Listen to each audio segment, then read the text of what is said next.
The Uncommercial Traveller. By Charles Dickens. Chapter 1. His general line of business. Allow me to introduce myself, first negatively. No landlord is my friend and brother, no chambermaid loves me, no waiter worships me, no boots admires and envies me. No round of beef or tongue or ham is expressly cooked for me, no pigeon pie is especially made for me, no hotel advertisement is personally addressed to me, no hotel room tapestried with great coats and railway wrappers is set apart for me, no house of public entertainment in the United Kingdom greatly cares for my opinion of its brandy or sherry. When I go upon my journeys, I am not usually rated at a low figure in the bill. When I come home from my journeys, I never get any commission. I know nothing about prices, and should have no idea, if I were put to it, how to wheedle a man into ordering something he doesn't want. As a town traveller, I am never to be seen driving a vehicle externally like a young and volatile pianoforte van, and internally like an oven in which a number of flat boxes are baking in layers. As a country traveller, I am rarely to be found in a gig, and am never to be encountered by a pleasure train, waiting on the platform of a branch station, quite a druid in the midst of a light Stonehenge of samples. And yet, proceeding now, to introduce myself positively, I am both a town traveller and a country traveller, and am always on the road. Figuratively speaking, I travel for the great house of human interest brothers, and have rather a large connection in the fancy goods way. Literally speaking, I am always wandering here and there from my rooms in Covent Garden, London, now about the city streets, now about the country by-roads, seeing many little things, and some great things, which, because they interest me, I think may interest others. These are my chief credentials as the uncommercial traveller. Chapter 2. The Shipwreck. Never had I seen a year going out, or going on, under quieter circumstances. 1859 had but another day to live, and truly its end was peace on that seashore that morning. So settled and orderly was everything seaward, in the bright light of the sun and under the transparent shadows of the clouds, that it was hard to imagine the bay otherwise, for years past or to come, than it was that very day. The tug steamer lying a little off the shore, the lighter lying still nearer to the shore, the boat alongside the lighter, the regularly turning windlass aboard the lighter, the methodical figures at work, all slowly and regularly heaving up and down with the breathing of the sea, all seemed as much a part of the nature of the place as the tide itself. The tide was on the flow, and had been for some 2 hours and a half. There was a slight obstruction in the sea within a few yards of my feet, as if the stump of a tree, with earth enough about it to keep it from lying horizontally on the water, had slipped a little from the land, and as I stood upon the beach and observed it dimpling the light swell that was coming in, I cast a stone over it. So orderly, so quiet, so regular, the rising and falling of the tug steamer, the lighter, and the boat, the turning of the windlass, the coming in of the tide, that I myself seemed, to my own thinking, anything but new to the spot. Yet, I had never seen it in my life, a minute before, and had traversed 200 miles to get at it. That very morning I had come bowling down, and struggling up, hill country roads, looking back at snowy summits, meeting courteous peasants well-to-do, driving fat pigs and cattle to market, noting the neat and thrifty dwellings, with their unusual quantity of clean white linen, drying on the bushes, having windy weather suggested by every cotter's little rick, with its thatch straw-ridged and extra straw-ridged into overlapping compartments like the back of a rhinoceros.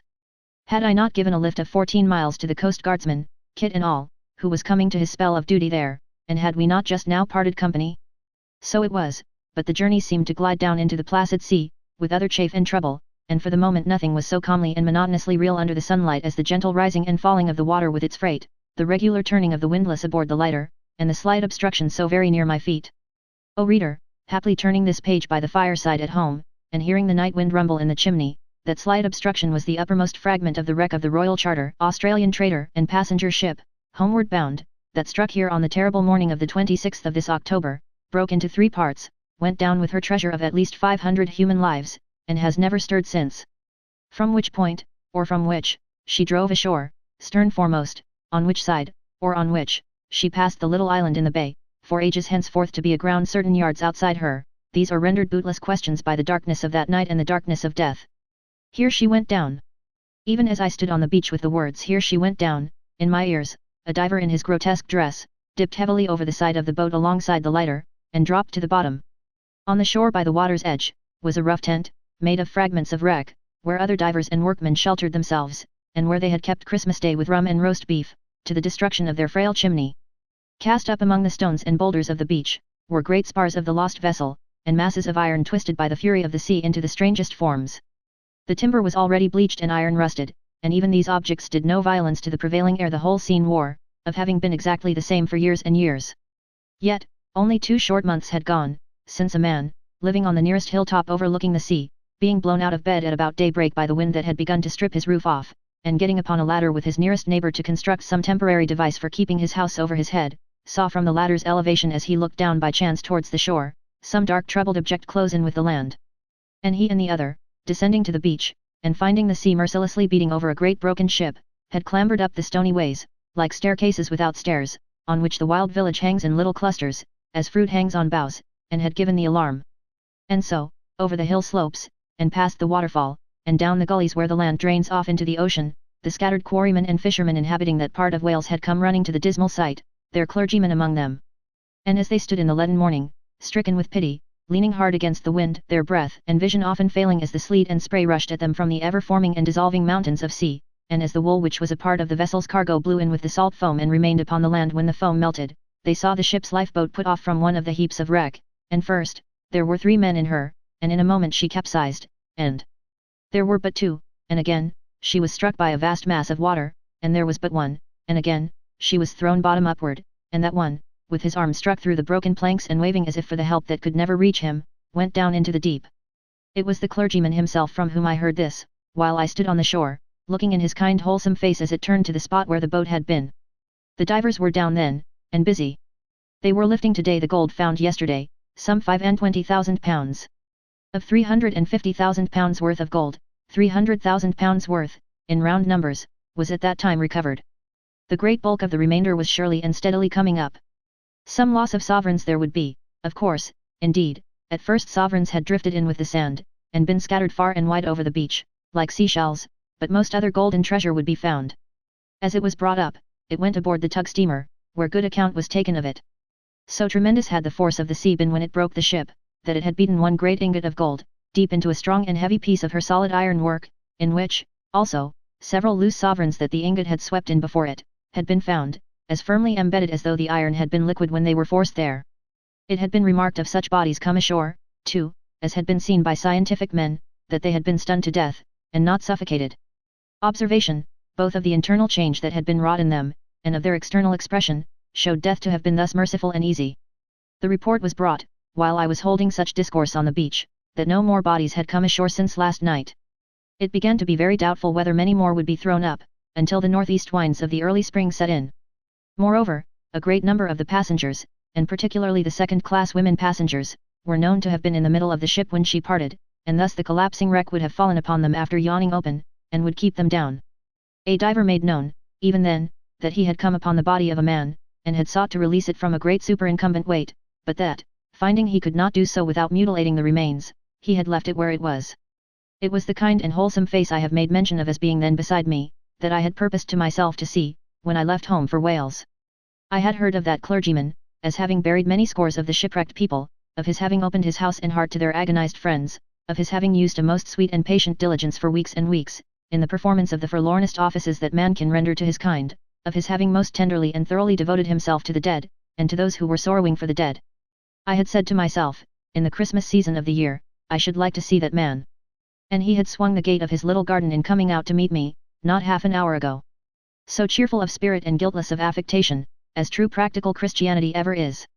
I read more of the New Testament in the fresh frank face going up the village beside me, in 5 minutes, than I have read in anathematizing discourses, albeit put to press with enormous flourishing of trumpets, in all my life. I heard more of the sacred book in the cordial voice that had nothing to say about its owner, than in all the would-be celestial pairs of bellows that have ever blown conceit at me.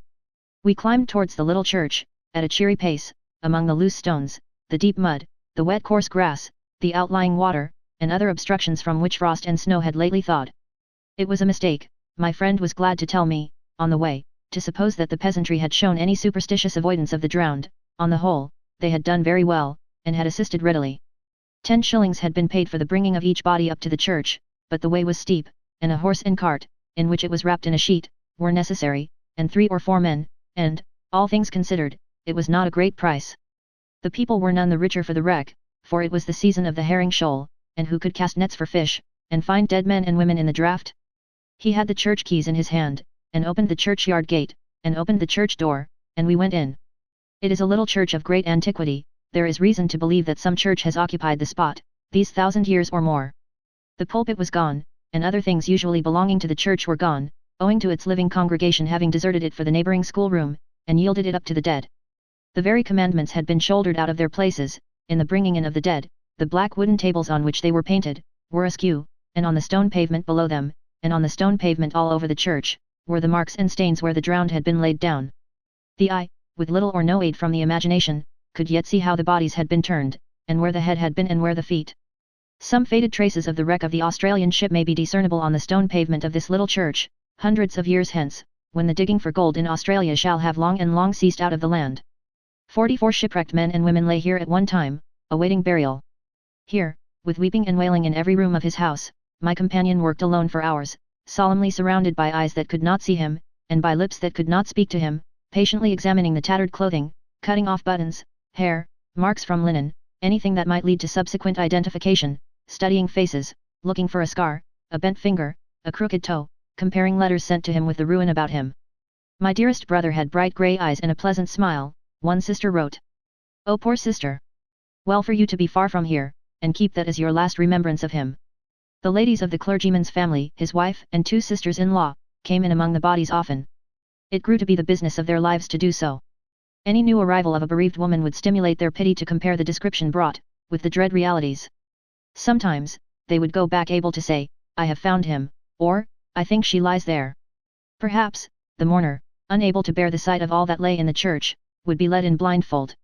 Conducted to the spot with many compassionate words, and encouraged to look, she would say, with a piercing cry, this is my boy, and drop insensible on the insensible figure.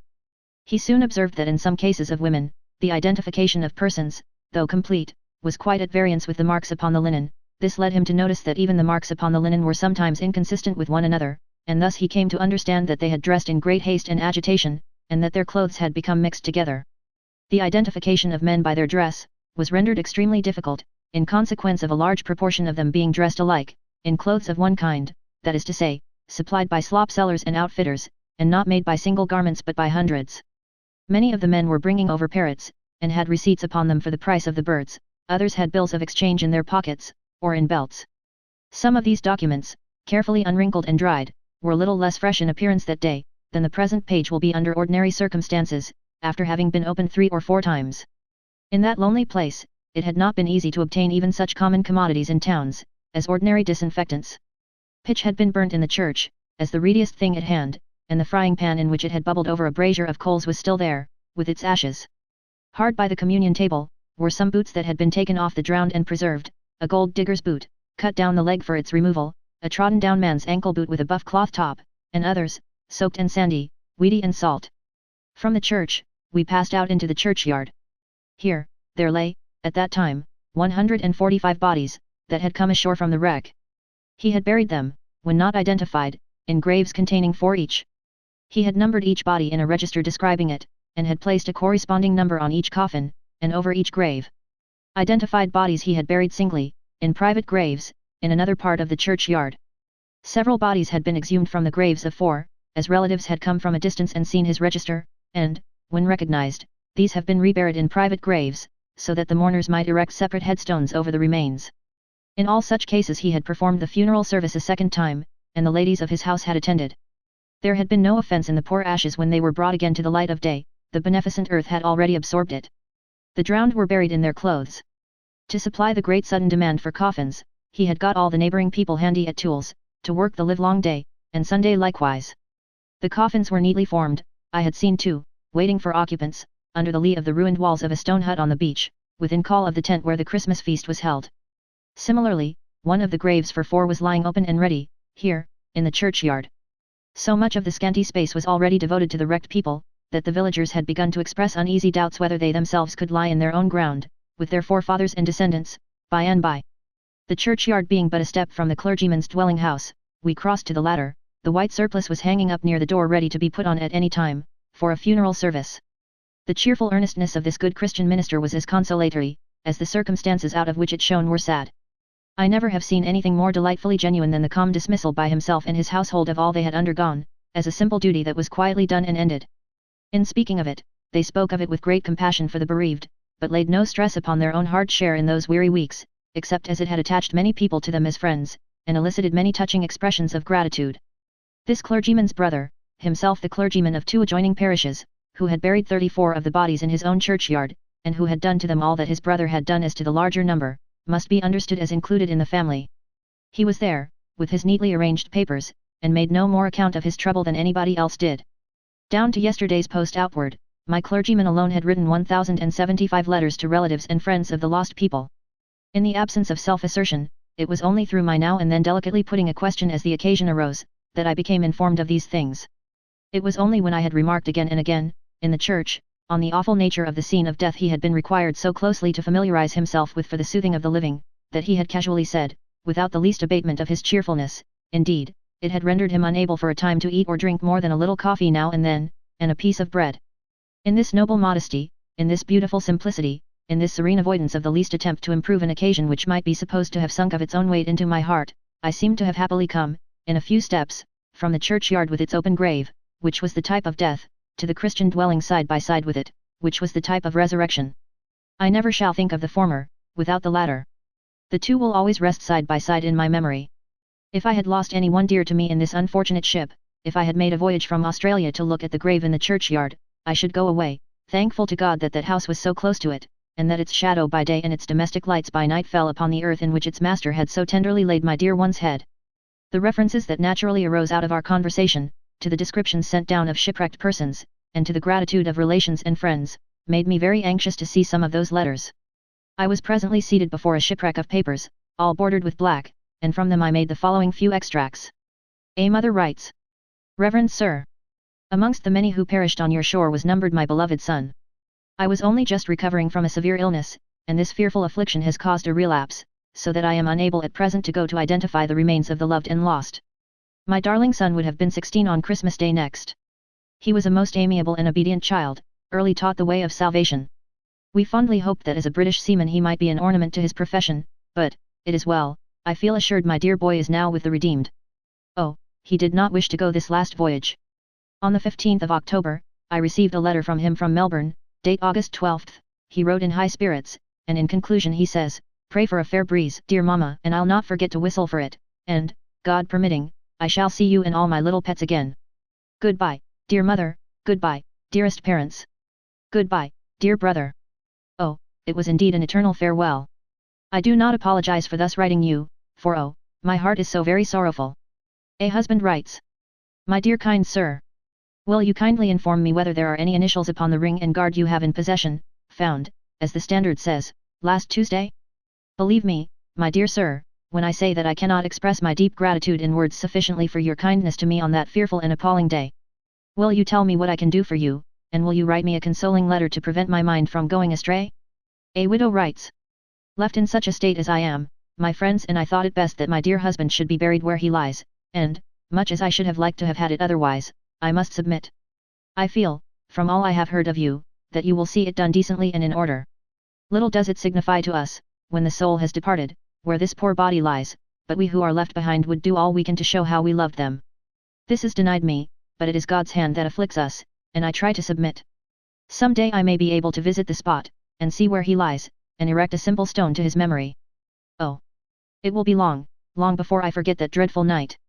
Is there such a thing in the vicinity, or any shop in Bangor, to which I could send for a small picture of Moelfra or Lonelgo Church, a spot now sacred to me? Another widow writes. I have received your letter this morning, and do thank you most kindly for the interest you have taken about my dear husband, as well for the sentiments yours contains, evincing the spirit of a Christian who can sympathize with those who, like myself, are broken down with grief. May God bless and sustain you, and all in connection with you, in this great trial.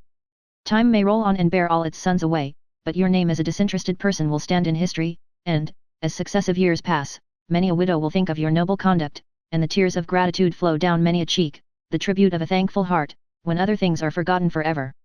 A father writes. I am at a loss to find words to sufficiently express my gratitude to you for your kindness to my son Richard upon the melancholy occasion of his visit to his dear brother's body, and also for your ready attention in pronouncing our beautiful burial service over my poor unfortunate son's remains. God grant that your prayers over him may reach the mercy seat, and that his soul may be received, through Christ's intercession, into heaven. His dear mother begs me to convey to you her heartfelt thanks. Those who were received at the clergyman's house, write thus, after leaving it. Dear and never to be forgotten friends. I arrived here yesterday morning without accident, and am about to proceed to my home by railway. I am overpowered when I think of you and your hospitable home. No words could speak language suited to my heart. I refrain. God reward you with the same measure you have meted with. I enumerate no names, but embrace you all. My beloved friends. This is the first day that I have been able to leave my bedroom since I returned, which will explain the reason of my not writing sooner.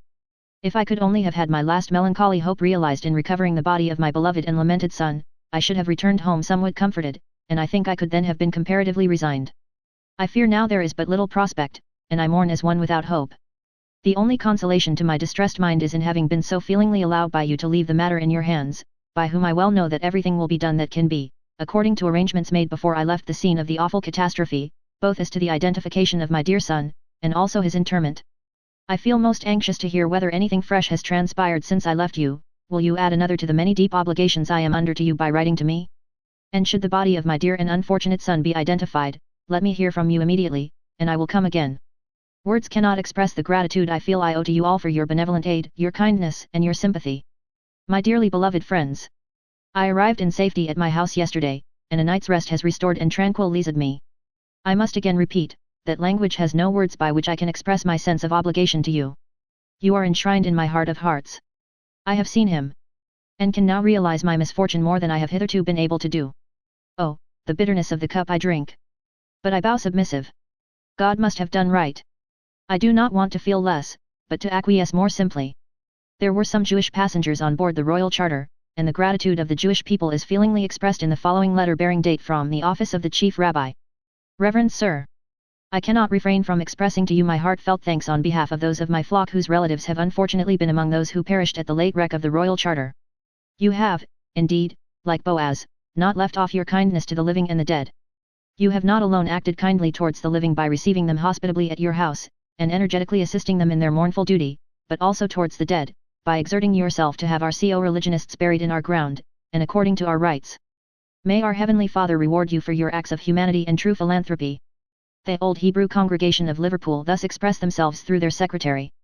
Reverend Sir, the wardens of this congregation have learned with great pleasure that, in addition to those indefatigable exertions, at the scene of the late disaster to the Royal Charter, which have received universal recognition, you have very benevolently employed your valuable efforts to assist such members of our faith as have sought the bodies of lost friends to give them burial in our consecrated grounds, with the observances and rites prescribed by the ordinances of our religion. The wardens desire me to take the earliest available opportunity to offer to you, on behalf of our community, the expression of their warm acknowledgments and grateful thanks, and their sincere wishes for your continued welfare and prosperity. A Jewish gentleman writes. Reverend and dear Sir, I take the opportunity of thanking you right earnestly for the promptness you displayed in answering my note with full particulars concerning my much lamented brother, and I also herein beg to express my sincere regard for the willingness you displayed and for the facility you afforded for getting the remains of my poor brother exhumed. It has been to us a most sorrowful and painful event, but when we meet with such friends as yourself, it in a measure, somehow or other, abates that mental anguish, and makes the suffering so much easier to be borne. Considering the circumstances connected with my poor brother's fate, it does, indeed, appear a hard one. He had been away in all 7 years, he returned 4 years ago to see his family. He was then engaged to a very amiable young lady.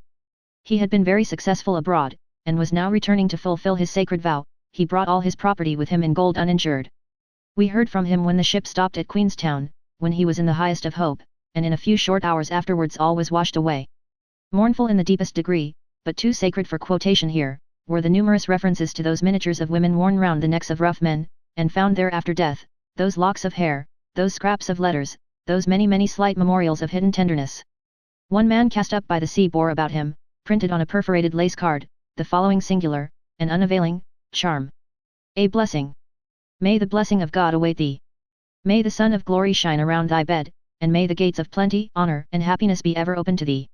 May no sorrow distress thy days, may no grief disturb thy nights. May the pillow of peace kiss thy cheek, and the pleasures of imagination attend thy dreams, and when length of years makes thee tired of earthly joys, and the curtain of death gently closes around thy last sleep of human existence, may the angel of God attend thy bed, and take care that the expiring lamp of life shall not receive one rude blast to hasten on its extinction. A sailor had these devices on his right arm. Our Saviour on the cross, the forehead of the crucifix and the vesture stained red, on the lower part of the arm a man and woman, on one side of the cross, the appearance of a half moon, with a face, on the other side, the sun, on the top of the cross, the letters IHS, on the left arm a man and woman dancing, with an effort to delineate the female's dress, under which, initials. Another seaman had, on the lower part of the right arm, the device of a sailor and a female, the man holding the Union Jack with a streamer, the folds of which waved over her head, and the end of it was held in her hand. On the upper part of the arm, a device of our Lord on the cross, with stars surrounding the head of the cross, and one large star on the side in Indian ink. On the left arm, a flag, a true lover's knot, a face, and initials. This tattooing was found still plain, below the discolored outer surface of a mutilated arm, when such surface was carefully scraped away with a knife. It is not improbable that the perpetuation of this marking custom among seamen, may be referred back to their desire to be identified if drowned and flung ashore. It was some time before I could sever myself from the many interesting papers on the table, and then I broke bread and drank wine with the kind family before I left them. As I brought the coast guard down, so I took the postman back, with his leathern wallet, walking stick, bugle, and terrier dog. Many a heartbroken letter had he brought to the rectory house within 2 months, many a benignantly painstaking answer had he carried back.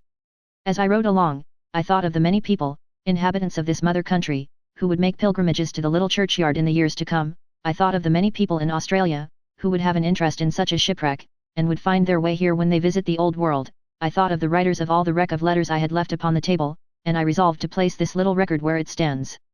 Convocations, conferences, diocesan epistles, and the like, will do a great deal for religion, I dare say, and heaven send they may. But I doubt if they will ever do their master's service half so well, in all the time they last, as the heavens have seen it done in this bleak spot upon the rugged coast of Wales. Had I lost the friend of my life, in the wreck of the Royal Charter, had I lost my betrothed, the more than friend of my life, had I lost my maiden daughter, had I lost my hopeful boy, had I lost my little child, I would kiss the hands that worked so busily and gently in the church, and say, none better could have touched the form, though it had lain at home. I could be sure of it, I could be thankful for it, I could be content to leave the grave near the house the good family pass in and out of every day, undisturbed, in the little churchyard where so many are so strangely brought together. Without the name of the clergyman to whom, I hope, not without carrying comfort to some heart at some time, I have referred, my reference would be as nothing. He is the Reverend Stephen Roose Hughes, of Lonelgo, near Moelfra, Anglesey. His brother is the Reverend Hugh Robert Hughes, of Penrose, Allegwy. Chapter 3. Wapping Workhouse.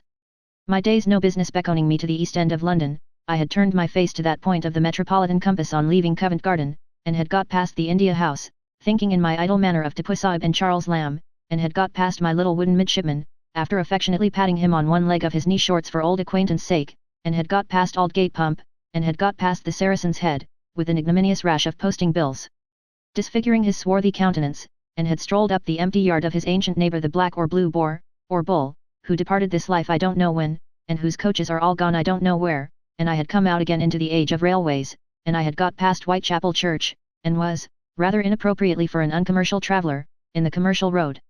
Pleasantly wallowing in the abundant mud of that thoroughfare, and greatly enjoying the huge piles of building belonging to the sugar refiners, the little masts and vanes and small back gardens in back streets, the neighbouring canals and docks, the India vans lumbering along their stone tramway, and the pawnbrokers' shops where hard-up mates had pawned so many sextants and quadrants, that I should have bought a few cheap if I had the least notion how to use them, I at last began to file off to the right, towards Wapping. Not that I intended to take boat at Wapping Old Stairs, or that I was going to look at the locality, because I believe, for I don't, in the constancy of the young woman who told her sea-going lover, to such a beautiful old tune, that she had ever continued the same, since she gave him the Baxter box marked with his name. I am afraid he usually got the worst of those transactions, and was frightfully taken in. No, I was going to Wapping, because an Eastern police magistrate had said, through the morning papers, that there was no classification at the Wapping workhouse for women, and that it was a disgrace and a shame, and divers other hard names, and because I wished to see how the fact really stood. For, that Eastern police magistrates are not always the wisest men of the East, may be inferred from their course of procedure respecting the fancy dressing and pantomime posturing at St. George's in that quarter, which is usually, to discuss the matter at issue, in a state of mind betokening the weakest perplexity, with all parties concerned and unconcerned, and, for a final expedient, to consult the complainant as to what he thinks ought to be done with the defendant, and take the defendant's opinion as to what he would recommend to be done with himself. Long before I reached Wapping, I gave myself up as having lost my way, and, abandoning myself to the narrow streets in a Turkish frame of mind, relied on predestination to bring me somehow or other to the place I wanted if I were ever to get there. When I had ceased for an hour or so to take any trouble about the matter, I found myself on a swing bridge looking down at some dark locks in some dirty water. Over against me, stood a creature remotely in the likeness of a young man, with a puffed sallow face, and a figure all dirty and shiny and slimy, who may have been the youngest son of his filthy old father, Thames, or the drowned man about whom there was a placard on the granite post like a large thimble, that stood between us. I asked this apparition what it called the place? Unto which, it replied, with a ghastly grin and a sound like gurgling water in its throat. Mr. Baker's trap. As it is a point of great sensitiveness with me on such occasions to be equal to the intellectual pressure of the conversation, I deeply considered the meaning of this speech, while I eyed the apparition, then engaged in hugging and sucking a horizontal iron bar at the top of the locks. Inspiration suggested to me that Mr. Baker was the acting coroner of that neighborhood. A common place for suicide, said I, looking down at the locks. Sue, returned the ghost, with a stare. Yes. And Pole. Likewise Emily. And Nancy. And Jane. He sucked the iron between each name, and all the biling. Catches off their bonnets or shawls, takes a run, and headers down here, they do's. Always a head errand down here, they is. Like 1 o'clock. And at about that hour of the morning, I suppose. Ah, said the apparition. They an't particular. 2 you'll do for them. 3. All times o' night. Ani mind you. Here the apparition rested his profile on the bar, and gurgled in a sarcastic manner. There must be somebody common. They don't go ahead errand down here, when there ain't no Bobby nor General Cove, fur to hear the splash. According to my interpretation of these words, I was myself a General Cove, or member of the miscellaneous public. In which modest character I remarked. They are often taken out, are they, and restored. I dunno about restored, said the apparition, who, for some occult reason, very much objected to that word. They're carried into the werekiss and put into a hot bath, and brought round. But I dunno about restored, said the apparition, blow that, and vanished. As it had shown a desire to become offensive, I was not sorry to find myself alone, especially as the werekiss it had indicated with a twist of its matted head, was close at hand. So I left Mr. Baker's terrible trap, baited with a scum that was like the soapy rinsing of sooty chimneys, and made bold to ring at the workhouse gate, where I was wholly unexpected and quite unknown. A very bright and nimble little matron, with a bunch of keys in her hand, responded to my request to see the house. I began to doubt whether the police magistrate was quite right in his facts, when I noticed her quick, active little figure and her intelligent eyes. The traveller, the matron intimated, should see the worst first. He was welcome to see everything. Such as it was, there it all was. This was the only preparation for our entering the foul wards. They were in an old building squeezed away in a corner of a paved yard, quite detached from the more modern and spacious main body of the workhouse. They were in a building most monstrously behind the time, a mere series of garrets or lofts, with every inconvenient and objectionable circumstance in their construction, and only accessible by steep and narrow staircases, infamously ill-adapted for the passage upstairs of the sick or downstairs of the dead. A bed in these miserable rooms, here on bedsteads, there, for a change, as I understood it, on the floor, were women in every stage of distress and disease. None but those who have attentively observed such scenes, can conceive the extraordinary variety of expression still latent under the general monotony and uniformity of color, attitude, and condition.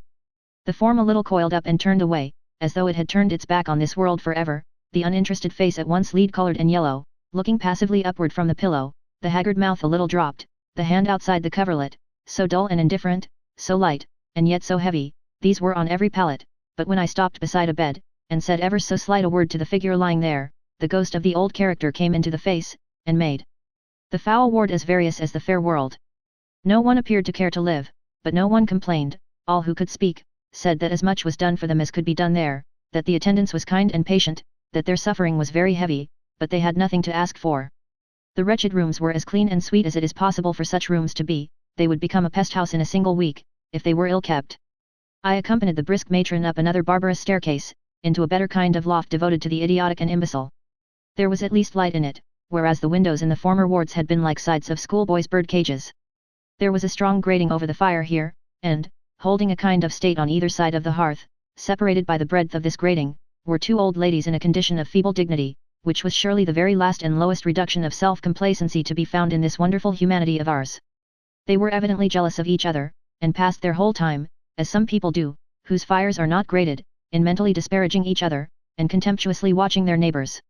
One of these parodies on provincial gentlewomen was extremely talkative, and expressed a strong desire to attend the service on Sundays, from which she represented herself to have derived the greatest interest and consolation when allowed that privilege. She gossiped so well, and looked altogether so cheery and harmless, that I began to think this a case for the Eastern magistrate, until I found that on the last occasion of her attending chapel she had secreted a small stick, and had caused some confusion in the responses by suddenly producing it and belabouring the congregation. So, these 2 old ladies, separated by the breadth of the grating, otherwise they would fly at one another's caps, sat all day long, suspecting one another, and contemplating a world of fits.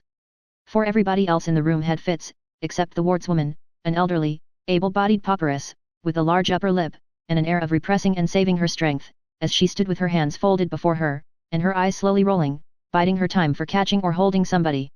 This civil personage, in whom I regretted to identify a reduced member of my honourable friend Mrs. Gamp's family, said, "They has continue well, sir. They drops without no more notice than if they was coach horses dropped from the moon, sir. And when one drops, another drops, and sometimes there'll be as many as 4 or 5 on 'em at once, dear me, a rolling and a tearin', bless you, this young woman, now, has dreadful bad." She turned up this young woman's face with her hand as she said it. This young woman was seated on the floor, pondering in the foreground of the afflicted. There was nothing repellent either in her face or head. Many, apparently worse, varieties of epilepsy and hysteria were about her, but she was said to be the worst here. When I had spoken to her a little, she still sat with her face turned up, pondering, and a gleam of the midday sun shone in upon her. Whether this young woman, and the rest of these so sorely troubled, as they sit or lie pondering in their confused dull way, ever get mental glimpses among the motes in the sunlight, of healthy people and healthy things. Whether this young woman, brooding like this in the summer season, ever thinks that somewhere there are trees and flowers, even mountains and the great sea. Whether, not to go so far, this young woman ever has any dim revelation of that young woman who is not here and never will come here, who is courted and caressed and loved, and has a husband, and bears children, and lives in a home, and who never knows what it is to have this lashing and tearing coming upon her. And whether this young woman, God help her, gives herself up then and drops like a coach horse from the moon. I hardly knew whether the voices of infant children, penetrating into so hopeless a place, made a sound that was pleasant or painful to me. It was something to be reminded that the weary world was not all a-weary, and was ever renewing itself, but, this young woman was a child not long ago, and a child not long hence might be such as she. Howbeit, the active step and eye of the vigilant matron conducted me past the 2 provincial gentlewomen, whose dignity was ruffled by the children, and into the adjacent nursery. There were many babies here, and more than one handsome young mother. There were ugly young mothers also, and sullen young mothers, and callous young mothers. But, the babies had not appropriated to themselves any bad expression yet, and might have been, for anything that appeared to the contrary in their soft faces, princes imperial and princesses royal. I had the pleasure of giving a poetical commission to the baker's man to make a cake with all dispatch and toss it into the oven for one red-headed young pauper and myself, and felt much the better for it. Without that refreshment, I doubt if I should have been in a condition for the refractories, towards whom my quick little matron, for whose adaptation to her office I had by this time conceived a genuine respect, drew me next, and marshalled me the way that I was going. The refractories were picking oakum, in a small room giving on a yard. They sat in line on a form, with their backs to a window, before them, a table, and their work. The oldest refractory was, say 20, youngest refractory, say 16. I have never yet ascertained in the course of my uncommercial travels, why a refractory habit should affect the tonsils and uvula, but, I have always observed that refractories of both sexes in every grade, between a ragged school and the Old Bailey, have one voice, in which the tonsils and uvula gain a diseased ascendancy. £5 indeed. I hind tia going for to pick £5, said the chief of the refractories, keeping time to herself with her head and chin. More than enough to pick what we picks now, in such a place as this, and on what we gets here. This was an acknowledgement of a delicate intimation that the amount of work was likely to be increased. It certainly was not heavy then, for one refractory had already done her day's task. It was barely 2 o'clock, and was sitting behind it, with a head exactly matching it. "A pretty ooze this is, matron, ain't it?" said refractory 2, where a policeman's called in, if a gal says a word. "And when you're sent to prison for nothing or less," said the chief, tugging at her oakum as if it were the matron's hair. "But any place is better than this, that's one thing, and be thankful." A laugh of refractories led by Oakum Head with folded arms, who originated nothing, but who was in command of the skirmishers outside the conversation. "If any place is better than this," said my brisk guide, in the calmest manner, "it is a pity you left a good place when you had one." "Ho, no, I didn't, matron," returned the chief, with another pull at her oakum, and a very expressive look at the enemy's forehead. "Don't say that, matron, 'cause it's lies." Oakum Head brought up the skirmishers again, skirmished, and retired. "And I warn't ye going," exclaimed refractory 2, "though I was in one place for as long as 4 year, I warn't ye going for to stop in a place that warn't ye fit for me, there. And where the family warn't ye spectable characters, there. And where I fortunately or unfortunately, found that the people warn't ye what they pretended to make theirselves out to be, there. And where it wasn't their faults, by chalks, if I warn't ye made bad and ruinated, ha." During this speech, Oakum Head had again made a diversion with the skirmishers, and had again withdrawn. The Uncommercial Traveller ventured to remark that he supposed Chief Refractory and Number 1, to be the 2 young women who had been taken before the magistrate? "Yes," said the chief, "we har, and the wonder is, that a policeman and add in now, and we took off again. You can't open your lips here, without a policeman. Number 2 laughed, very jovially, and the skirmishers followed suit. I'm sure I'd be thankful, protested the chief, looking sideways at the Uncommercial, if I could be got into a place, or got abroad. I'm sick and tired of this precious ooze, I am, with reason. So would be, and so was, number 2. So would be, and so was, Oakham Head. So would be, and so were, skirmishers. The Uncommercial took the liberty of hinting that he hardly thought it probable that any lady or gentleman in want of a likely young domestic of retiring manners, would be tempted into the engagement of either of the 2 leading refractories, on her own presentation of herself as per sample. It ain't no good being nothing else here, said the chief. The Uncommercial thought it might be worth trying. Oh no it ain't, said the chief. Not a bit of good, said number 2. And I'm sure I'd be very thankful to be got into a place, or got abroad, said the chief. And so should I, said number 2. Truly thankful, I should. Oakham Head then rose, and announced as an entirely new idea, the mention of which profound novelty might be naturally expected to startle her unprepared hearers, that she would be very thankful to be got into a place, or got abroad. And, as if she had then said, chorus, ladies, all the skirmishers struck up to the same purpose. We left them, thereupon, and began a long walk among the women who were simply old and infirm, but whenever, in the course of this same walk, I looked out of any high window that commanded the yard, I saw Oakham Head and all the other refractories looking out at their low window for me, and never failing to catch me, the moment I showed my head. In 10 minutes I had ceased to believe in such fables of a golden time as youth, the prime of life, or a hale old age. In 10 minutes, all the lights of womankind seemed to have been blown out, and nothing in that way to be left this vault to brag of, but the flickering and expiring snuffs. And what was very curious, was, that these dim old women had one company notion which was the fashion of the place. Every old woman who became aware of a visitor and was not in bed hobbled over a form into her accustomed seat, and became one of a line of dim old women confronting another line of dim old women across a narrow table. There was no obligation whatever upon them to range themselves in this way, it was their manner of receiving. As a rule, they made no attempt to talk to one another, or to look at the visitor, or to look at anything, but sat silently working their mouths, like a sort of poor old cows. In some of these wards, it was good to see a few green plants, in others, an isolated refractory acting as nurse, who did well enough in that capacity, when separated from her compeers. Every one of these wards, day room, night room, or both combined, was scrupulously clean and fresh. I have seen as many such places as most travellers in my line, and I never saw one such, better kept. Among the bedridden there was great patience, great reliance on the books under the pillow, great faith in God. All cared for sympathy, but none much cared to be encouraged with hope of recovery. On the whole, I should say, it was considered rather a distinction to have a complication of disorders, and to be in a worse way than the rest. From some of the windows, the river could be seen with all its life and movement. The day was bright, but I came upon no one who was looking out. In one large ward, sitting by the fire in armchairs of distinction, like the president and vice of the good company, were 2 old women, upwards of 90 years of age. The younger of the 2, just turned 90, was deaf, but not very, and could easily be made to hear. In her early time she had nursed a child, who was now another old woman, more infirm than herself, inhabiting the very same chamber. She perfectly understood this when the matron told it, and, with sundry nods and motions of her forefinger, pointed out the woman in question. The elder of this pair, 93, seated before an illustrated newspaper, but not reading it, was a bright-eyed old soul, really not deaf, wonderfully preserved, and amazingly conversational. She had not long lost her husband, and had been in that place little more than a year. At Boston, in the state of Massachusetts, this poor creature would have been individually addressed, would have been tended in her own room, and would have had her life gently assimilated to a comfortable life out of doors. Would that be much to do in England for a woman who has kept herself out of a workhouse more than 90 rough long years? When Britain first, at Heaven's command, arose, with a great deal of allegorical confusion, from out the azure main, did her guardian angels positively forbid it in the charter which has been so much besung. The object of my journey was accomplished when the nimble matron had no more to show me. As I shook hands with her at the gate, I told her that I thought justice had not used her very well, and that the wise men of the East were not infallible. Now, I reasoned with myself, as I made my journey home again, concerning those foul wards. They ought not to exist, no person of common decency and humanity can see them and doubt it. But what is this union to do?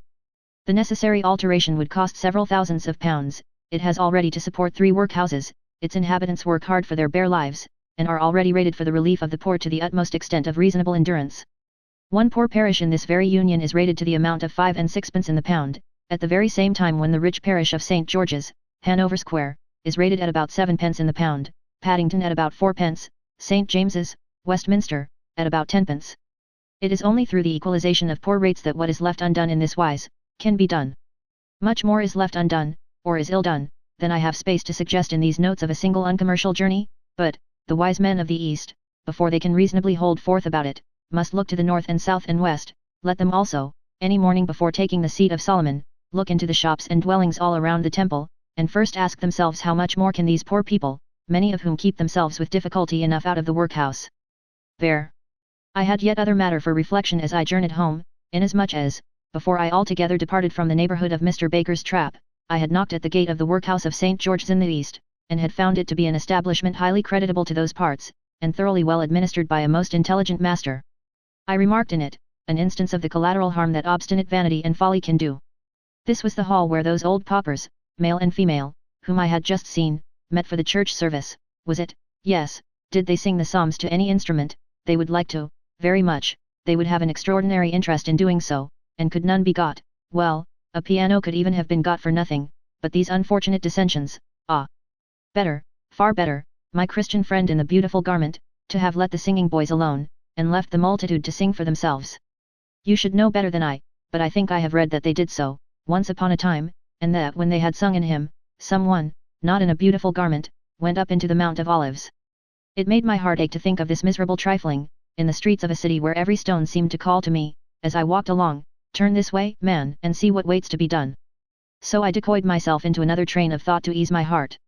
But, I don't know that I did it, for I was so full of paupers, that it was, after all, only a change to a single pauper, who took possession of my remembrance instead of 1,000. I beg your pardon, sir, he had said, in a confidential manner, on another occasion, taking me aside, but I have seen better days. I am very sorry to hear it.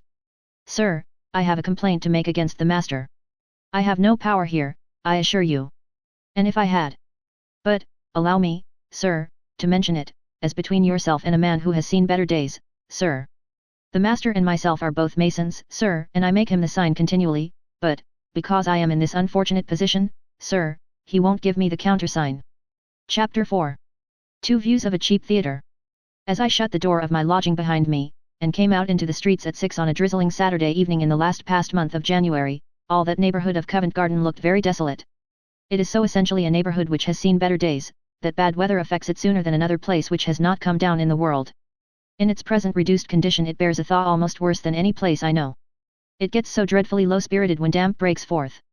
Those wonderful houses about Drury Lane Theatre, which in the palmy days of theatres were prosperous and long-settled places of business, and which now change hands every week, but never change their character of being divided and subdivided on the ground floor into mouldy dens of shops where an orange and half a dozen nuts, or a pomatum pot, 1 cake of fancy soap, and a cigar box, are offered for sale and never sold, were most ruefully contemplated that evening, by the statue of Shakespeare, with the raindrops coursing one another down its innocent nose.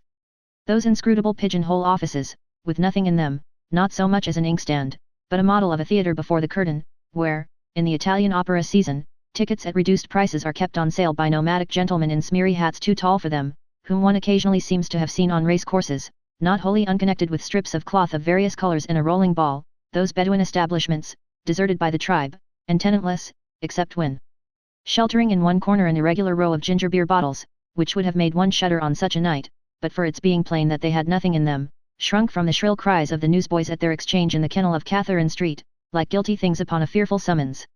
At the pipe shop in Great Russell Street, the death's head pipes were like theatrical memento mori, admonishing beholders of the decline of the playhouse as an institution.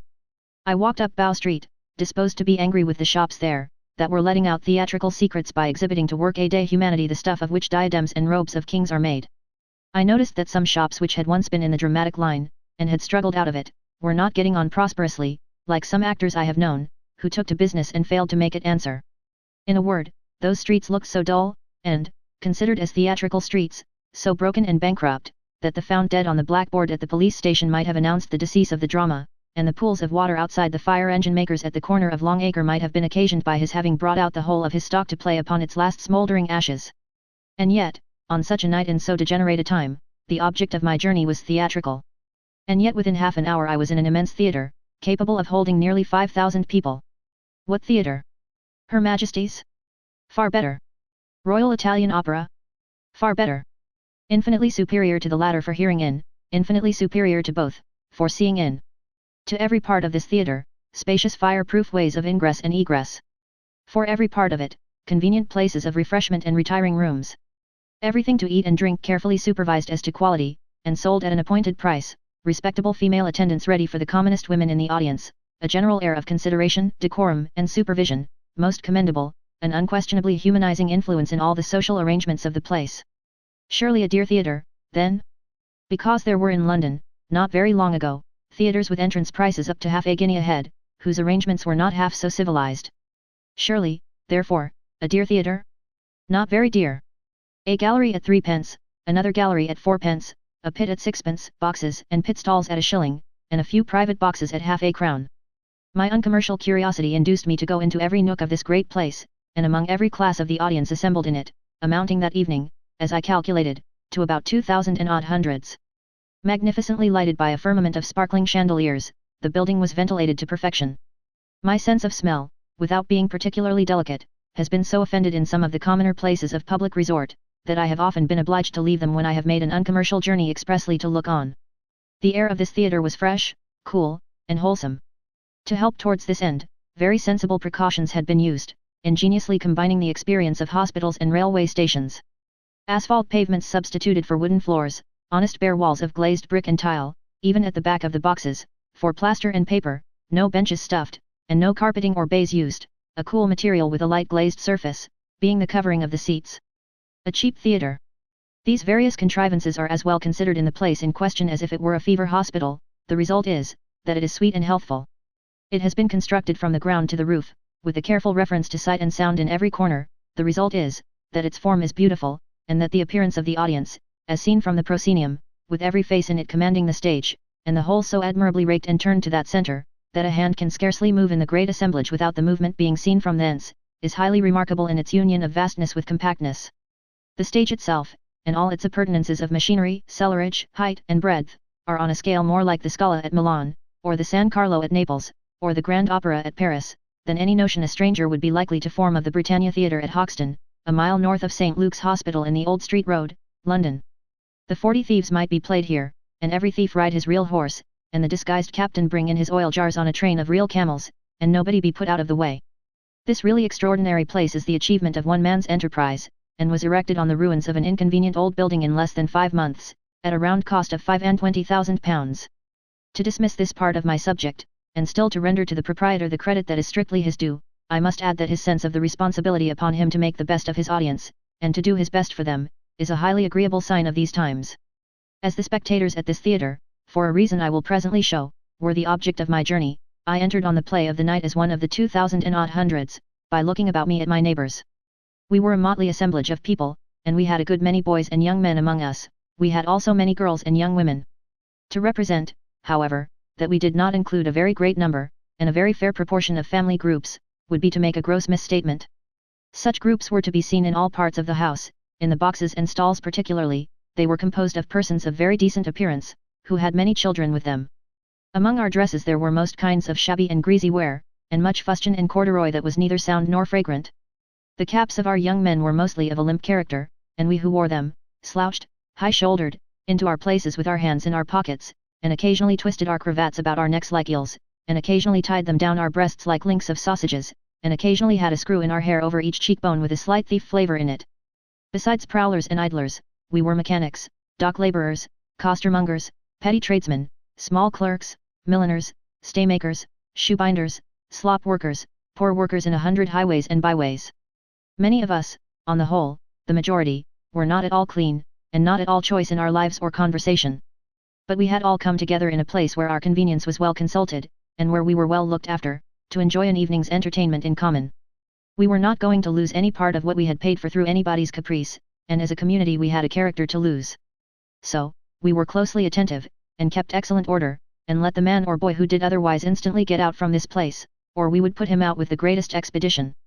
We began at 6:30 with the pantomime so long, that before it was over I felt as if I had been travelling for 6 weeks, going to India, say, by the overland mail.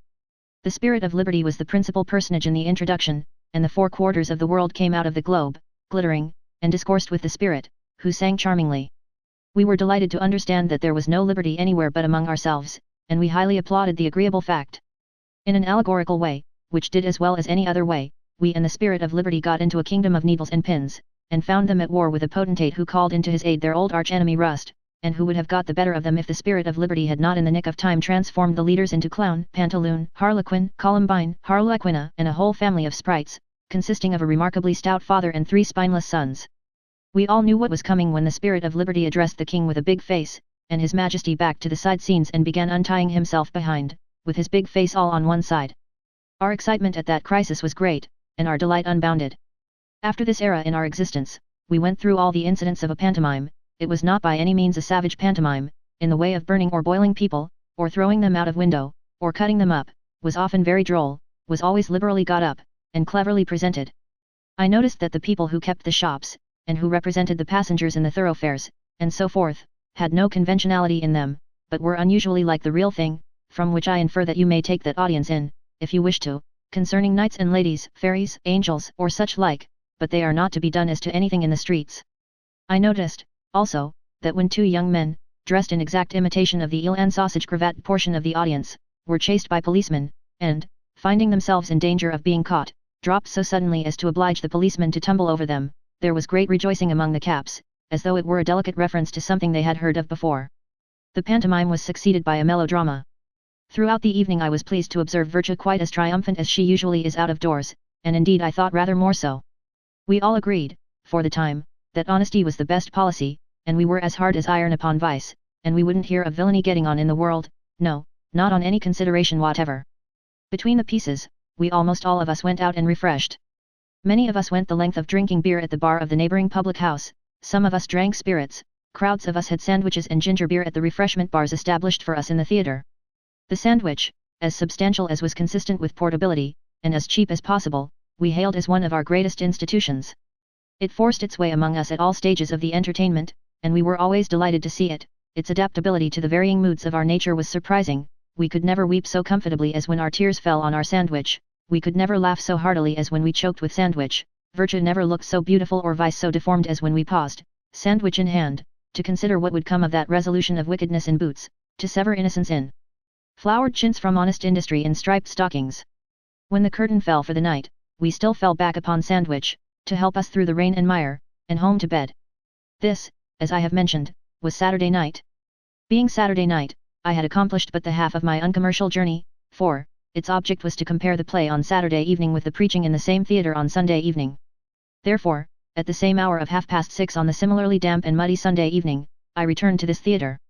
I drove up to the entrance, fearful of being late, or I should have come on foot, and found myself in a large crowd of people who, I am happy to state, were put into excellent spirits by my arrival. Having nothing to look at but the mud and the closed doors, they looked at me, and highly enjoyed the comic spectacle. My modesty inducing me to draw off, some hundreds of yards, into a dark corner, they at once forgot me, and applied themselves to their former occupation of looking at the mud and looking in at the closed doors, which, being of grated ironwork, allowed the lighted passage within to be seen. They were chiefly people of respectable appearance, odd and impulsive as most crowds are, and making a joke of being there as most crowds do. In the dark corner I might have sat a long while, but that a very obliging passer-by informed me that the theatre was already full, and that the people whom I saw in the street were all shut out for want of room. After that, I lost no time in worming myself into the building, and creeping to a place in a proscenium box that had been kept for me. There must have been full 4,000 people present. Carefully estimating the pit alone, I could bring it out as holding little less than 1,400. Every part of the house was well filled, and I had not found it easy to make my way along the back of the boxes to where I sat. The chandeliers in the ceiling were lighted, there was no light on the stage, the orchestra was empty. The green curtain was down, and, packed pretty closely on chairs on the small space of stage before it, were some 30 gentlemen, and 2 or 3 ladies. In the center of these, in a desk or pulpit covered with red baize, was the presiding minister. The kind of rostrum he occupied will be very well understood, if I liken it to a boarded-up fireplace turned towards the audience, with the gentleman in a black surtout standing in the stove and leaning forward over the mantelpiece. A portion of scripture was being read when I went in. It was followed by a discourse, to which the congregation listened with most exemplary attention and uninterrupted silence and decorum. My own attention comprehended both the auditory and the speaker, and shall turn to both in this recalling of the scene, exactly as it did at the time. A very difficult thing, I thought, when the discourse began, to speak appropriately to so large an audience, and to speak with tact. Without it, better not to speak at all. Infinitely better, to read the New Testament well, and to let that speak. In this congregation there is indubitably one pulse, but I doubt if any power short of genius can touch it as one, and make it answer as one. I could not possibly say to myself as the discourse proceeded, that the minister was a good speaker. I could not possibly say to myself that he expressed an understanding of the general mind and character of his audience. There was a supposititious working man introduced into the homily, to make supposititious objections to our Christian religion and be reasoned down, who was not only a very disagreeable person, but remarkably unlike life, very much more unlike it than anything I had seen in the pantomime. The native independence of character this artisan was supposed to possess, was represented by a suggestion of a dialect that I certainly never heard in my uncommercial travels, and with a coarse swing of voice and manner anything but agreeable to his feelings, I should conceive, considered in the light of a portrait, and as far away from the fact as a Chinese Tartar. There was a model pauper introduced in like manner, who appeared to me to be the most intolerably arrogant pauper ever relieved, and to show himself in absolute want and dire necessity of a course of stone yard. 4. How did this pauper testify to his having received the gospel of humility? A gentleman met him in the workhouse, and said, which I myself really thought good-natured of him, "Ah, John? I am sorry to see you here. I am sorry to see you so poor."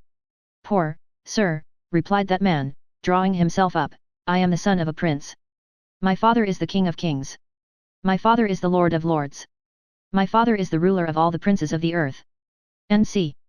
And this was what all the preacher's fellow sinners might come to, if they would embrace this blessed book, which I must say it did some violence to my own feelings of reverence, to see held out at arm's length at frequent intervals and soundingly slapped, like a slow lot at a sale. Now, could I help asking myself the question, whether the mechanic before me, who must detect the preacher as being wrong about the visible manner of himself and the like of himself, and about such a noisy lip-server as that pauper, might not, most unhappily for the usefulness of the occasion, doubt that preachers being right about things not visible to human senses? Again, is it necessary or advisable to address such an audience continually as fellow sinners? Is it not enough to be fellow creatures, born yesterday, suffering and striving today, dying tomorrow? By our common humanity, my brothers and sisters, by our common capacities for pain and pleasure, by our common laughter and our common tears, by our common aspiration to reach something better than ourselves, by our common tendency to believe in something good, and to invest whatever we love or whatever we lose with some qualities that are superior to our own failings and weaknesses as we know them in our own poor hearts, by these, hear me, surely, it is enough to be fellow creatures. Surely, it includes the other designation, and some touching meanings over and above. Again, there was a personage introduced into the discourse, not an absolute novelty, to the best of my remembrance of my reading, who had been personally known to the preacher, and had been quite a Crichton in all the ways of philosophy, but had been an infidel. Many a time had the preacher talked with him on that subject, and many a time had he failed to convince that intelligent man. But he fell ill, and died, and before he died he recorded his conversion, in words which the preacher had taken down, my fellow sinners, and would read to you from this piece of paper. I must confess that to me, as one of an uninstructed audience, they did not appear particularly edifying. I thought their tone extremely selfish, and I thought they had a spiritual vanity in them which was of the before-mentioned refractory pauper's family. All slangs and twangs are objectionable everywhere, but the slang and twang of the conventicle, as bad in its way as that of the House of Commons, and nothing worse can be said of it, should be studiously avoided under such circumstances as I describe. The avoidance was not complete on this occasion. Nor was it quite agreeable to see the preacher addressing his pet points to his backers on the stage, as if appealing to those disciples to show him up, and testify to the multitude that each of those points was a clincher. But, in respect of the large Christianity of his general tone, of his renunciation of all priestly authority, of his earnest and reiterated assurance to the people that the commonest among them could work out their own salvation if they would, by simply, lovingly, and dutifully following our Saviour, and that they needed the mediation of no erring man, in these particulars, this gentleman deserved all praise. Nothing could be better than the spirit, or the plain emphatic words of his discourse in these respects. And it was a most significant and encouraging circumstance that whenever he struck that chord, or whenever he described anything which Christ himself had done, the array of faces before him was very much more earnest, and very much more expressive of emotion, than at any other time. And now, I am brought to the fact, that the lowest part of the audience of the previous night, was not there. There is no doubt about it. There was no such thing in that building, that Sunday evening. I have been told since, that the lowest part of the audience of the Victoria Theatre has been attracted to its Sunday services. I have been very glad to hear it, but on this occasion of which I write, the lowest part of the usual audience of the Britannia Theatre, decidedly and unquestionably stayed away. When I first took my seat and looked at the house, my surprise at the change in its occupants was as great as my disappointment. To the most respectable class of the previous evening, was added a great number of respectable strangers attracted by curiosity, and drafts from the regular congregations of various chapels. It was impossible to fail in identifying the character of these last, and they were very numerous. I came out in a strong, slow tide of them setting from the boxes. Indeed, while the discourse was in progress, the respectable character of the auditory was so manifest in their appearance, that when the minister addressed a supposititious outcast, one really felt a little impatient of it, as a figure of speech not justified by anything the eye could discover. The time appointed for the conclusion of the proceedings was 8 o'clock.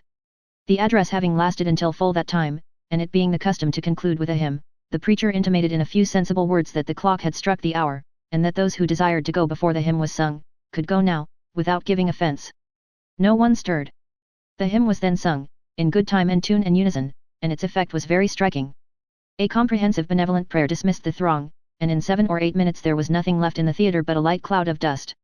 That these Sunday meetings in theatres are good things, I do not doubt.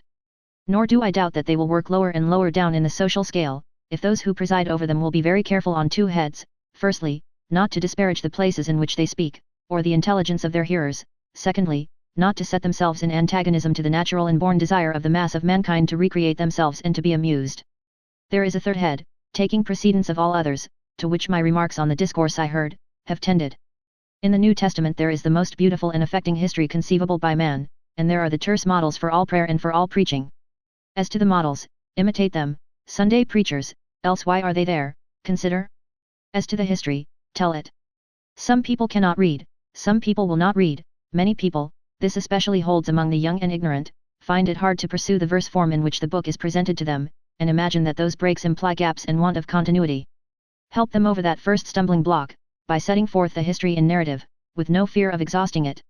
You will never preach so well, you will never move them so profoundly, you will never send them away with half so much to think of. Which is the better interest, Christ's choice of 12 poor men to help in those merciful wonders among the poor and rejected, or the pious bullying of a whole union full of paupers? What is your changed philosopher to wretched me, peeping in at the door out of the mud of the streets and of my life, when you have the widow's son to tell me about, the ruler's daughter, the other figure at the door when the brother of the 2 sisters was dead, and one of the 2 ran to the mourner, crying, "The Master is come and calleth for thee"? Let the preacher who will thoroughly forget himself and remember no individuality but one, and no eloquence but one, stand up before 4,000 men and women at the Britannia Theatre any Sunday night, recounting that narrative to them as fellow creatures, and he shall see a sight. Chapter 5. Poor Mercantile Jack. Is the sweet little cherub who sits smiling aloft and keeps watch on the life of poor Jack, commissioned to take charge of Mercantile Jack, as well as Jack of the National Navy? If not, who is? What is the cherub about, and what are we all about, when poor Mercantile Jack is having his brains slowly knocked out by penny weights, aboard the brig Beelzebub, or the bark Bowie knife, when he looks his last at that infernal craft, with the first officer's iron boot heel in his remaining eye, or with his dying body towed overboard in the ship's wake, while the cruel wounds in it do the multitudinous seas incarnadine? Is it unreasonable to entertain a belief that if, aboard the brig Beelzebub or the bark Bowie knife, the first officer did half the damage to cotton that he does to men, there would presently arise from both sides of the Atlantic so vociferous an invocation of the sweet little cherub who sits calculating aloft, keeping watch on the markets that pay, that such vigilant cherub would, with a winged sword, have that gallant officer's organ of destructiveness out of his head in the space of a flash of lightning? If it be unreasonable, then am I the most unreasonable of men, for I believe it with all my soul. This was my thought as I walked the dock quays at Liverpool, keeping watch on poor Mercantile Jack. Alas for me! I have long outgrown the state of sweet little cherub, but there I was, and there Mercantile Jack was, and very busy he was, and very cold he was, the snow yet lying in the frozen furrows of the land, and the northeast wind snipping off the tops of the little waves in the Mersey, and rolling them into hailstones to pelt him with. Mercantile Jack was hard at it, in the hard weather, as he mostly is in all weathers, poor Jack. He was girded to ships' masts and funnels of steamers, like a forester to a great oak, scraping and painting. He was lying out on yards, furling sails that tried to beat him off. He was dimly discernible up in a world of giant cobwebs, reefing and splicing. He was faintly audible down in holds, stowing and unshipping cargo. He was winding round and round at capstans melodious, monotonous, and drunk. He was of a diabolical aspect, with coaling for the antipodes. He was washing decks barefoot, with the breast of his red shirt open to the blast, though it was sharper than the knife in his leathern girdle. He was looking over bulwarks, all eyes and hair. He was standing by at the chute of the Cunard steamer, off tomorrow, as the stocks in trade of several butchers, poulterers, and fishmongers, poured down into the ice house. He was coming aboard of other vessels, with his kit in a tarpaulin bag, attended by plunderers to the very last moment of his shore-going existence. As though his senses, when released from the uproar of the elements, were under obligation to be confused by other turmoil, there was a rattling of wheels, a clattering of hoofs, a clashing of iron, a jolting of cotton and hides and casks and timber, an incessant deafening disturbance on the quays, that was the very madness of sound. And as, in the midst of it, he stood swaying about, with his hair blown all manner of wild ways, rather crazedly taking leave of his plunderers. All the rigging in the docks was shrill in the wind, and every little steamer coming and going across the Mersey was sharp in its blowing off, and every buoy in the river bobbed spitefully up and down, as if there were a general taunting chorus of "Come along, mercantile Jack! Ill-lodged, ill-fed, ill-used, hocussed, entrapped, anticipated, cleaned out. Come along, poor mercantile Jack, and be tempest-tossed till you are drowned." The uncommercial transaction which had brought me and Jack together, was this: I had entered the Liverpool police force, that I might have a look at the various unlawful traps which are every night set for Jack. As my term of service in that distinguished corps was short, and as my personal bias in the capacity of one of its members has ceased, no suspicion will attach to my evidence that it is an admirable force. Besides that it is composed, without favour, of the best men that can be picked, it is directed by an unusual intelligence. Its organization against fires, I take to be much better than the metropolitan system, and in all respects it tempers its remarkable vigilance with a still more remarkable discretion. Jack had knocked off work in the docks some hours, and I had taken, for purposes of identification, a photograph likeness of a thief, in the portrait room at our head police office. On the whole, he seemed rather complimented by the proceeding, and I had been on police parade, and the small hand of the clock was moving on to 10, when I took up my lantern to follow Mr. Superintendent to the traps that were set for Jack. In Mr. Superintendent I saw, as anybody might, a tall, well-looking, well-set-up man of a soldierly bearing, with a cavalry air, a good chest, and a resolute but not by any means ungentle face. He carried in his hand a plain black walking stick of hard wood, and whenever and wherever, at any after-time of the night, he struck it on the pavement with a ringing sound, it instantly produced a whistle out of the darkness, and a policeman. To this remarkable stick, I refer an air of mystery and magic which pervaded the whole of my perquisition among the traps that were set for Jack. We began by diving into the obscurest streets and lanes of the port. Suddenly pausing in a flow of cheerful discourse, before a dead wall, apparently some 10 miles long, Mr. Superintendent struck upon the ground, and the wall opened and shot out, with military salute of hand to temple, 2 policemen, not in the least surprised themselves, not in the least surprising Mr. Superintendent. "All right, Sharp Eye." "All right, sir." "All right, Trampfoot." "All right, sir." "Is Quick Gear there?" "Here am I, sir." "Come with us." "Yes, sir." So, Sharp Eye went before, and Mr. Superintendent and I went next, and Trampfoot and Quick Gear marched as rear guard. Sharp Eye, I soon had occasion to remark, had a skillful and quite professional way of opening doors, touched latches delicately, as if they were keys of musical instruments, opened every door he touched, as if he were perfectly confident that there was stolen property behind it, instantly insinuated himself, to prevent its being shut. Sharp Eye opened several doors of traps that were set for Jack, but Jack did not happen to be in any of them. They were all such miserable places that really, Jack, if I were you, I would give them a wider berth. In every trap, somebody was sitting over a fire, waiting for Jack. Now, it was a crouching old woman, like the picture of the Norwood gypsy in the old sixpenny dream books. Now, it was a crimp of the male sex, in a checked shirt and without a coat, reading a newspaper. Now, it was a man crimp and a woman crimp, who always introduced themselves as united in holy matrimony. Now, it was Jack's delight, his, lovely Nan, but they were all waiting for Jack, and were all frightfully disappointed to see us. "Who have you got upstairs here?" says Sharp Eye, generally. In the move-on tone. "Nobody, sir, sure not a blessed soul."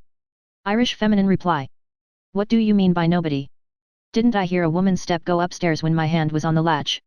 "Ah, sure then you're right, sir, I forgot her. 'Tis Annie Betsy White, sir." "Ah. You know Betsy, sir? Come down, Betsy darlin', and say the gentleman." Generally, Betsy looks over the banisters, the steep staircases in the room, with a forcible expression in her protesting face, of an intention to compensate herself for the present trial by grinding Jack finer than usual when he does come.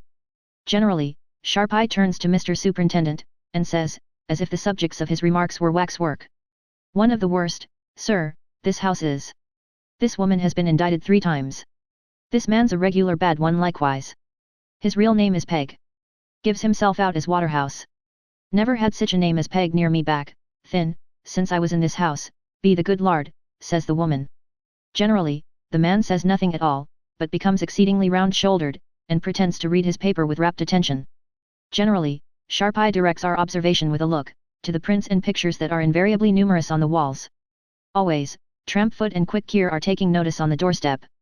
In default of Sharp Eye being acquainted with the exact individuality of any gentleman encountered, one of these 2 is sure to proclaim from the outer air, like a gruff spectre, that Jackson is not Jackson, but knows himself to be Fogel, or that Kenlin is Walker's brother, against whom there was not sufficient evidence, or that the man who says he never was at sea since he was a boy, came ashore from a voyage last Thursday, or sails tomorrow morning.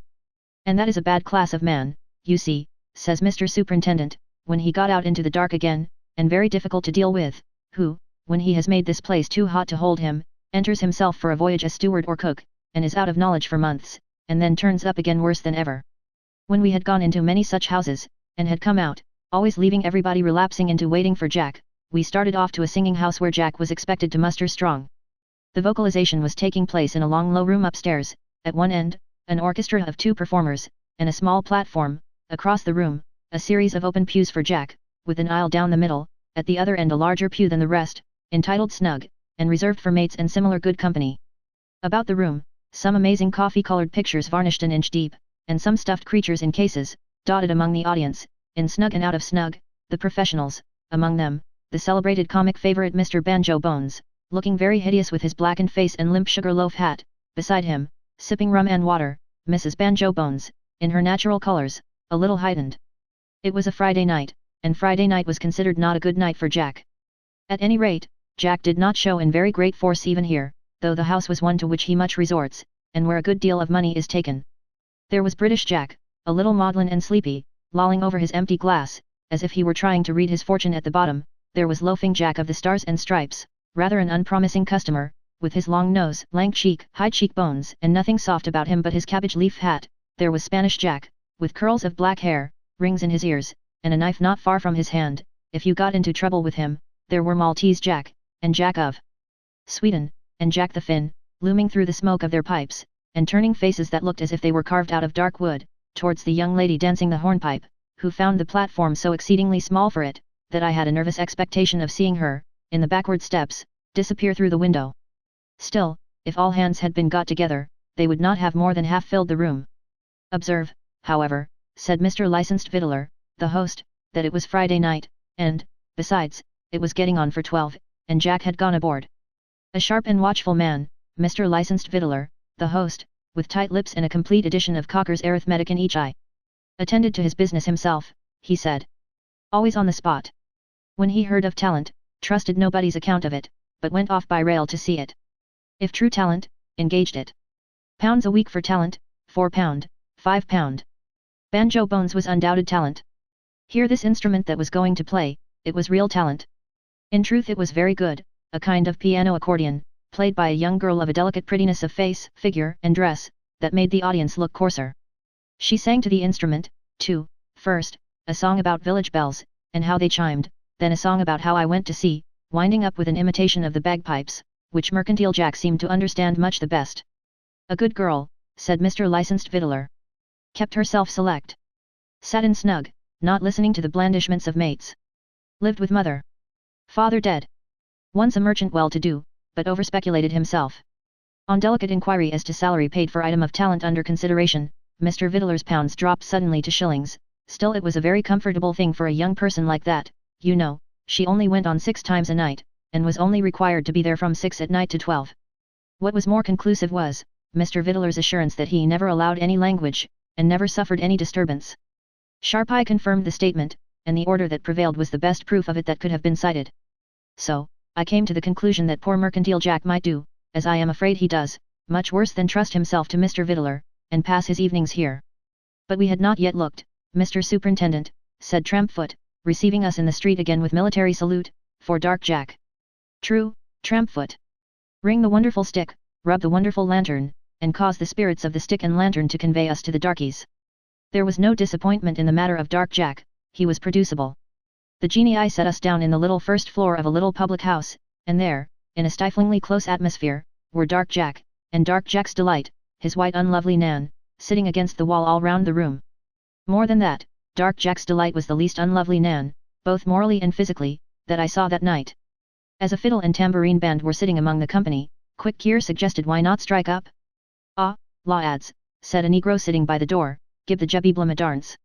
Tak ya pardlers, jebiblum, for quadrille. This was the landlord, in a Greek cap, and a dress half Greek and half English. As master of the ceremonies, he called all the figures, and occasionally addressed himself parenthetically, after this manner. When he was very loud, I use capitals. Now den. Hoy. 1. Right and left. Put a steam on, gib powder. Lot ice kale. Bal loon say. Lemonade. 2. Add warns and go back, gib a breakdown, shake it out o yourselves, keep 'em oval. Swing corners, bal loon say, and lemonade. Hoy. 3. Gent come for ard with a lady and go back, hopper side come for ard and do what you can. Eo hoy. Bal loon say, and leadle lemonade. Dat hair nigger by fireplace hind a time, shake it out o yourselves, gib a breakdown. Now den. Hoy. 4. Lemonade. Bal loon say, and swing. 4 ladies meet in middle, 4 gents goes round ladies, 4 gents passes out under ladies' arms, swing and lemonade till a music can't play no more. Hoy, hoy. The male dancers were all blacks, and one was an unusually powerful man of 6 feet 3 or 4. The sound of their flat feet on the floor was as unlike the sound of white feet as their faces were unlike white faces. They toed and heeled, shuffled, double shuffled, covered the buckle, and beat the time out, rarely, dancing with a great show of teeth, and with a childish good-humoured enjoyment that was very prepossessing. They generally kept together, these poor fellows, said Mr. Superintendent, because they were at a disadvantage singly, and liable to slights in the neighbouring streets. But, if I were Light Jack, I should be very slow to interfere oppressively with Dark Jack, for, whenever I have had to do with him I have found him a simple and a gentle fellow. Bearing this in mind, I asked his friendly permission to leave him restoration of beer, in wishing him good night, and thus it fell out that the last words I heard him say as I blundered down the worn stairs, were, Jebby Blum's elf. Ladies drinks fust. The night was now well on into the morning, but, for miles and hours we explored a strange world, where nobody ever goes to bed, but everybody is eternally sitting up, waiting for Jack. This exploration was among a labyrinth of dismal courts and blind alleys, called entries, kept in wonderful order by the police, and in much better order than by the corporation, the want of gaslight in the most dangerous and infamous of these places being quite unworthy of so spirited a town. I need describe but 2 or 3 of the houses in which Jack was waited for as specimens of the rest. Many we attained by noisome passages so profoundly dark that we felt our way with our hands. Not one of the whole number we visited, was without its show of prints and ornamental crockery, the quantity of the latter set forth on little shelves and in little cases, in otherwise wretched rooms, indicating that mercantile Jack must have an extraordinary fondness for crockery, to necessitate so much of that bait in his traps. Among such garniture, in one front parlour in the dead of the night, 4 women were sitting by a fire. One of them had a male child in her arms. On a stool among them was a swarthy youth with a guitar, who had evidently stopped playing when our footsteps were heard. Well, how do you do, says Mr. Superintendent, looking about him. Pretty well, sir, and hope you gentlemen are going to treat us ladies, now you have come to see us. Order there, says Sharpeye. None of that, says Quick Ear. Trampfoot, outside, is heard to confide to himself, Megsison's lot this is. And a bad un. Well, says Mr. Superintendent, laying his hand on the shoulder of the swarthy youth, and who's this? Antonio, sir. And what does he do here? Come to give us a bit of music. No harm in that, I suppose. A young foreign sailor. Yes. He's a Spaniard. You're a Spaniard, ain't you, Antonio? Me Spanish. And he don't know a word you say, not he, not if you was to talk to him till doomsday. Triumphantly, as if it redounded to the credit of the house. Will he play something? Oh, yes, if you like. Play something, Antonio. You ain't ashamed to play something, are you? The cracked guitar raises the feeblest ghost of a tune, and 3 of the women keep time to it with their heads, and the 4th with the child. If Antonio has brought any money in with him, I am afraid he will never take it out, and it even strikes me that his jacket and guitar may be in a bad way. But, the look of the young man and the tinkling of the instrument so change the place in a moment to a leaf out of Don Quixote, that I wonder where his mule is stabled, until he leaves off.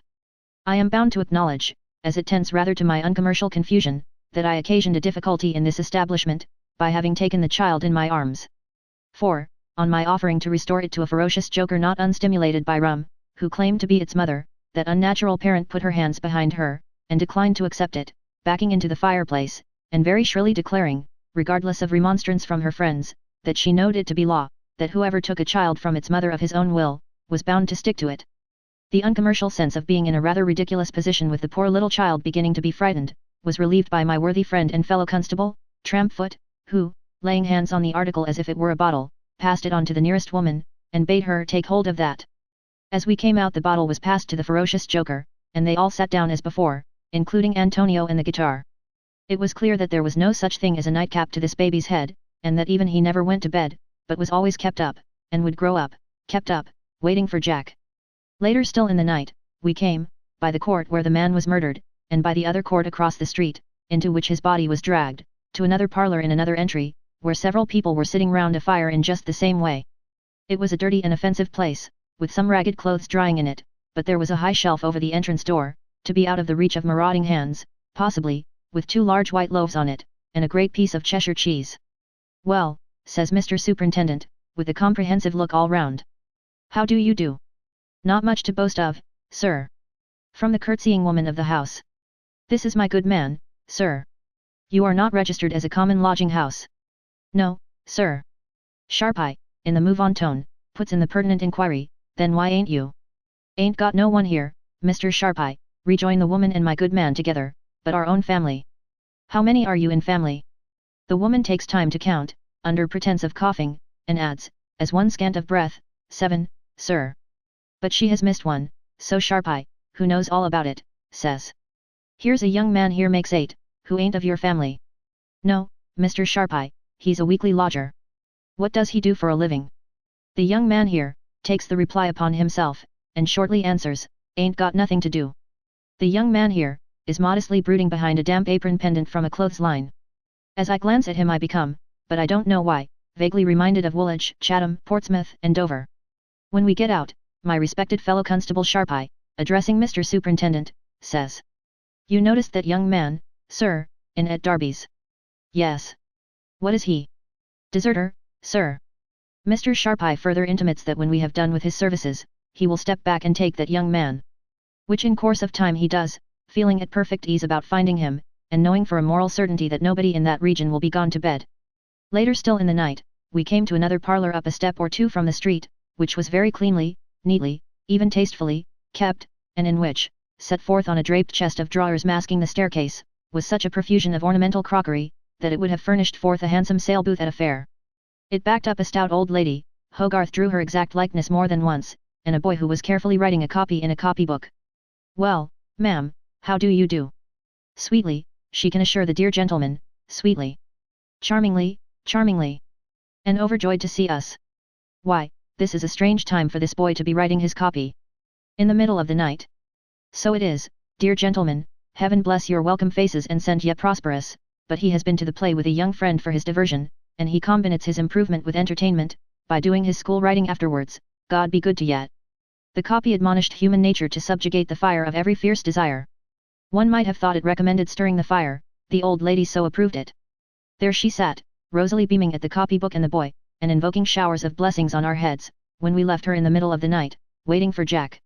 Later still in the night, we came to a nauseous room with an earth floor, into which the refuse scum of an alley trickled. The stench of this habitation was abominable, the seeming poverty of it, diseased and dire. Yet, here again, was visitor or lodger, a man sitting before the fire, like the rest of them elsewhere, and apparently not distasteful to the mistress's niece, who was also before the fire. The mistress herself had the misfortune of being in jail. 3 weird old women of transcendent ghastliness, were at needlework at a table in this room. Says Trampfoot to first witch, "What are you making?" Says she, "Money bags." "What are you making?" retorts Trampfoot, a little off his balance. "Bags to hold your money," says the witch, shaking her head, and setting her teeth, "you as has got it."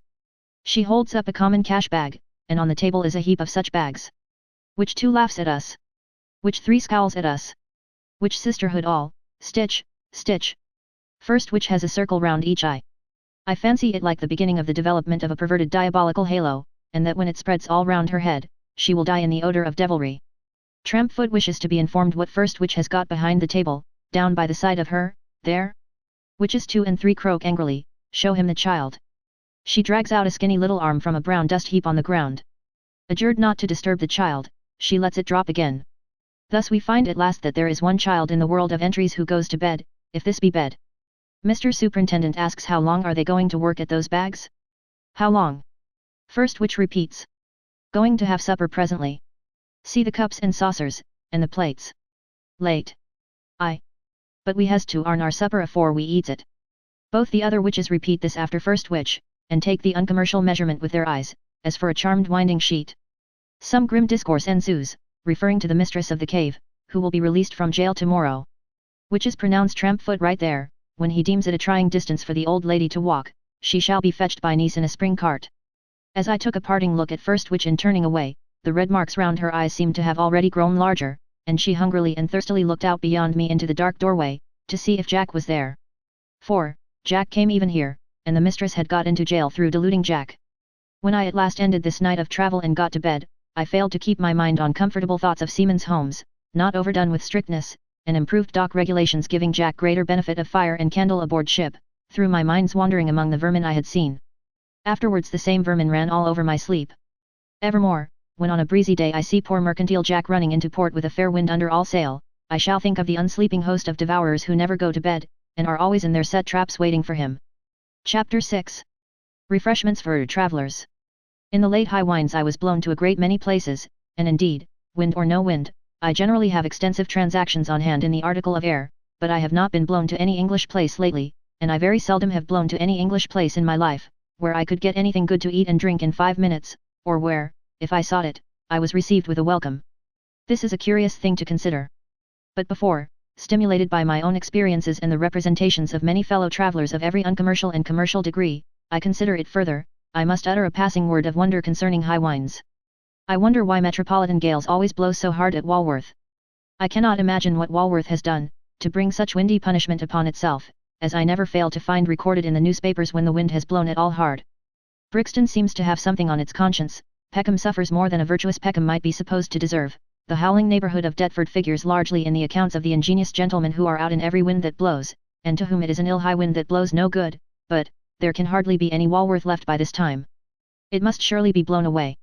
I have read of more chimney stacks and house copings coming down with terrific smashes at Walworth, and of more sacred edifices being nearly, not quite, blown out to sea from the same accursed locality, than I have read of practised thieves with the appearance and manners of gentlemen, a popular phenomenon which never existed on earth out of fiction and a police report.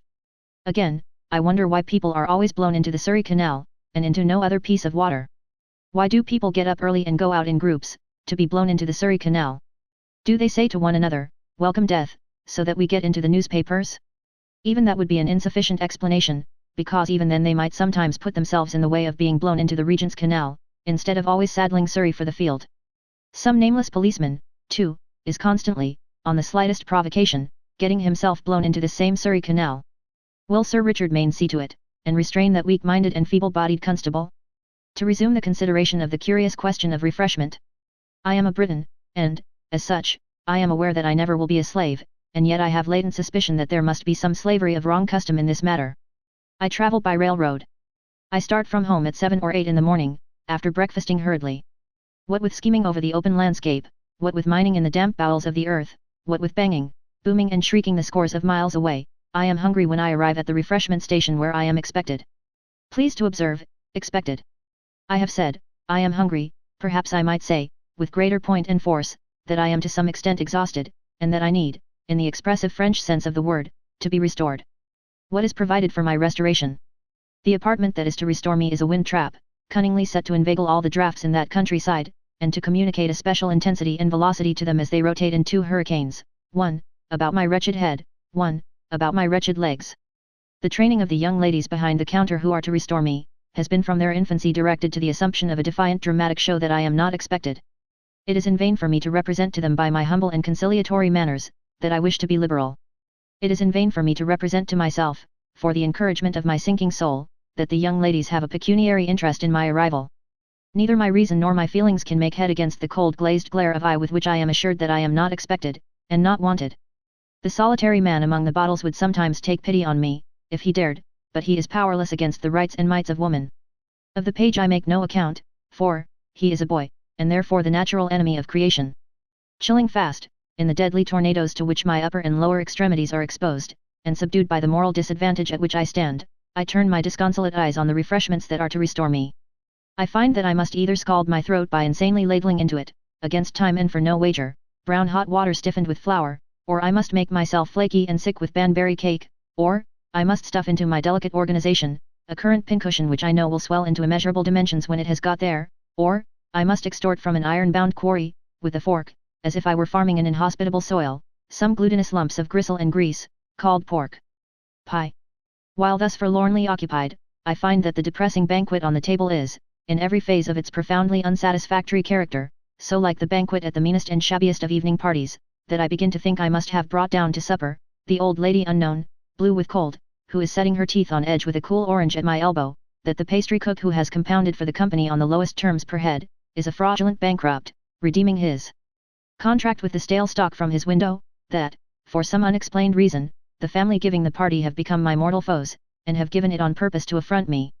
Or, I fancy that I am breaking up again, at the evening conversazione at school, charged 2 and 6pence in the half-year's bill, or breaking down again at that celebrated evening party given at Mrs. Bogles's boarding house when I was a boarder there, on which occasion Mrs. Bogles was taken in execution by a branch of the legal profession who got in as the harp, and was removed, with the keys and subscribed capital, to a place of durance, half an hour prior to the commencement of the festivities. Take another case. Mr. Greyes-and-Glanz, of the Midland Counties, came to London by railroad one morning last week, accompanied by the amiable and fascinating Mrs. Greyes-and-Glanz. Mr. G is a gentleman of a comfortable property, and had a little business to transact at the Bank of England, which required the concurrence and signature of Mrs. G.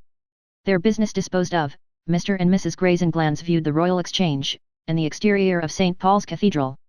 The spirits of Mrs. Greyes-and-Glanz then gradually beginning to flag, Mr. Greyes-and-Glanz, who is the tenderest of husbands, remarked with sympathy, "Arabella, my dear, fear you are faint."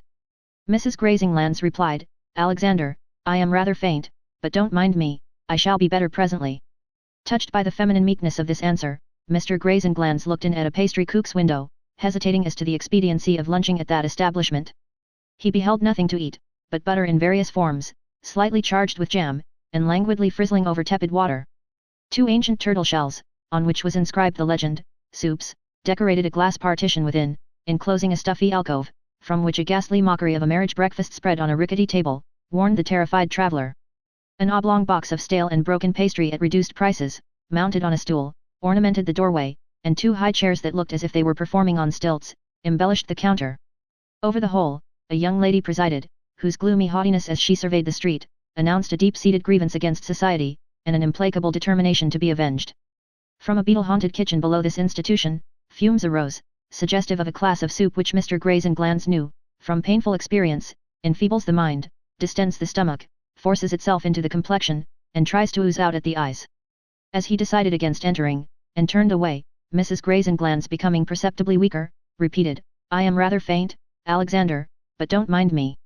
Urged to new efforts by these words of resignation, Mr. Greyes-and-Glanz looked in at a cold and floury baker's shop, where utilitarian buns unrelieved by a current, consorted with hard biscuits, a stone filter of cold water, a hard pale clock, and a hard little old woman with flaxen hair, of an undeveloped farinaceous aspect, as if she had been fed upon seeds. He might have entered even here, but for the timely remembrance coming upon him that Jaw-Earrings was but round the corner. Now, Jaw-Earrings being an hotel for families and gentlemen, in high repute among the Midland counties, Mr. Greyes-and-Glanz plucked up a great spirit when he told Mrs. Greyes-and-Glanz she should have a chop there. That lady, likewise, felt that she was going to see life. Arriving on that gay and festive scene, they found the second waiter, in a flabby undress, cleaning the windows of the empty coffee room, and the first waiter, denuded of his white tie, making up his cruets behind the post office directory. The latter, who took them in hand, was greatly put out by their patronage, and showed his mind to be troubled by a sense of the pressing necessity of instantly smuggling Mrs. Greyes-and-Glanz into the obscurest corner of the building. This slighted lady, who is the pride of her division of the county, was immediately conveyed, by several dark passages, and up and down several steps, into a penitential apartment at the back of the house, where 5 invalid old plate warmers leaned up against one another under a discarded old melancholy sideboard, and where the wintry leaves of all the dining tables in the house lay thick. Also, a sofa, of incomprehensible form regarded from any so faint point of view, murmured bed, while an air of mingled fluffiness and heel taps, added, second waiters. Secreted in this dismal hold, objects of a mysterious distrust and suspicion, Mr. Greyes-and-Glanz and his charming partner waited 20 minutes for the smoke, for it never came to a fire, 25 minutes for the sherry, half an hour for the tablecloth, 40 minutes for the knives and forks, 3/4 of an hour for the chops, and an hour for the potatoes. On settling the little bill, which was not much more than the day's pay of a lieutenant in the Navy, Mr. Greyes-and-Glanz took heart to remonstrate against the general quality and cost of his reception.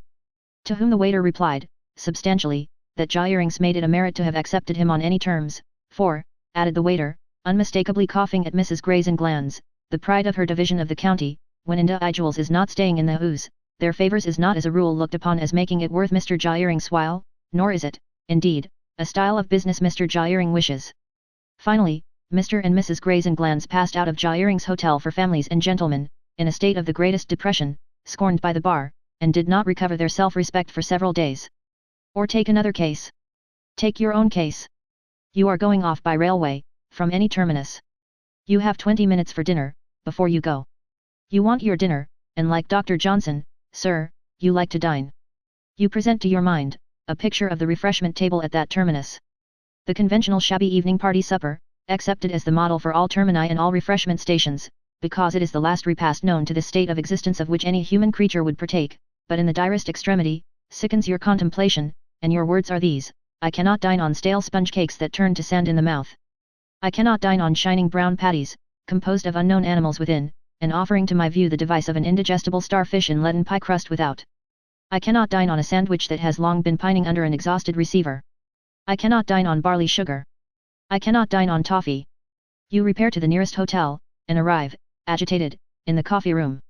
It is a most astonishing fact that the waiter is very cold to you. Account for it how you may, smooth it over how you will, you cannot deny that he is cold to you. He is not glad to see you, he does not want you, he would much rather you hadn't come. He opposes to your flushed condition, an immovable composure. As if this were not enough, another waiter, born, as it would seem, expressly to look at you in this passage of your life, stands at a little distance, with his napkin under his arm and his hands folded, looking at you with all his might. You impress on your waiter that you have 10 minutes for dinner, and he proposes that you shall begin with a bit of fish which will be ready in 20. That proposal declined, he suggests, as a neat originality, a veal or mutton cutlet. You close with either cutlet, anything. He goes, leisurely, behind a door and calls down some unseen shaft. A ventriloquial dialogue ensues, tending finally to the effect that veal only is available on the spur of the moment. You anxiously call out, veal, then.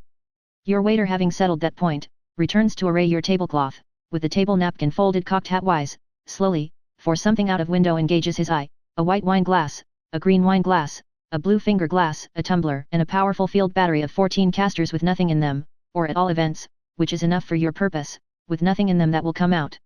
All this time, the other waiter looks at you, with an air of mental comparison and curiosity, now, as if it had occurred to him that you are rather like his brother.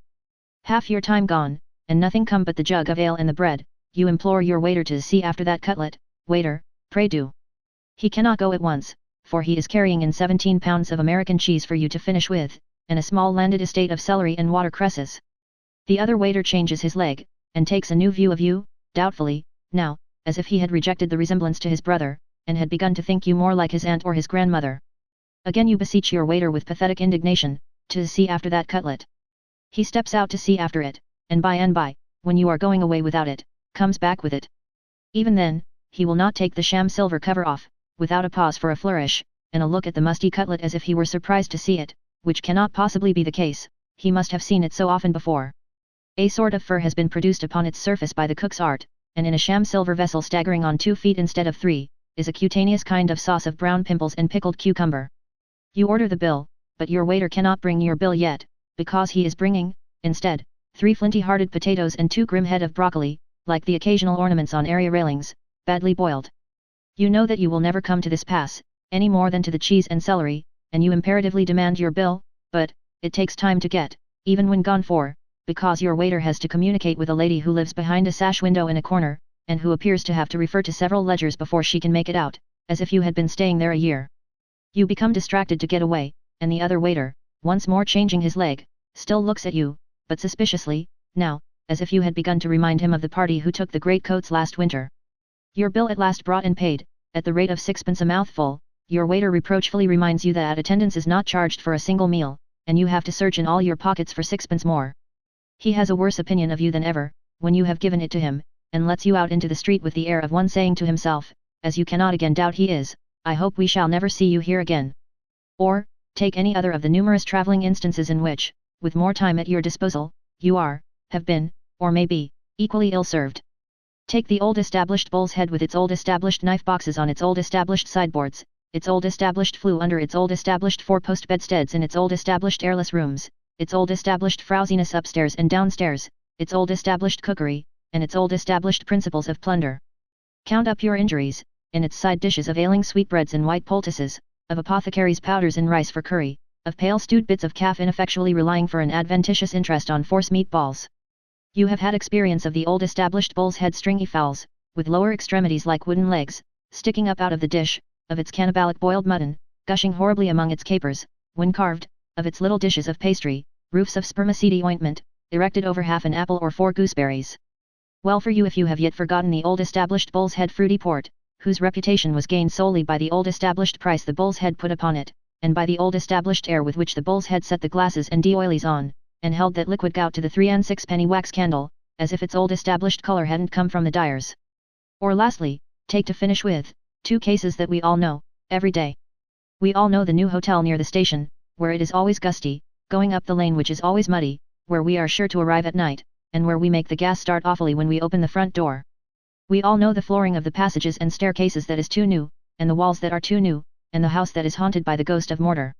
We all know the doors that have cracked, and the cracked shutters through which we get a glimpse of the disconsolate moon. We all know the new people, who have come to keep the new hotel, and who wish they had never come, and who, inevitable result, wish we had never come. We all know how much too scant and smooth and bright the new furniture is, and how it has never settled down, and cannot fit itself into right places, and will get into wrong places. We all know how the gas, being lighted, shows maps of damp upon the walls. We all know how the ghost of mortar passes into our sandwich, stirs our negus, goes up to bed with us, ascends the pale bedroom chimney, and prevents the smoke from following. We all know how a leg of our chair comes off at breakfast in the morning, and how the dejected waiter attributes the accident to a general greenness pervading the establishment, and informs us, in reply to a local inquiry, that he is thankful to say he is an entire stranger in that part of the country and is going back to his own connection on Saturday. We all know, on the other hand, the great station hotel belonging to the company of proprietors, which has suddenly sprung up in the back outskirts of any place we like to name, and where we look out of our palatial windows at little backyards and gardens, old summer houses, fowl houses, pigeon traps, and pigsties. We all know this hotel in which we can get anything we want, after its kind, for money, but where nobody is glad to see us, or sorry to see us, or minds our bill paid, whether we come or go, or how, or when, or why, or cares about us. We all know this hotel, where we have no individuality, but put ourselves into the general post, as it were, and are sorted and disposed of according to our division. We all know that we can get on very well indeed at such a place, but still not perfectly well, and this may be, because the place is largely wholesale, and there is a lingering personal retail interest within us that asks to be satisfied. To sum up, my uncommercial traveling has not yet brought me to the conclusion that we are close to perfection in these matters. And just as I do not believe that the end of the world will ever be near at hand, so long as any of the very tiresome and arrogant people who constantly predict that catastrophe are left in it, so, I shall have small faith in the hotel millennium, while any of the uncomfortable superstitions I have glanced at remain in existence. Chapter 7. Traveling Abroad.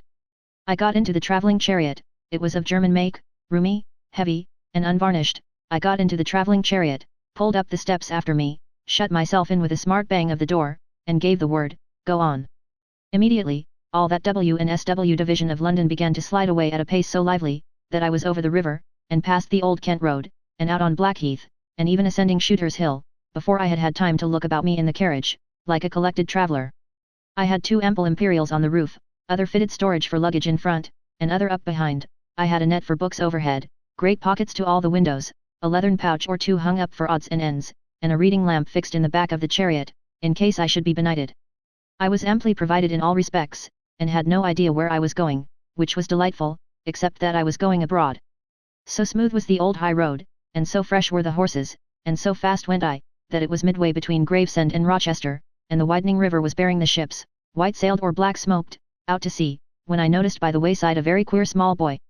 "Holloa," said I, to the very queer small boy, "where do you live?" "At Chatham," says he. "What do you do there?" says I. "I go to school," says he. I took him up in a moment, and we went on. Presently, the very queer small boy says, "This is Gad's Hill we are coming to, where Falstaff went out to rob those travellers, and ran away." "You know something about Falstaff, said I. "All about him," said the very queer small boy. "I am old, I am 9, and I read all sorts of books. But do let us stop at the top of the hill, and look at the house there, if you please." "You admire that house," said I. "Bless you, sir," said the very queer small boy, "when I was not more than half as old as 9, it used to be a treat for me to be brought to look at it. And now, I am 9, I come by myself to look at it.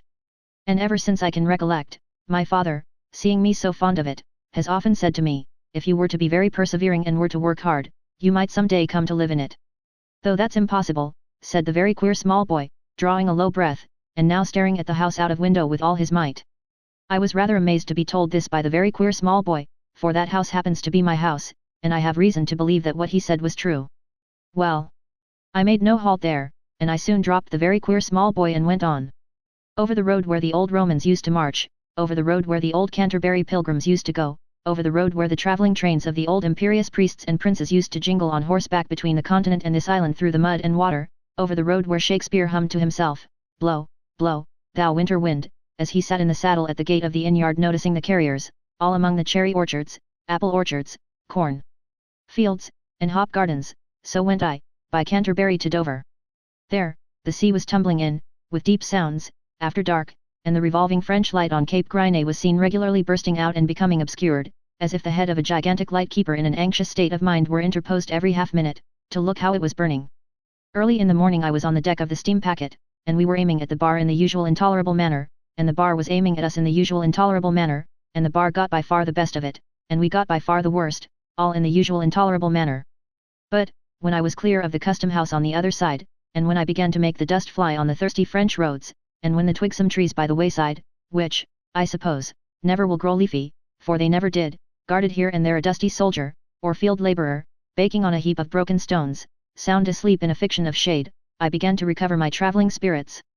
Coming upon the breaker of the broken stones, in a hard, hot, shining hat, on which the sun played at a distance as on a burning glass, I felt that now, indeed, I was in the dear old France of my affections. I should have known it, without the well-remembered bottle of rough ordinary wine, the cold roast fowl, the loaf and the pinch of salt, on which I lunched with unspeakable satisfaction, from one of the stuffed pockets of the chariot. I must have fallen asleep after lunch, for when a bright face looked in at the window, I started, and said, "Good God, Louis, I dreamed you were dead." My cheerful servant laughed, and answered, "Me? Not at all, sir. How glad I am to wake. What are we doing, Louis?" "We go to take relay of horses." "Will you walk up the hill?" "Certainly." Welcome the old French hill, with the old French lunatic, not in the most distant degree related to Sternes Maria, living in a thatched dog kennel halfway up, and flying out with his crutch and his big head and extended nightcap, to be beforehand with the old men and women exhibiting crippled children, and with the children exhibiting old men and women, ugly and blind, who always seemed by resurrectionary process to be recalled out of the elements for the sudden peopling of the solitude. "It is well," said I, scattering among them what small coin I had, "here comes Louis, and I am quite roused from my nap." We journeyed on again, and I welcomed every new assurance that France stood where I had left it. There were the posting houses, with their archways, dirty stable yards, and clean postmasters' wives, bright women of business, looking on at the putting to of the horses. There were the postilions counting what money they got, into their hats, and never making enough of it. There were the standard population of grey horses of Flanders descent, invariably biting one another when they got a chance. There were the fleecy sheepskins, looped on over their uniforms by the postilions, like bibbed aprons when it blew and rained. There were their jackboots, and their cracking whips.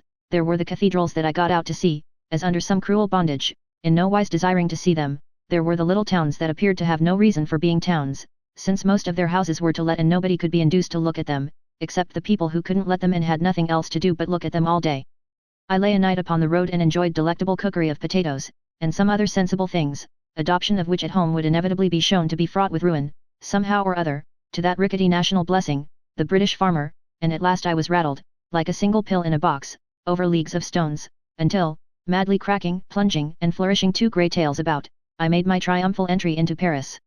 At Paris, I took an upper apartment for a few days in one of the hotels of the Rue de Rivoli, my front windows looking into the garden of the Tuileries, where the principal difference between the nursemaids and the flowers seemed to be that the former were locomotive and the latter not. My back windows looking at all the other back windows in the hotel, and deep down into a paved yard, where my German chariot had retired under a tight-fitting archway, to all appearance for life, and where bells rang all day without anybody's minding them but certain chamberlains with feather brooms and green baize caps, who here and there leaned out of some high window placidly looking down, and where neat waiters with trays on their left shoulders passed and repassed from morning to night. Whenever I am at Paris, I am dragged by invisible force into the morgue. I never want to go there, but am always pulled there. One Christmas day, when I would rather have been anywhere else, I was attracted in, to see an old grey man lying all alone on his cold bed, with the tap of water turned on over his grey hair, and running, drip, drip, drip, down his wretched face until it got to the corner of his mouth, where it took a turn, and made him look sly. One New Year's morning, by the same token, the sun was shining outside, and there was a mountebank balancing a feather on his nose, within a yard of the gate, I was pulled in again to look at a flaxen-haired boy of 18, with a heart hanging on his breast, from his mother, was engraven on it, who had come into the net across the river, with a bullet wound in his fair forehead and his hands cut with a knife, but whence or how was a blank mystery. This time, I was forced into the same dread place, to see a large dark man whose disfigurement by water was in a frightful manner comic, and whose expression was that of a prize fighter who had closed his eyelids under a heavy blow, but was going immediately to open them, shake his head, and come up smiling. Oh, what this large dark man cost me in that bright city! It was very hot weather, and he was none the better for that, and I was much the worse.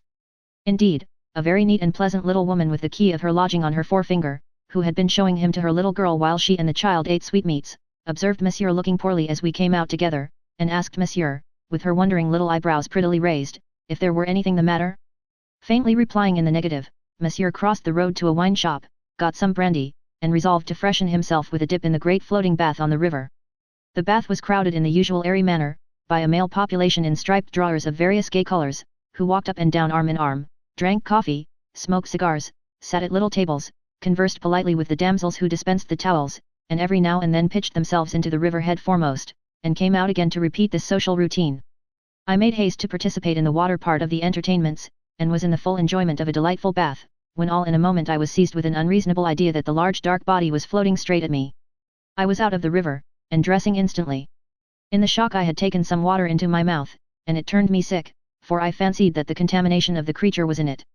I had got back to my cool darkened room in the hotel, and was lying on a sofa there, before I began to reason with myself.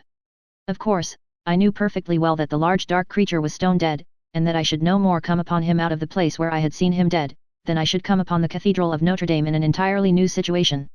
What troubled me was the picture of the creature, and that had so curiously and strongly painted itself upon my brain, that I could not get rid of it until it was worn out. I noticed the peculiarities of this possession, while it was a real discomfort to me.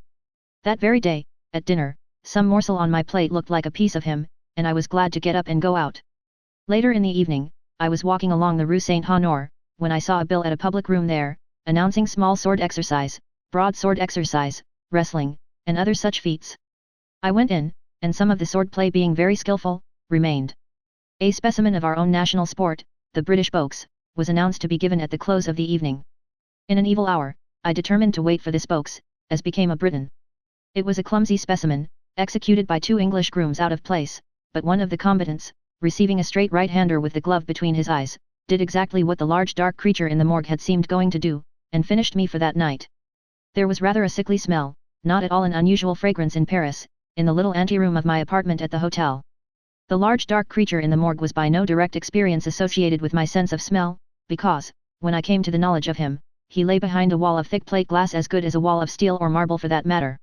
Yet the whiff of the room never failed to reproduce him. What was more curious, was the capriciousness with which his portrait seemed to light itself up in my mind, elsewhere. I might be walking in the Palais Royal, lazily enjoying the shop windows, and might be regaling myself with one of the ready-made clothes shops that are set out there. My eyes, wandering over impossible waisted dressing gowns and luminous waistcoats, would fall upon the master, or the shopman, or even the very dummy at the door, and would suggest to me, something like him, and instantly I was sickened again. This would happen at the theatre, in the same manner. Often it would happen in the street, when I certainly was not looking for the likeness, and when probably there was no likeness there. It was not because the creature was dead that I was so haunted, because I know that I might have been, and I know it because I have been, equally attended by the image of a living aversion. This lasted about a week. The picture did not fade by degrees, in the sense that it became a whit less forcible and distinct, but in the sense that it obtruded itself less and less frequently. The experience may be worth considering by some who have the care of children. It would be difficult to overstate the intensity and accuracy of an intelligent child's observation. At that impressible time of life, it must sometimes produce a fixed impression. If the fixed impression be of an object terrible to the child, it will be, for want of reasoning upon, inseparable from great fear. Force the child at such a time, be Spartan with it, send it into the dark against its will, leave it in a lonely bedroom against its will, and you had better murder it. On a bright morning I rattled away from Paris, in the German chariot, and left the large dark creature behind me for good. I ought to confess, though, that I had been drawn back to the morgue, after he was put underground, to look at his clothes, and that I found them frightfully like him, particularly his boots. However, I rattled away for Switzerland, looking forward and not backward, and so we parted company. Welcome again, the long, long spell of France, with the queer country inns, full of vases of flowers and clocks, in the dull little town, and with the little population not at all dull on the little boulevard in the evening, under the little trees. Welcome Monsieur the Cure, walking alone in the early morning a short way out of the town, reading that eternal breviary of yours, which surely might be almost read, without book, by this time. Welcome Monsieur the Cure, later in the day, jolting through the highway dust, as if you had already ascended to the cloudy region, in a very big-headed cabriolet, with the dried mud of a dozen winters on it.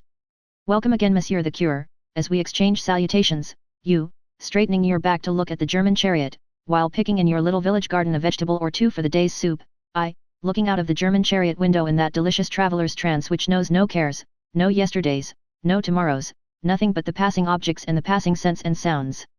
And so I came, in due course of delight, to Strasbourg, where I passed a wet Sunday evening at a window, while an idle trifle of a vaudeville was played for me at the opposite house.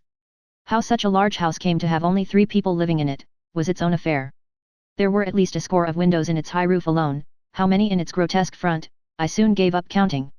The owner was a shopkeeper, by name Straudenheim, by trade, I couldn't make out what by trade, for he had forborne to write that up, and his shop was shut.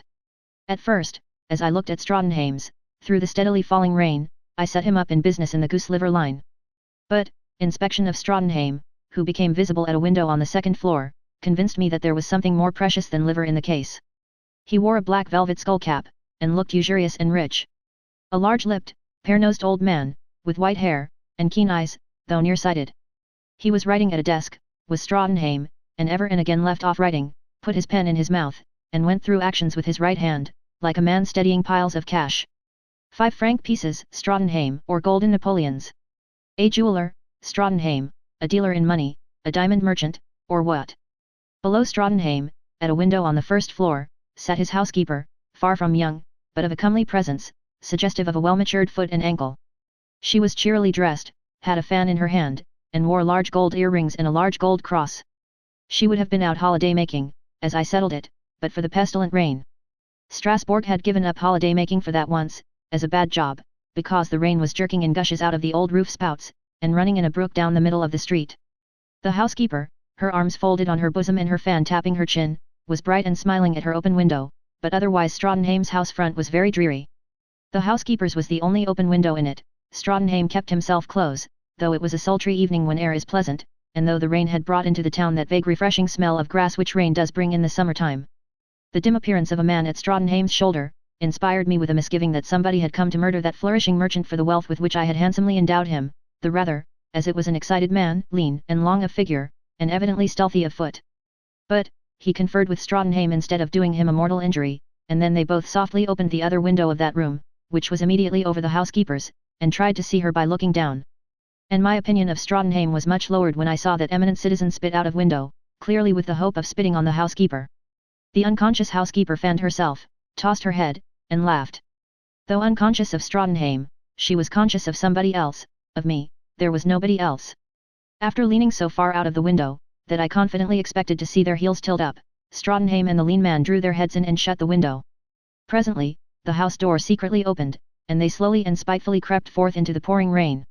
They were coming over to me, I thought, to demand satisfaction for my looking at the housekeeper, when they plunged into a recess in the architecture under my window and dragged out the puniest of little soldiers, begirt with the most innocent of little swords.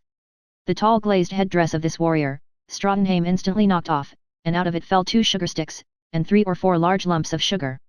The warrior made no effort to recover his property or to pick up his shako, but looked with an expression of attention at Straudenheim when he kicked him 5 times, and also at the lean man when he kicked him 5 times, and again at Straudenheim when he tore the breast of his, the warrior's, little coat open, and shook all his 10 fingers in his face, as if they were 10,000.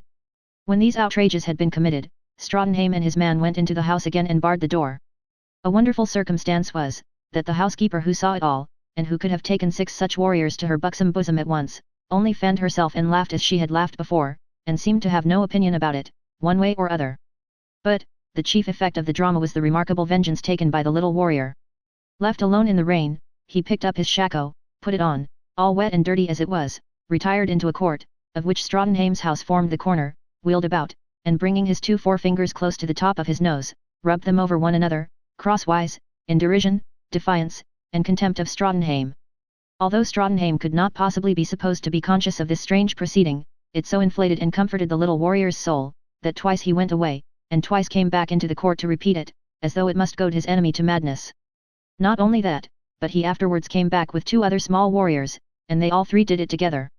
Not only that, as I live to tell the tale, but just as it was falling quite dark, the 3 came back, bringing with them a huge bearded sapper, whom they moved, by recital of the original wrong, to go through the same performance, with the same complete absence of all possible knowledge of it on the part of Strautenheim. And then they all went away, arm in arm, singing. I went away too, in the German chariot at sunrise, and rattled on, day after day, like one in a sweet dream, with so many clear little bells on the harness of the horses, that the nursery rhyme about Banbury Cross and the venerable lady who rode in state there, was always in my ears.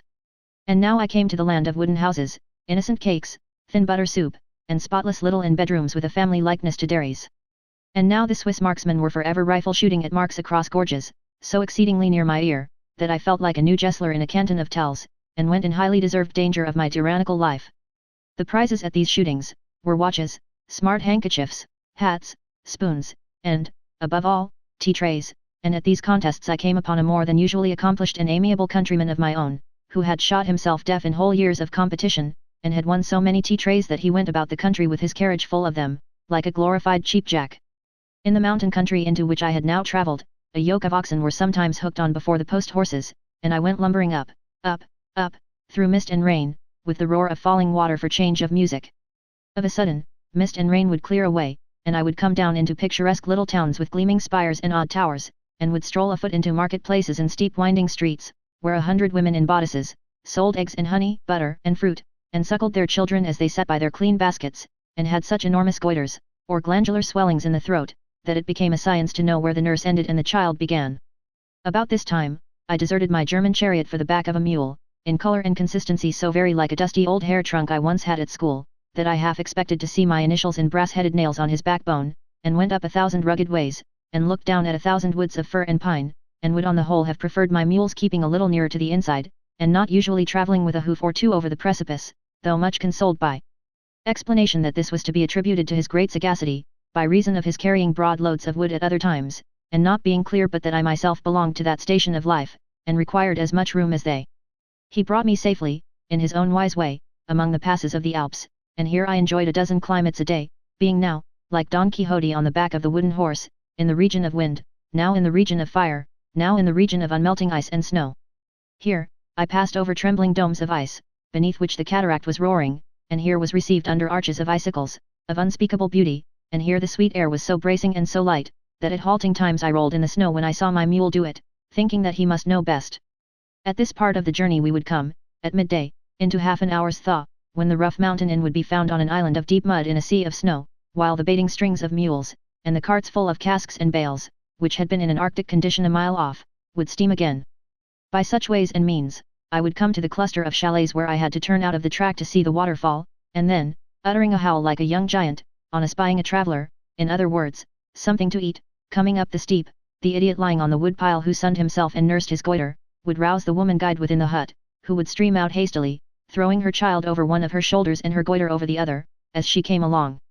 I slept at religious houses, and bleak refuges of many kinds, on this journey, and by the stove at night heard stories of travellers who had perished within call in wreaths and drifts of snow. One night the stove within, and the cold outside, awakened childish associations long forgotten, and I dreamed I was in Russia, the identical serf out of a picture book I had, before I could read it for myself, and that I was going to be knouted by a noble personage in a fur cap, boots and earrings, who, I think, must have come out of some melodrama.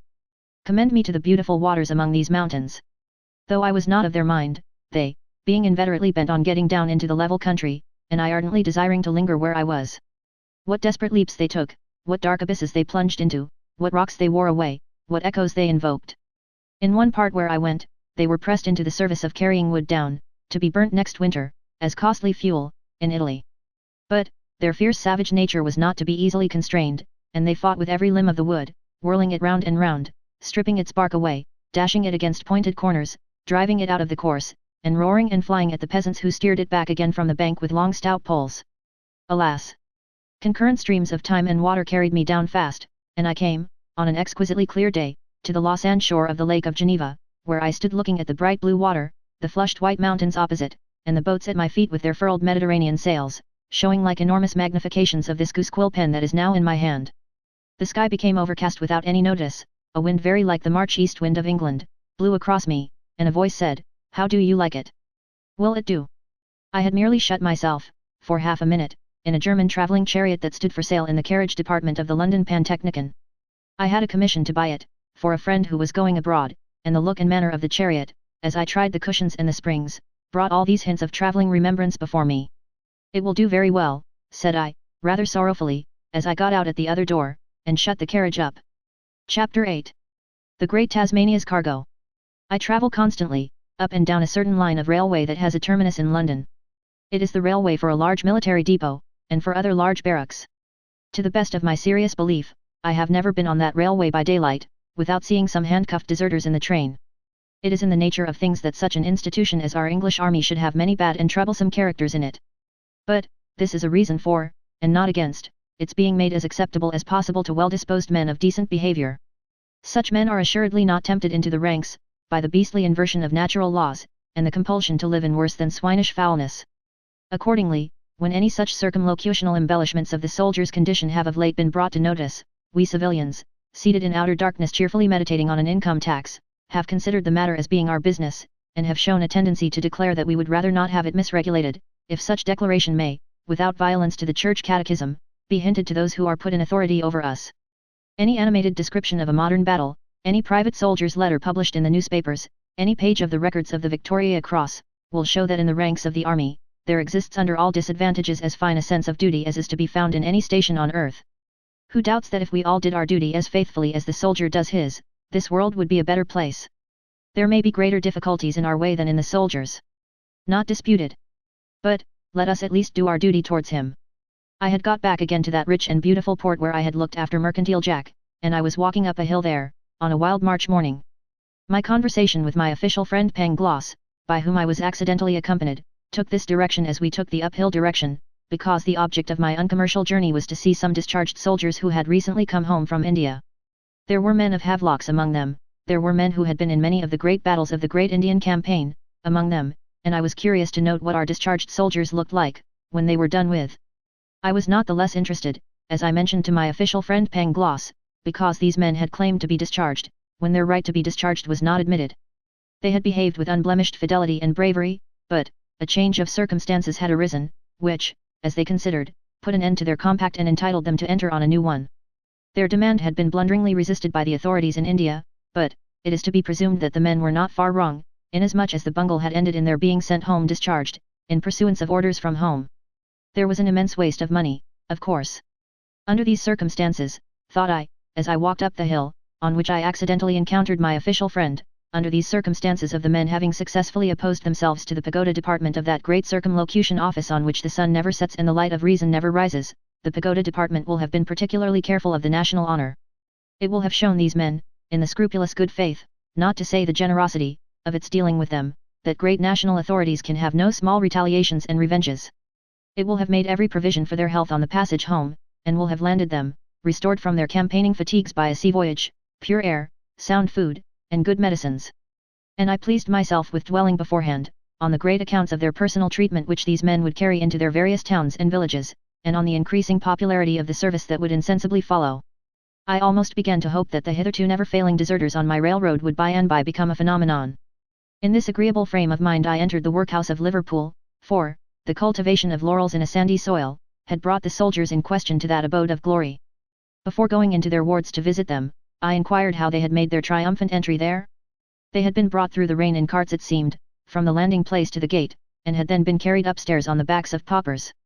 Their groans and pains during the performance of this glorious pageant, had been so distressing, as to bring tears into the eyes of spectators but too well accustomed to scenes of suffering. The men were so dreadfully cold, that those who could get near the fires were hard to be restrained from thrusting their feet in among the blazing coals. They were so horribly reduced, that they were awful to look upon. Racked with dysentery and blackened with scurvy, 140 wretched soldiers had been revived with brandy and laid in bed. My official friend Pangloss is lineally descended from a learned doctor of that name, who was once tutor to Candide, an ingenious young gentleman of some celebrity. In his personal character, he is as humane and worthy a gentleman as any I know. In his official capacity, he unfortunately preaches the doctrines of his renowned ancestor, by demonstrating on all occasions that we live in the best of all possible official worlds. In the name of humanity, said I, how did the men fall into this deplorable state? Was the ship well found in stores? I am not here to asseverate that I know the fact, of my own knowledge, answered Pangloss, but I have grounds for asserting that the stores were the best of all possible stores. A medical officer laid before us, a handful of rotten biscuit, and a handful of split peas. The biscuit was a honeycombed heap of maggots, and the excrement of maggots. The peas were even harder than this filth. A similar handful had been experimentally boiled 6 hours, and had shown no signs of softening. These were the stores on which the soldiers had been fed. The beef, I began, when Pangloss cut me short. Was the best of all possible beef, said he. But, behold, there was laid before us certain evidence given at the coroner's inquest, holden on some of the men, who had obstinately died of their treatment, and from that evidence it appeared that the beef was the worst of possible beef. Then I lay my hand upon my heart, and take my stand, said Pangloss, by the pork, which was the best of all possible pork. But look at this food before our eyes, if one may so misuse the word, said I. Would any inspector who did his duty, pass such abomination? It ought not to have been passed, Pangloss admitted. Then the authorities out there, I began, when Pangloss cut me short again. There would certainly seem to have been something wrong somewhere, said he, but I am prepared to prove that the authorities out there, are the best of all possible authorities. I never heard of any impeached public authority in my life, who was not the best public authority in existence. We are told of these unfortunate men being laid low by scurvy, said I. Since lime juice has been regularly stored and served out in our navy, surely that disease, which used to devastate it, has almost disappeared? Was there lime juice aboard this transport? My official friend was beginning the best of all possible, when an inconvenient medical forefinger pointed out another passage in the evidence, from which it appeared that the lime juice had been bad too. Not to mention that the vinegar had been bad too, the vegetables bad too, the cooking accommodation insufficient, if there had been anything worth mentioning to cook, the water supply exceedingly inadequate, and the beer sour. Then the men, said Pangloss, a little irritated, were the worst of all possible men. In what respect? I asked. Oh. Habitual drunkards, said Pangloss. But, again the same incorrigible medical forefinger pointed out another passage in the evidence, showing that the dead men had been examined after death, and that they, at least, could not possibly have been habitual drunkards, because the organs within them which must have shown traces of that habit, were perfectly sound. And besides, said the 3 doctors present, one and all, habitual drunkards brought as low as these men have been, could not recover under care and food, as the great majority of these men are recovering. They would not have strength of constitution to do it. Reckless and improvident dogs, then, said Pangloss. Always are, 9 times out of 10. I turned to the master of the workhouse, and asked him whether the men had any money. Money, said he. I have in my iron safe, nearly 400 pounds of theirs, the agents have nearly 100 pounds more and many of them have left money in Indian banks besides. Ha, said I to myself, as we went upstairs, this is not the best of all possible stories, I doubt. We went into a large ward, containing some 20 or 25 beds. We went into several such wards, one after another. I find it very difficult to indicate what a shocking sight I saw in them, without frightening the reader from the perusal of these lines, and defeating my object of making it known. Oh, the sunken eyes that turned to me as I walked between the rows of beds, or, worse still, that glazedly looked at the white ceiling, and saw nothing and cared for nothing. Here, lay the skeleton of a man, so lightly covered with a thin unwholesome skin, that not a bone in the anatomy was clothed, and I could clasp the arm above the elbow, in my finger and thumb. Here, lay a man with the black scurvy eating his legs away, his gums gone, and his teeth all gaunt and bare. This bed was empty, because gangrene had set in, and the patient had died but yesterday. That bed was a hopeless one, because its occupant was sinking fast, and could only be roused to turn the poor pinched mask of face upon the pillow, with a feeble moan.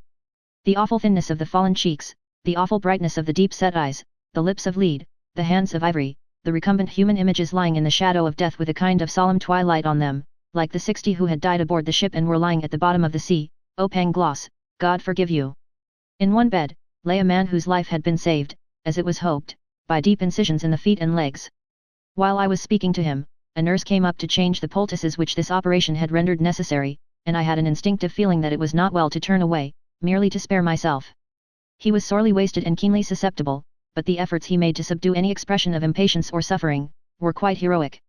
It was easy to see, in the shrinking of the figure, and the drawing of the bedclothes over the head, how acute the endurance was, and it made me shrink too, as if I were in pain, but, when the new bandages were on, and the poor feet were composed again, he made an apology for himself, though he had not uttered a word, and said plaintively, I am so tender and weak, you see, sir. Neither from him nor from any one sufferer of the whole ghastly number, did I hear a complaint. Of thankfulness for present solicitude and care, I heard much; of complaint, not a word. I think I could have recognized in the dismalest skeleton there, the ghost of a soldier. Something of the old air was still latent in the palest shadow of life I talked to. One emaciated creature, in the strictest literality worn to the bone, lay stretched on his back, looking so like death that I asked one of the doctors if he were not dying, or dead. A few kind words from the doctor, in his ear, and he opened his eyes, and smiled, looked, in a moment, as if he would have made a salute, if he could. "We shall pull him through, please God," said the doctor. "Please God, sir, and thank I," said the patient. "You are much better today, are you not?" said the doctor. "Please God, sir, 'tis the sleep I want, sir, 'tis my breathin' makes the nights so long." "He is a careful fellow this, you must know," said the doctor, cheerfully. It was raining hard when they put him in the open cart to bring him here, and he had the presence of mind to ask to have a sovereign taken out of his pocket that he had there, and a cab engaged. Probably it saved his life. The patient rattled out the skeleton of a laugh, and said, "Proud of the story, deed, sir, an open cart was a comical means o' bringin' a dyin' man here, and a clever way to kill him. You might have sworn to him for a soldier when he said it." One thing had perplexed me very much in going from bed to bed. A very significant and cruel thing. I could find no young man but one. He had attracted my notice, by having got up and dressed himself in his soldier's jacket and trousers, with the intention of sitting by the fire, but he had found himself too weak, and had crept back to his bed and laid himself down on the outside of it. I could have pronounced him, alone, to be a young man aged by famine and sickness. As we were standing by the Irish soldier's bed, I mentioned my perplexity to the doctor. He took a board with an inscription on it from the head of the Irishman's bed, and asked me what age I supposed that man to be. I had observed him with attention while talking to him, and answered, confidently, 50. The doctor, with a pitying glance at the patient, who had dropped into a stupor again, put the board back, and said, 24. All the arrangements of the wards were excellent. They could not have been more humane, sympathizing, gentle, attentive, or wholesome. The owners of the ship, too, had done all they could, liberally.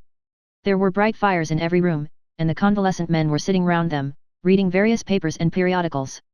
I took the liberty of inviting my official friend Pangloss to look at those convalescent men, and to tell me whether their faces and bearing were or were not, generally, the faces and bearing of steady respectable soldiers. The master of the workhouse, overhearing me, said he had had a pretty large experience of troops, and that better conducted men than these, he had never had to do with. They were always, he added, as we saw them. And of us visitors, I add, they knew nothing whatever, except that we were there. It was audacious in me, but I took another liberty with Pangloss, prefacing it with the observation that, of course, I knew beforehand that there was not the faintest desire, anywhere, to hush up any part of this dreadful business, and that the inquest was the fairest of all possible inquests. I besought 4 things of Pangloss.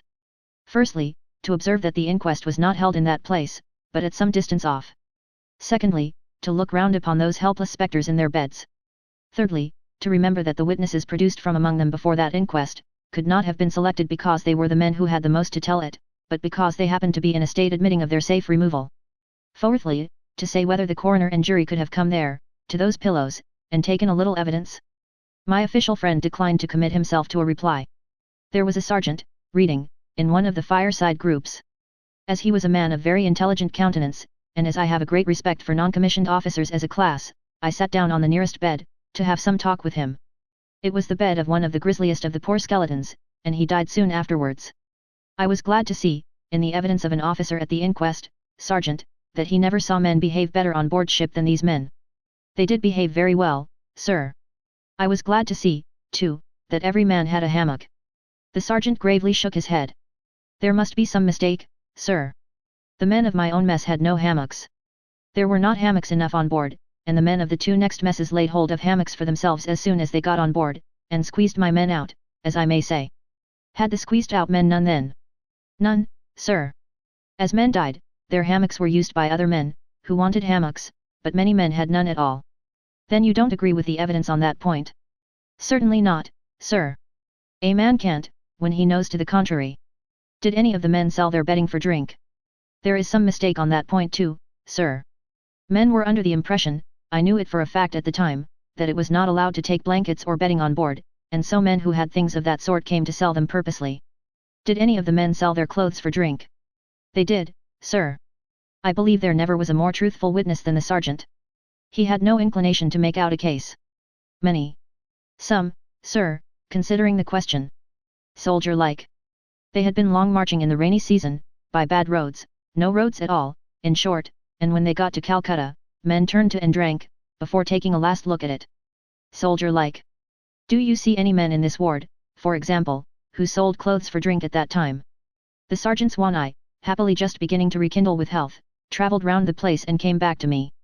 Certainly, sir. The marching to Calcutta in the rainy season must have been severe. It was very severe, sir. Yet what with the rest and the sea air, I should have thought that the men, even the men who got drunk, would have soon begun to recover on board ship. So they might, but the bad food told upon them, and when we got into a cold latitude, it began to tell more, and the men dropped. The sick had a general disinclination for food, I am told, sergeant. Have you seen the food, sir? Some of it. Have you seen the state of their mouths, sir? If the sergeant, who was a man of a few orderly words, had spoken the amount of this volume, he could not have settled that question better. I believe the sick could as soon have eaten the ship, as the ship's provisions. I took the additional liberty with my friend Pangloss, when I had left the sergeant with good wishes, of asking Pangloss whether he had ever heard of biscuit getting drunk and bartering its nutritious qualities for putrefaction and vermin, of peas becoming hardened in liquor, of hammocks drinking themselves off the face of the earth, of lime juice, vegetables, vinegar, cooking accommodation, water supply, and beer, all taking to drinking together and going to ruin? If not, I asked him, what did he say in defense of the officers condemned by the coroner's jury, who, by signing the general inspection report relative to the ship Great Tasmania, chartered for these troops, had deliberately asserted all that bad and poisonous dunghill refuse, to be good and wholesome food? My official friend replied that it was a remarkable fact, that whereas some officers were only positively good, and other officers only comparatively better, those particular officers were superlatively the very best of all possible officers. My hand and my heart fail me, in writing my record of this journey. The spectacle of the soldiers in the hospital beds of that Liverpool workhouse, a very good workhouse, indeed, be it understood, was so shocking and so shameful, that as an Englishman I blush to remember it. It would have been simply unbearable at the time, but for the consideration and pity with which they were soothed in their sufferings. No punishment that our inefficient laws provide, is worthy of the name when set against the guilt of this transaction.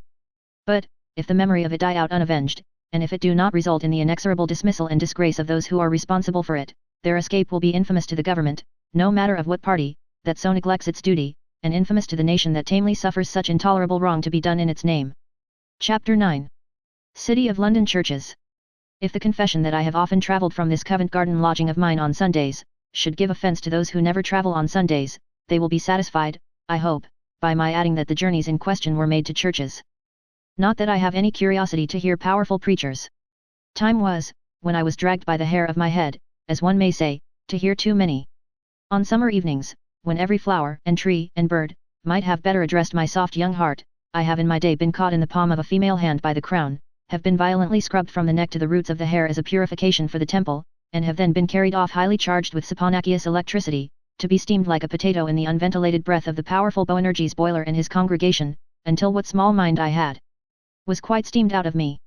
In which pitiable plight I have been haled out of the place of meeting, at the conclusion of the exercises, and catechised respecting Boanerges boiler, his fifthly, his sixthly, and his seventhly, until I have regarded that reverend person in the light of a most dismal and oppressive charade. Time was, when I was carried off to platform assemblages at which no human child, whether of wrath or grace, could possibly keep its eyes open, and when I felt the fatal sleep stealing over me, and when I gradually heard the orator in possession, spinning and humming like a great top, until he rolled, collapsed, and tumbled over, and I discovered to my burning shame and fear, that as to that last stage it was not he, but I. I have sat under Boanerges when he has specifically addressed himself to us, the infants, and at this present writing I hear his lumbering jocularity, which never amused us, though we basely pretended that it did, and I behold his big round face, and I look up the inside of his outstretched coat sleeve as if it were a telescope with the stopper on, and I hate him with an unwholesome hatred for 2 hours. Through such means did it come to pass that I knew the powerful preacher from beginning to end, all over and all through, while I was very young, and that I left him behind at an early period of life. Peace be with him. More peace than he brought to me. Now, I have heard many preachers since that time, not powerful, merely Christian, unaffected, and reverential, and I have had many such preachers on my roll of friends. But, it was not to hear these, any more than the powerful class, that I made my Sunday journeys. They were journeys of curiosity to the numerous churches in the city of London. It came into my head one day, here had I been cultivating a familiarity with all the churches of Rome, and I knew nothing of the insides of the old churches of London. This befell on a Sunday morning. I began my expeditions that very same day, and they lasted me a year. I never wanted to know the names of the churches to which I went, and to this hour I am profoundly ignorant in that particular of at least 9/10 of them.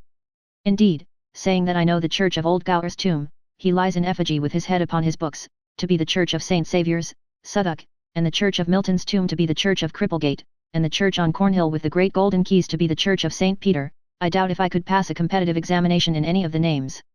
No question did I ever ask of living creature concerning these churches, and no answer to any antiquarian question on the subject that I ever put to books, shall harass the reader's soul. A full half of my pleasure in them arose out of their mystery, mysterious I found them, mysterious they shall remain for me. Where shall I begin my round of hidden and forgotten old churches in the city of London? It is 20 minutes short of 11 on a Sunday morning, when I stroll down one of the many narrow hilly streets in the city that tend due south to the Thames. It is my first experiment, and I have come to the region of Whittington in an omnibus, and we have put down a fierce-eyed, spare old woman, whose slate-coloured gown smells of herbs, and who walked up Aldersgate Street to some chapel where she comforts herself with brimstone doctrine, I warrant. We have also put down a stouter and sweeter old lady, with a pretty large prayer book in an unfolded pocket handkerchief, who got out at a corner of a court near Stationers' Hall, and who I think must go to church there, because she is the widow of some deceased old company's beadle. The rest of our freight were mere chance pleasure seekers and rural walkers, and went on to the Blackwall Railway. So many bells are ringing, when I stand undecided at a street corner, that every sheep in the ecclesiastical fold might be a bellwether. The discordance is fearful. My state of indecision is referable to, and about equally divisible among, 4 great churches, which are all within sight and sound, all within the space of a few square yards. As I stand at the street corner, I don't see as many as 4 people at once going to church, though I see as many as 4 churches with their steeples clamouring for people. I choose my church, and go up the flight of steps to the great entrance in the tower. A mouldy tower within, and like a neglected wash-house. A rope comes through the beamed roof, and a man in the corner pulls it and clashes the bell, a whitey brown man, whose clothes were once black, a man with flue on him, and cobweb. He stares at me, wondering how I come there, and I stare at him, wondering how he comes there. Through a screen of wood and glass, I peep into the dim church. About 20 people are discernible, waiting to begin. Christening would seem to have faded out of this church long ago, for the font has the dust of desuetude thick upon it, and its wooden cover, shaped like an old-fashioned tureen cover, looks as if it wouldn't come off, upon requirement. I perceive the altar to be rickety and the commandments damp. Entering after this survey, I jostle the clergyman in his canonicals, who is entering too from a dark lane behind a pew of state with curtains, where nobody sits. The pew is ornamented with 4 blue wands, once carried by 4 somebodies, I suppose, before somebody else, but which there is nobody now to hold or receive honour from. I open the door of a family pew, and shut myself in. If I could occupy 20 family pews at once I might have them. The clerk, a brisk young man, how does he come here, glances at me knowingly, as who should say, you have done it now, you must stop. Organ plays. Organ loft is in a small gallery across the church, gallery congregation, 2 girls. I wonder within myself what will happen when we are required to sing. There is a pale heap of books in the corner of my pew, and while the organ, which is hoarse and sleepy, plays in such fashion that I can hear more of the rusty working of the stops than of any music, I look at the books, which are mostly bound in faded baize and stuff. They belonged in 1754, to the Dowgate family, and who were they? Jane Comport must have married young Dowgate, and come into the family that way. Young Dowgate was courting Jane Comport when he gave her her prayer book, and recorded the presentation in the fly-leaf. If Jane were fond of young Dowgate, why did she die and leave the book here? Perhaps at the rickety altar, and before the damp commandments, she, Comport, had taken him, Dowgate, in a flush of youthful hope and joy, and perhaps it had not turned out in the long run as great a success as was expected. The opening of the service recalls my wandering thoughts. I then find, to my astonishment, that I have been, and still am, taking a strong kind of invisible snuff, up my nose, into my eyes, and down my throat. I wink, sneeze, and cough. The clerk sneezes, the clergyman winks, the unseen organist sneezes and coughs, and probably winks, all our little party wink, sneeze, and cough. The snuff seems to be made of the decay of matting, wood, cloth, stone, iron, earth, and something else. Is the something else, the decay of dead citizens in the vaults below? As sure as death it is. Not only in the cold, damp February day, do we cough and sneeze dead citizens, all through the service, but dead citizens have got into the very bellows of the organ, and half choked the same. We stamp our feet to warm them, and dead citizens arise in heavy clouds. Dead citizens stick upon the walls, and lie pulverized on the sounding board over the clergyman's head, and, when a gust of air comes, tumble down upon him. In this first experience I was so nauseated by too much snuff, made of the Dowgate family, the Comport branch, and other families and branches, that I gave but little heed to our dull manner of ambling through the service, to the brisk clerk's manner of encouraging us to try a note or two at some time, to the gallery congregation's manner of enjoying a shrill duet, without a notion of time or tune, to the whitey brown man's manner of shutting the minister into the pulpit, and being very particular with the lock of the door, as if he were a dangerous animal. But, I tried again next Sunday, and soon accustomed myself to the dead citizens when I found that I could not possibly get on without them among the city churches. Another Sunday. After being again rung for by conflicting bells, like a leg of mutton or a laced hat 100 years ago, I make selection of a church oddly put away in a corner among a number of lanes, a smaller church than the last, and an ugly, of about the date of Queen Anne. As a congregation, we are 14 strong, not counting an exhausted charity school in a gallery, which has dwindled away to 4 boys, and 2 girls. In the porch, is a benefaction of loaves of bread, which there would seem to be nobody left in the exhausted congregation to claim, and which I saw an exhausted beadle, long faded out of uniform, eating with his eyes for self and family when I passed in.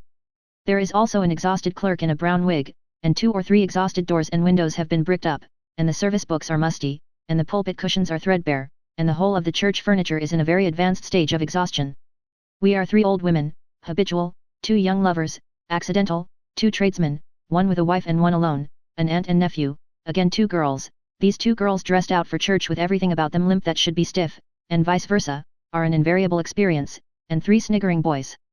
The clergyman is, perhaps, the chaplain of a civic company, he has the moist and vinous look, and eke the bulbous boots, of one acquainted with 20 port, and comet vintages. We are so quiet in our dullness that the 3 sniggering boys, who have got away into a corner by the altar railing, give us a start, like crackers, whenever they laugh. And this reminds me of my own village church where, during sermon time on bright Sundays when the birds are very musical indeed, farmers' boys patter out over the stone pavement, and the clerk steps out from his desk after them, and is distinctly heard in the summer repose to pursue and punch them in the churchyard, and is seen to return with a meditative countenance, making believe that nothing of the sort has happened. The aunt and nephew in this city church are much disturbed by the sniggering boys. The nephew is himself a boy, and the sniggerers tempt him to secular thoughts of marbles and string, by secretly offering such commodities to his distant contemplation. This young Saint Anthony for a while resists, but presently becomes a backslider, and in dumb show defies the sniggerers to heave a marble or 2 in his direction. Herein he is detected by the aunt, a rigorous reduced gentlewoman who has the charge of offices, and I perceive that worthy relative to poke him in the side, with the corrugated hooked handle of an ancient umbrella. The nephew revenges himself for this, by holding his breath and terrifying his kinswoman with the dread belief that he has made up his mind to burst. Regardless of whispers and shakes, he swells and becomes discolored, and yet again swells and becomes discolored, until the aunt can bear it no longer, but leads him out, with no visible neck, and with his eyes going before him like a prawn's. This causes the sniggerers to regard flight as an eligible move, and I know which of them will go out first, because of the over-devout attention that he suddenly concentrates on the clergyman. In a little while, this hypocrite, with an elaborate demonstration of hushing his footsteps, and with a face generally expressive of having until now forgotten a religious appointment elsewhere, is gone. Number 2 gets out in the same way, but rather quicker. Number 3 getting safely to the door, there turns reckless, and banging it open, flies forth with a hoop that vibrates to the top of the tower above us. The clergyman, who is of a prandial presence and a muffled voice, may be scant of hearing as well as of breath, but he only glances up, as having an idea that somebody has said amen in a wrong place, and continues his steady jog trot, like a farmer's wife going to market. He does all he has to do, in the same easy way, and gives us a concise sermon, still like the jog trot of the farmer's wife on a level road. Its drowsy cadence soon lulls the 3 old women asleep, and the unmarried tradesman sits looking out at window, and the married tradesman sits looking at his wife's bonnet, and the lovers sit looking at one another, so superlatively happy, that I mind when I, turned of 18, went with my Angelica to a city church on account of a shower, by this special coincidence that it was in Huggin Lane, and when I said to my Angelica, let the blessed event, Angelica, occur at no altar but this. And when my Angelica consented that it should occur at no other, which it certainly never did, for it never occurred anywhere. And oh, Angelica, what has become of you, this present Sunday morning when I can't attend to the sermon, and, more difficult question than that, what has become of me as I was when I sat by your side? But, we receive the signal to make that unanimous dive which surely is a little conventional, like the strange rustlings and settlings and clearings of throats and noses, which are never dispensed with, at certain points of the church service, and are never held to be necessary under any other circumstances. In a minute more it is all over, and the organ expresses itself to be as glad of it as it can be of anything in its rheumatic state, and in another minute we are all of us out of the church, and Whitey Brown has locked it up. Another minute or little more, and, in the neighbouring churchyard, not the yard of that church, but of another, a churchyard like a great shabby old mignonette box, with 2 trees in it and 1 tomb, I meet Whitey Brown, in his private capacity, fetching a pint of beer for his dinner from the public house in the corner, where the keys of the rotting fire ladders are kept and were never asked for, and where there is a ragged, white-seamed, out-at-elbowed bagatelle board on the first floor. In one of these city churches, and only in one, I found an individual who might have been claimed as expressly a city personage. I remember the church, by the feature that the clergyman couldn't get to his own desk without going through the clerks, or couldn't get to the pulpit without going through the reading desk, I forget which, and it is no matter, and by the presence of this personage among the exceedingly sparse congregation. I doubt if we were a dozen, and we had no exhausted charity school to help us out. The personage was dressed in black of square cut, and was stricken in years, and wore a black velvet cap, and cloth shoes. He was of a staid, wealthy, and dissatisfied aspect. In his hand, he conducted to church a mysterious child, a child of the feminine gender. The child had a beaver hat, with a stiff drab plume that surely never belonged to any bird of the air. The child was further attired in a nankeen frock and spencer, brown boxing gloves, and a veil. It had a blemish, in the nature of currant jelly, on its chin, and was a thirsty child. Insomuch that the personage carried in his pocket a green bottle, from which, when the first psalm was given out, the child was openly refreshed.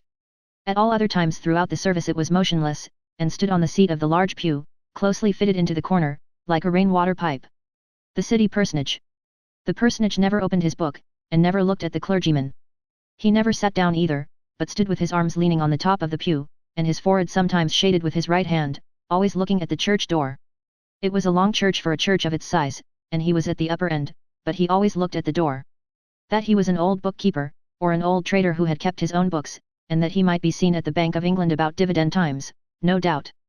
That he had lived in the city all his life and was disdainful of other localities, no doubt. Why he looked at the door, I never absolutely proved, but it is my belief that he lived in expectation of the time when the citizens would come back to live in the city, and its ancient glories would be renewed. He appeared to expect that this would occur on a Sunday, and that the wanderers would first appear, in the deserted churches, penitent and humbled. Hence, he looked at the door which they never darkened. Whose child the child was, whether the child of a disinherited daughter, or some parish orphan whom the personage had adopted, there was nothing to lead up to. It never played, or skipped, or smiled. Once, the idea occurred to me that it was an automaton, and that the personage had made it, but following the strange couple out one Sunday, I heard the personage say to it, £13,000, to which it added in a weak human voice, 17 and 4 pence. 4 Sundays I followed them out, and this is all I ever heard or saw them say. One Sunday, I followed them home. They lived behind a pump, and the personage opened their abode with an exceeding large key. The one solitary inscription on their house related to a fire plug. The house was partly undermined by a deserted and closed gateway, its windows were blind with dirt, and it stood with its face disconsolately turned to a wall. 5 great churches and 2 small ones rang their Sunday bells between this house and the church the couple frequented, so they must have had some special reason for going a quarter of a mile to it. The last time I saw them, was on this wise. I had been to explore another church at a distance, and happened to pass the church they frequented, at about 2 of the afternoon when that edifice was closed. But, a little side door, which I had never observed before, stood open, and disclosed certain cellar-house steps. Methought they are airing the vaults today, when the personage and the child silently arrived at the steps, and silently descended. Of course, I came to the conclusion that the personage had at last despaired of the looked-for return of the penitent citizens, and that he and the child went down to get themselves buried. In the course of my pilgrimages I came upon one obscure church which had broken out in the melodramatic style, and was got up with various tawdry decorations, much after the manner of the extinct London maypoles. These attractions had induced several young priests or deacons in black bibs for waistcoats, and several young ladies interested in that holy order, the proportion being, as I estimated, 17 young ladies to a deacon, to come into the city as a new and odd excitement. It was wonderful to see how these young people played out their little play in the heart of the city, all among themselves, without the deserted cities knowing anything about it. It was as if you should take an empty counting house on a Sunday, and act one of the old mysteries there. They had impressed a small school, from what neighborhood I don't know, to assist in the performances, and it was pleasant to notice frantic garlands of inscription on the walls, especially addressing those poor innocents in characters impossible for them to decipher. There was a remarkably agreeable smell of pomatum in this congregation. But, in other cases, rot and mildew and dead citizens formed the uppermost scent, while, infused into it in a dreamy way not at all displeasing, was the staple character of the neighborhood. In the churches about Mark Lane, for example, there was a dry whiff of wheat, and I accidentally struck an airy sample of barley out of an aged hassock in one of them. From Rood Lane to Tower Street, and thereabouts, there was often a subtle flavour of wine, sometimes, of tea. One church near Mincing Lane smelt like a druggist's drawer. Behind the monument the service had a flavour of damaged oranges, which, a little further down towards the river, tempered into herrings, and gradually toned into a cosmopolitan blast of fish. In one church, the exact counterpart of the church in the Rake's Progress where the hero is being married to the horrible old lady. There was no speciality of atmosphere, until the organ shook a perfume of hides all over us from some adjacent warehouse. Be the scent what it would, however, there was no speciality in the people. There were never enough of them to represent any calling or neighborhood. They had all gone elsewhere overnight, and the few stragglers in the many churches languished there inexpressively. Among the uncommercial travels in which I have engaged, this year of Sunday travel occupies its own place, apart from all the rest. Whether I think of the church where the sails of the oyster boats in the river almost flapped against the windows, or of the church where the railroad made the bells hum as the train rushed by above the roof, I recall a curious experience. On summer Sundays, in the gentle rain or the bright sunshine, either, deepening the idleness of the idle city, I have sat, in that singular silence which belongs to resting places usually astir, in scores of buildings at the heart of the world's metropolis, unknown to far greater numbers of people speaking the English tongue, than the ancient edifices of the Eternal City, or the pyramids of Egypt. The dark vestries and registries into which I have peeped, and the little hemmed-in churchyards that have echoed to my feet, have left impressions on my memory as distinct and quaint as any it has in that way received. In all those dusty registers that the worms are eating, there is not a line but made some hearts leap, or some tears flow, in their day. Still and dry now, still and dry. And the old tree at the window with no room for its branches, has seen them all out. So with the tomb of the old master of the old company, on which it drips. His son restored it and died, his daughter restored it and died, and then he had been remembered long enough, and the tree took possession of him, and his name cracked out. There are few more striking indications of the changes of manners and customs that 200 or 300 years have brought about, than these deserted churches. Many of them are handsome and costly structures, several of them were designed by Wren, many of them arose from the ashes of the Great Fire, others of them outlived the plague and the fire too, to die a slow death in these later days. No one can be sure of the coming time, but it is not too much to say of it that it has no sign in its outsetting tides, of the reflux to these churches of their congregations and uses. They remain like the tombs of the old citizens who lie beneath them and around them, monuments of another age. They are worth a Sunday exploration, now and then, for they yet echo, not unharmoniously, to the time when the city of London really was London, when the prentices and trained bands were of mark in the state, when even the Lord Mayor himself was a reality, not a fiction conventionally bepuffed on one day in the year by illustrious friends, who no less conventionally laugh at him on the remaining 364 days. Chapter 10. Shy Neighborhoods. So much of my traveling is done on foot, that if I cherished betting propensities, I should probably be found registered in sporting newspapers under some such title as the Elastic Novice, challenging all 11 stone mankind to competition in walking. My last special feat was turning out of bed at 2, after a hard day, pedestrian and otherwise, and walking 30 miles into the country to breakfast. The road was so lonely in the night, that I fell asleep to the monotonous sound of my own feet, doing their regular 4 miles an hour. Mile after mile I walked, without the slightest sense of exertion, dozing heavily and dreaming constantly. It was only when I made a stumble like a drunken man, or struck out into the road to avoid a horseman close upon me on the path, who had no existence, that I came to myself and looked about. The day broke mistily, it was autumn time, and I could not disembarrass myself of the idea that I had to climb those heights and banks of cloud, and that there was an alpine convent somewhere behind the sun, where I was going to breakfast. This sleepy notion was so much stronger than such substantial objects as villages and haystacks, that, after the sun was up and bright, and when I was sufficiently awake to have a sense of pleasure in the prospect, I still occasionally caught myself looking about for wooden arms to point the right track up the mountain, and wondering there was no snow yet. It is a curiosity of broken sleep that I made immense quantities of verses on that pedestrian occasion. Of course I never make any when I am in my right senses, and that I spoke a certain language once pretty familiar to me, but which I have nearly forgotten from disuse, with fluency. Of both these phenomena I have such frequent experience in the state between sleeping and waking, that I sometimes argue with myself that I know I cannot be awake, for, if I were, I should not be half so ready. The readiness is not imaginary, because I often recall long strings of the verses, and many turns of the fluent speech, after I am broad awake. My walking is of two kinds: 1. Straight on end to a definite goal at a round pace, 1. Objectless, loitering, and purely vagabond. In the latter state, no gypsy on earth is a greater vagabond than myself. It is so natural to me, and strong with me, that I think I must be the descendant, at no great distance, of some irreclaimable tramp. One of the pleasantest things I have lately met with, in a vagabond course of shy metropolitan neighborhoods and small shops, is the fancy of a humble artist, as exemplified in 2 portraits representing Mr. Thomas Sayers, of Great Britain, and Mr. John Heenan, of the United States of America. These illustrious men are highly colored in fighting trim, and fighting attitude. To suggest the pastoral and meditative nature of their peaceful calling, Mr. Heenan is represented on emerald sward with primroses and other modest flowers springing up under the heels of his half-boots, while Mr. Sayers is impelled to the administration of his favorite blow, the auctioneer, by the silent eloquence of a village church. The humble homes of England, with their domestic virtues and honeysuckle porches, urge both heroes to go in and win, and the lark and other singing birds are observable in the upper air, ecstatically caroling their thanks to heaven for a fight. On the whole, the associations entwined with the pugilistic art by this artist are much in the manner of Isaac Walton. But, it is with the lower animals of back streets and byways that my present purpose rests. For human notes we may return to such neighborhoods when leisure and opportunity serve. Nothing in shy neighborhoods perplexes my mind more, than the bad company birds keep. Foreign birds often get into good society, but British birds are inseparable from low associates.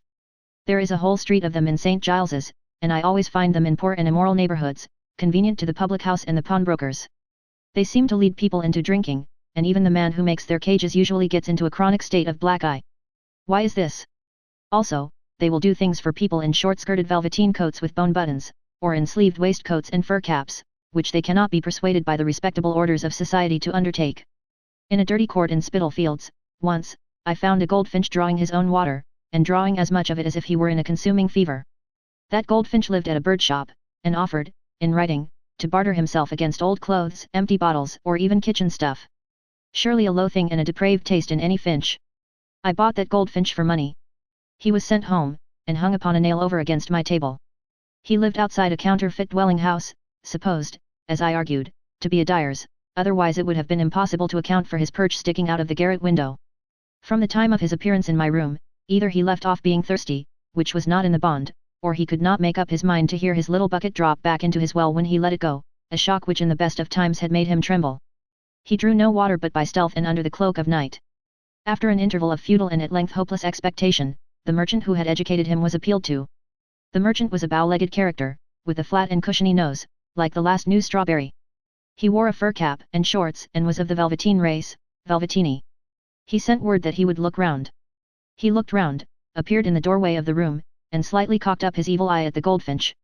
Instantly a raging thirst beset that bird. When it was appeased, he still drew several unnecessary buckets of water, and finally, leaped about his perch and sharpened his bill, as if he had been to the nearest wine vaults and got drunk. Donkeys again. I know shy neighborhoods where the donkey goes in at the street door, and appears to live upstairs, for I have examined the backyard from over the palings, and have been unable to make him out. Gentility, nobility, royalty, would appeal to that donkey in vain to do what he does for a costermonger. Feed him with oats at the highest price, put an infant prince and princess in a pair of panniers on his back, adjust his delicate trappings to a nicety, take him to the softest slopes at Windsor, and try what pace you can get out of him. Then, starve him, harness him anyhow to a truck with a flat tray on it, and see him bowl from Whitechapel to Bayswater. There appears to be no particular private understanding between birds and donkeys, in a state of nature, but in the shy neighborhood state, you shall see them always in the same hands and always developing their very best energies for the very worst company. I have known a donkey, by sight, we were not on speaking terms, who lived over on the Surrey side of London Bridge, among the fastnesses of Jacob's Island and Dock Head. It was the habit of that animal, when his services were not in immediate requisition, to go out alone, idling. I have met him a mile from his place of residence, loitering about the streets, and the expression of his countenance at such times was most degraded. He was attached to the establishment of an elderly lady who sold periwinkles, and he used to stand on Saturday nights with a cartful of those delicacies outside a gin shop, pricking up his ears when a customer came to the cart, and too evidently deriving satisfaction from the knowledge that they got bad measure. His mistress was sometimes overtaken by inebriety. The last time I ever saw him, about 5 years ago, he was in circumstances of difficulty, caused by this failing. Having been left alone with the cart of periwinkles, and forgotten, he went off idling. He prowled among his usual low haunts for some time, gratifying his depraved tastes, until, not taking the cart into his calculations, he endeavoured to turn up a narrow alley, and became greatly involved. He was taken into custody by the police, and, the green yard of the district being near at hand, was backed into that place of durance. At that crisis, I encountered him, the stubborn sense he evinced of being, not to compromise the expression, a blackguard, I never saw exceeded in the human subject. A flaring candle in a paper shade, stuck in among his periwinkles, showed him, with his ragged harness broken and his cart extensively shattered, twitching his mouth and shaking his hanging head, a picture of disgrace and obduracy. I have seen boys being taken to station houses, who were as like him as his own brother. The dogs of shy neighborhoods, I observe to avoid play, and to be conscious of poverty. They avoid work, too, if they can, of course, that is in the nature of all animals. I have the pleasure to know a dog in a back street in the neighborhood of Walworth, who has greatly distinguished himself in the minor drama, and who takes his portrait with him when he makes an engagement, for the illustration of the playbill.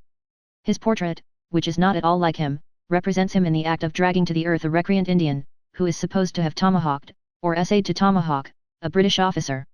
The design is pure poetry, for there is no such Indian in the piece, and no such incident. He is a dog of the Newfoundland breed, for whose honesty I would be bail to any amount, but whose intellectual qualities in association with dramatic fiction, I cannot rate high. Indeed, he is too honest for the profession he has entered. Being at a town in Yorkshire last summer, and seeing him posted in the bill of the night, I attended the performance. His first scene was eminently successful, but, as it occupied a second in its representation, and 5 lines in the bill, it scarcely afforded ground for a cool and deliberate judgment of his powers. He had merely to bark, run on, and jump through an inn window, after a comic fugitive. The next scene of importance to the fable was a little marred in its interest by his over-anxiety, forasmuch as while his master, a belated soldier in a den of robbers on a tempestuous night, was feelingly lamenting the absence of his faithful dog, and laying great stress on the fact that he was 30 leagues away, the faithful dog was barking furiously in the prompter's box, and clearly choking himself against his collar. But it was in his greatest scene of all, that his honesty got the better of him. He had to enter a dense and trackless forest, on the trail of the murderer, and there to fly at the murderer when he found him resting at the foot of a tree, with his victim bound ready for slaughter. It was a hot night, and he came into the forest from an altogether unexpected direction, in the sweetest temper, at a very deliberate trot, not in the least excited, trotted to the footlights with his tongue out, and there sat down, panting, and amiably surveying the audience, with his tail beating on the boards, like a Dutch clock. Meanwhile the murderer, impatient to receive his doom, was audibly calling to him "Coom here," while the victim, struggling with his bonds, assailed him with the most injurious expressions. It happened through these means, that when he was in course of time persuaded to trot up and rend the murderer limb from limb, he made it, for dramatic purposes, a little too obvious that he worked out that awful retribution by licking butter off his blood-stained hands. In a shy street, behind Long Acre, 2 honest dogs live, who perform in Punch's shows. I may venture to say that I am on terms of intimacy with both, and that I never saw either guilty of the falsehood of failing to look down at the man inside the show, during the whole performance. The difficulty other dogs have in satisfying their minds about these dogs, appears to be never overcome by time. The same dogs must encounter them over and over again, as they trudge along in their off minutes behind the legs of the show and beside the drum, but all dogs seem to suspect their frills and jackets, and to sniff at them as if they thought those articles of personal adornment, an eruption, a something in the nature of mange, perhaps. From this Covent Garden window of mine I noticed a country dog, only the other day, who had come up to Covent Garden Market under a cart, and had broken his cord, an end of which he still trailed along with him. He loitered about the corners of the 4 streets commanded by my window, and bad London dogs came up, and told him lies that he didn't believe, and worse London dogs came up, and made proposals to him to go and steal in the market, which his principles rejected, and the ways of the town confused him, and he crept aside and lay down in a doorway. He had scarcely got a wink of sleep, when up comes Punch with Toby.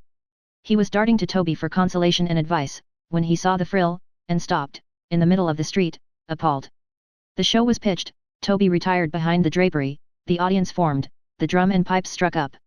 My country dog remained immovable, intently staring at these strange appearances, until Toby opened the drama by appearing on his ledge, and to him entered Punch, who put a tobacco pipe into Toby's mouth.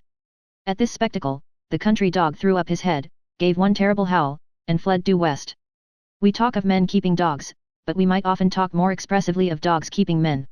I know a bulldog in a shy corner of Hammersmith who keeps a man. He keeps him up a yard, and makes him go to public houses and lay wagers on him, and obliges him to lean against posts and look at him, and forces him to neglect work for him, and keeps him under rigid coercion. I once knew a fancy terrier who kept a gentleman who had been brought up at Oxford, too. The dog kept the gentleman entirely for his glorification, and the gentleman never talked about anything but the terrier. This, however, was not in a shy neighborhood, and is a digression consequently. There are a great many dogs in shy neighborhoods, who keep boys. I have my eye on a mongrel in Somers Town who keeps 3 boys. He feigns that he can bring down sparrows, and unburrow rats, he can do neither, and he takes the boys out on sporting pretenses into all sorts of suburban fields. He has likewise made them believe that he possesses some mysterious knowledge of the art of fishing, and they consider themselves incompletely equipped for the Hampstead ponds, with a pickle jar and wide-mouthed bottle, unless he is with them and barking tremendously. There is a dog residing in the borough of Southwark who keeps a blind man. He may be seen, most days, in Oxford Street, hailing the blind man away on expeditions wholly uncontemplated by, and unintelligible to, the man, wholly of the dog's conception and execution. Contrariwise, when the man has projects, the dog will sit down in a crowded thoroughfare and meditate. I saw him yesterday, wearing the money tray like an easy collar, instead of offering it to the public, taking the man against his will, on the invitation of a disreputable cur, apparently to visit a dog at Harrow, he was so intent on that direction. The north wall of Burlington House Gardens, between the Arcade and the Albany, offers a shy spot for appointments among blind men at about 2 or 3 o'clock in the afternoon. They sit, very uncomfortably, on a sloping stone there, and compare notes. Their dogs may always be observed at the same time, openly disparaging the men they keep, to one another, and settling where they shall respectively take their men when they begin to move again. At a small butcher's, in a shy neighbourhood, there is no reason for suppressing the name, it is by Notting Hill, and gives upon the district called the Potteries. I know a shaggy black and white dog who keeps a drover. He is a dog of an easy disposition, and too frequently allows this drover to get drunk. On these occasions, it is the dog's custom to sit outside the public house, keeping his eye on a few sheep, and thinking. I have seen him with 6 sheep, plainly casting up in his mind how many he began with when he left the market, and at what places he has left the rest. I have seen him perplexed by not being able to account to himself for certain particular sheep. A light has gradually broken on him, he has remembered at what butchers he left them, and in a burst of grave satisfaction has caught a fly off his nose, and shown himself much relieved. If I could at any time have doubted the fact that it was he who kept the drover, and not the drover who kept him, it would have been abundantly proved by his way of taking undivided charge of the 6 sheep, when the drover came out besmeared with red ochre and beer, and gave him wrong directions, which he calmly disregarded. He has taken the sheep entirely into his own hands, has merely remarked with respectful firmness, that instruction would place them under an omnibus, you had better confine your attention to yourself, you will want it all, and has driven his charge away, with an intelligence of ears and tail, and a knowledge of business, that has left his lout of a man very, very far behind. As the dogs of shy neighbourhoods usually betray a slinking consciousness of being in poor circumstances, for the most part manifested in an aspect of anxiety, an awkwardness in their play, and a misgiving that somebody is going to harness them to something, to pick up a living, so the cats of shy neighbourhoods exhibit a strong tendency to relapse into barbarism. Not only are they made selfishly ferocious by ruminating on the surplus population around them, and on the densely crowded state of all the avenues to cat's meat, not only is there a moral and politico-economical haggardness in them, traceable to these reflections, but they evince a physical deterioration. Their linen is not clean, and is wretchedly got up, their black turns rusty, like old mourning, they wear very indifferent fur, and take to the shabbiest cotton velvet, instead of silk velvet. I am on terms of recognition with several small streets of cats, about the obelisk in St. George's Fields, and also in the vicinity of Clerkenwell Green, and also in the back settlements of Drury Lane. In appearance, they are very like the women among whom they live. They seem to turn out of their unwholesome beds into the street, without any preparation. They leave their young families to stagger about the gutters, unassisted, while they fruzily quarrel and swear and scratch and spit, at street corners. In particular, I remark that when they are about to increase their families, an event of frequent recurrence, the resemblance is strongly expressed in a certain dusty dowdiness, down-at-heel self-neglect, and general giving up of things. I cannot honestly report that I have ever seen a feline matron of this class washing her face when in an interesting condition. Not to prolong these notes of uncommercial travel among the lower animals of shy neighbourhoods, by dwelling at length upon the exasperated moodiness of the tomcats, and their resemblance in many respects to a man and a brother, I will come to a close with a word on the fowls of the same localities. That anything born of an egg and invested with wings, should have got to the pass that it hops contentedly down a ladder into a cellar, and calls that going home, is a circumstance so amazing as to leave one nothing more in this connection to wonder at. Otherwise I might wonder at the completeness with which these fowls have become separated from all the birds of the air, have taken to grovelling in bricks and mortar and mud, have forgotten all about live trees, and make roosting places of shop boards, barrows, oyster tubs, bulkheads, and door scrapers. I wonder at nothing concerning them, and take them as they are. I accept as products of nature and things of course, a reduced bantam family of my acquaintance in the Hackney Road, who are incessantly at the pawnbrokers. I cannot say that they enjoy themselves, for they are of a melancholy temperament, but what enjoyment they are capable of, they derive from crowding together in the pawnbroker's side entry. Here, they are always to be found in a feeble flutter, as if they were newly come down in the world, and were afraid of being identified.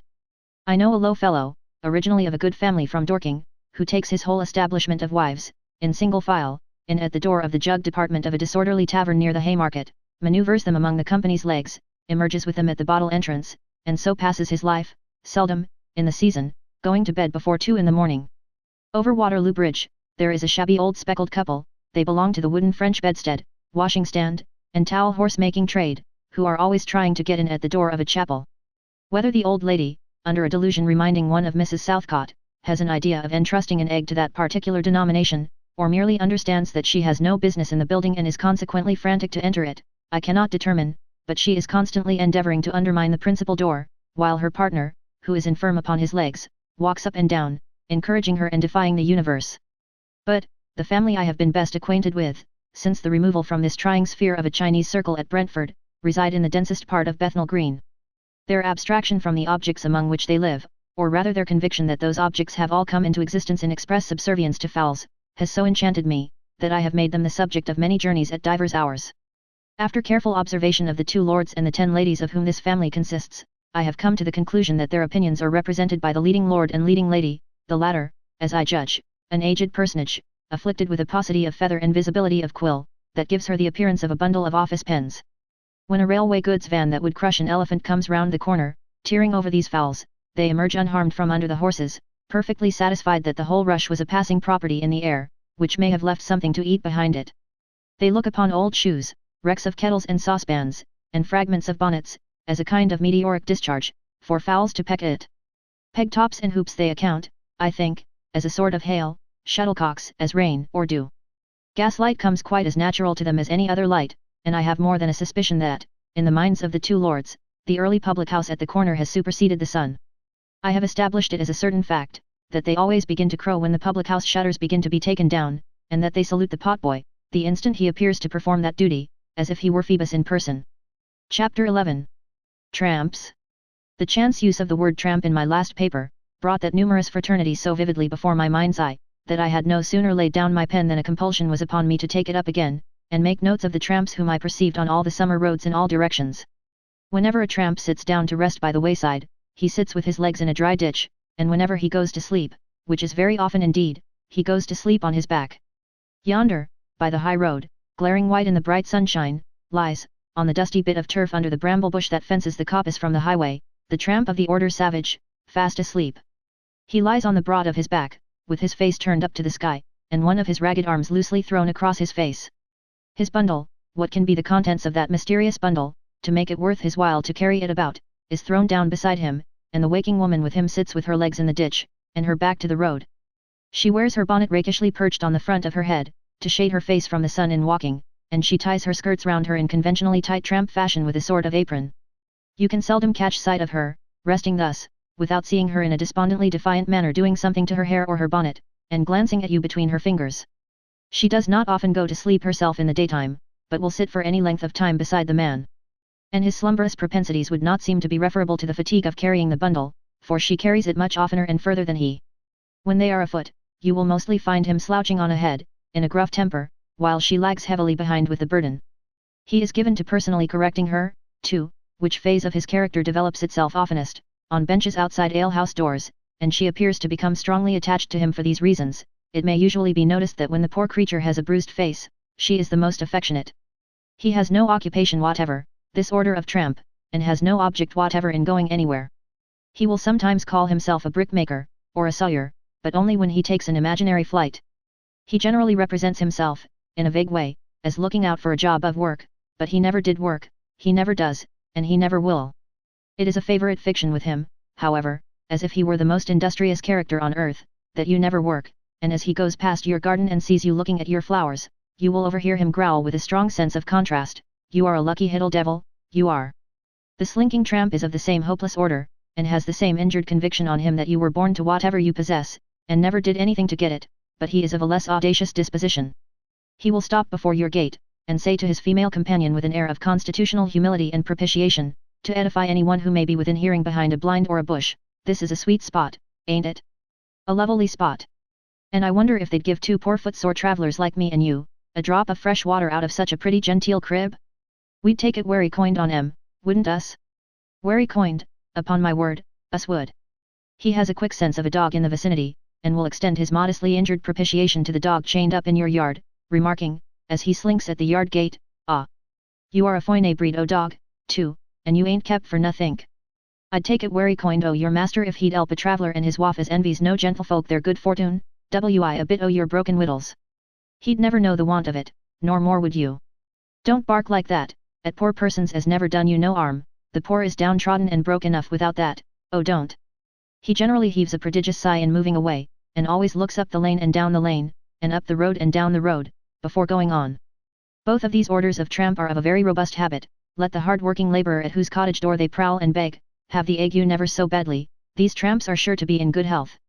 There is another kind of tramp, whom you encounter this bright summer day, say, on a road with the sea breeze making its dust lively, and sails of ships in the blue distance beyond the slope of down.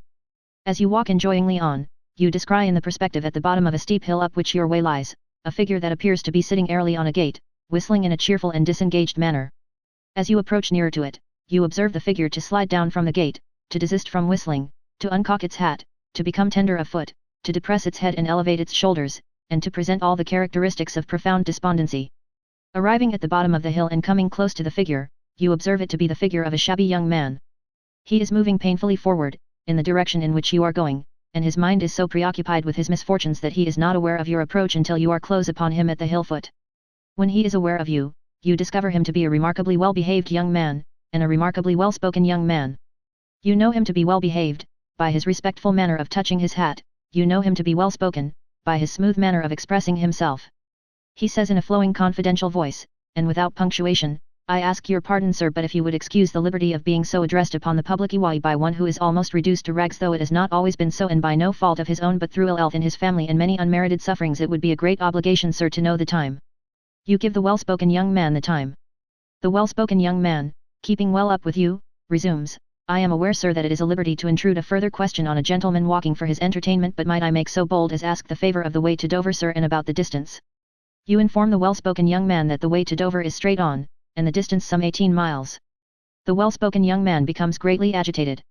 "In the condition to which I am reduced," says he, "I could not hope to reach Dover before dark, even if my shoes were in a state to take me there, or my feet were in a state to hold out over the flinty road, and were not on the bare ground of which any gentleman has the means to satisfy himself by looking. Sir, may I take the liberty of speaking to you?" As the well-spoken young man keeps so well up with you that you can't prevent his taking the liberty of speaking to you, he goes on, with fluency. "Sir, it is not begging that is my intention, for I was brought up by the best of mothers, and begging is not my trade. I should not know, sir, how to follow it as a trade if such were my shameful wishes, for the best of mothers long taught otherwise, and in the best of homes, though now reduced to take the present liberty on the EY, sir, my business was the law stationering, and I was favourably known to the Solicitor General, the Attorney General, the majority of the judges, and the OLE of the legal profession, but through ill health in my family and the treachery of a friend for whom I became security, and he no other than my own wife's brother, the brother of my own wife, I was cast forth with my tender partner and 3 young children, not to beg, for I will sooner die of deprivation, but to make my way to the seaport town of Dover, where I have a relative I in respect not only that will assist me but that would trust me with untold gold, sir, in happier times, and ere this calamity fell upon me I made for my amusement when I little thought that I should ever need it, excepting for my heir this," here the well-spoken young man put his hand into his breast, "this comb. Sir, I implore you in the name of charity to purchase a tortoiseshell comb, which is a genuine article, at any price that your humanity may put upon it, and may the blessings of a useless family awaiting with beating hearts the return of a husband and a father from Dover upon the cold stone seats of London Bridge ever attend you. Sir, may I take the liberty of speaking to you? I implore you to buy this comb." By this time, being a reasonably good walker, you will have been too much for the well-spoken young man, who will stop short and express his disgust and his want of breath, in a long expectoration, as you leave him behind.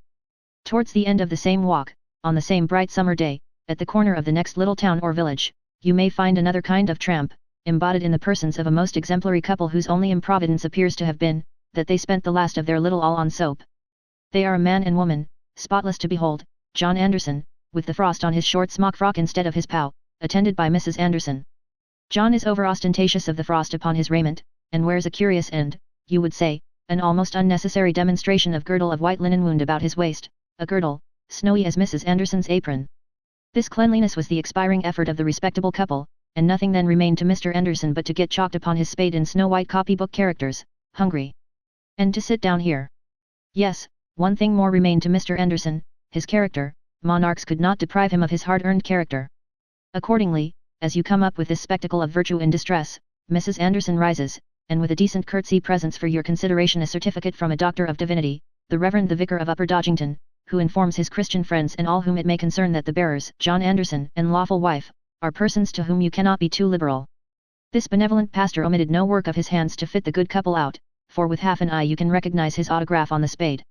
Another class of tramp is a man, the most valuable part of whose stock in trade is a highly perplexed demeanour. He is got up like a countryman, and you will often come upon the poor fellow, while he is endeavouring to decipher the inscription on a milestone, quite a fruitless endeavour, for he cannot read. He asks your pardon, he truly does, he is very slow of speech, this tramp, and he looks in a bewildered way all round the prospect while he talks to you, but all of us should do as we wold be done by, and he'll take it kind, if you'll put a power man in the right road for to jine his eldest son as has broke his leg bad in the masoning, and is in this here orspital as is wrote down by Squire Pouncer by's own hand is wold not tell a lie for no man. He then produces from under his dark frock, being always very slow and perplexed, a neat but worn old leathern purse, from which he takes a scrap of paper. On this scrap of paper is written, by Squire Pouncer by, of the Grove, please to direct the bearer, a poor but very worthy man, to the Sussex County Hospital, near Brighton, a matter of some difficulty at the moment, seeing that the request comes suddenly upon you in the depths of Hertfordshire. The more you endeavour to indicate where Brighton is, when you have with the greatest difficulty remembered, the less the devoted father can be made to comprehend, and the more obtusely he stares at the prospect, whereby, being reduced to extremity, you recommend the faithful parent to begin by going to St. Albans, and present him with half a crown.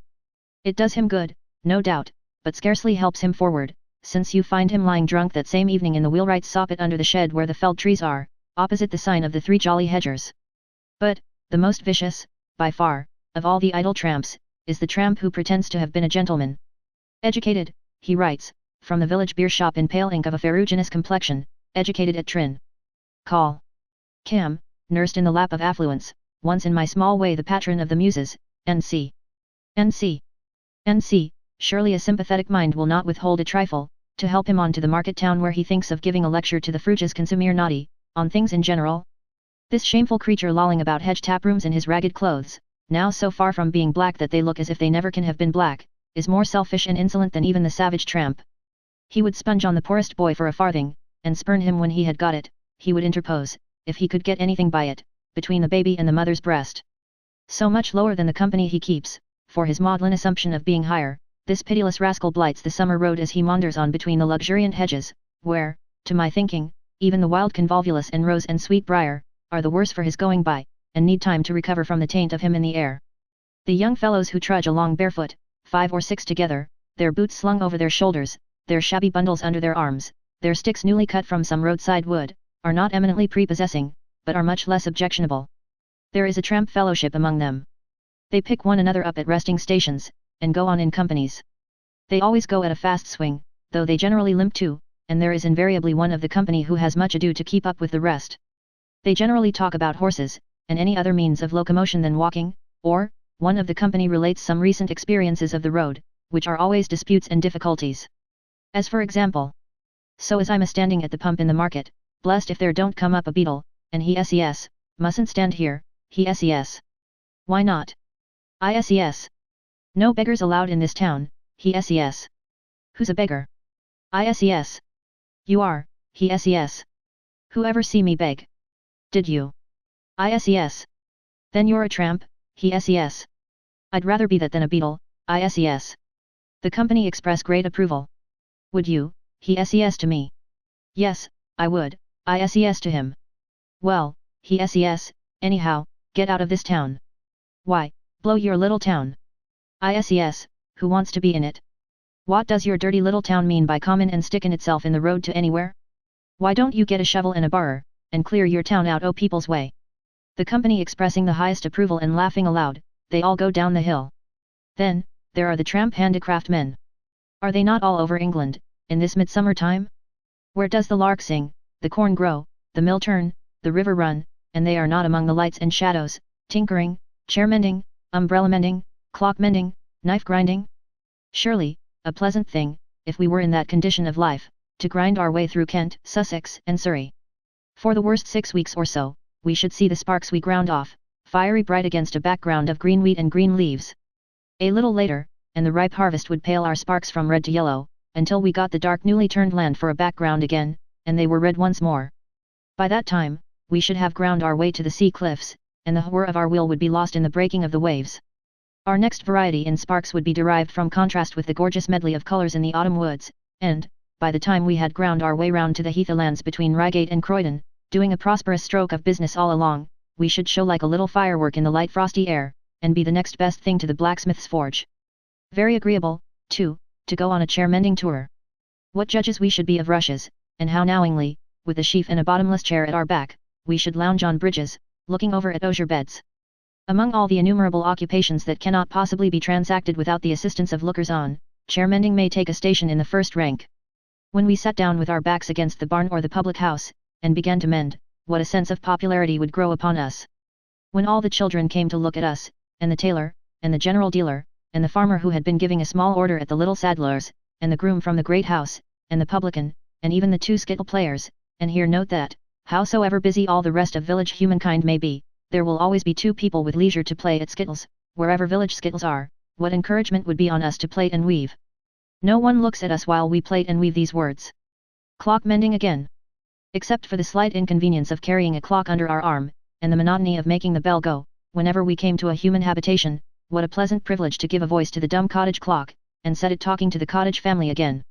Likewise we foresee great interest in going round by the park plantations, under the overhanging boughs, hares, rabbits, partridges, and pheasants, scudding like mad across and across the checkered ground before us, and so over the park ladder, and through the wood, until we came to the keeper's lodge. Then, would the keeper be discoverable at his door, in a deep nest of leaves, smoking his pipe. Then, on our accosting him in the way of our trade, would he call to Mrs. Keeper, respecting old clock in the kitchen. Then, would Mrs. Keeper ask us into the lodge, and on due examination we should offer to make a good job of it for 18 pence, which offer, being accepted, would set us tinkling and clinking among the chubby, awestruck little keepers for an hour and more. So completely to the family's satisfaction would we achieve our work, that the keeper would mention how that there was something wrong with the bell of the turret stable clock up at the hall, and that if we thought good of going up to the housekeeper on the chance of that job too, why he would take us. Then, should we go, among the branching oaks and the deep fern, by silent ways of mystery known to the keeper, seeing the herd glancing here and there as we went along, until we came to the old hall, solemn and grand. Under the terrace flower garden, and round by the stables, would the keeper take us in, and as we passed we should observe how spacious and stately the stables, and how fine the painting of the horses' names over their stalls, and how solitary all, the family being in London. Then, should we find ourselves presented to the housekeeper, sitting, in hushed state, at needlework, in a bay window looking out upon a mighty grim red brick quadrangle, guarded by stone lions disrespectfully throwing somersaults over the escutcheons of the noble family. Then, our services accepted and we insinuated with a candle into the stable turret, we should find it to be a mere question of pendulum, but one that would hold us until dark. Then, should we fall to work, with a general impression of ghosts being about, and of pictures indoors that of a certainty came out of their frames and walked, if the family would only own it. Then, should we work and work, until the day gradually turned to dusk, and even until the dusk gradually turned to dark. Our task at length accomplished, we should be taken into an enormous servants' hall, and there regaled with beef and bread, and powerful ale. Then, paid freely, we should be at liberty to go, and should be told by appointing helper to keep round over yonder by the blasted ash, and so straight through the woods, till we should see the town lights right afore us. Then, feeling lonesome, should we desire upon the whole, that the ash had not been blasted, or that the helper had had the manners not to mention it. However, we should keep on, all right, till suddenly the stable bell would strike 10 in the dolefullest way, quite chilling our blood, though we had so lately taught him how to acquit himself. Then, as we went on, should we recall old stories, and dimly consider what it would be most advisable to do, in the event of a tall figure, all in white, with saucer eyes, coming up and saying, "I want you to come to a churchyard and mend a church clock. Follow me." Then, should we make a burst to get clear of the trees, and should soon find ourselves in the open, with the town lights bright ahead of us. So should we lie that night at the ancient sign of the Crispin and Crispanews, and rise early next morning to be betimes on tramp again. Bricklayers often tramp, in 2s and 3s, lying by night at their lodges, which are scattered all over the country. Bricklaying is another of the occupations that can by no means be transacted in rural parts, without the assistance of spectators, of as many as can be convened. In thinly peopled spots, I have known bricklayers on tramp, coming up with bricklayers at work, to be so sensible of the indispensability of lookers-on, that they themselves have sat up in that capacity, and have been unable to subside into the acceptance of a proffered share in the job, for 2 or 3 days together. Sometimes, the navvy, on tramp, with an extra pair of half-boots over his shoulder, a bag, a bottle, and a can, will take a similar part in a job of excavation, and will look at it without engaging in it, until all his money is gone. The current of my uncommercial pursuits caused me only last summer to want a little body of workmen for a certain spell of work in a pleasant part of the country, and I was at one time honoured with the attendance of as many as 7 and 20, who were looking at 6. Who can be familiar with any rustic highway in summertime, without storing up knowledge of the many tramps who go from one oasis of town or village to another, to sell a stock in trade, apparently not worth a shilling when sold. Shrimps are a favourite commodity for this kind of speculation, and so are cakes of a soft and spongy character, coupled with Spanish nuts and brandy balls. The stock is carried on the head in a basket, and, between the head and the basket, are the trestles on which the stock is displayed at trading times. Fleet of foot, but a careworn class of tramp this, mostly, with a certain stiffness of neck, occasioned by much anxious balancing of baskets, and also with a long, Chinese sort of eye, which an overweight forehead would seem to have squeezed into that form.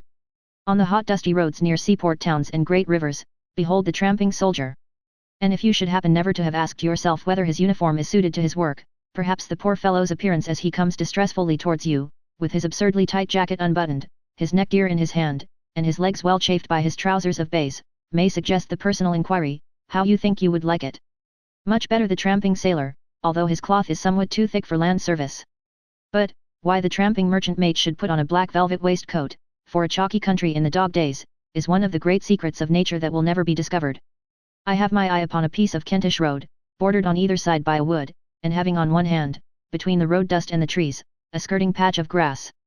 Wild flowers grow in abundance on this spot, and it lies high and airy, with the distant river stealing steadily away to the ocean, like a man's life.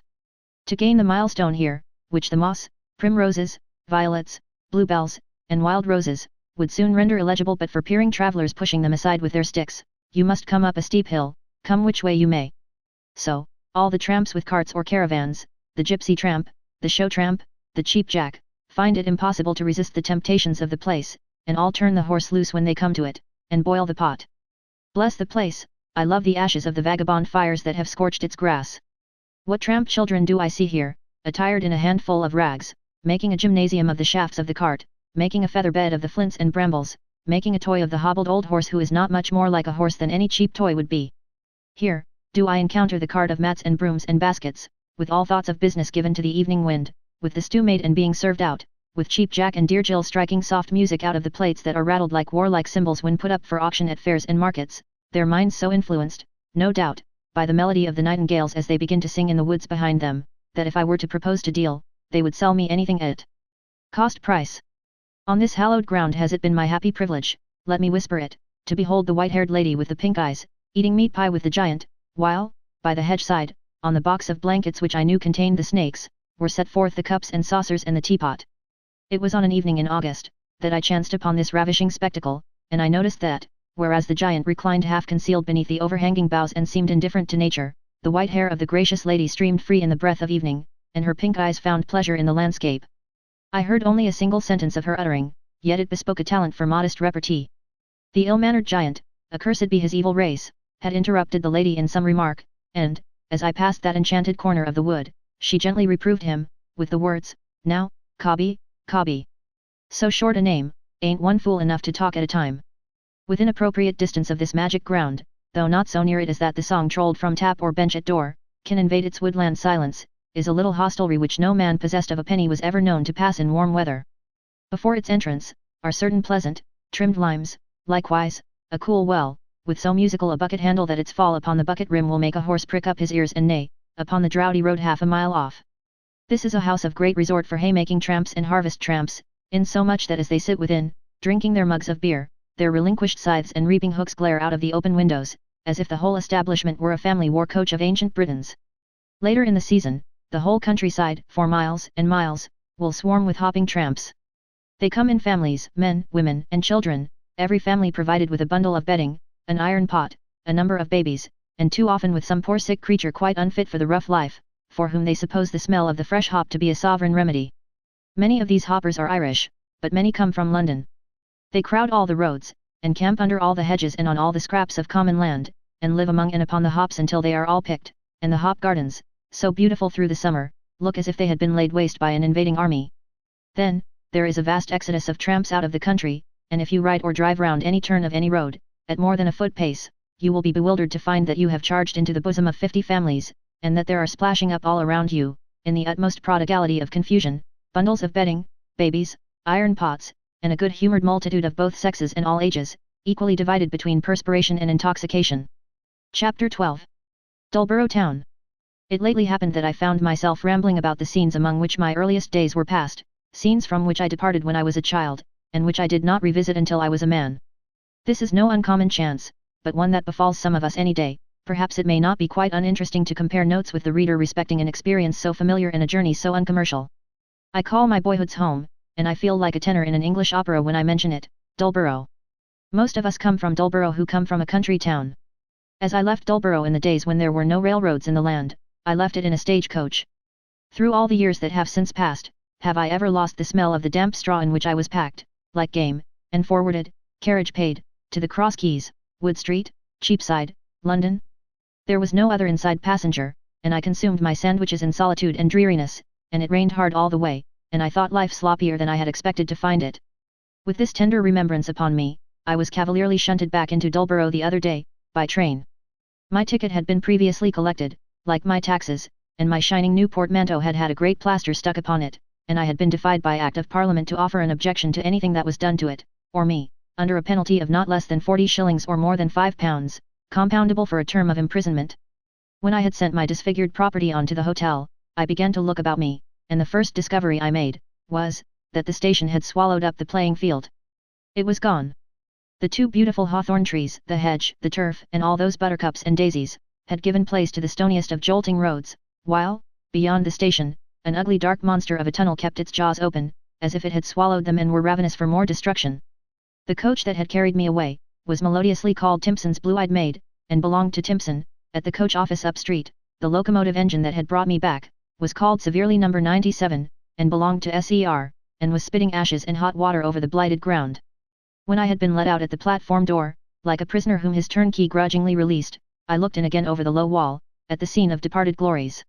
Here, in the haymaking time, had I been delivered from the dungeons of Seringapatam, an immense pile, of haycock, by my own countryman, the victorious British, boy next door and his 2 cousins, and had been recognized with ecstasy by my affianced one, Miss Green, who had come all the way from England, second house in the terrace, to ransom me, and marry me. Here, had I first heard in confidence, from one whose father was greatly connected, being under government, of the existence of a terrible banditti, called the Radicals, whose principles were, that the Prince Regent wore stays, and that nobody had a right to any salary, and that the army and navy ought to be put down, horrors at which I trembled in my bed, after supplicating that the Radicals might be speedily taken and hanged. Here, too, had we, the small boys of Bowles's, had that cricket match against the small boys of Coles's, when Bowles and Coles had actually met upon the ground, and when, instead of instantly hitting out at one another with the utmost fury, as we had all hoped and expected, those sneaks had said respectively, "I hope Mrs. Bowles is well, and I hope Mrs. Coles and the baby are doing charmingly." Could it be that, after all this, and much more, the playing field was a station, and No. 97 expectorated boiling water and red hot cinders on it, and the whole belonged by Act of Parliament to SER? As it could be, and was, I left the place with a heavy heart for a walk all over the town. And first of Timpson's up street. When I departed from Dullborough in the strawy arms of Timpson's Blue-Eyed Maid, Timpson's was a moderate-sized coach office, in fact, a little coach office, with an oval transparency in the window, which looked beautiful by night, representing one of Timpson's coaches in the act of passing a milestone on the London road with great velocity, completely full inside and out, and all the passengers dressed in the first style of fashion, and enjoying themselves tremendously. I found no such place as Timpson's now, no such bricks and rafters, not to mention the name, no such edifice on the teeming earth. Pickford had come and knocked Timpson's down. Pickford had not only knocked Timpson's down, but had knocked 2 or 3 houses down on each side of Timpson's, and then had knocked the whole into one great establishment with a pair of big gates, in and out of which, Pickford's, wagons are, in these days, always rattling, with their drivers sitting up so high, that they look in at the second-floor windows of the old-fashioned houses in the High Street as they shake the town. I have not the honour of Pickford's acquaintance, but I felt that he had done me an injury, not to say committed an act of boys' laughter, in running over my childhood in this rough manner, and if ever I meet Pickford driving one of his own monsters, and smoking a pipe the while, which is the custom of his men, he shall know by the expression of my eye, if it catches his, that there is something wrong between us. Moreover, I felt that Pickford had no right to come rushing into Dullborough and deprive the town of a public picture. He is not Napoleon Bonaparte.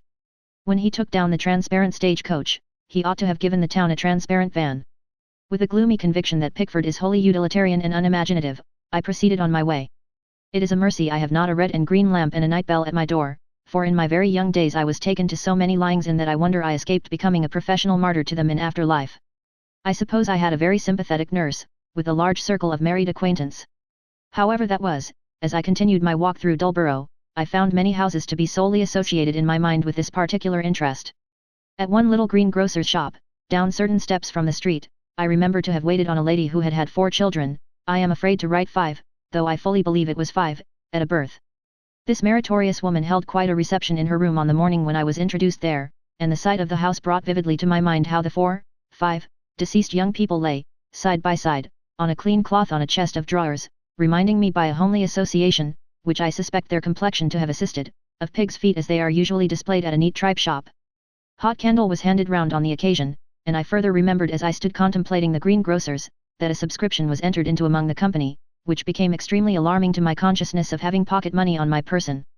This fact being known to my conductress, whoever she was, I was earnestly exhorted to contribute, but resolutely declined, therein disgusting the company, who gave me to understand that I must dismiss all expectations of going to heaven.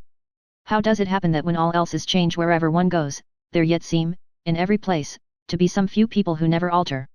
As the sight of the greengrocer's house recalled these trivial incidents of long ago, the identical greengrocer appeared on the steps, with his hands in his pockets, and leaning his shoulder against the doorpost, as my childish eyes had seen him many a time. Indeed, there was his old mark on the doorpost yet, as if his shadow had become a fixture there. It was he himself. He might formerly have been an old-looking young man, or he might now be a young-looking old man, but there he was. In walking along the street, I had as yet looked in vain for a familiar face, or even a transmitted face. Here was the very greengrocer who had been weighing and handling baskets on the morning of the reception. As he brought with him a dawning remembrance that he had had no proprietary interest in those babies, I crossed the road, and accosted him on the subject. He was not in the least excited or gratified, or in any way roused, by the accuracy of my recollection, but said, yes, some yet out of the common. He didn't remember how many it was, as if half a dozen babes either way made no difference, had happened to a Mrs. Watts her name, as once lodged there, but he didn't call it to mind, particular. Nettled by this phlegmatic conduct, I informed him that I had left the town when I was a child. He slowly returned, quite unsoftened, and not without a sarcastic kind of complacency, had I? Ah! And did I find it had got on tolerably well without me? Such is the difference, I thought, when I had left him a few hundred yards behind, and was by so much in a better temper, between going away from a place and remaining in it. I had no right, I reflected, to be angry with the greengrocer for his want of interest. I was nothing to him, whereas he was the town, the cathedral, the bridge, the river, my childhood, and a large slice of my life, to me. Of course the town had shrunk fearfully, since I was a child there. I had entertained the impression that the High Street was at least as wide as Regent Street, London, or the Italian Boulevard at Paris. I found it little better than a lane.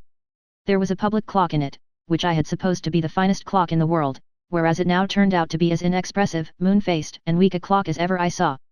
It belonged to a town hall, where I had seen an Indian, who I now suppose wasn't an Indian, swallow a sword, which I now suppose he didn't. The edifice had appeared to me in those days so glorious a structure, that I had set it up in my mind as the model on which the genie of the lamp built the palace for Aladdin. A mean little brick heap, like a demented chapel, with a few yawning persons in leather gaiters, and in the last extremity for something to do, lounging at the door with their hands in their pockets, and calling themselves a corn exchange. The theatre was in existence, I found, on asking the fishmonger, who had a compact show of stock in his window, consisting of a sole and a quart of shrimps, and I resolved to comfort my mind by going to look at it. Richard III, in a very uncomfortable cloak, had first appeared to me there, and had made my heart leap with terror by backing up against the stage box in which I was posted, while struggling for life against the virtuous Richmond. It was within those walls that I had learned as from a page of English history, how that wicked king slept in wartime on a sofa much too short for him, and how fearfully his conscience troubled his boots. There, too, had I first seen the funny countryman, but countryman of noble principles, in a flowered waistcoat, crunch up his little hat and throw it on the ground, and pull off his coat, saying, "Dom thee, squire, come on with thy fists then." At which the lovely young woman who kept company with him, and who went out gleaning, in a narrow white muslin apron with 5 beautiful bars of 5 different coloured ribbons across it, was so frightened for his sake, that she fainted away. Many wondrous secrets of nature had I come to the knowledge of in that sanctuary, of which not the least terrific were, that the witches in Macbeth bore an awful resemblance to the Thanes and other proper inhabitants of Scotland, and that the good King Duncan couldn't rest in his grave, but was constantly coming out of it and calling himself somebody else. To the theatre, therefore, I repaired for consolation. But I found very little, for it was in a bad and declining way.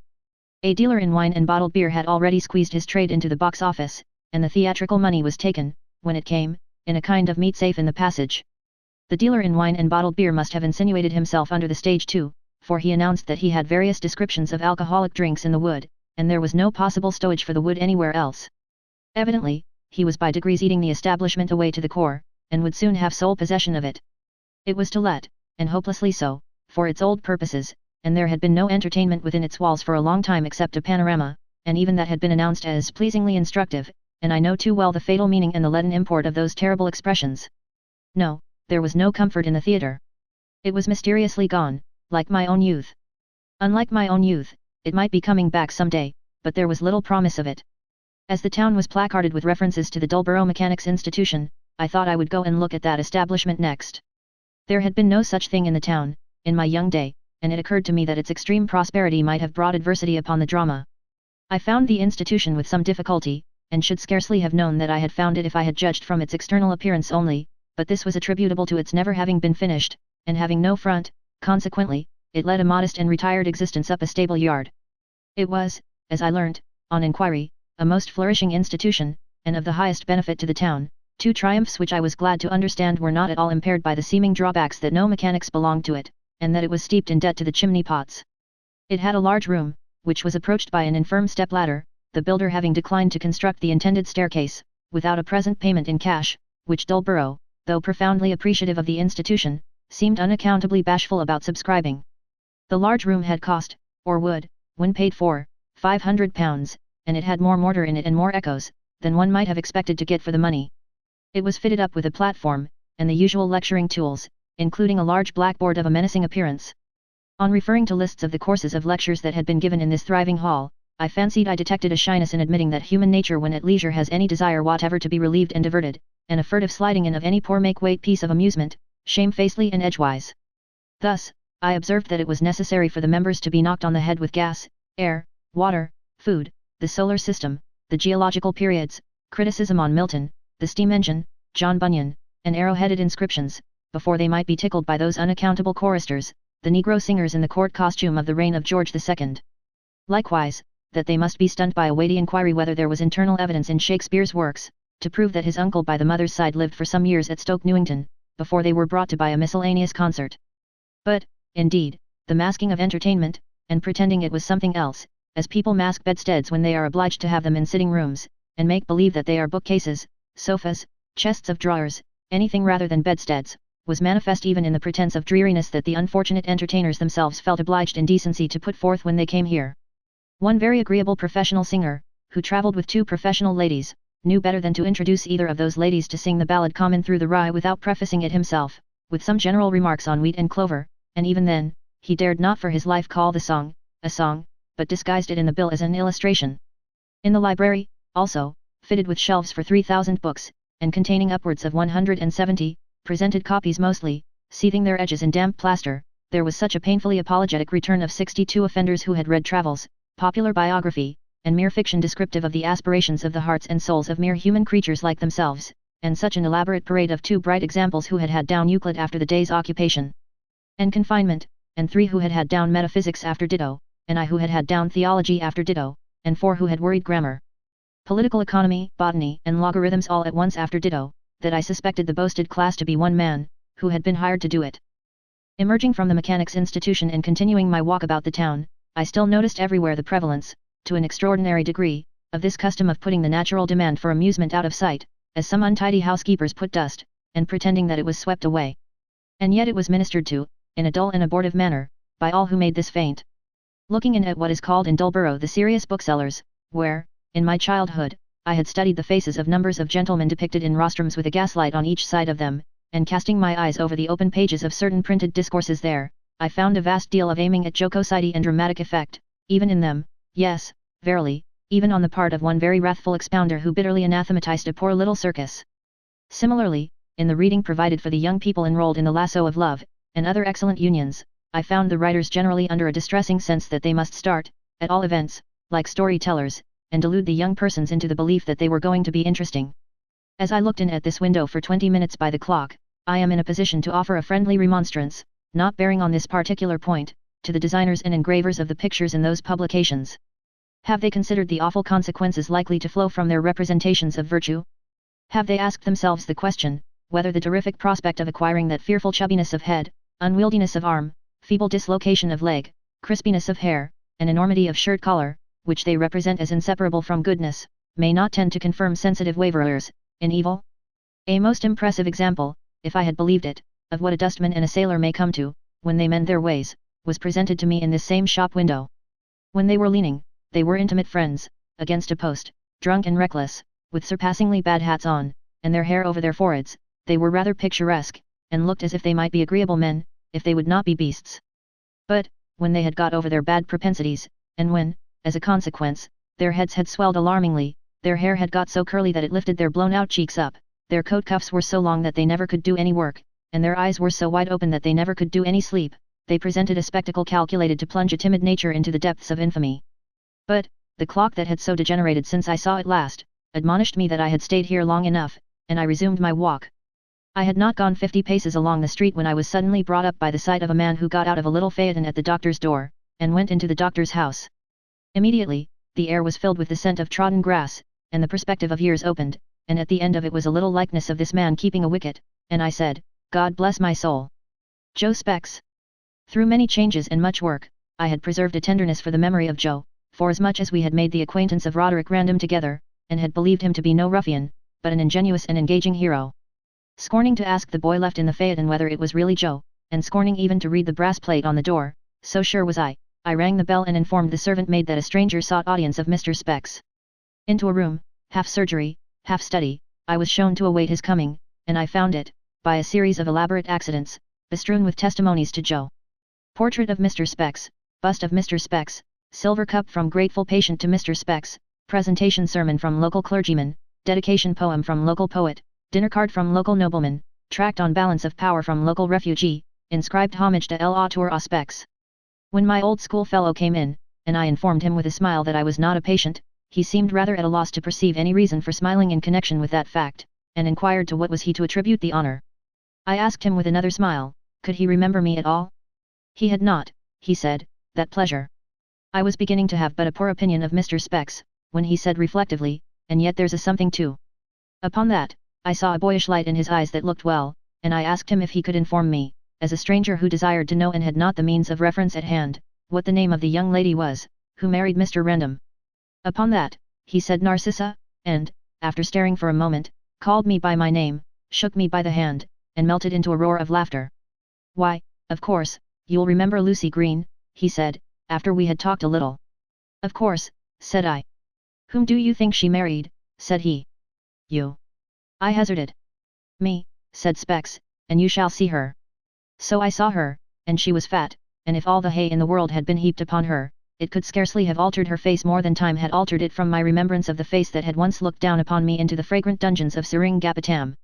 But when her youngest child came in after dinner, for I dined with them, and we had no other company than Specs, Jr., barrister at law, who went away as soon as the cloth was removed, to look after the young lady to whom he was going to be married next week, I saw again, in that little daughter, the little face of the hayfield, unchanged, and it quite touched my foolish heart.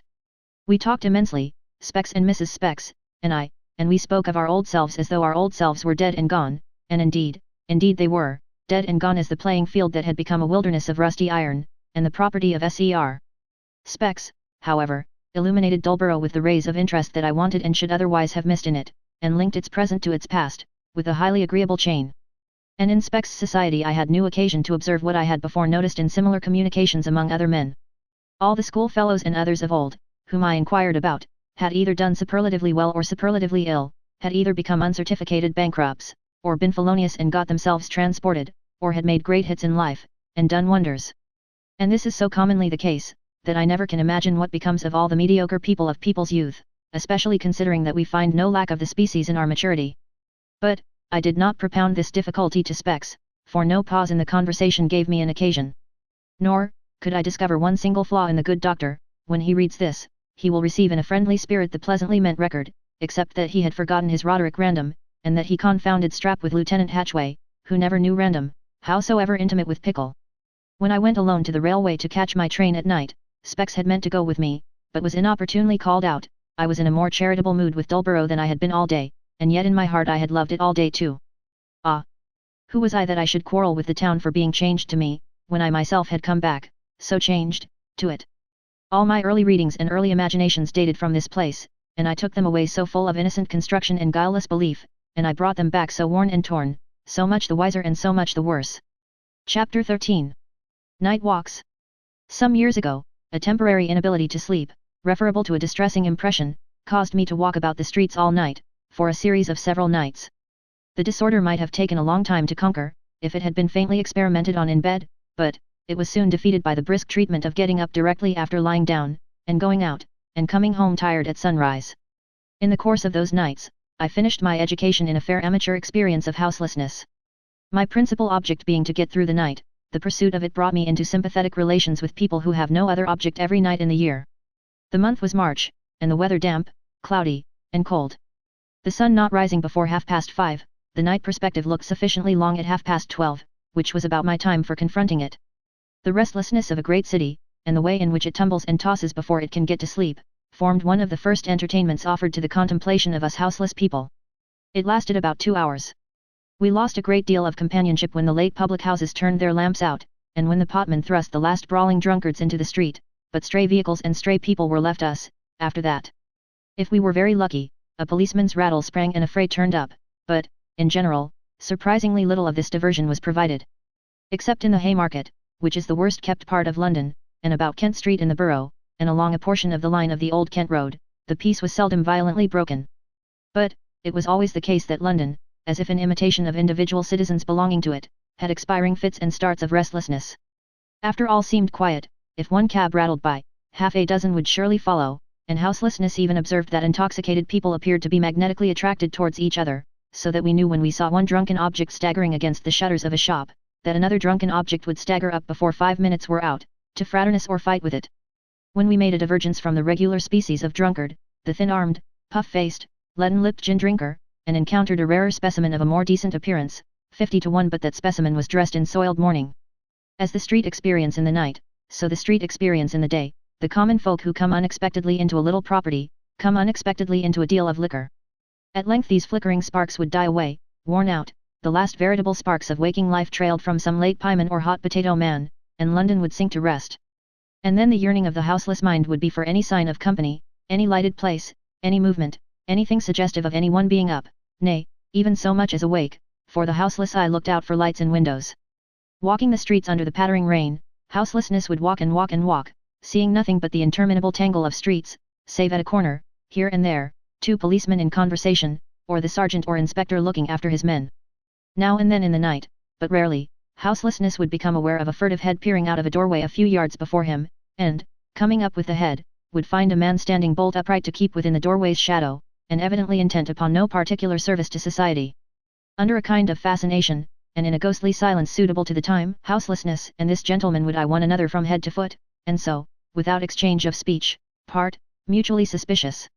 Drip, drip, drip, from ledge and coping, splash from pipes and waterspouts, and by the houseless shadow would fall upon the stones that pave the way to Waterloo Bridge, it being in the houseless mind to have a halfpenny worth of excuse for saying good night to the toll-keeper, and catching a glimpse of his fire. A good fire and a good greatcoat and a good woolen neck shawl, were comfortable things to see in conjunction with the toll-keeper, also his brisk wakefulness was excellent company when he rattled the change of halfpence down upon that metal table of his, like a man who defied the night, with all its sorrowful thoughts, and didn't care for the coming of dawn. There was need of encouragement on the threshold of the bridge, for the bridge was dreary. The chopped-up murdered man had not been lowered with a rope over the parapet when those nights were, he was alive, and slept then quietly enough most likely, and undisturbed by any dream of where he was to come. But the river had an awful look, the buildings on the banks were muffled in black shrouds, and the reflected lights seemed to originate deep in the water, as if the spectres of suicides were holding them to show where they went down. The wild moon and clouds were as restless as an evil conscience in a tumbled bed, and the very shadow of the immensity of London seemed to lie oppressively upon the river. Between the bridge and the 2 great theatres, there was but the distance of a few hundred paces, so the theatres came next. Grim and black within, at night, those great dry wells, and lonesome to imagine, with the rows of faces faded out, the lights extinguished, and the seats all empty. One would think that nothing in them knew itself at such a time but Yorick's skull. In one of my night walks, as the church steeples were shaking the March winds and rain with the strokes of 4, I passed the outer boundary of one of these great deserts, and entered it. With a dim lantern in my hand, I groped my well-known way to the stage and looked over the orchestra, which was like a great grave dug for a time of pestilence, into the void beyond. A dismal cavern of an immense aspect, with the chandelier gone dead like everything else, and nothing visible through mist and fog and space, but tiers of winding sheets. The ground at my feet where, when last there, I had seen the peasantry of Naples dancing among the vines, reckless of the burning mountain which threatened to overwhelm them, was now in possession of a strong serpent of engine hose, watchfully lying in wait for the serpent fire, and ready to fly at it if it showed its forked tongue. A ghost of a watchman, carrying a faint corpse candle, haunted the distant upper gallery and flitted away. Retiring within the proscenium, and holding my light above my head towards the rolled-up curtain, green no more, but black as ebony, my sight lost itself in a gloomy vault, showing faint indications in it of a shipwreck of canvas and cordage. Methought I felt much as a diver might, at the bottom of the sea. In those small hours when there was no movement in the streets, it afforded matter for reflection to take Newgate in the way, and, touching its rough stone, to think of the prisoners in their sleep, and then to glance in at the lodge over the spiked wicket, and see the fire and light of the watching turnkeys, on the white wall. Not an inappropriate time either, to linger by that wicked little debtor's door, shutting tighter than any other door one ever saw, which has been death's door to so many. In the days of the uttering of forged £1 notes by people tempted up from the country, how many hundreds of wretched creatures of both sexes, many quite innocent, swung out of a pitiless and inconsistent world, with the tower of yonder Christian church of Saint Sepulchre monstrously before their eyes. Is there any haunting of the bank parlour, by the remorseful souls of old directors, in the nights of these later days, I wonder, or is it as quiet as this degenerate aceldama of an Old Bailey? To walk on to the bank, lamenting the good old times and bemoaning the present evil period, would be an easy next step, so I would take it, and would make my houseless circuit of the bank, and give a thought to the treasure within, likewise to the guard of soldiers passing the night there, and nodding over the fire. Next, I went to Billingsgate, in some hope of market people, but it proving as yet too early, crossed London Bridge and got down by the waterside on the Surrey shore among the buildings of the great brewery. There was plenty going on at the brewery, and the reek, and the smell of grains, and the rattling of the plump dray horses at their mangers, were capital company. Quite refreshed by having mingled with this good society, I made a new start with a new heart, setting the old King's Bench prison before me for my next object, and resolving, when I should come to the wall, to think of poor Horace Kinch, and the dry rot in men. A very curious disease the dry rot in men, and difficult to detect the beginning of. It had carried Horace Kinch inside the wall of the old King's Bench prison, and it had carried him out with his feet foremost. He was a likely man to look at, in the prime of life, well-to-do, as clever as he needed to be, and popular among many friends. He was suitably married, and had healthy and pretty children. But, like some fair-looking houses or fair-looking ships, he took the dry rot.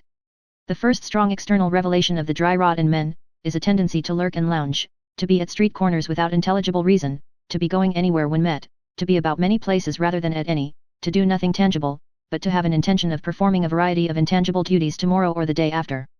When this manifestation of the disease is observed, the observer will usually connect it with a vague impression once formed or received, that the patient was living a little too hard.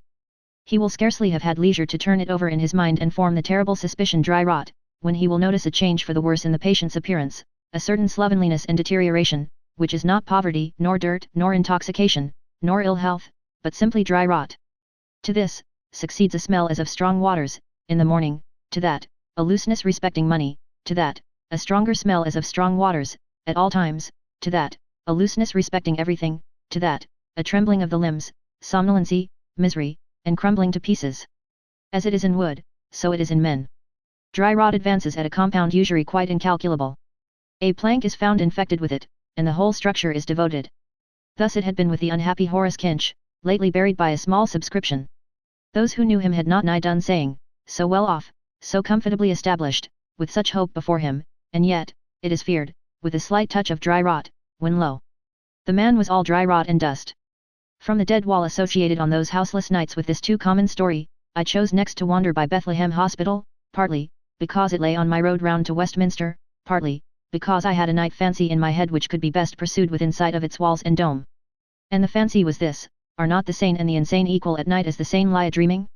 Are not all of us outside this hospital, who dream, more or less in the condition of those inside it, every night of our lives? Are we not nightly persuaded, as they daily are, that we associate preposterously with kings and queens, emperors and empresses, and notabilities of all sorts? Do we not nightly jumble events and personages and times and places, as these do daily? Are we not sometimes troubled by our own sleeping inconsistencies, and do we not vexedly try to account for them or excuse them, just as these do sometimes in respect of their waking delusions? Said an afflicted man to me, when I was last in a hospital like this, "Sir, I can frequently fly." I was half ashamed to reflect that so could I, by night. Said a woman to me on the same occasion, "Queen Victoria frequently comes to dine with me, and Her Majesty and I dine off peaches and macaroni in our nightgowns, and His Royal Highness the Prince Consort does us the honour to make a third on horseback in a field marshal's uniform." Could I refrain from reddening with consciousness when I remembered the amazing royal parties I myself had given, at night, the unaccountable viands I had put on table, and my extraordinary manner of conducting myself on those distinguished occasions? I wonder that the great master who knew everything, when he called sleep the death of each day's life, did not call dreams the insanity of each day's sanity. By this time I had left the hospital behind me, and was again setting towards the river, and in a short breathing space I was on Westminster Bridge, regaling my houseless eyes with the external walls of the British Parliament, the perfection of a stupendous institution, I know, and the admiration of all surrounding nations and succeeding ages, I do not doubt, but perhaps a little the better now and then for being pricked up to its work. Turning off into Old Palace Yard, the courts of law kept me company for a quarter of an hour, hinting in low whispers what numbers of people they were keeping awake, and how intensely wretched and horrible they were rendering the small hours to unfortunate suitors. Westminster Abbey was fine gloomy society for another quarter of an hour, suggesting a wonderful procession of its dead among the dark arches and pillars, each century more amazed by the century following it than by all the centuries going before. And indeed in those houseless night walks, which even included cemeteries where watchmen went round among the graves at stated times, and moved the telltale handle of an index which recorded that they had touched it at such an hour, it was a solemn consideration what enormous hosts of dead belonged to one old great city, and how, if they were raised while the living slept, there would not be the space of a pin's point in all the streets and ways for the living to come out into. Not only that, but the vast armies of dead would overflow the hills and valleys beyond the city, and would stretch away all round it, God knows how far. When a church clock strikes, on houseless ears in the dead of the night, it may be at first mistaken for company and hailed as such. But, as the spreading circles of vibration, which you may perceive at such a time with great clearness, go opening out, for ever and ever afterwards widening perhaps, as the philosopher has suggested, in eternal space, the mistake is rectified and the sense of loneliness is profounder. Once, it was after leaving the abbey and turning my face north, I came to the great steps of St. Martin's Church as the clock was striking 3. Suddenly, a thing that in a moment more I should have trodden upon without seeing, rose up at my feet with a cry of loneliness and houselessness, struck out of it by the bell, the like of which I never heard. We then stood face to face looking at one another, frightened by one another. The creature was like a beetle-browed hair-lipped youth of 20, and it had a loose bundle of rags on, which it held together with one of its hands. It shivered from head to foot, and its teeth chattered, and as it stared at me, persecutor, devil, ghost, whatever it thought me, it made with its whining mouth as if it were snapping at me, like a worried dog. Intending to give this ugly object money, I put out my hand to stay it, for it recoiled as it whined and snapped, and laid my hand upon its shoulder. Instantly, it twisted out of its garment, like the young man in the New Testament, and left me standing alone with its rags in my hands. Covent Garden Market, when it was market morning, was wonderful company. The great wagons of cabbages, with growers' men and boys lying asleep under them, and with sharp dogs from market garden neighbourhoods looking after the whole, were as good as a party. But one of the worst night sights I know in London, is to be found in the children who prowl about this place, who sleep in the baskets, fight for the offal, dart at any object they think they can lay their thieving hands on, dive under the carts and barrows, dodge the constables, and are perpetually making a blunt pattering on the pavement of the piazza with the rain of their naked feet. A painful and unnatural result comes of the comparison one is forced to institute between the growth of corruption as displayed in the so much improved and cared for fruits of the earth, and the growth of corruption as displayed in these all uncared for, except inasmuch as ever hunted, savages. There was early coffee to be got about Covent Garden Market, and that was more company, warm company, too, which was better. Toast of a very substantial quality, was likewise procurable, though the touzled-headed man who made it, in an inner chamber within the coffee-room, hadn't got his coat on yet, and was so heavy with sleep that in every interval of toast and coffee he went off anew behind the partition into complicated crossroads of choke and snore, and lost his way directly. Into one of these establishments, among the earliest, near Bow Street, there came one morning as I sat over my houseless cup, pondering where to go next, a man in a high and long snuff-coloured coat, and shoes, and, to the best of my belief, nothing else but a hat, who took out of his hat a large cold meat pudding, a meat pudding so large that it was a very tight fit, and brought the lining of the hat out with it.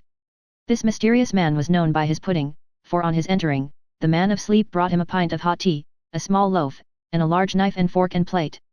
Left to himself in his box, he stood the pudding on the bare table, and, instead of cutting it, stabbed it, overhand, with the knife, like a mortal enemy, then took the knife out, wiped it on his sleeve, tore the pudding asunder with his fingers, and ate it all up. The remembrance of this man with the pudding remains with me as the remembrance of the most spectral person my houselessness encountered. Twice only was I in that establishment, and twice I saw him stalk in, as I should say, just out of bed, and presently going back to bed, take out his pudding, stab his pudding, wipe the dagger, and eat his pudding all up. He was a man whose figure promised cadaverousness, but who had an excessively red face, though shaped like a horse's. On the second occasion of my seeing him, he said huskily to the man of sleep, "Am I red tonight?" "You are," he uncompromisingly answered. "My mother," said the spectre, "was a red-faced woman that liked drink, and I looked at her hard when she laid in her coffin, and I took the complexion. Somehow, the pudding seemed an unwholesome pudding after that, and I put myself in its way no more. When there was no market, or when I wanted variety, a railway terminus with the morning mails coming in, was remunerative company. But like most of the company to be had in this world, it lasted only a very short time. The station lamps would burst out ablaze, the porters would emerge from places of concealment, the cabs and trucks would rattle to their places, the post office carts were already in theirs, and, finally, the bell would strike up, and the train would come banging in. But there were few passengers and little luggage, and everything scuttled away with the greatest expedition. The locomotive post offices, with their great nets, as if they had been dragging the country for bodies, would fly open as to their doors, and would disgorge a smell of lamp, an exhausted clerk, a guard in a red coat, and their bags of letters. The engine would blow and heave and perspire, like an engine wiping its forehead and saying what a run it had had, and within 10 minutes the lamps were out, and I was houseless and alone again. But now, there were driven cattle on the high road near, wanting, as cattle always do, to turn into the midst of stone walls, and squeeze themselves through 6 inches width of iron railing, and getting their heads down, also as cattle always do, for tossing purchase at quite imaginary dogs, and giving themselves and every devoted creature associated with them a most extraordinary amount of unnecessary trouble. Now, too, the conscious gas began to grow pale with the knowledge that daylight was coming, and straggling work people were already in the streets, and, as waking life had become extinguished with the last pieman's sparks, so it began to be rekindled with the fires of the first street corner breakfast sellers. And so by faster and faster degrees, until the last degrees were very fast, the day came, and I was tired and could sleep. And it is not, as I used to think, going home at such times, the least wonderful thing in London, that in the real desert region of the night, the houseless wanderer is alone there. I knew well enough where to find vice and misfortune of all kinds, if I had chosen, but they were put out of sight, and my houselessness had many miles upon miles of streets in which it could, and did, have its own solitary way. Chapter 14. Chambers. Having occasion to transact some business with a solicitor who occupies a highly suicidal set of chambers in Gray's Inn, I afterwards took a turn in the large square of that stronghold of melancholy, reviewing, with congenial surroundings, my experiences of chambers. I began, as was natural, with the chambers I had just left. They were an upper set on a rotten staircase, with a mysterious bunk or bulkhead on the landing outside them, of a rather nautical and screw collier-like appearance than otherwise, and painted an intense black. Many dusty years have passed since the appropriation of this Davy Jones's locker to any purpose, and during the whole period within the memory of living man, it has been hasped and padlocked. I cannot quite satisfy my mind whether it was originally meant for the reception of coals, or bodies, or as a place of temporary security for the plunder looted by laundresses, but I incline to the last opinion. It is about breast high, and usually serves as a bulk for defendants in reduced circumstances to lean against and ponder at, when they come on the hopeful errand of trying to make an arrangement without money, under which auspicious circumstances it mostly happens that the legal gentleman they want to see, is much engaged, and they pervade the staircase for a considerable period. Against this opposing bulk, in the absurdest manner, the tomb-like outer door of the solicitor's chambers, which is also of an intense black, stands in dark ambush, half open, and half shut, all day. The solicitor's apartments are 3 in number, consisting of a slice, a cell, and a wedge. The slice is assigned to the 2 clerks, the cell is occupied by the principal, and the wedge is devoted to stray papers, old game baskets from the country, a washing stand, and a model of a patent ship's caboose which was exhibited in Chancery at the commencement of the present century on an application for an injunction to restrain infringement. At about 9:30 on every weekday morning, the younger of the 2 clerks, who, I have reason to believe, leads the fashion at Pentonville in the articles of pipes and shirts, may be found knocking the dust out of his official door key on the bunk or locker before mentioned, and so exceedingly subject to dust is his key, and so very retentive of that superfluity, that in exceptional summer weather when a ray of sunlight has fallen on the locker in my presence, I have noticed its inexpressive countenance to be deeply marked by a kind of Brahma erysipelas or smallpox. This set of chambers, as I have gradually discovered, when I have had restless occasion to make inquiries or leave messages, after office hours, is under the charge of a lady named Sweeney, in figure extremely like an old family umbrella, whose dwelling confronts a dead wall in a court off Gray's Inn Lane, and who is usually fetched into the passage of that bower, when wanted, from some neighbouring home of industry, which has the curious property of imparting an inflammatory appearance to her visage. Mrs. Sweeney is one of the race of professed laundresses, and is the compiler of a remarkable manuscript volume entitled M.R.S. Sweeney's Book, from which much curious statistical information may be gathered respecting the high prices and small uses of soda, soap, sand, firewood, and other such articles. I have created a legend in my mind, and consequently I believe it with the utmost pertinacity, that the late Mr. Sweeney was a ticket porter under the Honourable Society of Gray's Inn, and that, in consideration of his long and valuable services, Mrs. Sweeney was appointed to her present post. For, though devoid of personal charms, I have observed this lady to exercise a fascination over the elderly ticker porter mind, particularly under the gateway, and in corners and entries, which I can only refer to her being one of the fraternity, yet not competing with it. All that need be said concerning this set of chambers, is said, when I have added that it is in a large double house in Gray's Inn Square, very much out of repair, and that the outer portal is ornamented in a hideous manner with certain stone remains, which have the appearance of the dismembered bust, torso, and limbs of a petrified bencher. Indeed, I look upon Gray's Inn generally as one of the most depressing institutions in brick and mortar, known to the children of men. Can anything be more dreary than its arid square, Sahara desert of the law, with the ugly old tiled-top tenements, the dirty windows, the bills to let, the doorposts inscribed like gravestones, the crazy gateway giving upon the filthy lane, the scowling, iron-barred prison-like passage into Verulam buildings, the mouldy red-nosed ticket porters with little coffin plates, and why with aprons, the dry, hard, atomy-like appearance of the whole dust heap? When my uncommercial travels tend to this dismal spot, my comfort is its rickety state. Imagination gloats over the fullness of time when the staircases shall have quite tumbled down, they are daily wearing into an ill-savoured powder, but have not quite tumbled down yet, when the last old prolix bencher all of the olden time, shall have been got out of an upper window by means of a fire ladder, and carried off to the Holborn Union, when the last clerk shall have engrossed the last parchment behind the last splash on the last of the mud-stained windows, which, all through the miry year, are pilloried out of recognition in Gray's Inn Lane. Then, shall a squalid little trench, with rank grass and a pump in it, lying between the coffee house and South Square, be wholly given up to cats and rats, and not, as now, have its empire divided between those animals and a few briefless bipeds, surely called to the bar by voices of deceiving spirits, seeing that they are wanted there by no mortal, who glance down, with eyes better glazed than their casements, from their dreary and lacklustre rooms. Then shall the way nor-westward, now lying under a short grim colonnade where in summertime pounds flies from law stationering windows into the eyes of laymen, be choked with rubbish and happily become impassable. Then shall the gardens where turf, trees, and gravel wear a legal livery of black, run rank, and pilgrims go to Gorhambury to see Bacon's effigy as he sat, and not come here, which in truth they seldom do, to see where he walked. Then, in a word, shall the old established vendor of periodicals sit alone in his little crib of a shop behind the Holborn Gate, like that lumbering Marius among the ruins of Carthage, who has sat heavy on 1,000 million of similes. At one period of my uncommercial career I much frequented another set of chambers in Gray's Inn Square. They were what is familiarly called a top set, and all the eatables and drinkables introduced into them acquired a flavour of cockloft.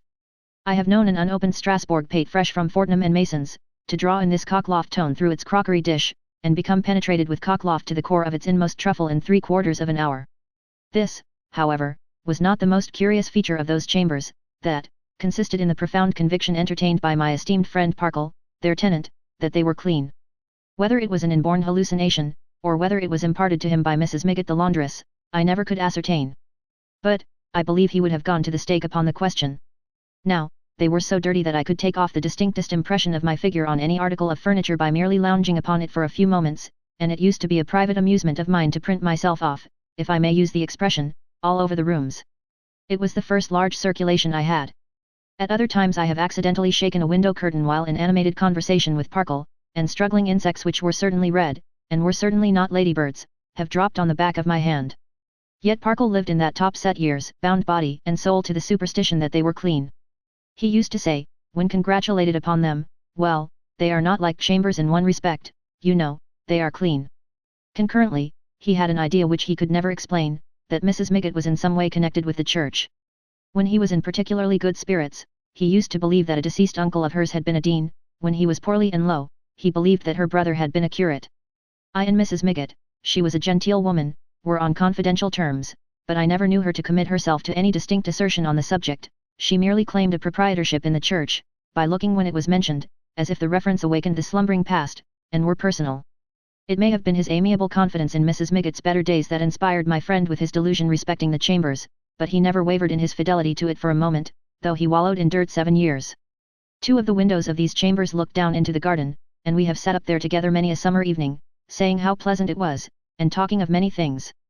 To my intimacy with that top set, I am indebted for 3 of my liveliest personal impressions of the loneliness of life in chambers. They shall follow here, in order, first, second, and third. First. My Gray's Inn friend, on a time, hurt one of his legs, and it became seriously inflamed. Not knowing of his indisposition, I was on my way to visit him as usual, one summer evening, when I was much surprised by meeting a lively leech in Field Court, Gray's Inn, seemingly on his way to the West End of London. As the leech was alone, and was of course unable to explain his position, even if he had been inclined to do so, which he had not the appearance of being, I passed him and went on. Turning the corner of Gray's Inn Square, I was beyond expression amazed by meeting another leech, also entirely alone, and also proceeding in a westerly direction, though with less decision of purpose. Ruminating on this extraordinary circumstance, and endeavouring to remember whether I had ever read, in the Philosophical Transactions or any work on natural history, of a migration of leeches, I ascended to the top set, past the dreary series of closed outer doors of offices and an empty set or two, which intervened between that lofty region and the surface.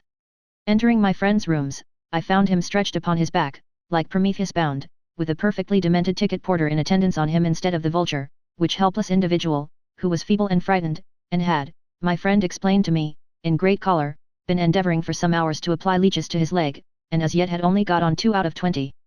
To this unfortunate's distraction between a damp cloth on which he had placed the leeches to freshen them, and the wrathful adjurations of my friend to stick 'em on, sir, I referred the phenomenon I had encountered, the rather as 2 fine specimens were at that moment going out at the door, while a general insurrection of the rest was in progress on the table.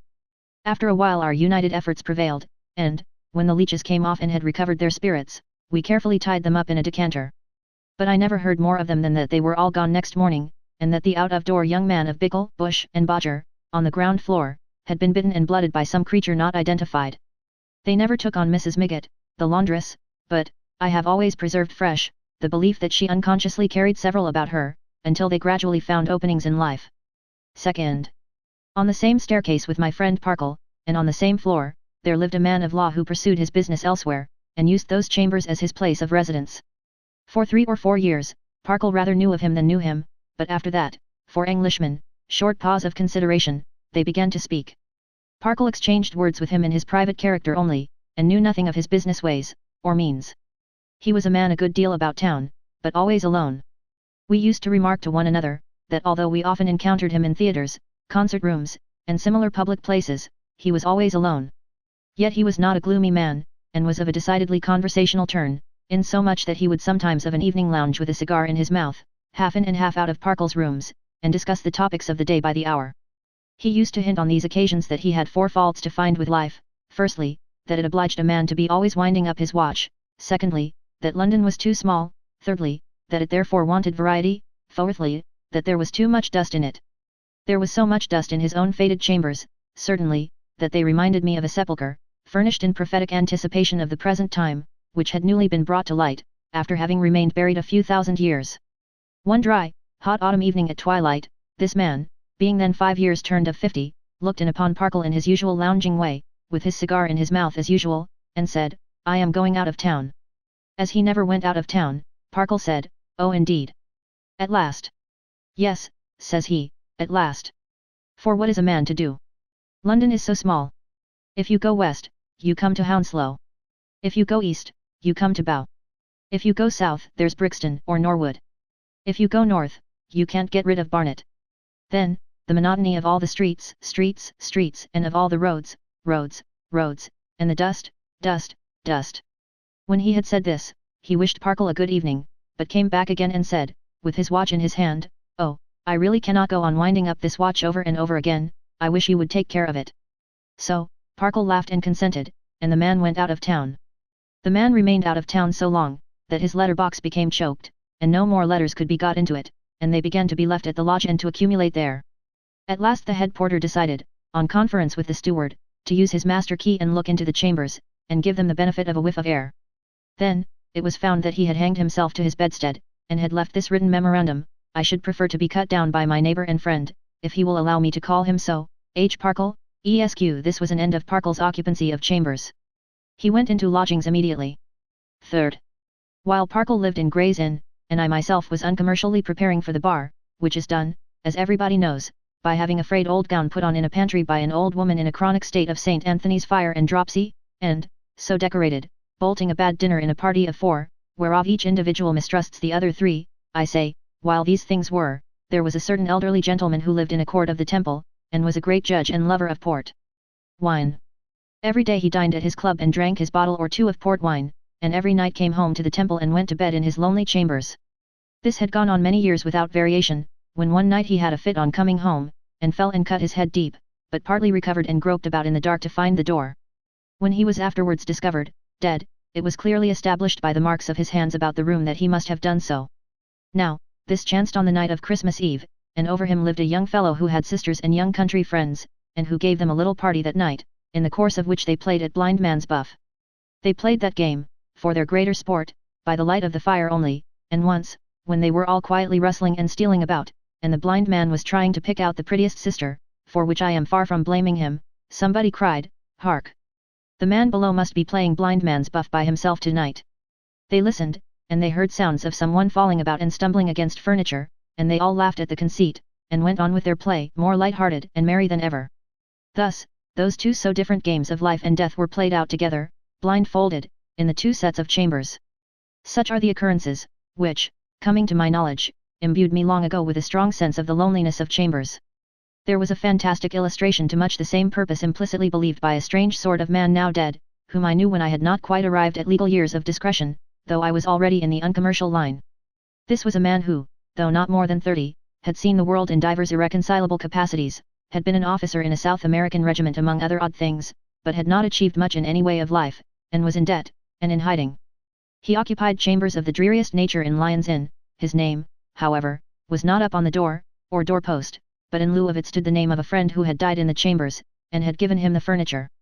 The story arose out of the furniture, and was to this effect: let the former holder of the chambers, whose name was still upon the door and doorpost, be Mr. Testator. Mr. Testator took a set of chambers in Lyon's Inn when he had but very scanty furniture for his bedroom, and none for his sitting room. He had lived some wintry months in this condition, and had found it very bare and cold.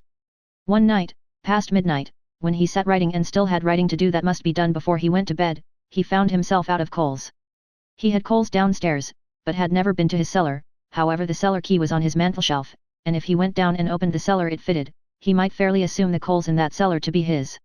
As to his laundress, she lived among the coal wagons and Thames watermen, for there were Thames watermen at that time, in some unknown rat hole by the river, down lanes and alleys on the other side of the Strand. As to any other person to meet him or obstruct him, Lyon's Inn was dreaming, drunk, maudlin, moody, betting, brooding over bill discounting or renewing, asleep or awake, minding its own affairs. Mr. Testator took his coal scuttle in one hand, his candle and key in the other, and descended to the dismalest underground dens of Lyon's Inn, where the late vehicles in the streets became thunderous, and all the water pipes in the neighborhood seemed to have Macbeth's amen sticking in their throats, and to be trying to get it out. After groping here and there among low doors to no purpose, Mr. Testator at length came to a door with a rusty padlock which his key fitted. Getting the door open with much trouble, and looking in, he found, no coals, but a confused pile of furniture. Alarmed by this intrusion on another man's property, he locked the door again, found his own cellar, filled his scuttle, and returned upstairs. But the furniture he had seen, ran on casters across and across Mr. Testator's mind incessantly, when, in the chill hour of 5 in the morning, he got to bed. He particularly wanted a table to write at, and a table expressly made to be written at, had been the piece of furniture in the foreground of the heap. When his laundress emerged from her burrow in the morning to make his kettle boil, he artfully led up to the subject of cellars and furniture, but the two ideas had evidently no connection in her mind. When she left him, and he sat at his breakfast, thinking about the furniture, he recalled the rusty state of the padlock, and inferred that the furniture must have been stored in the cellars for a long time, was perhaps forgotten, owner dead, perhaps. After thinking it over, a few days, in the course of which he could pump nothing out of Lyon's Inn about the furniture, he became desperate, and resolved to borrow that table. He did so, that night. He had not had the table long, when he determined to borrow an easy chair. He had not had that long, when he made up his mind to borrow a bookcase, then, a couch, then, a carpet and rug. By that time, he felt he was in furniture stepped in so far, as that it could be no worse to borrow it all. Consequently, he borrowed it all, and locked up the cellar for good. He had always locked it, after every visit. He had carried up every separate article in the dead of the night, and, at the best, had felt as wicked as a resurrection man. Every article was blue and furry when brought into his rooms, and he had had, in a murderous and guilty sort of way, to polish it up while London slept. Mr. Testator lived in his furnished chambers 2 or 3 years, or more, and gradually lulled himself into the opinion that the furniture was his own. This was his convenient state of mind when, late one night, a step came up the stairs, and a hand passed over his door feeling for his knocker, and then one deep and solemn rap was rapped that might have been a spring in Mr. Testator's easy chair to shoot him out of it, so promptly was it attended with that effect. With a candle in his hand, Mr. Testator went to the door, and found there, a very pale and very tall man, a man who stooped, a man with very high shoulders, a very narrow chest, and a very red nose, a shabby genteel man. He was wrapped in a long threadbare black coat, fastened up the front with more pins than buttons, and under his arm he squeezed an umbrella without a handle, as if he were playing bagpipes. He said, "I ask your pardon, but can you tell me," and stopped, his eyes resting on some object within the chambers. "Can I tell you what?" asked Mr. Testator, noting his stoppage with quick alarm. "I ask your pardon," said the stranger, "but, this is not the inquiry I was going to make. Do I see in there, any small article of property belonging to me. Mr. Testator was beginning to stammer that he was not aware, when the visitor slipped past him, into the chambers. There, in a goblin way which froze Mr. Testator to the marrow, he examined, first, the writing table, and said, "Mine," then, the easy chair, and said, "Mine," then, the bookcase, and said, "Mine," then, turned up a corner of the carpet, and said, "Mine," in a word, inspected every item of furniture from the cellar in succession, and said, "Mine." Towards the end of this investigation, Mr. Testator perceived that he was sodden with liquor, and that the liquor was gin. He was not unsteady with gin, either in his speech or carriage, but he was stiff with gin in both particulars. Mr. Testator was in a dreadful state, for, according to his making out of the story, the possible consequences of what he had done in recklessness and hardihood, flashed upon him in their fullness for the first time. When they had stood gazing at one another for a little while, he tremulously began. "Sir, I am conscious that the fullest explanation, compensation, and restitution, are your due. They shall be yours. Allow me to entreat that, without temper, without even natural irritation on your part, we may have a little drop of something to drink," interposed the stranger. "I am agreeable." Mr. Testator had intended to say, "a little quiet conversation," but with great relief of mind adopted the amendment. He produced a decanter of gin, and was bustling about for hot water and sugar, when he found that his visitor had already drunk half of the decanter's contents. With hot water and sugar the visitor drank the remainder before he had been an hour in the chambers by the chimes of the Church of St. Mary in the Strand, and during the process he frequently whispered to himself, "Mine." The gin gone, and Mr. Testator wondering what was to follow it, the visitor rose and said, with increased stiffness, "At what hour of the morning, sir, will it be convenient?" Mr. Testator hazarded, "At 10. "Sir," said the visitor, "at 10, to the moment, I shall be here." He then contemplated Mr. Testator somewhat at leisure, and said, "God bless you. How is your wife?" Mr. Testator, who never had a wife, replied with much feeling, "Deeply anxious, poor soul, but otherwise well." The visitor thereupon turned and went away, and fell twice in going downstairs. From that hour he was never heard of. Whether he was a ghost, or a spectral illusion of conscience, or a drunken man who had no business there, or the drunken rightful owner of the furniture, with the transitory gleam of memory, whether he got safe home, or had no time to get to, whether he died of liquor on the way, or lived in liquor ever afterwards, he never was heard of more. This was the story, received with the furniture and held to be as substantial, by its second possessor in an upper set of chambers in Grim Lion's Inn. It is to be remarked of chambers in general, that they must have been built for chambers, to have the right kind of loneliness. You may make a great dwelling house very lonely, by isolating suites of rooms and calling them chambers, but you cannot make the true kind of loneliness. In dwelling houses, there have been family festivals, children have grown in them, girls have bloomed into women in them, courtships and marriages have taken place in them. True chambers never were young, childish, maidenly, never had dolls in them, or rocking horses, or christenings, or betrothals, or little coffins. Let Gray's Inn identify the child who first touched hands and hearts with Robinson Crusoe, in any one of its many sets, and that child's little statue, in white marble with a golden inscription, shall be at its service, at my cost and charge, as a drinking fountain for the spirit, to freshen its thirsty square. Let Lincoln's produce from all its houses, a 20th of the procession derivable from any dwelling house 1/20th of its age, of fair young brides who married for love and hope, not settlements, and all the vice-chancellors shall thenceforward be kept in nosegays for nothing, on application to the writer hereof. It is not denied that on the terrace of the Adelphi, or in any of the streets of that subterranean stable-haunted spot, or about Bedford Row, or James Street of that ilk, a gruesome place, or anywhere among the neighbourhoods that have done flowering and have run to seed, you may find chambers replete with the accommodations of solitude, closeness, and darkness, where you may be as low-spirited as in the genuine article, and might be as easily murdered, with the placid reputation of having merely gone down to the seaside. But, the many waters of life did run musical in those dry channels once, among the inns, never. The only popular legend known in relation to any one of the dull family of inns, is a dark old Bailey whisper concerning Clements, and importing how the black creature who holds the sundial there, was a negro who slew his master and built the dismal pile out of the contents of his strong box, for which architectural offence alone he ought to have been condemned to live in it. But, what populace would waste fancy upon such a place, or on New Inn, Staple Inn, Barnard's Inn, or any of the shabby crew? The genuine laundress, too, is an institution not to be had in its entirety out of and away from the genuine chambers. Again, it is not denied that you may be robbed elsewhere. Elsewhere you may have, for money, dishonesty, drunkenness, dirt, laziness, and profound incapacity.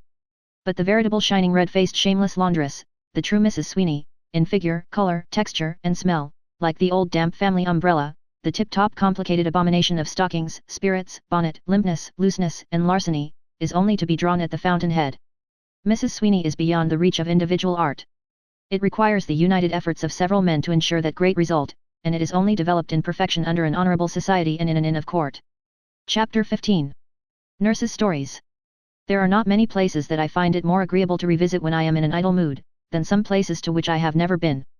For, my acquaintance with those spots is of such long standing, and has ripened into an intimacy of so affectionate a nature, that I take a particular interest in assuring myself that they are unchanged. I never was in Robinson Crusoe's island, yet I frequently return there. The colony he established on it soon faded away, and it is uninhabited by any descendants of the grave and courteous Spaniards, or of Will Atkins and the other mutineers, and has relapsed into its original condition. Not a twig of its wicker houses remains, its goats have long run wild again, its screaming parrots would darken the sun with a cloud of many flaming colors if a gun were fired there, no face is ever reflected in the waters of the little creek which Friday swam across when pursued by his two brother cannibals with sharpened stomachs. After comparing notes with other travelers who have similarly revisited the island and conscientiously inspected it, I have satisfied myself that it contains no vestige of Mr. Atkins's domesticity or theology, though his track on the memorable evening of his landing to set his captain ashore, when he was decoyed about and round about until it was dark, and his boat was stove, and his strength and spirits failed him, is yet plainly to be traced. So is the hilltop on which Robinson was struck dumb with joy when the reinstated captain pointed to the ship, riding within half a mile of the shore, that was to bear him away, in the 29th year of his seclusion in that lonely place. So is the sandy beach on which the memorable footstep was impressed, and where the savages hauled up their canoes when they came ashore for those dreadful public dinners, which led to a dancing worse than speech-making. So is the cave where the flaring eyes of the old goat made such a goblin appearance in the dark. So is the site of the hut where Robinson lived with the dog and the parrot and the cat, and where he endured those first agonies of solitude, which, strange to say, never involved any ghostly fancies, a circumstance so very remarkable, that perhaps he left out something in writing his record? Round hundreds of such objects, hidden in the dense tropical foliage, the tropical sea breaks evermore, and over them the tropical sky, saving in the short rainy season, shines bright and cloudless. Neither, was I ever belated among wolves, on the borders of France and Spain, nor, did I ever, when night was closing in and the ground was covered with snow, draw up my little company among some felled trees which served as a breastwork, and there fire a train of gunpowder so dexterously that suddenly we had 3 or 4 score blazing wolves illuminating the darkness around us. Nevertheless, I occasionally go back to that dismal region and perform the feat again, when indeed to smell the singeing and the frying of the wolves afire, and to see them setting one another alight as they rush and tumble, and to behold them rolling in the snow vainly attempting to put themselves out, and to hear their howlings taken up by all the echoes as well as by all the unseen wolves within the woods, makes me tremble. I was never in the robber's cave, where Gil Blas lived, but I often go back there and find the trapdoor just as heavy to raise as it used to be, while that wicked old disabled black lies everlastingly cursing in bed. I was never in Don Quixote's study, where he read his books of chivalry until he rose and hacked at imaginary giants, and then refreshed himself with great draughts of water, yet you couldn't move a book in it without my knowledge, or with my consent. I was never, thank heaven, in company with the little old woman who hobbled out of the chest and told the merchant of Buddha to go in search of the talisman of Ormuz, yet I make it my business to know that she is well preserved and as intolerable as ever. I was never at the school where the boy Horatio Nelson got out of bed to steal the pears, not because he wanted any, but because every other boy was afraid, yet I have several times been back to this academy, to see him let down out of window with a sheet. So with Damascus and Baghdad and Brobingnag, which has the curious fate of being usually misspelt when written, and Lilliput, and Laputa, and the Nile and Abyssinia and the Ganges, and the North Pole, and many hundreds of places, I was never at them, yet it is an affair of my life to keep them intact, and I am always going back to them.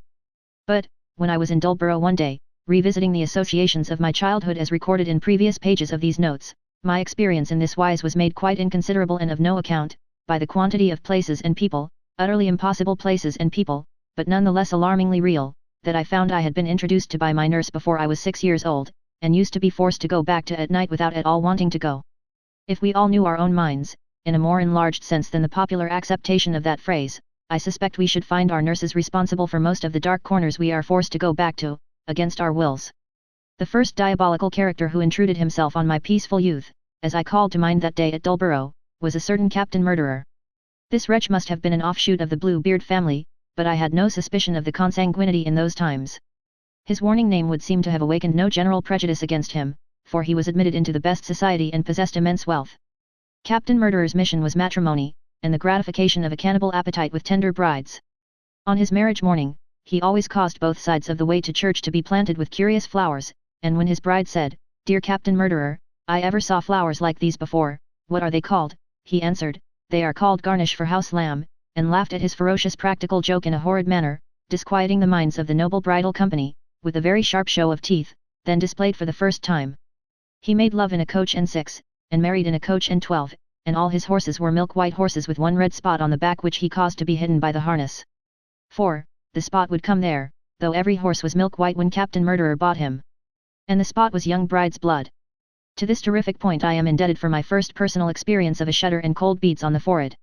When Captain Murderer had made an end of feasting and revelry, and had dismissed the noble guests, and was alone with his wife on the day month after their marriage, it was his whimsical custom to produce a golden rolling pin and a silver pie board.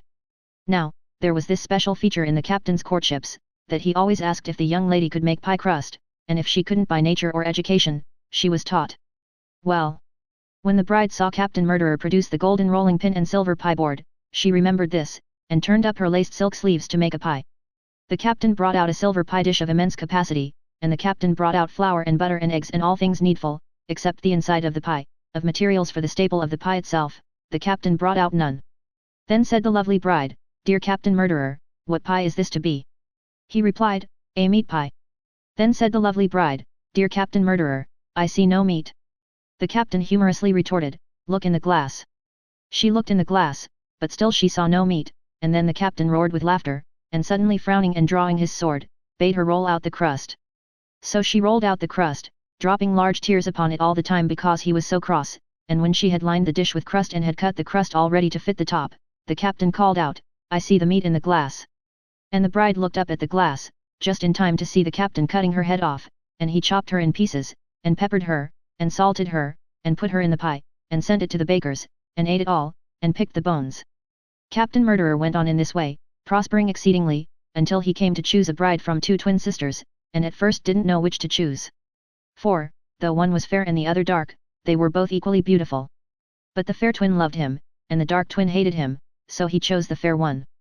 The dark twin would have prevented the marriage if she could, but she couldn't. However, on the night before it, much suspecting Captain Murderer, she stole out and climbed his garden wall, and looked in at his window through a chink in the shutter, and saw him having his teeth filed sharp.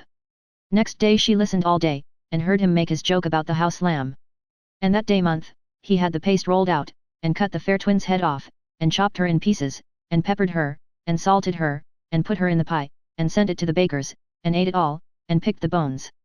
Now, the dark twin had had her suspicions much increased by the filing of the captain's teeth, and again by the house lamb joke. Putting all things together when he gave out that her sister was dead, she divined the truth, and determined to be revenged.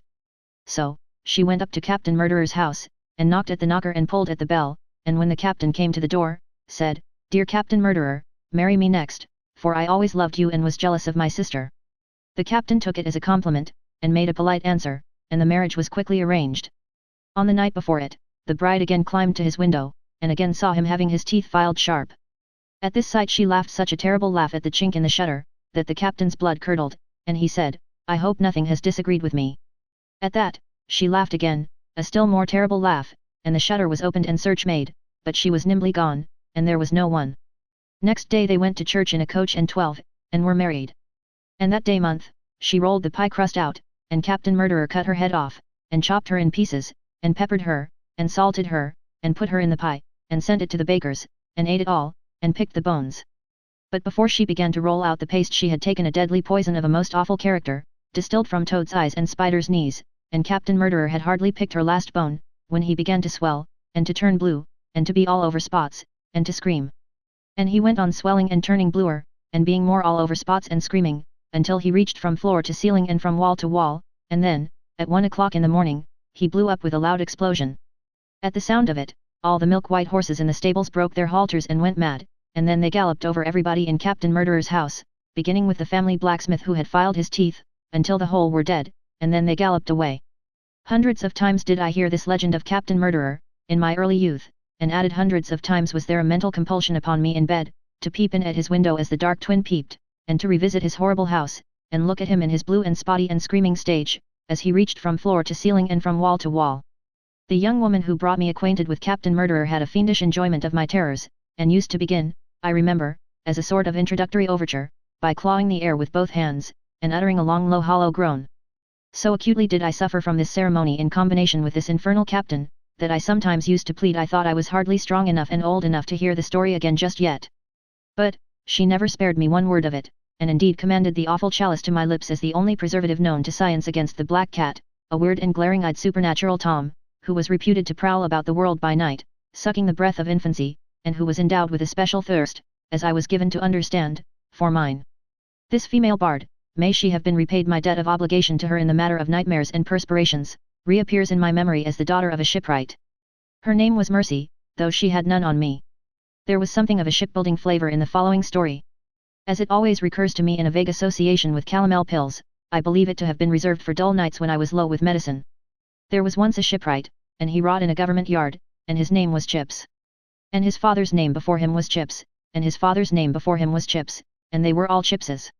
And Chips the father had sold himself to the devil for an iron pot and a bushel of 10 penny nails and half a ton of copper and a rat that could speak, and Chips the grandfather had sold himself to the devil for an iron pot and a bushel of 10 penny nails and half a ton of copper and a rat that could speak, and Chips the great-grandfather had disposed of himself in the same direction on the same terms, and the bargain had run in the family for a long, long time. So, one day, when young Chips was at work in the dock slip all alone, down in the dark hold of an old 74 that was hailed up for repairs, the devil presented himself, and remarked, "A lemon has pips. And a yard has ships. And I'll have chips." I don't know why, but this fact of the devil's expressing himself in rhyme was peculiarly trying to me. Chips looked up when he heard the words, and there he saw the devil with saucer eyes that squinted on a terrible great scale, and that struck out sparks of blue fire continually. And whenever he winked his eyes, showers of blue sparks came out, and his eyelashes made a clattering like flints and steels striking lights. And hanging over one of his arms by the handle was an iron pot, and under that arm was a bushel of 10 penny nails, and under his other arm was half a ton of copper, and sitting on one of his shoulders was a rat that could speak. So, the devil said again, "A lemon has pips. And a yard has ships. And I'll have chips." The invariable effect of this alarming tautology on the part of the evil spirit was to deprive me of my senses for some moments. So, Chips answered never a word, but went on with his work. "What are you doing, Chips?" said the rat that could speak. "I am putting in new planks where you and your gang have eaten old away," said Chips. "But we'll eat them too," said the rat that could speak, "and we'll let in the water and drown the crew, and we'll eat them too." Chips, being only a shipwright, and not a man-of-war's man, said, "You are welcome to it."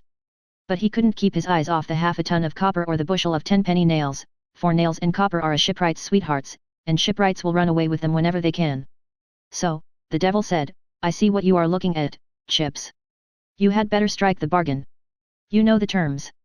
Your father before you was well acquainted with them, and so were your grandfather and great-grandfather before him." Says Chips, "I like the copper, and I like the nails, and I don't mind the pot, but I don't like the rat." Says the devil, fiercely, "You can't have the metal without him, and he's a curiosity. I'm going." Chips, afraid of losing the half a ton of copper and the bushel of nails, then said, "Give us hold." So, he got the copper and the nails and the pot and the rat that could speak, and the devil vanished. Chips sold the copper, and he sold the nails, and he would have sold the pot, but whenever he offered it for sale, the rat was in it, and the dealers dropped it, and would have nothing to say to the bargain. So, Chips resolved to kill the rat, and, being at work in the yard one day with a great kettle of hot pitch on one side of him and the iron pot with the rat in it on the other, he turned the scalding pitch into the pot, and filled it full. Then, he kept his eye upon it till it cooled and hardened, and then he let it stand for 20 days, and then he heated the pitch again and turned it back into the kettle, and then he sank the pot in water for 20 days more, and then he got the smelters to put it in the furnace for 20 days more, and then they gave it him out, red hot, and looking like red hot glass instead of iron, yet there was the rat in it, just the same as ever.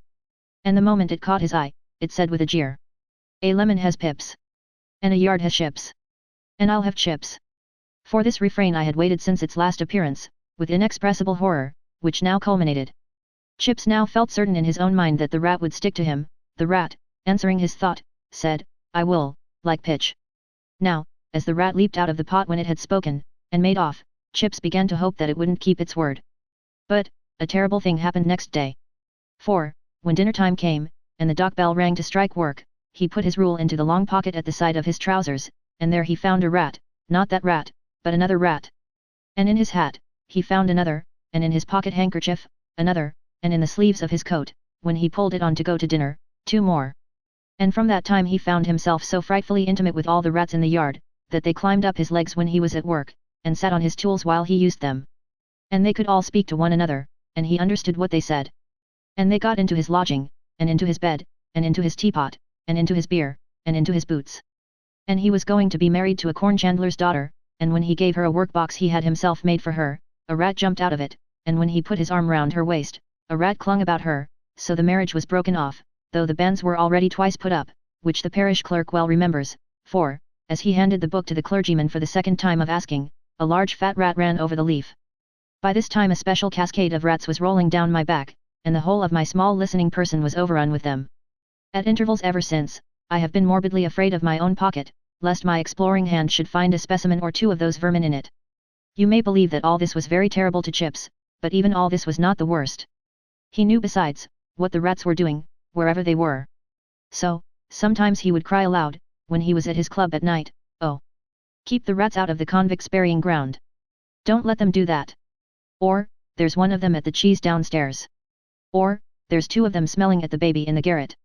Or, other things of that sort. At last, he was voted mad, and lost his work in the yard, and could get no other work. But, King George wanted men, so before very long he got pressed for a sailor. And so he was taken off in a boat one evening to his ship, lying at Spithead, ready to sail. And so the first thing he made out in her as he got near her, was the figurehead of the old 74, where he had seen the devil.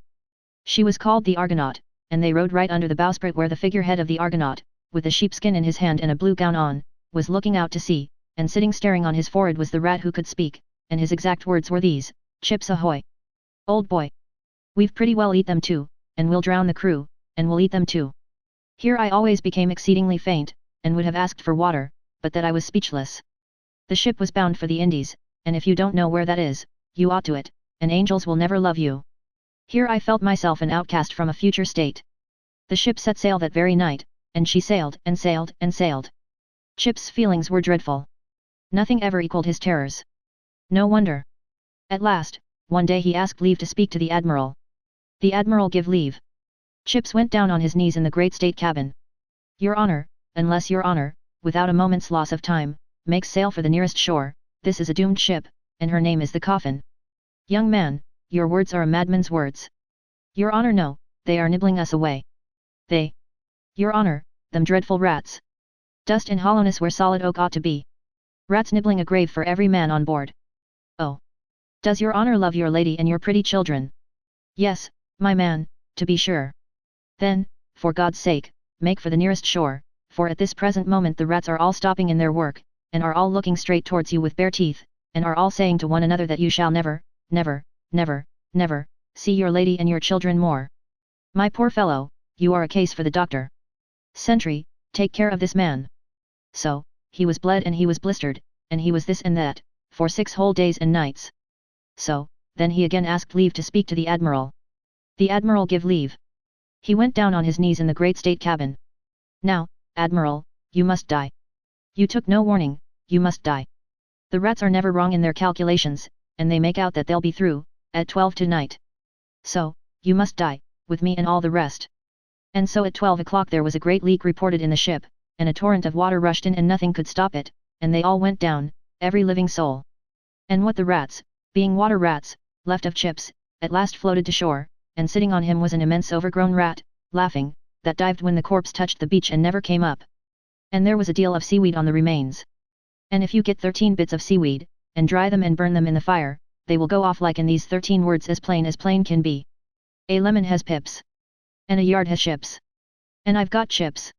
The same female bard, descended, possibly, from those terrible old scalds who seem to have existed for the express purpose of addling the brains of mankind when they begin to investigate languages, made a standing pretense which greatly assisted in forcing me back to a number of hideous places that I would by all means have avoided. This pretense was, that all her ghost stories had occurred to her own relations. Politeness towards a meritorious family, therefore, forbade my doubting them, and they acquired an air of authentication that impaired my digestive powers for life. There was a narrative concerning an unearthly animal foreboding death, which appeared in the open street to a parlour maid who went to fetch the beer for supper, first, as I now recall it, assuming the likeness of a black dog, and gradually rising on its hind legs and swelling into the semblance of some quadruped greatly surpassing a hippopotamus, which apparition, not because I deemed it in the least improbable, but because I felt it to be really too large to bear, I feebly endeavoured to explain away. But, on Mercy's retorting with wounded dignity that the parlour maid was her own sister-in-law, I perceived there was no hope, and resigned myself to this zoological phenomenon as one of my many pursuers. There was another narrative describing the apparition of a young woman who came out of a glass case and haunted another young woman until the other young woman questioned it and elicited that its bones, Lord. To think of its being so particular about its bones, were buried under the glass case, whereas she required them to be interred, with every undertaking solemnity up to £24.10, in another particular place. This narrative I considered, I had a personal interest in disproving, because we had glass cases at home, and how, otherwise, was I to be guaranteed from the intrusion of young women requiring me to bury them up to £24.10, when I had only twopence a week. But my remorseless nurse cut the ground from under my tender feet, by informing me that she was the other young woman, and I couldn't say I don't believe you, it was not possible. Such are a few of the uncommercial journeys that I was forced to make, against my will, when I was very young and unreasoning. And really, as to the latter part of them, it is not so very long ago, now I come to think of it, that I was asked to undertake them once again, with a steady countenance. Chapter 16. Arcadian London. Being in a humour for complete solitude and uninterrupted meditation this autumn, I have taken a lodging for 6 weeks in the most unfrequented part of England, in a word, in London. The retreat into which I have withdrawn myself, is Bond Street. From this lonely spot I make pilgrimages into the surrounding wilderness, and traverse extensive tracts of the great desert. The first solemn feeling of isolation overcome, the first oppressive consciousness of profound retirement conquered, I enjoy that sense of freedom, and feel reviving within me that latent wildness of the original savage, which has been, upon the whole somewhat frequently, noticed by travellers. My lodgings are at a hatter's, my own hatter's. After exhibiting no articles in his window for some weeks, but seaside wide-awakes, shooting caps, and a choice of rough waterproof headgear for the moors and mountains, he has put upon the heads of his family as much of this stock as they could carry, and has taken them off to the Isle of Thanet. His young man alone remains, and remains alone in the shop. The young man has let out the fire at which the irons are heated, and, saving his strong sense of duty, I see no reason why he should take the shutters down. Happily for himself and for his country the young man is a volunteer, most happily for himself, or I think he would become the prey of a settled melancholy. For, to live surrounded by human hats, and alienated from human heads to fit them on, is surely a great endurance. But, the young man, sustained by practicing his exercise, and by constantly furbishing up his regulation plume, it is unnecessary to observe that, as a hatter, he is in a cock's feather corps, is resigned, and uncomplaining.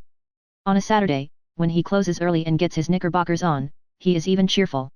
I am gratefully particular in this reference to him, because he is my companion through many peaceful hours. My hatter has a desk up certain steps behind his counter, enclosed like the clerk's desk at church. I shut myself into this place of seclusion after breakfast and meditate. At such times, I observe the young man loading an imaginary rifle with the greatest precision, and maintaining a most galling and destructive fire upon the national enemy. I thank him publicly for his companionship and his patriotism. The simple character of my life, and the calm nature of the scenes by which I am surrounded, occasion me to rise early. I go forth in my slippers, and promenade the pavement. It is pastoral to feel the freshness of the air in the uninhabited town, and to appreciate the shepherdess character of the few milkwomen who purvey so little milk that it would be worth nobody's while to adulterate it, if anybody were left to undertake the task. On the crowded seashore, the great demand for milk, combined with the strong local temptation of chalk, would betray itself in the lowered quality of the article. In Arcadian London I derive it from the cow. The Arcadian simplicity of the metropolis altogether, and the primitive ways into which it has fallen in this autumnal golden age, make it entirely new to me. Within a few hundred yards of my retreat, is the house of a friend who maintains a most sumptuous butler. I never, until yesterday, saw that butler out of superfine black broadcloth. Until yesterday, I never saw him off duty, never saw him, he is the best of butlers, with the appearance of having any mind for anything but the glory of his master and his master's friends. Yesterday morning, walking in my slippers near the house of which he is the prop and ornament, a house now a waste of shutters, I encountered that butler, also in his slippers, and in a shooting suit of one colour, and in a low-crowned straw hat, smoking an early cigar. He felt that we had formerly met in another state of existence, and that we were translated into a new sphere. Wisely and well, he passed me without recognition. Under his arm he carried the morning paper, and shortly afterwards I saw him sitting on a rail in the pleasant open landscape of Regent Street, perusing it at his ease under the ripening sun. My landlord having taken his whole establishment to be salted down, I am waited on by an elderly woman labouring under a chronic sniff, who, at the shadowy hour of 9:30 of every evening, gives admittance at the street door to a meagre and mouldy old man whom I have never yet seen detached from a flat pint of beer in a pewter pot.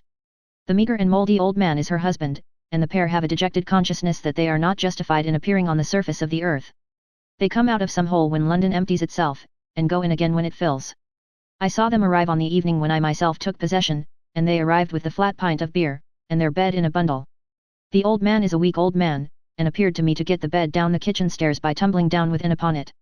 They make their bed in the lowest and remotest corner of the basement, and they smell of bed, and have no possession but bed, unless it be, which I rather infer from an undercurrent of flavour in them, cheese. I know their name, through the chance of having called the wife's attention, at 9:30 on the second evening of our acquaintance, to the circumstance of there being someone at the house door, when she apologetically explained, "It's only Mr. Clem." What becomes of Mr. Clem all day, or when he goes out, or why, is a mystery I cannot penetrate, but at 9:30 he never fails to turn up on the doorstep with the flat pint of beer. And the pint of beer, flat as it is so much more important than himself, that it always seems to my fancy as if it had found him drivelling in the street and had humanely brought him home.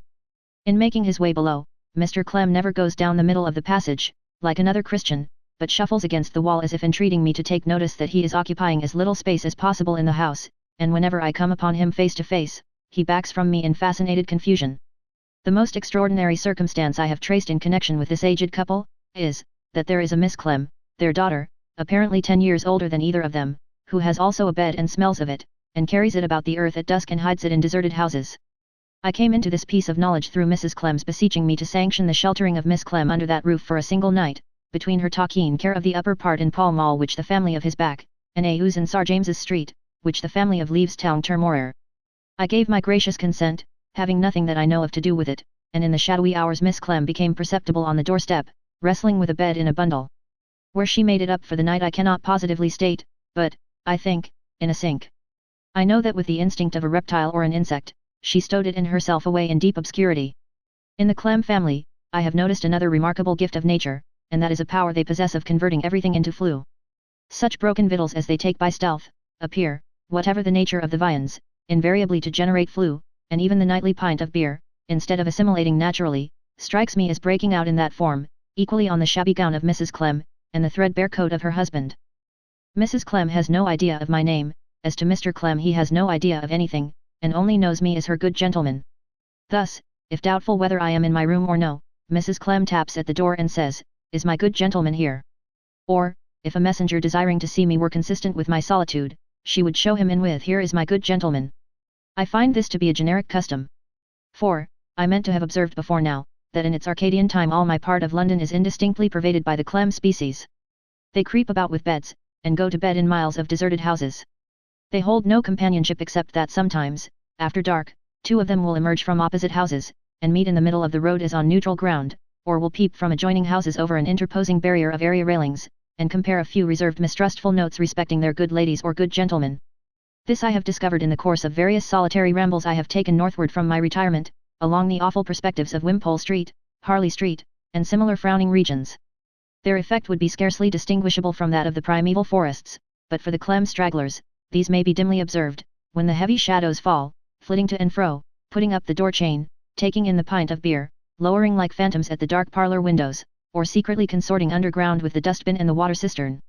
In the Burlington Arcade, I observe, with peculiar pleasure, a primitive state of manners to have superseded the baneful influences of ultra-civilization. Nothing can surpass the innocence of the ladies' shoe shops, the artificial flower repositories, and the head-dress depots.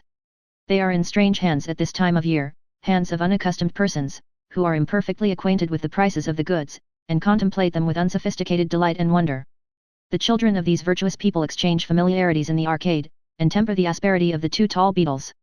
Their youthful prattle blends in an unwonted manner with the harmonious shade of the scene, and the general effect is, as of the voices of birds in a grove. In this happy restoration of the golden time, it has been my privilege even to see the bigger beetle's wife. She brought him his dinner in a basin, and he ate it in his armchair, and afterwards fell asleep like a satiated child. At Mr. Truefitt's, the excellent hairdresser's, they are learning French to beguile the time, and even the few solitaries left on guard at Mr. Atkinson's, the perfumer's round the corner, generally the most inexorable gentlemen in London, and the most scornful of 3 and 6pence, condescend a little, as they drowsily bide or recall their turn for chasing the ebbing Neptune on the ribbed sea sand. From Messrs. Hunt and Riscal's, the jewellers, all things are absent but the precious stones, and the gold and silver, and the soldierly pensioner at the door with his decorated breast. I might stand night and day for a month to come, in Savile Row, with my tongue out, yet not find a doctor to look at it for love or money. The dentist's instruments are rusting in their drawers, and their horrible cool parlours, where people pretend to read the everyday book and not to be afraid, are doing penance for their grimness in white sheets. The light weight of shrewd appearance, with one eye always shut up, as if he were eating a sharp gooseberry in all seasons, who usually stands at the gateway of the livery stables on very little legs under a very large waistcoat, has gone to Doncaster. Of such undecining aspect is his guileless yard now, with its gravel and scarlet beans, and the yellow brake housed under a glass roof in a corner, that I almost believe I could not be taken in there, if I tried. In the places of business of the great tailors, the cheval glasses are dim and dusty for lack of being looked into. Ranges of brown paper coat and waistcoat bodies look as funereal as if they were the hatchments of the customers with whose names they are inscribed, the measuring tapes hang idle on the wall, the order taker, left on the hopeless chance of someone looking in, yawns in the last extremity over the book of patterns, as if he were trying to read that entertaining library. The hotels in Brook Street have no one in them, and the staffs of servants stare disconsolately for next season out of all the windows. The very man who goes about like an erect turtle, between two boards recommendatory of the 16-shilling trousers, is aware of himself as a hollow mockery, and eats filberts while he leans his hinder shell against a wall. Among these tranquil leisuring objects, it is my delight to walk and meditate. Soothed by the repose around me, I wander insensibly to considerable distances, and guide myself back by the stars. Thus, I enjoy the contrast of a few still partially inhabited and busy spots where all the lights are not fled, where all the garlands are not dead, whence all but I have not departed. Then, does it appear to me that in this age 3 things are clamorously required of man in the miscellaneous thoroughfares of the metropolis. Firstly, that he have his boots cleaned. Secondly, that he eat a penny ice. Thirdly, that he get himself photographed. Then do I speculate, what have those seam-worn artists been who stand at the photograph doors in Greek caps, sample in hand, and mysteriously salute the public, the female public with a pressing tenderness, to come in and be took? What did they do with their greasy blandishments, before the era of cheap photography? Of what class were their previous victims, and how victimized? And how did they get, and how did they pay for, that large collection of likenesses, all purporting to have been taken inside, with the taking of none of which had that establishment any more to do than with the taking of Delhi? But, these are small oases, and I am soon back again in metropolitan Arcadia. It is my impression that much of its serene and peaceful character is attributable to the absence of customary talk. How do I know but there may be subtle influences in talk, to vex the souls of men who don't hear it? How do I know but that talk, 5, 10, 20 miles off, may get into the air and disagree with me? If I rise from my bed, vaguely troubled and wearied and sick of my life, in the session of Parliament, who shall say that my noble friend, my right reverend friend, my right honourable friend, my honourable friend, my honourable and learned friend, or my honourable and gallant friend, may not be responsible for that effect upon my nervous system? Too much ozone in the air, I am informed and fully believe, though I have no idea what it is, would affect me in a marvellously disagreeable way. Why may not too much talk? I don't see or hear the ozone, I don't see or hear the talk. And there is so much talk, so much too much, such loud cry, and such scant supply of wool, such a deal of fleecing, and so little fleece. Hence, in the Arcadian season, I find it a delicious triumph to walk down to deserted Westminster, and see the courts shut up, to walk a little further and see the 2 houses shut up, to stand in the Abbey Yard, like the New Zealander of the grand English history, concerning which unfortunate man, a whole rookery of mares' nests is generally being discovered, and gloat upon the ruins of talk. Returning to my primitive solitude and lying down to sleep, my grateful heart expands with the consciousness that there is no adjourned debate, no ministerial explanation, nobody to give notice of intention to ask the noble lord at the head of Her Majesty's government 25 bootless questions in one, no term time with legal argument, no nisi prius with eloquent appeal to British jury, that the air will tomorrow, and tomorrow, and tomorrow, remain untroubled by this superabundant generating of talk. In a minor degree it is a delicious triumph to me to go into the club, and see the carpets up, and the boars and the other dust dispersed to the 4 winds. Again, New Zealander-like, I stand on the cold hearth, and say in the solitude, here I watched Bore A1, with voice always mysteriously low and head always mysteriously drooped, whispering political secrets into the ears of Adam's confiding children. Accursed be his memory for ever and a day. But, I have all this time been coming to the point, that the happy nature of my retirement is most sweetly expressed in its being the abode of love. It is, as it were, an inexpensive agape-moan, nobody's speculation, everybody's profit. The one great result of the resumption of primitive habits, and, convertible terms, the not having much to do, is, the abounding of love. The clam species are incapable of the softer emotions, probably, in that low nomadic race, the softer emotions have all degenerated into flu. But, with this exception, all the sharers of my retreat make love. I have mentioned Savile Row. We all know the doctor's servant. We all know what a respectable man he is, what a hard dry man, what a firm man, what a confidential man, how he lets us into the waiting room, like a man who knows minutely what is the matter with us, but from whom the rack should not wring the secret. In the prosaic season, he has distinctly the appearance of a man conscious of money in the savings bank, and taking his stand on his respectability with both feet. At that time it is as impossible to associate him with relaxation, or any human weakness, as it is to meet his eye without feeling guilty of indisposition. In the blessed Arcadian time, how changed! I have seen him, in a pepper and salt jacket, jacket, and drab trousers, with his arm round the waist of a bootmaker's housemaid, smiling in open day. I have seen him at the pump by the Albany, unsolicitedly pumping for two fair young creatures, whose figures as they bent over their cans, were, if I may be allowed an original expression, a model for the sculptor. I have seen him trying the piano in the doctor's drawing room with his forefinger, and have heard him humming tunes in praise of lovely woman. I have seen him seated on a fire engine, and going, obviously in search of excitement, to a fire. I saw him, one moonlight evening when the peace and purity of our Arcadian West were at their height, poke with the lovely daughter of a cleaner of gloves, from the doorsteps of his own residence, across Savile Row, round by Clifford Street and Old Burlington Street, back to Burlington Gardens. Is this the golden age revived, or iron London? The dentist's servant. Is that man no mystery to us, no type of invisible power? The tremendous individual knows, who else does, what is done with the extracted teeth. He knows what goes on in the little room where something is always being washed or filed. He knows what warm spicy infusion is put into the comfortable tumbler from which we rinse our wounded mouth, with a gap in it that feels a foot wide. He knows whether the thing we spit into is a fixture communicating with the Thames, or could be cleared away for a dance. He sees the horrible parlour where there are no patients in it, and he could reveal, if he would, what becomes of the everyday book then. The conviction of my coward conscience when I see that man in a professional light, is, that he knows all the statistics of my teeth and gums, my double teeth, my single teeth, my stopped teeth, and my sound. In this Arcadian rest, I am fearless of him as of a harmless, powerless creature in a Scotch cap, who adores a young lady in a voluminous crinoline, at a neighbouring billiard room, and whose passion would be uninfluenced if every one of her teeth were false. They may be. He takes them all on trust. In secluded corners of the place of my seclusion, there are little shops withdrawn from public curiosity, and never two together, where servants' perquisites are bought. The cook may dispose of grease at these modest and convenient marts, the butler, of bottles, the valet and lady's maid, of clothes, most servants, indeed, of most things they may happen to lay hold of. I have been told that in sterner times loving correspondence, otherwise interdicted, may be maintained by letter through the agency of some of these useful establishments. In the Arcadian autumn, no such device is necessary. Everybody loves, and openly and blamelessly loves. My landlord's young man loves the whole of one side of the way of Old Bond Street, and is beloved several doors up New Bond Street besides. I never look out of window but I see kissing of hands going on all around me. It is the morning custom to glide from shop to shop and exchange tender sentiments. It is the evening custom for couples to stand hand in hand at house doors, or roam, linked in that flowery manner, through the unpeopled streets. There is nothing else to do but love, and what there is to do, is done.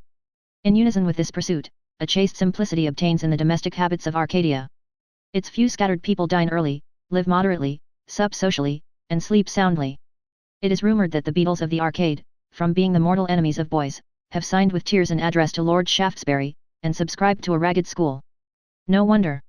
For, they might turn their heavy maces into crooks and tend sheep in the arcade, to the purling of the water carts as they give the thirsty streets much more to drink than they can carry. A happy golden age, and a serene tranquillity. Charming picture, but it will fade. The Iron Age will return, London will come back to town. If I show my tongue then in Savile Row for half a minute I shall be prescribed for. The doctor's man and the dentist's man will then pretend that these days of unprofessional innocence never existed. Where Mr. and Mrs. Clem and their bed will be at that time, passes human knowledge, but my Hatter hermitage will then know them no more, nor will it then know me. The desk at which I have written these meditations will retributively assist at the making out of my account, and the wheels of gorgeous carriages and the hoofs of high-stepping horses will crush the silence out of Bond Street, will grind Arcadia away, and give it to the elements in granite powder. Chapter 17. The Italian Prisoner. The rising of the Italian people from under their unutterable wrongs, and the tardy burst of day upon them after the long night of oppression that has darkened their beautiful country, have naturally caused my mind to dwell often of late on my own small wanderings in Italy. Connected with them, is a curious little drama, in which the character I myself sustained was so very subordinate that I may relate its story without any fear of being suspected of self-display. It is strictly a true story. I am newly arrived one summer evening, in a certain small town on the Mediterranean. I have had my dinner at the inn, and I and the mosquitoes are coming out into the streets together. It is far from Naples, but a bright, brown, plump little woman servant at the inn, is a Neapolitan, and is so vivaciously expert in pantomimic action, that in the single moment of answering my request to have a pair of shoes cleaned which I have left upstairs, she plies imaginary brushes, and goes completely through the motions of polishing the shoes up, and laying them at my feet. I smile at the brisk little woman in perfect satisfaction with her briskness, and the brisk little woman, amiably pleased with me because I am pleased with her, claps her hands and laughs delightfully. We are in the inn yard. As the little woman's bright eyes sparkle on the cigarette I am smoking, I make bold to offer her one. She accepts it none the less merrily, because I touch a most charming little dimple in her fat cheek, with its light paper end. Glancing up at the many green lattices to assure herself that the mistress is not looking on, the little woman then puts her two little dimple arms akimbo, and stands on tiptoe to light her cigarette at mine. "And now, dear little sir," says she, puffing out smoke in a most innocent and cherubic manner, "keep quite straight on, take the first to the right and probably you will see him standing at his door. I gave a commission to him, and I have been inquiring about him. I have carried the commission about Italy several months. Before I left England, there came to me one night a certain generous and gentle English nobleman, he is dead in these days when I relate the story, and exiles have lost their best British friend, with this request, whenever you come to such a town, will you seek out one Giovanni Carlavero, who keeps a little wine shop there, mention my name to him suddenly, and observe how it affects him." I accepted the trust, and am on my way to discharge it. The sirocco has been blowing all day, and it is a hot unwholesome evening with no cool sea breeze. Mosquitoes and fireflies are lively enough, but most other creatures are faint. The coquettish airs of pretty young women in the tiniest and wickedest of doll's straw hats, who lean out at opened lattice blinds, are almost the only airs stirring. Very ugly and haggard old women with distaffs, and with a grey toe upon them that looks as if they were spinning out their own hair, I suppose they were once pretty, too, but it is very difficult to believe so, sit on the footway leaning against house walls. Everybody who has come for water to the fountain, stays there, and seems incapable of any such energetic idea as going home. Vespers are over, though not so long but that I can smell the heavy resinous incense as I pass the church. No man seems to be at work, save the coppersmith. In an Italian town he is always at work, and always thumping in the deadliest manner. I keep straight on, and come in due time to the first on the right, a narrow dull street, where I see a well-favoured man of good stature and military bearing, in a great cloak, standing at a door. Drawing nearer to this threshold, I see it is the threshold of a small wine shop, and I can just make out, in the dim light, the inscription that it is kept by Giovanni Carlavero. I touch my hat to the figure in the cloak, and pass in, and draw a stool to a little table. The lamp, just such another as they dig out of Pompeii, is lighted, but the place is empty. The figure in the cloak has followed me in, and stands before me. "The master. At your service, sir. Please to give me a glass of the wine of the country." He turns to a little counter, to get it. As his striking face is pale, and his action is evidently that of an enfeebled man, I remark that I fear he has been ill. "It is not much," he courteously and gravely answers, "though bad while it lasts, the fever." As he sets the wine on the little table, to his manifest surprise I lay my hand on the back of his, look him in the face, and say in a low voice, "I am an Englishman, and you are acquainted with a friend of mine. Do you recollect?" And I mentioned the name of my generous countryman. Instantly, he utters a loud cry, bursts into tears, and falls on his knees at my feet, clasping my legs in both his arms and bowing his head to the ground. Some years ago, this man at my feet, whose overfraught heart is heaving as if it would burst from his breast, and whose tears are wet upon the dress I wear, was a galley slave in the north of Italy. He was a political offender, having been concerned in the then last rising, and was sentenced to imprisonment for life. That he would have died in his chains, is certain, but for the circumstance that the Englishman happened to visit his prison. It was one of the vile old prisons of Italy, and a part of it was below the waters of the harbour. The place of his confinement was an arched underground and underwater gallery, with a grill gate at the entrance, through which it received such light and air as it got. Its condition was insufferably foul, and a stranger could hardly breathe in it, or see in it with the aid of a torch. At the upper end of this dungeon, and consequently in the worst position, as being the furthest removed from light and air, the Englishman first beheld him, sitting on an iron bedstead to which he was chained by a heavy chain. His countenance impressed the Englishman as having nothing in common with the faces of the malefactors with whom he was associated, and he talked with him, and learned how he came to be there. When the Englishman emerged from the dreadful den into the light of day, he asked his conductor, the governor of the jail, why Giovanni Carlavero was put into the worst place. "Because he is particularly recommended," was the stringent answer. "Recommended, that is to say, for death." "Excuse me, particularly recommended," was again the answer. "He has a bad tumor in his neck, no doubt occasioned by the hardship of his miserable life. If he continues to be neglected, and he remains where he is, it will kill him." "Excuse me, I can do nothing. He is particularly recommended." The Englishman was staying in that town, and he went to his home there, but the figure of this man chained to the bedstead made it no home, and destroyed his rest and peace. He was an Englishman of an extraordinarily tender heart, and he could not bear the picture. He went back to the prison grate, went back again and again, and talked to the man and cheered him. He used his utmost influence to get the man unchained from the bedstead, were it only for ever so short a time in the day, and permitted to come to the grate. It took a long time, but the Englishman's station, personal character, and steadiness of purpose, wore out opposition so far, and that grace was at last accorded. Through the bars, when he could thus get light upon the tumor, the Englishman lanced it, and it did well, and healed. His strong interest in the prisoner had greatly increased by this time, and he formed the desperate resolution that he would exert his utmost self-devotion and use his utmost efforts, to get Carlavero pardoned.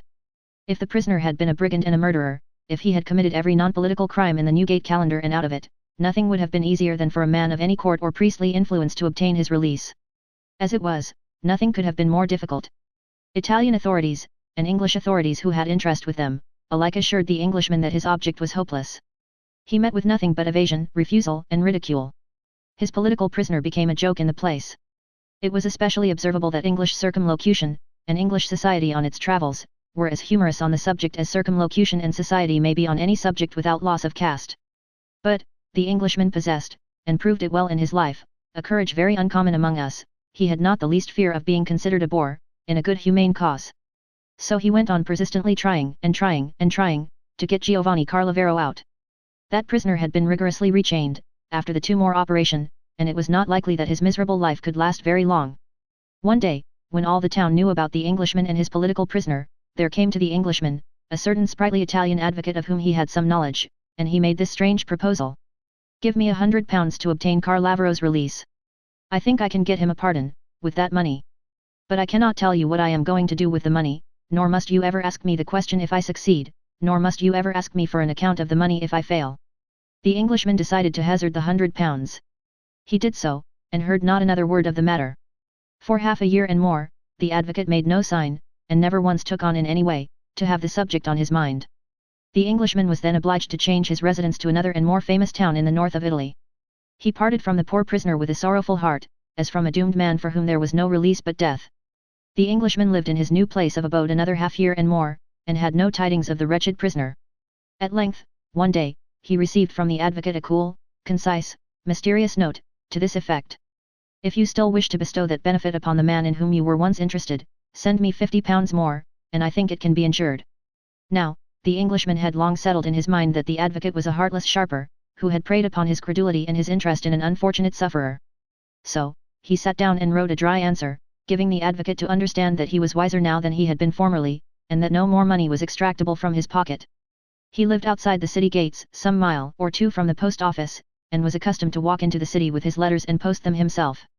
On a lovely spring day, when the sky was exquisitely blue, and the sea divinely beautiful, he took his usual walk, carrying this letter to the advocate in his pocket. As he went along, his gentle heart was much moved by the loveliness of the prospect, and by the thought of the slowly dying prisoner chained to the bedstead, for whom the universe had no delights.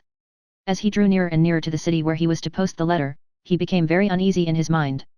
He debated with himself, was it remotely possible, after all, that this sum of £50 could restore the fellow creature whom he pitied so much, and for whom he had striven so hard, to liberty? He was not a conventionally rich Englishman, very far from that, but, he had a spare £50 at the banker's. He resolved to risk it. Without doubt, God has recompensed him for the resolution. He went to the banker's, and got a bill for the amount, and enclosed it in a letter to the advocate that I wish I could have seen. He simply told the advocate that he was quite a poor man, and that he was sensible it might be a great weakness in him to part with so much money on the faith of so vague a communication, but, that there it was, and that he prayed the advocate to make a good use of it. If he did otherwise no good could ever come of it, and it would lie heavy on his soul one day. Within a week, the Englishman was sitting at his breakfast, when he heard some suppressed sounds of agitation on the staircase, and Giovanni Carlavero leaped into the room and fell upon his breast, a free man. Conscious of having wronged the advocate in his own thoughts, the Englishman wrote him an earnest and grateful letter, avowing the fact, and entreating him to confide by what means and through what agency he had succeeded so well. The advocate returned for answer through the post: "There are many things, as you know, in this Italy of ours, that are safest and best not even spoken of, far less written of. We may meet some day, and then I may tell you what you want to know, not here, and now." But, the two never did meet again. The advocate was dead when the Englishman gave me my trust, and how the man had been set free, remained as great a mystery to the Englishman, and to the man himself, as it was to me.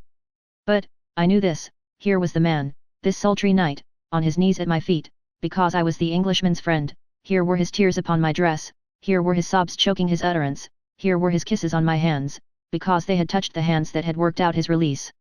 He had no need to tell me it would be happiness to him to die for his benefactor. I doubt if I ever saw real, sterling, fervent gratitude of soul, before or since. He was much watched and suspected, he said, and had had enough to do to keep himself out of trouble. This, and his not having prospered in his worldly affairs, had led to his having failed in his usual communications to the Englishman for, as I now remember the period, some 2 or 3 years. But, his prospects were brighter, and his wife who had been very ill had recovered, and his fever had left him, and he had bought a little vineyard, and would I carry to his benefactor the first of its wine? That I would, I told him with enthusiasm, and not a drop of it should be spilled or lost. He had cautiously closed the door before speaking of himself, and had talked with such excess of emotion, and in a provincial Italian so difficult to understand, that I had more than once been obliged to stop him, and beg him to have compassion on me and be slower and calmer. By degrees he became so, and tranquilly walked back with me to the hotel. There, I sat down before I went to bed and wrote a faithful account of him to the Englishman, which I concluded by saying that I would bring the wine home, against any difficulties, every drop. Early next morning, when I came out at the hotel door to pursue my journey, I found my friend waiting with one of those immense bottles in which the Italian peasants store their wine, a bottle holding some half-dozen gallons, bound round with basket work for greater safety on the journey. I see him now, in the bright sunshine, tears of gratitude in his eyes, proudly inviting my attention to this corpulent bottle. At the street corner hard by, 2 high-flavored, able-bodied monks, pretending to talk together, but keeping their 4 evil eyes upon us. How the bottle had been got there, did not appear, but the difficulty of getting it into the ramshackle Vetturino carriage in which I was departing, was so great, and it took up so much room when it was got in, that I elected to sit outside. The last I saw of Giovanni Carlavero was his running through the town by the side of the jingling wheels, clasping my hand as I stretched it down from the box, charging me with 1,000 last loving and dutiful messages to his dear patron, and finally looking in at the bottle as it reposed inside, with an admiration of its honourable way of travelling that was beyond measure delightful. And now, what disquiet of mind this dearly beloved and highly treasured bottle began to cost me, no man knows. It was my precious charge through a long tour, and, for hundreds of miles, I never had it off my mind by day or by night. Over bad roads, and they were many, I clung to it with affectionate desperation. Up mountains, I looked in at it and saw it helplessly tilting over on its back, with terror. At innumerable indoors when the weather was bad, I was obliged to be put into my vehicle before the bottle could be got in, and was obliged to have the bottle lifted out before human aid could come near me. The imp of the same name, except that his associations were all evil and these associations were all good, would have been a less troublesome travelling companion. I might have served Mr. Cruikshank as a subject for a new illustration of the miseries of the bottle. The National Temperance Society might have made a powerful tract of me. The suspicions that attached to this innocent bottle, greatly aggravated my difficulties. It was like the apple pie in the child's book. Parma pouted at it, Medina mocked it, Tuscany tackled it, Naples nibbled it, Rome refused it, Austria accused it, soldiers suspected it, Jesuits jobbed it. I composed a neat oration, developing my inoffensive intentions in connection with this bottle, and delivered it in an infinity of guard-houses, at a multitude of town gates, and on every drawbridge, angle, and rampart, of a complete system of fortifications. 50 times a day, I got down to harangue an infuriated soldiery about the bottle. Through the filthy degradation of the abject and vile Roman states, I had as much difficulty in working my way with the bottle, as if it had bottled up a complete system of heretical theology. In the Neapolitan country, where everybody was a spy, a soldier, a priest, or a Lazzaroni, the shameless beggars of all 4 denominations incessantly pounced on the bottle and made it a pretext for extorting money from me. Quires do I say? Reams, of forms illegibly printed on whitey brown paper were filled up about the bottle, and it was the subject of more stamping and sanding than I had ever seen before. In consequence of which haze of sand, perhaps, it was always irregular, and always latent with dismal penalties of going back or not going forward, which were only to be abetted by the silver crossing of a base hand, poked shirtless out of a ragged uniform sleeve. Under all discouragements, however, I stuck to my bottle, and held firm to my resolution that every drop of its contents should reach the bottle's destination. The latter refinement cost me a separate heap of troubles on its own separate account. What corkscrews did I see the military power bring out against that bottle, what gimlets, spikes, divining rods, gauges, and unknown tests and instruments. At some places, they persisted in declaring that the wine must not be passed, without being opened and tasted. I, pleading to the contrary, used then to argue the question seated on the bottle lest they should open it in spite of me. In the southern parts of Italy more violent shrieking, face-making, and gesticulating, greater vehemence of speech and countenance and action, went on about that bottle than would attend 50 murders in a northern latitude. It raised important functionaries out of their beds, in the dead of night. I have known half a dozen military lanterns to disperse themselves at all points of a great sleeping piazza, each lantern summoning some official creature to get up, put on his cocked hat instantly, and come and stop the bottle. It was characteristic that while this innocent bottle had such immense difficulty in getting from little town to town, Signor Mazzini and the Fiery Cross were traversing Italy from end to end. Still, I stuck to my bottle, like any fine old English gentleman all of the olden time. The more the bottle was interfered with, the stauncher I became, if possible, in my first determination that my countryman should have it delivered to him intact, as the man whom he had so nobly restored to life and liberty had delivered it to me. If ever I had been obstinate in my days, and I may have been, say, once or twice, I was obstinate about the bottle. But, I made it a rule always to keep a pocket full of small coin at its service, and never to be out of temper in its cause. Thus, I and the bottle made our way. Once we had a breakdown, rather a bad breakdown, on a steep high place with the sea below us, on a tempestuous evening when it blew great guns. We were driving 4 wild horses abreast, southern fashion, and there was some little difficulty in stopping them. I was outside, and not thrown off, but no words can describe my feelings when I saw the bottle, travelling inside, as usual, burst the door open, and roll obesely out into the road. A blessed bottle with a charmed existence, he took no hurt, and we repaired damage, and went on triumphant. 1,000 representations were made to me that the bottle must be left at this place, or that, and called for again. I never yielded to one of them, and never parted from the bottle, on any pretence, consideration, threat, or entreaty. I had no faith in any official receipt for the bottle, and nothing would induce me to accept one. These unmanageable politics at last brought me and the bottle, still triumphant, to Genoa. There, I took a tender and reluctant leave of him for a few weeks, and consigned him to a trusty English captain, to be conveyed to the port of London by sea. While the bottle was on his voyage to England, I read the shipping intelligence as anxiously as if I had been an underwriter. There was some stormy weather after I myself had got to England by way of Switzerland and France, and my mind greatly misgave me that the bottle might be wrecked. At last, to my great joy, I received notice of his safe arrival, and immediately went down to St. Catherine's Docks, and found him in a state of honourable captivity in the custom house. The wine was mere vinegar when I set it down before the generous Englishman, probably it had been something like vinegar when I took it up from Giovanni Carlavero, but not a drop of it was spilled or gone. And the Englishman told me, with much emotion in his face and voice, that he had never tasted wine that seemed to him so sweet and sound. And long afterwards, the bottle graced his table. And the last time I saw him in this world that misses him, he took me aside in a crowd, to say, with his amiable smile, "We were talking of you only today at dinner, and I wished you had been there, for I had some claret up in Carlavero's bottle." Chapter 18. The Calais Night Mail.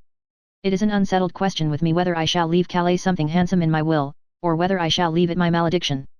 I hate it so much, and yet I am always so very glad to see it, that I am in a state of constant indecision on this subject.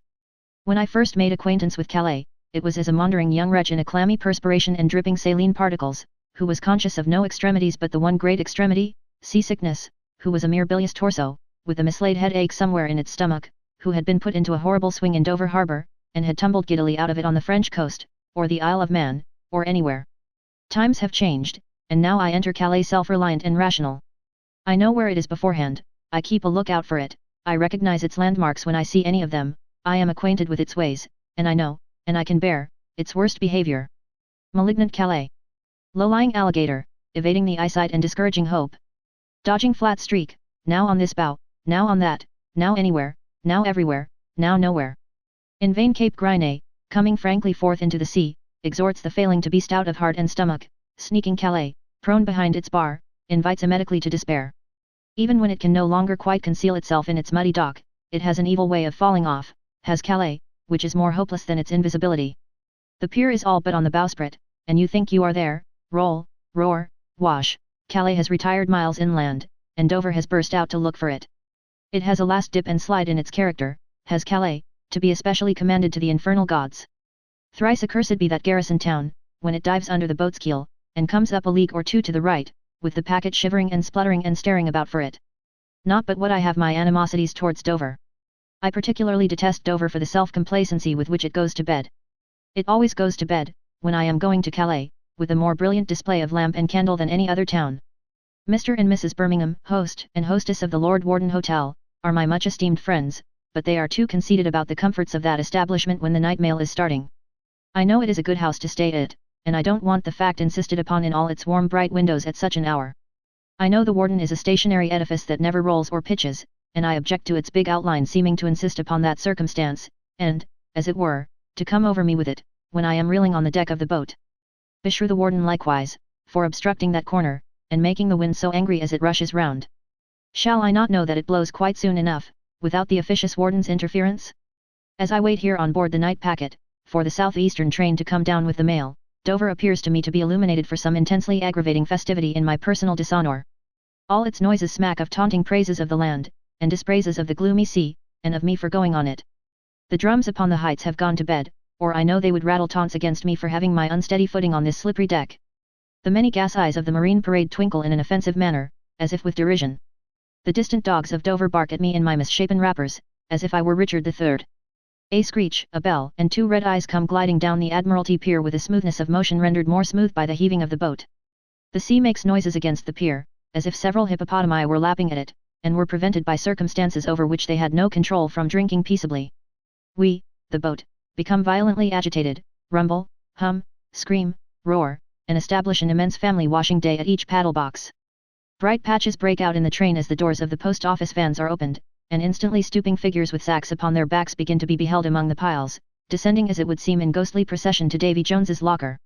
The passengers come on board, a few shadowy Frenchmen, with hat boxes shaped like the stoppers of gigantic case bottles, a few shadowy Germans in immense fur coats and boots, a few shadowy Englishmen prepared for the worst and pretending not to expect it.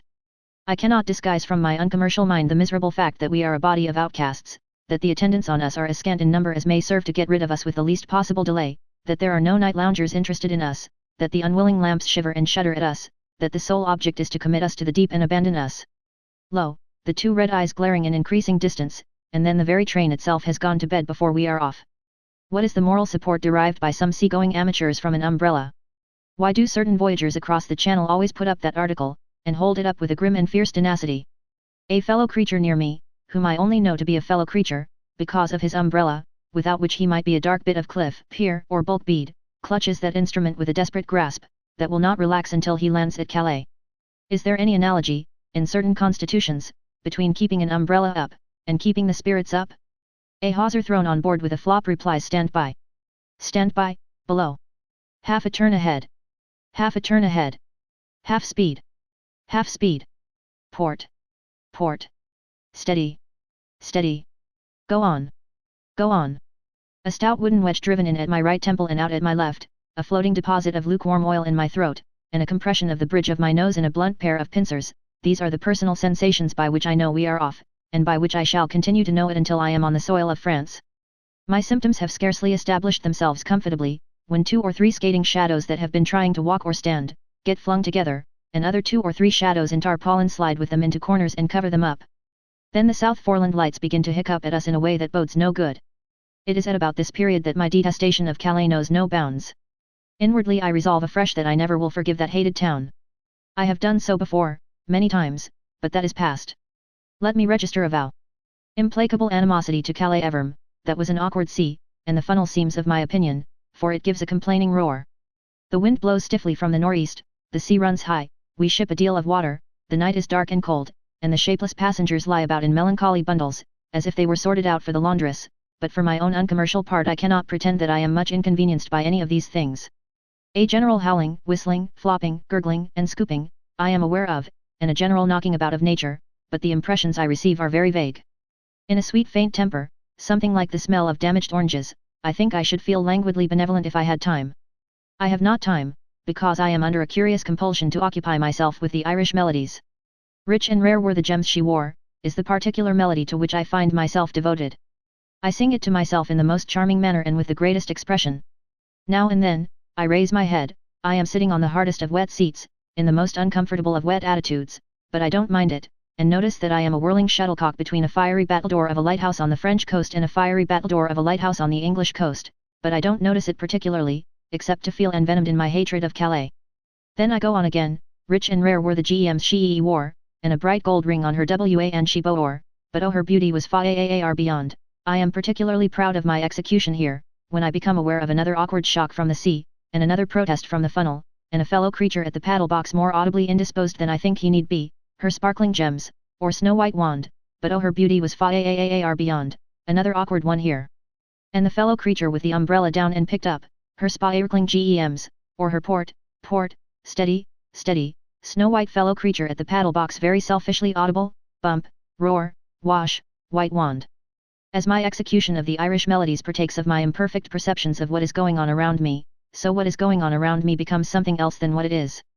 The stokers open the furnace doors below, to feed the fires, and I am again on the box of the old Exeter Telegraph fast coach, and that is the light of the forever extinguished coach lamps, and the gleam on the hatches and paddle boxes is their gleam on cottages and haystacks, and the monotonous noise of the engines is the steady jingle of the splendid team. Anon, the intermittent funnel roar of protest at every violent roll, becomes the regular blast of a high-pressure engine, and I recognize the exceedingly explosive steamer in which I ascended the Mississippi when the American Civil War was not, and when only its causes were. A fragment of mast on which the light of a lantern falls, an end of rope, and a jerking block or so, become suggestive of Frankeney's circus at Paris, where I shall be this very night mayhap, for it must be morning now, and they dance to the self-same time and tune as the trained steed, Black Raven. What may be the speciality of these waves as they come rushing on, I cannot desert the pressing demands made upon me by the gems she wore, to inquire, but they are charged with something about Robinson Crusoe, and I think it was in Yarmouth Roads that he first went a seafaring and was near foundering. What a terrific sound that word had for me when I was a boy, in his first gale of wind. Still, through all this, I must ask her, who was she, I wonder, for the 50th time, and without ever stopping, does she not fear to stray, so lone and lovely through this bleak way, and are Erin's sons so good or so cold, as not to be tempted by more fellow creatures at the paddle box or gold? Sir Knight, I feel not the least alarm, no son of Erin will offer me harm, for though they love fellow creature with umbrella down again and gold in store, Sir Knight, they what a tremendous one love honour and virtue more, for though they love stewards with a bull's eye bright, they'll trouble you for your ticket, Sir Rough Passage to-night. I freely admit it to be a miserable piece of human weakness and inconsistency, but I no sooner become conscious of those last words from the steward than I begin to soften towards Calais. Whereas I have been vindicatively wishing that those Calais burghers who came out of their town by a short cut into the history of England, with those fatal ropes round their necks by which they have since been towed into so many cartoons, had all been hanged on the spot, I now begin to regard them as highly respectable and virtuous tradesmen. Looking about me, I see the light of Cape Grisnez well astern of the boat on the davits to leeward, and the light of Calais harbour undeniably at its old tricks, but still ahead and shining. Sentiments of forgiveness of Calais, not to say of attachment to Calais, begin to expand my bosom. I have weak notions that I will stay there a day or two on my way back. A faded and recumbent stranger pausing in a profound reverie over the rim of a basin, asks me what kind of place Calais is. I tell him, heaven forgive me, a very agreeable place indeed, rather hilly than otherwise. So strangely goes the time, and on the whole so quickly, though still I seem to have been on board a week, that I am bumped, rolled, gurgled, washed and pitched into Calais harbour before her maiden smile has finally lighted her through the green isle, when blessed for ever is she who relied, on entering Calais at the top of the tide. For we have not to land tonight down among those slimy timbers, covered with green hair as if it were the mermaid's favourite combing place, where one crawls to the surface of the jetty, like a stranded shrimp, but we go steaming up the harbour to the railway station quay. And as we go, the sea washes in and out among piles and planks, with dead heavy beats and in quite a furious manner, whereof we are proud, and the lamps shake in the wind, and the bells of Calais striking one seem to send their vibrations struggling against troubled air, as we have come struggling against troubled water.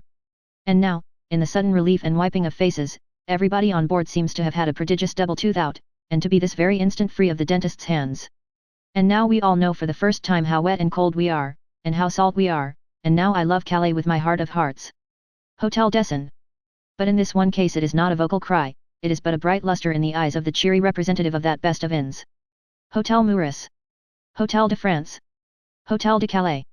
The Royal Hotel, sir, Angushius. You going to Paris, sir? Your baggage, register fru, sir. Bless yet, my touters, bless yet, my commissionaries, bless yet, my hungry-eyed mysteries in caps of a military form, who are always here, day or night, fair weather or foul, seeking inscrutable jobs which I never see you get. Bless yet, my custom house officers in green and grey, permit me to grasp the welcome hands that descend into my travelling bag, one on each side, and meet at the bottom to give my change of linen a peculiar shake-up, as if it were a measure of chaff or grain. I have nothing to declare, Monsieur le Douanier, except that when I cease to breathe, Calais will be found written on my heart. No article liable to local duty have I with me, Monsieur l'Officier de l'Octroi, unless the overflowing of a breast devoted to your charming town should be in that wise chargeable. Ah! See at the gangway by the twinkling lantern, my dearest brother and friend, he once of the passport office, he who collects the names. May he be forever changeless in his buttoned black surtout, with his notebook in his hand, and his tall black hat, surmounting his round, smiling, patient face. Let us embrace, my dearest brother. I am yours tout jamma, for the whole of ever.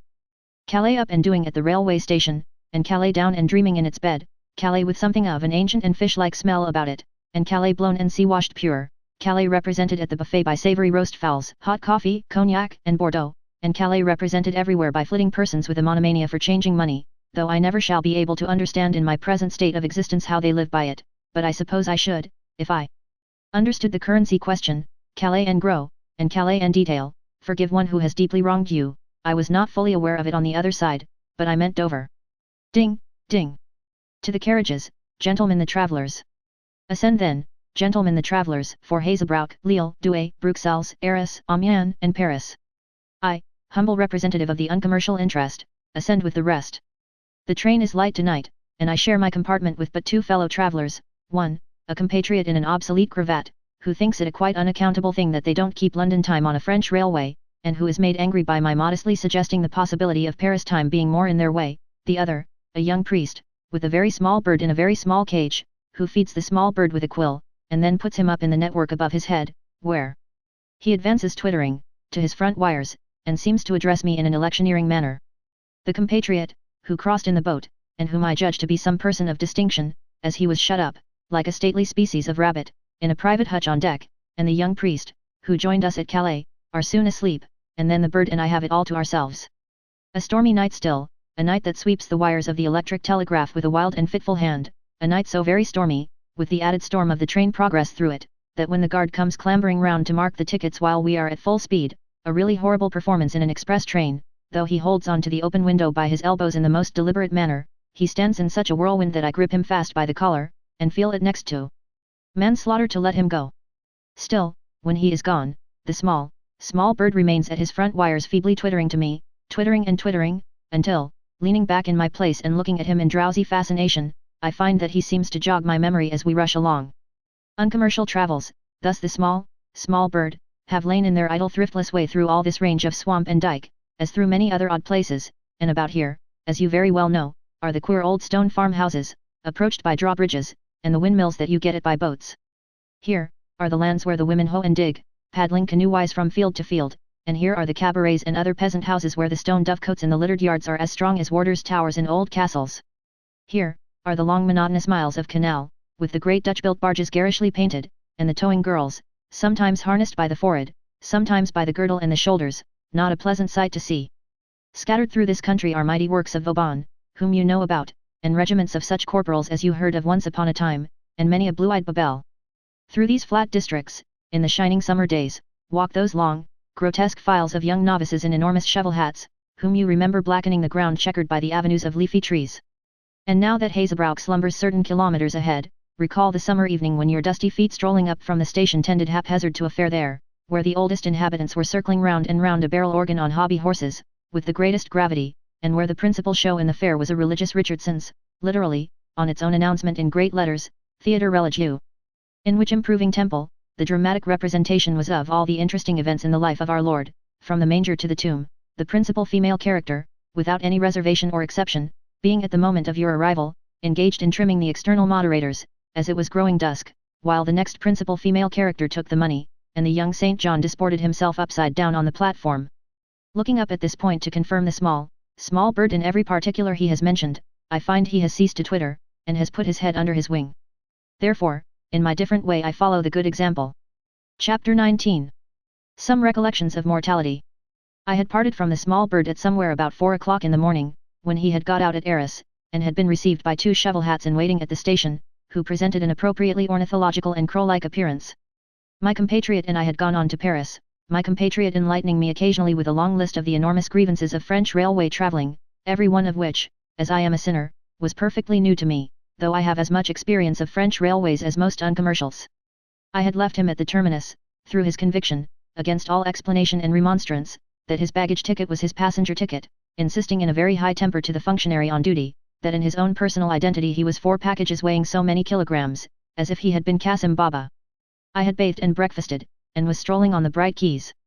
The subject of my meditations was the question whether it is positively in the essence and nature of things, as a certain school of Britons would seem to think it, that a capital must be ensnared and enslaved before it can be made beautiful, when I lifted up my eyes and found that my feet, straying like my mind, had brought me to Notre Dame. That is to say, Notre Dame was before me, but there was a large open space between us. A very little while gone, I had left that space covered with buildings densely crowded, and now it was cleared for some new wonder in the way of public street, place, garden, fountain, or all four. Only the obscene little morgue, slinking on the brink of the river and soon to come down, was left there, looking mortally ashamed of itself, and supremely wicked. I had but glanced at this old acquaintance, when I beheld an airy procession coming round in front of Notre Dame, past the great hospital. It had something of a Masaniello look, with fluttering striped curtains in the midst of it, and it came dancing round the cathedral in the liveliest manner. I was speculating on a marriage in blouse life, or a christening, or some other domestic festivity which I would see out, when I found, from the talk of a quick rush of blouses past me, that it was a body coming to the morgue. Having never before chanced upon this initiation, I constituted myself a blouse likewise, and ran into the morgue with the rest. It was a very muddy day, and we took in a quantity of mire with us, and the procession coming in upon our heels brought a quantity more. The procession was in the highest spirits, and consisted of idlers who had come with the curtained litter from its starting place, and of all the reinforcements it had picked up by the way. It set the litter down in the midst of the morgue, and then 2 custodians proclaimed aloud that we were all invited to go out.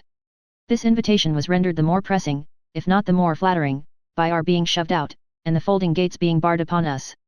Those who have never seen the morgue, may see it perfectly, by presenting to themselves on indifferently paved coach house accessible from the street by a pair of folding gates, on the left of the coach house, occupying its width, any large London tailor's or linen draper's plate glass window reaching to the ground, within the window, on 2 rows of inclined plane, what the coach house has to show, hanging above, like irregular stalactites from the roof of a cave, a quantity of clothes, the clothes of the dead and buried shows of the coach house. We had been excited in the highest degree by seeing the custodians pull off their coats and tuck up their shirt sleeves, as the procession came along. It looked so interestingly like business. Shut out in the muddy street, we now became quite ravenous to know all about it. Was it river, pistol, knife, love, gambling, robbery, hatred, how many stabs, how many bullets, fresh or decomposed, suicide or murder? All wedged together, and all staring at one another with our heads thrust forward, we propounded these inquiries and 100 more such. Imperceptibly, it came to be known that Monsieur the tall and sallow mason yonder, was acquainted with the facts.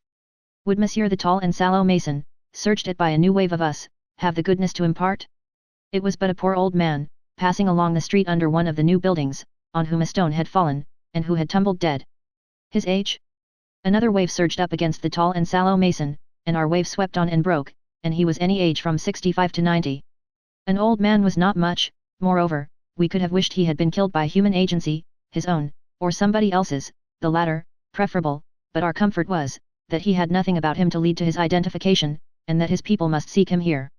Perhaps they were waiting dinner for him even now? We liked that. Such of us as had pocket handkerchiefs took a slow, intense, protracted wipe at our noses, and then crammed our handkerchiefs into the breast of our blouses.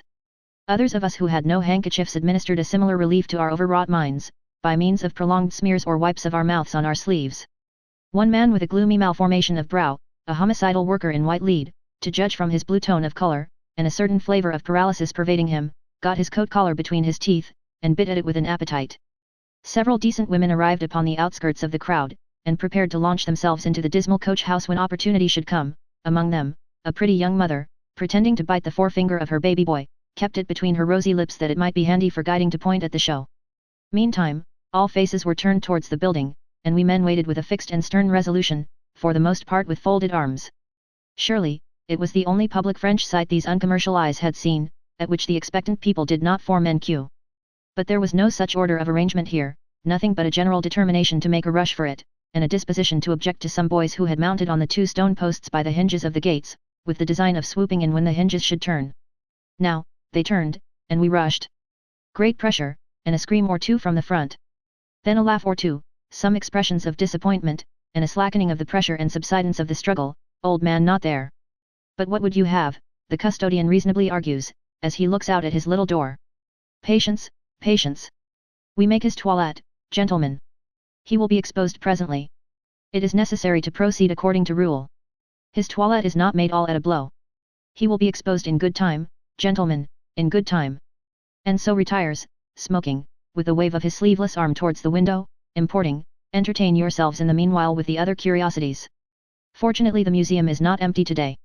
Who would have thought of public fickleness even at the morgue? But there it was, on that occasion. 3 lately popular articles that had been attracting greatly when the litter was first descried coming dancing round the corner by the great cathedral, were so completely deposed now, that nobody save 2 little girls, one showing them to a doll, would look at them. Yet the chief of the 3, the article in the front row, had received jagged injury of the left temple, and the other 2 in the back row, the drowned 2 lying side by side with their heads very slightly turned towards each other, seemed to be comparing notes about it. Indeed, those 2 of the back row were so furtive of appearance, and so, in their puffed way, assassinatingly knowing as to the one of the front, that it was hard to think the 3 had never come together in their lives, and were only chance companions after death. Whether or no this was the general, as it was the uncommercial, fancy, it is not to be disputed that the group had drawn exceedingly within 10 minutes. Yet now, the inconstant public turned its back upon them, and even leaned its elbows carelessly against the bar outside the window and shook off the mud from its shoes, and also lent and borrowed fire for pipes. Custodian re-enters from his door. Again once, gentlemen, you are invited, no further invitation necessary. Ready dash into the street. Toilette finished. Old man coming out. This time, the interest was grown too hot to admit of toleration of the boys on the stone posts. The homicidal white lead worker made a pounce upon one boy who was hoisting himself up, and brought him to earth amidst general commendation. Closely stowed as we were, we yet formed into groups of conversation, without separation from the mass, to discuss the old man. Rivals of the tall and sallow mason sprang into being, and here again was popular inconstancy. These rivals attracted audiences, and were greedily listened to, and whereas they had derived their information solely from the tall and sallow one, officious members of the crowd now sought to enlighten him on their authority. Changed by this social experience into an iron-visaged and inveterate misanthrope, the mason glared at mankind, and evidently cherished in his breast the wish that the whole of the present company could change places with the deceased old man. And now listeners became inattentive, and people made a start forward at a slight sound, and an unholy fire kindled in the public eye, and those next the gates beat at them impatiently, as if they were of the cannibal species and hungry. Again the hinges creaked, and we rushed. Disorderly pressure for some time ensued before the uncommercial unit got figured into the front row of the sum. It was strange to see so much heat and uproar seething about one poor spare, white-haired old man, quiet for evermore. He was calm of feature and undisfigured, as he lay on his back, having been struck upon the hinder part of his head, and thrown forward, and something like a tear or two had started from the closed eyes, and lay wet upon the face. The uncommercial interest, sated at a glance, directed itself upon the striving crowd on either side and behind, wondering whether one might have guessed, from the expression of those faces merely, what kind of sight they were looking at. The differences of expression were not many. There was a little pity, but not much, and that mostly with a selfish touch in it, as who would say, "Shall I, poor I, look like that, when the time comes?" There was more of a secretly brooding contemplation and curiosity, as that man I don't like, and have the grudge against, would such be his appearance, if someone, not to mention names, by any chance gave him a knock. There was a wolfish stare at the object, in which homicidal white lead worker shone conspicuous. And there was a much more general, purposeless, vacant staring at it, like looking at waxwork, without a catalogue, and not knowing what to make of it. But all these expressions concurred in possessing the one underlying expression of looking at something that could not return a look. The uncommercial notice had established this as very remarkable, when a new pressure all at once coming up from the street pinioned him ignominiously, and hurried him into the arms, now sleeved again, of the custodian smoking at his door, and answering questions, between puffs, with a certain placid meritorious air of not being proud, though high in office. And mentioning pride, it may be observed, by the way, that one could not well help investing the original sole occupant of the front row with an air depreciatory of the legitimate attraction of the poor old man, while the two in the second row seemed to exult at this superseded popularity. Pacing presently round the garden of the Tower of Saint Jacques de la Boucherie, and presently again in front of the Hôtel de Ville, I called to mind a certain desolate open-air morgue that I happened to light upon in London, one day in the hard winter of 1861, and which seemed as strange to me, at the time of seeing it, as if I had found it in China. Towards that hour of a winter's afternoon when the lamplighters are beginning to light the lamps in the streets a little before they are wanted, because the darkness thickens fast and soon, I was walking in from the country on the northern side of the Regent's Park, hard frozen and deserted, when I saw an empty hansom cab drive up to the lodge at Gloucester Gate, and the driver with great agitation called to the man there, who quickly reached a long pole from a tree, and, deftly collared by the driver, jumped to the step of his little seat, and so the hansom rattled out at the gate, galloping over the iron-bound road. I followed running, though not so fast but that when I came to the right-hand canal bridge, near the cross-path to Chalk Farm, the hansom was stationary, the horse was smoking hot, the long pole was idle on the ground, and the driver and the park-keeper were looking over the bridge parapet. Looking over too, I saw, lying on the towing path with her face turned up towards us, a woman, dead a day or two, and under 30, as I guessed, poorly dressed in black. The feet were lightly crossed at the ankles, and the dark hair, all pushed back from the face, as though that had been the last action of her desperate hands, streamed over the ground. Dabbled all about her, was the water and the broken ice that had dropped from her dress, and had splashed as she was got out.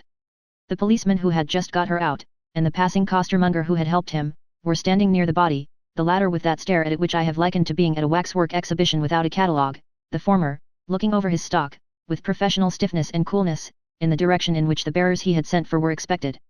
So dreadfully forlorn, so dreadfully sad, so dreadfully mysterious, this spectacle of our dear sister here departed. A barge came up, breaking the floating ice and the silence, and a woman steered it. The man with the horse that towed it, cared so little for the body, that the stumbling hoofs had been among the hair, and the tow rope had caught and turned the head, before our cry of horror took him to the bridle. At which sound the steering woman looked up at us on the bridge, with contempt unutterable, and then looking down at the body with a similar expression, as if it were made in another likeness from herself, had been informed with other passions, had been lost by other chances, had had another nature dragged down to perdition, steered a spurning streak of mud at it, and passed on.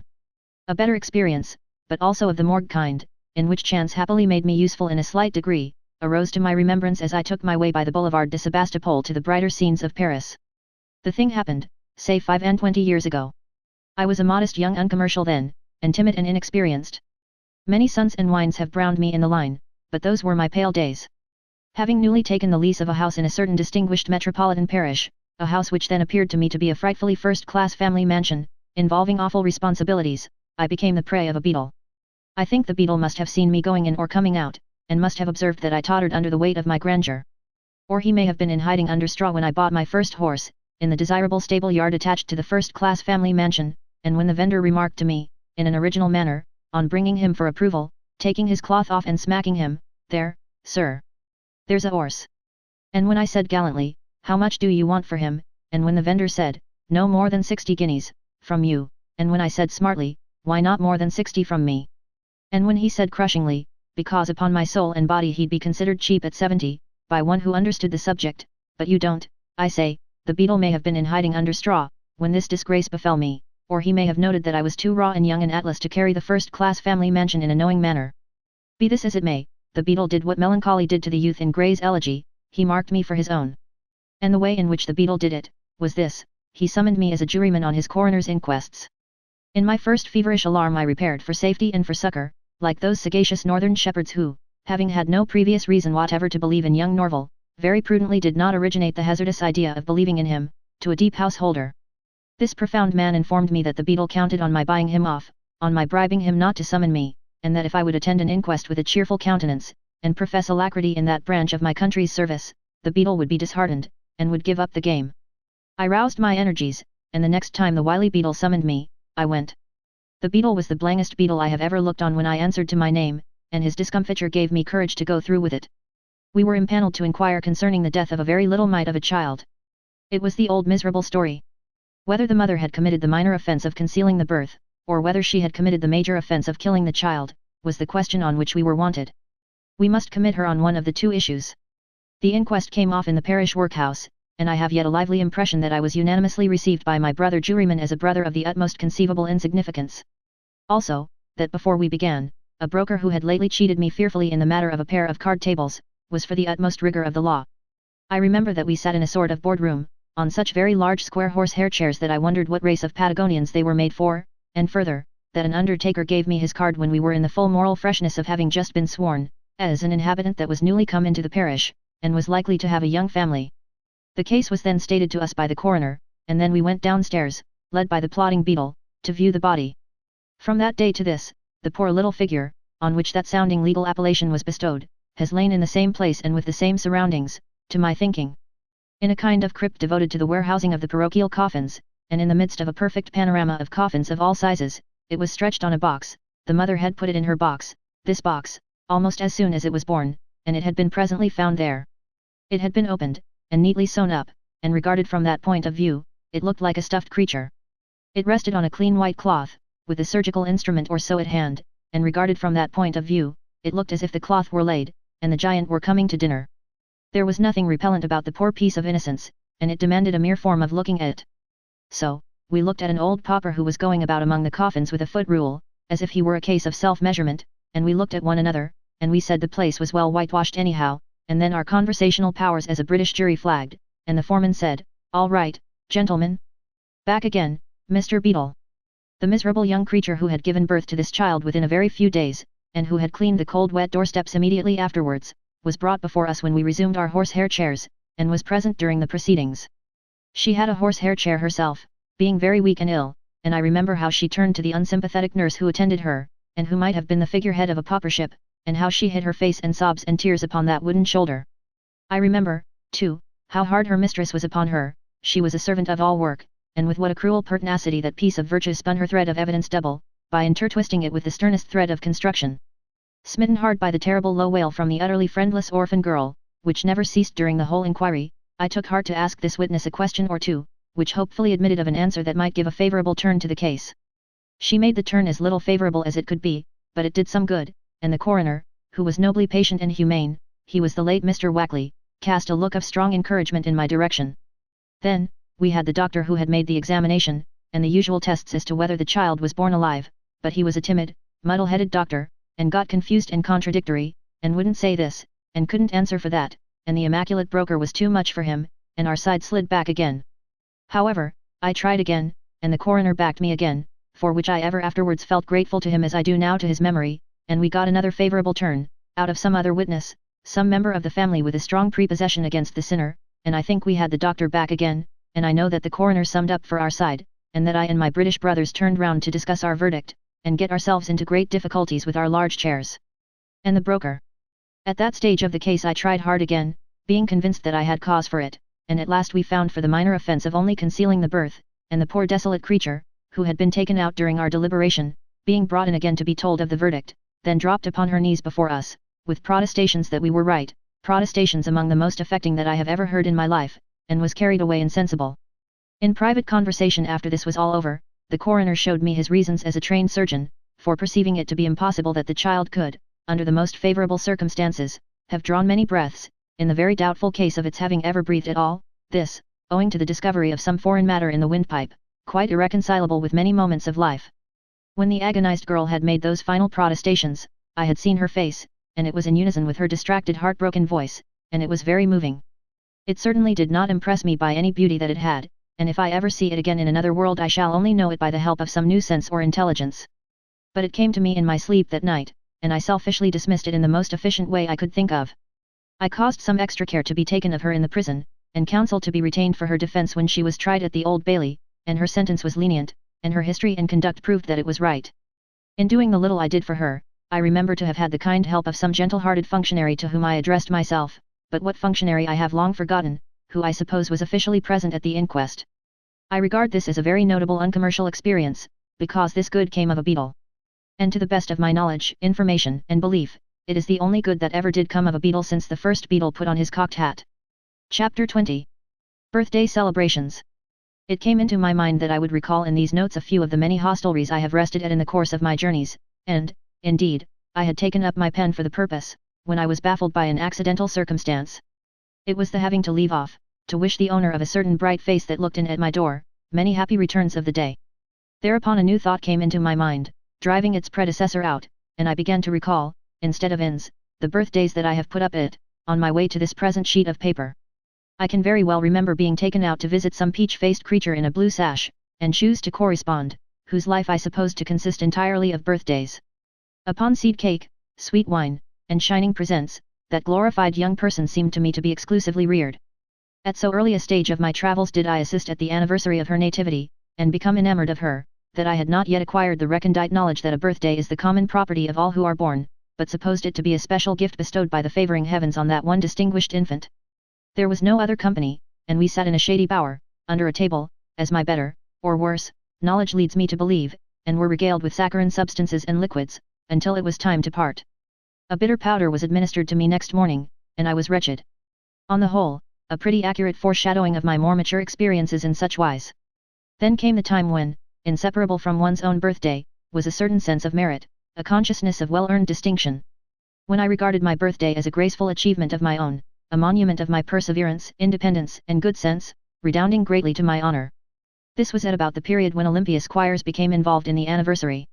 Olympia was most beautiful, of course, and I loved her to that degree, that I used to be obliged to get out of my little bed in the night, expressly to exclaim to solitude, "Oh, Olympia Squires!"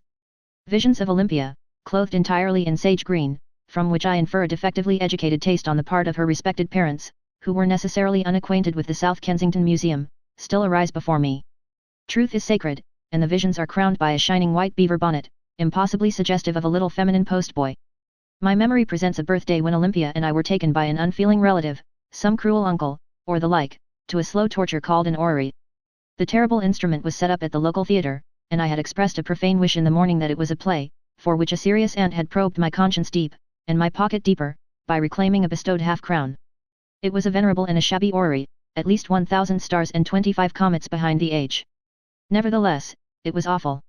When the low-spirited gentleman with a wand said, "Ladies and gentlemen," meaning particularly Olympia and me, "the lights are about to be put out, but there is not the slightest cause for alarm," it was very alarming. Then the planets and stars began. Sometimes they wouldn't come on, sometimes they wouldn't go off, sometimes they had holes in them, and mostly they didn't seem to be good likenesses. All this time the gentleman with the wand was going on in the dark, tapping away at the heavenly bodies between whiles, like a wearisome woodpecker, about a sphere revolving on its own axis 897,000 millions of times, or miles, in 263,524 millions of something else's, until I thought if this was a birthday it were better never to have been born. Olympia, also, became much depressed, and we both slumbered and woke cross, and still the gentleman was going on in the dark, whether up in the stars, or down on the stage, it would have been hard to make out, if it had been worth trying, ciphering away about planes of orbits, to such an infamous extent that Olympia, stung to madness, actually kicked me. A pretty birthday spectacle, when the lights were turned up again, and all the schools in the town, including the National, who had come in for nothing, and serve them right, for they were always throwing stones, were discovered with exhausted countenances, screwing their knuckles into their eyes, or clutching their heads of hair. A pretty birthday speech when Dr. Sleek of the City Free bobbed up his powdered head in the stage box, and said that before this assembly dispersed he really must beg to express his entire approval of a lecture as improving, as informing, as devoid of anything that could call a blush into the cheek of youth, as any it had ever been his lot to hear delivered. A pretty birthday altogether, when astronomy couldn't leave poor small Olympia Squires and me alone, but must put an end to our loves. For, we never got over it, the threadbare orrery outwore our mutual tenderness, the man with the wand was too much for the boy with the bow. When shall I disconnect the combined smells of oranges, brown paper and straw, from those other birthdays at school, when the coming hamper casts its shadow before, and when a week of social harmony, shall I add of admiring and affectionate popularity, led up to that institution? What noble sentiments were expressed to me in the days before the hamper, what vows of friendship were sworn to me, what exceedingly old knives were given me, what generous avowals of having been in the wrong emanated from else obstinate spirits once enrolled among my enemies. The birthday of the potted game and guava jelly, is still made special to me by the noble conduct of Bully Globson. Letters from home had mysteriously inquired whether I should be much surprised and disappointed if among the treasures in the coming hamper I discovered potted game, and guava jelly from the Western Indies. I had mentioned those hints in confidence to a few friends, and had promised to give away, as I now see reason to believe, a handsome covey of partridges potted, and about 100 weight of guava jelly. It was now that Globson, Bully no more, sought me out in the playground. He was a big fat boy, with a big fat head and a big fat fist, and at the beginning of that half had raised such a bump on my forehead that I couldn't get my hat of state on, to go to church. He said that after an interval of cool reflection, 4 months, he now felt this blow to have been an error of judgment, and that he wished to apologize for the same.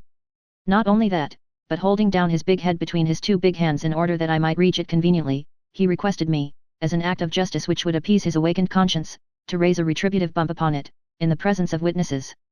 This handsome proposal I modestly declined, and he then embraced me, and we walked away conversing. We conversed respecting the West India Islands, and, in the pursuit of knowledge he asked me with much interest whether in the course of my reading I had met with any reliable description of the mode of manufacturing guava jelly, or whether I had ever happened to taste that conserve, which he had been given to understand was of rare excellence. 17, 18, 19, 20, and then with the waning months came an ever-augmenting sense of the dignity of 21. Heaven knows I had nothing to come into, save the bare birthday, and yet I esteemed it as a great possession. I now and then paved the way to my state of dignity, by beginning a proposition with the casual words, say that a man of 21, or by the incidental assumption of a fact that could not sanely be disputed, as, for when a fellow comes to be a man of 21. I gave a party on the occasion. She was there. It is unnecessary to name her, more particularly, she was older than I, and had pervaded every chink and crevice of my mind for 3 or 4 years. I had held volumes of imaginary conversations with her mother on the subject of our union, and I had written letters more in number than Horace Walpole's, to that discreet woman, soliciting her daughter's hand in marriage. I had never had the remotest intention of sending any of those letters, but to write them, and after a few days tear them up, had been a sublime occupation. Sometimes, I had begun, Honoured Madam. I think that a lady gifted with those powers of observation which I know you to possess, and endowed with those womanly sympathies with the young and ardent which it were more than heresy to doubt, can scarcely have failed to discover that I love your adorable daughter, deeply, devotedly. In less buoyant states of mind I had begun, bear with me, dear madam, bear with a daring wretch who is about to make a surprising confession to you, wholly unanticipated by yourself, and which he beseeches you to commit to the flames as soon as you have become aware to what a towering height his mad ambition soars. At other times, periods of profound mental depression, when she had gone out to balls where I was not, the draft took the affecting form of a paper to be left on my table after my departure to the confines of the globe. As thus, for Mrs. O now never, these lines when the hand that traces them shall be far away. I could not bear the daily torture of hopelessly loving the dear one whom I will not name. Broiling on the coast of Africa, or congealing on the shores of Greenland, I am far far better there than here. In this sentiment my cooler judgment perceives that the family of the beloved object would have most completely concurred. If I ever emerge from obscurity, and my name is ever heralded by fame, it will be for her dear sake. If I ever amass gold, it will be to pour it at her feet. Should I on the other hand become the prey of ravens, I doubt if I ever quite made up my mind what was to be done in that affecting case. I tried then it is better so, but not feeling convinced that it would be better so, I vacillated between leaving all else blank, which looked expressive and bleak, or winding up with farewell. This fictitious correspondence of mine is to blame for the foregoing digression. I was about to pursue the statement that on my 21st birthday I gave a party, and she was there. It was a beautiful party. There was not a single animate or inanimate object connected with it, except the company and myself, that I had ever seen before. Everything was hired, and the mercenaries in attendance were profound strangers to me. Behind a door, in the crummy part of the night when wine glasses were to be found in unexpected spots, I spoke out to her. What passed, I cannot as a man of honor reveal. She was all angelical gentleness, but a word was mentioned, a short and dreadful word of 3 letters, beginning with a B, which, as I remarked at the moment, scorched my brain. She went away soon afterwards, and when the hollow throng, though to be sure it was no fault of theirs, dispersed, I issued forth, with the dissipated scorner, and, as I mentioned expressly to him, sought oblivion. It was found, with a dreadful headache in it, but it didn't last, for, in the shaming light of next day's noon, I raised my heavy head in bed, looking back to the birthdays behind me, and tracking the circle by which I had got round, after all, to the bitter powder and the wretchedness again. This reactionary powder, taken so largely by the human race I am inclined to regard it as the universal medicine once sought for in laboratories, is capable of being made up in another form for birthday use. Anybody's long-lost brother will do ill to turn up on a birthday. If I had a long-lost brother I should know beforehand that he would prove a tremendous fraternal failure if he appointed to rush into my arms on my birthday. The first magic lantern I ever saw, was secretly and elaborately planned to be the great effect of a very juvenile birthday, but it wouldn't act, and its images were dim. My experience of adult birthday magic lanterns may possibly have been unfortunate, but has certainly been similar. I have an illustrative birthday in my eye, a birthday of my friend Flipfield, whose birthdays had long been remarkable as social successes. There had been nothing set or formal about them, Flipfield having been accustomed merely to say, 2 or 3 days before, "Don't forget to come and dine, old boy," according to custom. I don't know what he said to the ladies he invited, but I may safely assume it not to have been old girl. Those were delightful gatherings, and were enjoyed by all participators. In an evil hour, a long-lost brother of Flipfield's came to light in foreign parts. Where he had been hidden, or what he had been doing, I don't know, for Flipfield vaguely informed me that he had turned up on the banks of the Ganges, speaking of him as if he had been washed ashore. The long-lost was coming home, and Flipfield made an unfortunate calculation, based on the well-known regularity of the P&O steamers, that matters might be so contrived as that the long-lost should appear in the nick of time on his, Flipfield's, birthday. Delicacy commanded that I should repress the gloomy anticipations with which my soul became fraught when I heard of this plan. The fatal day arrived, and we assembled in force. Mrs. Flipfield Sr. formed an interesting feature in the group, with a blue-veined miniature of the late Mr. Flipfield round her neck, in an oval, resembling a tart from the pastry cook's, his hair powdered, and the bright buttons on his coat, evidently very like. She was accompanied by Miss Flipfield, the eldest of her numerous family, who held her pocket handkerchief to her bosom in a majestic manner, and spoke to all of us, none of us had ever seen her before, in pious and condoning tones, of all the quarrels that had taken place in the family, from her infancy, which must have been a long time ago, down to that hour. The long-lost did not appear. Dinner, half an hour later than usual, was announced, and still no long-lost. We sat down to table. The knife and fork of the long-lost made a vacuum in nature, and when the champagne came round for the first time, Flipfield gave him up for the day, and had them removed. It was then that the long-lost gained the height of his popularity with the company. For my own part, I felt convinced that I loved him dearly. Flipfield's dinners are perfect, and he is the easiest and best of entertainers. Dinner went on brilliantly, and the more the long-lost didn't come, the more comfortable we grew, and the more highly we thought of him. Flipfield's own man, who has a regard for me, was in the act of struggling with an ignorant stipendiary, to wrest from him the wooden leg of a guinea fowl which he was pressing on my acceptance, and to substitute a slice of the breast, when a ringing at the doorbell suspended the strife. I looked round me, and perceived the sudden pallor which I knew my own visage revealed, reflected in the faces of the company. Flipfield hurriedly excused himself, went out, was absent for about a minute or two, and then re-entered with the long-lost. I beg to say distinctly that if the stranger had brought Mont Blanc with him, or had come attended by a retinue of eternal snows, he could not have chilled the circle to the marrow in a more efficient manner. Embodied failure sat enthroned upon the long-lost's brow, and pervaded him to his long-lost boots. In vain Mrs. Flipfield Sr., opening her arms, exclaimed, "My Tom," and pressed his nose against the counterfeit presentment of his other parent. In vain Miss Flipfield, in the first transports of this reunion, showed him a dint upon her maidenly cheek, and asked him if he remembered when he did that with the bellows. We, the bystanders, were overcome, but overcome by the palpable, undisguisable, utter and total breakdown of the long-lost. Nothing he could have done would have set him right with us but his instant return to the Ganges. In the very same moments it became established that the feeling was reciprocal, and that the long-lost detested us. When a friend of the family, not myself, upon my honor, wishing to set things going again, asked him, while he partook of soup, asked him with an amiability of intention beyond all praise, but with a weakness of execution open to defeat, what kind of river he considered the Ganges, the long-lost, scowling at the friend of the family over his spoon, as one of an abhorrent race, replied, "Why, a river of water, I suppose," and spooned his soup into himself with a malignancy of hand and eye that blighted the amiable questioner. Not an opinion could be elicited from the long-lost, in unison with the sentiments of any individual present. He contradicted Flipfield dead, before he had eaten his salmon.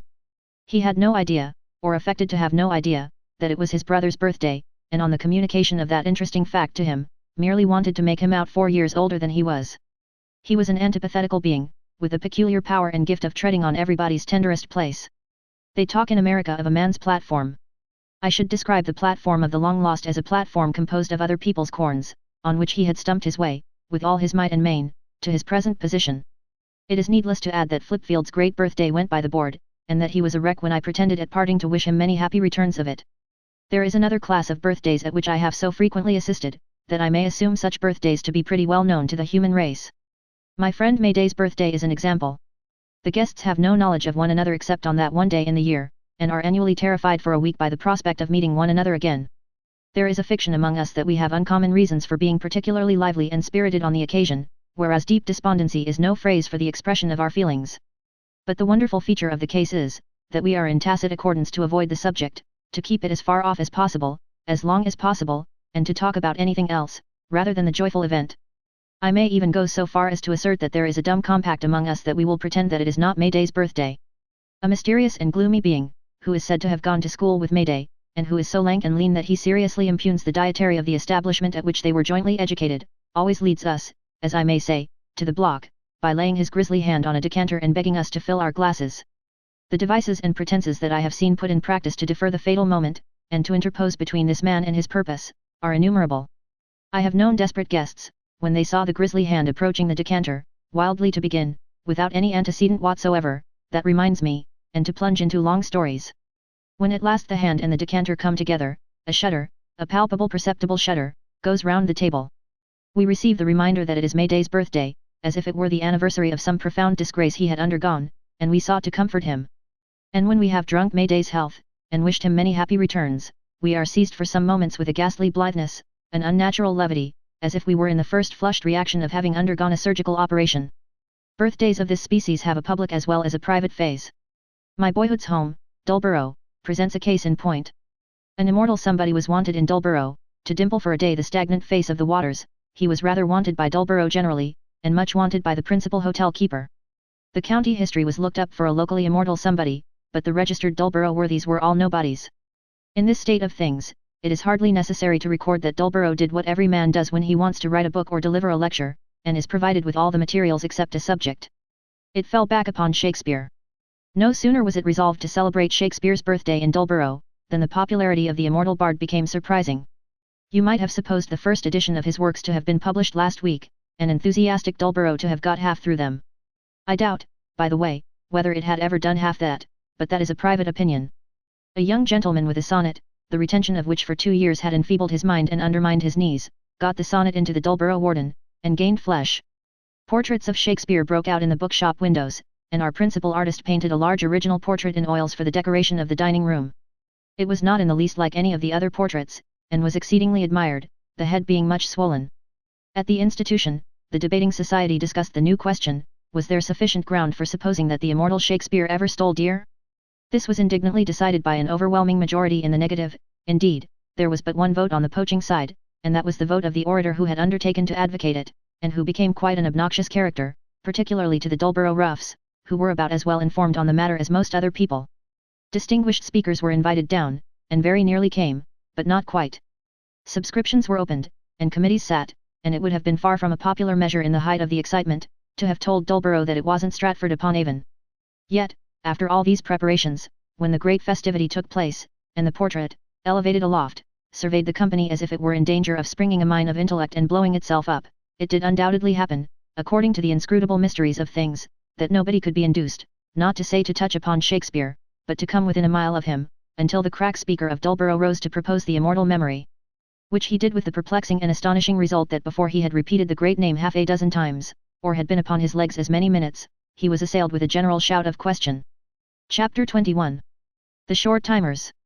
Within so many yards of this Covent Garden lodging of mine, as within so many yards of Westminster Abbey, St. Paul's Cathedral, the Houses of Parliament, the prisons, the courts of justice, all the institutions that govern the land, I can find, must find, whether I will or no, in the open streets, shameful instances of neglect of children, intolerable toleration of the engenderment of paupers, idlers, thieves, races of wretched and destructive cripples both in body and mind, a misery to themselves, a misery to the community, a disgrace to civilization, and an outrage on Christianity. I know it to be a fact as easy of demonstration as any sum in any of the elementary rules of arithmetic, that if the state would begin its work and duty at the beginning, and would with the strong hand take those children out of the streets, while they are yet children, and wisely train them, it would make them a part of England's glory, not its shame, of England's strength, not its weakness.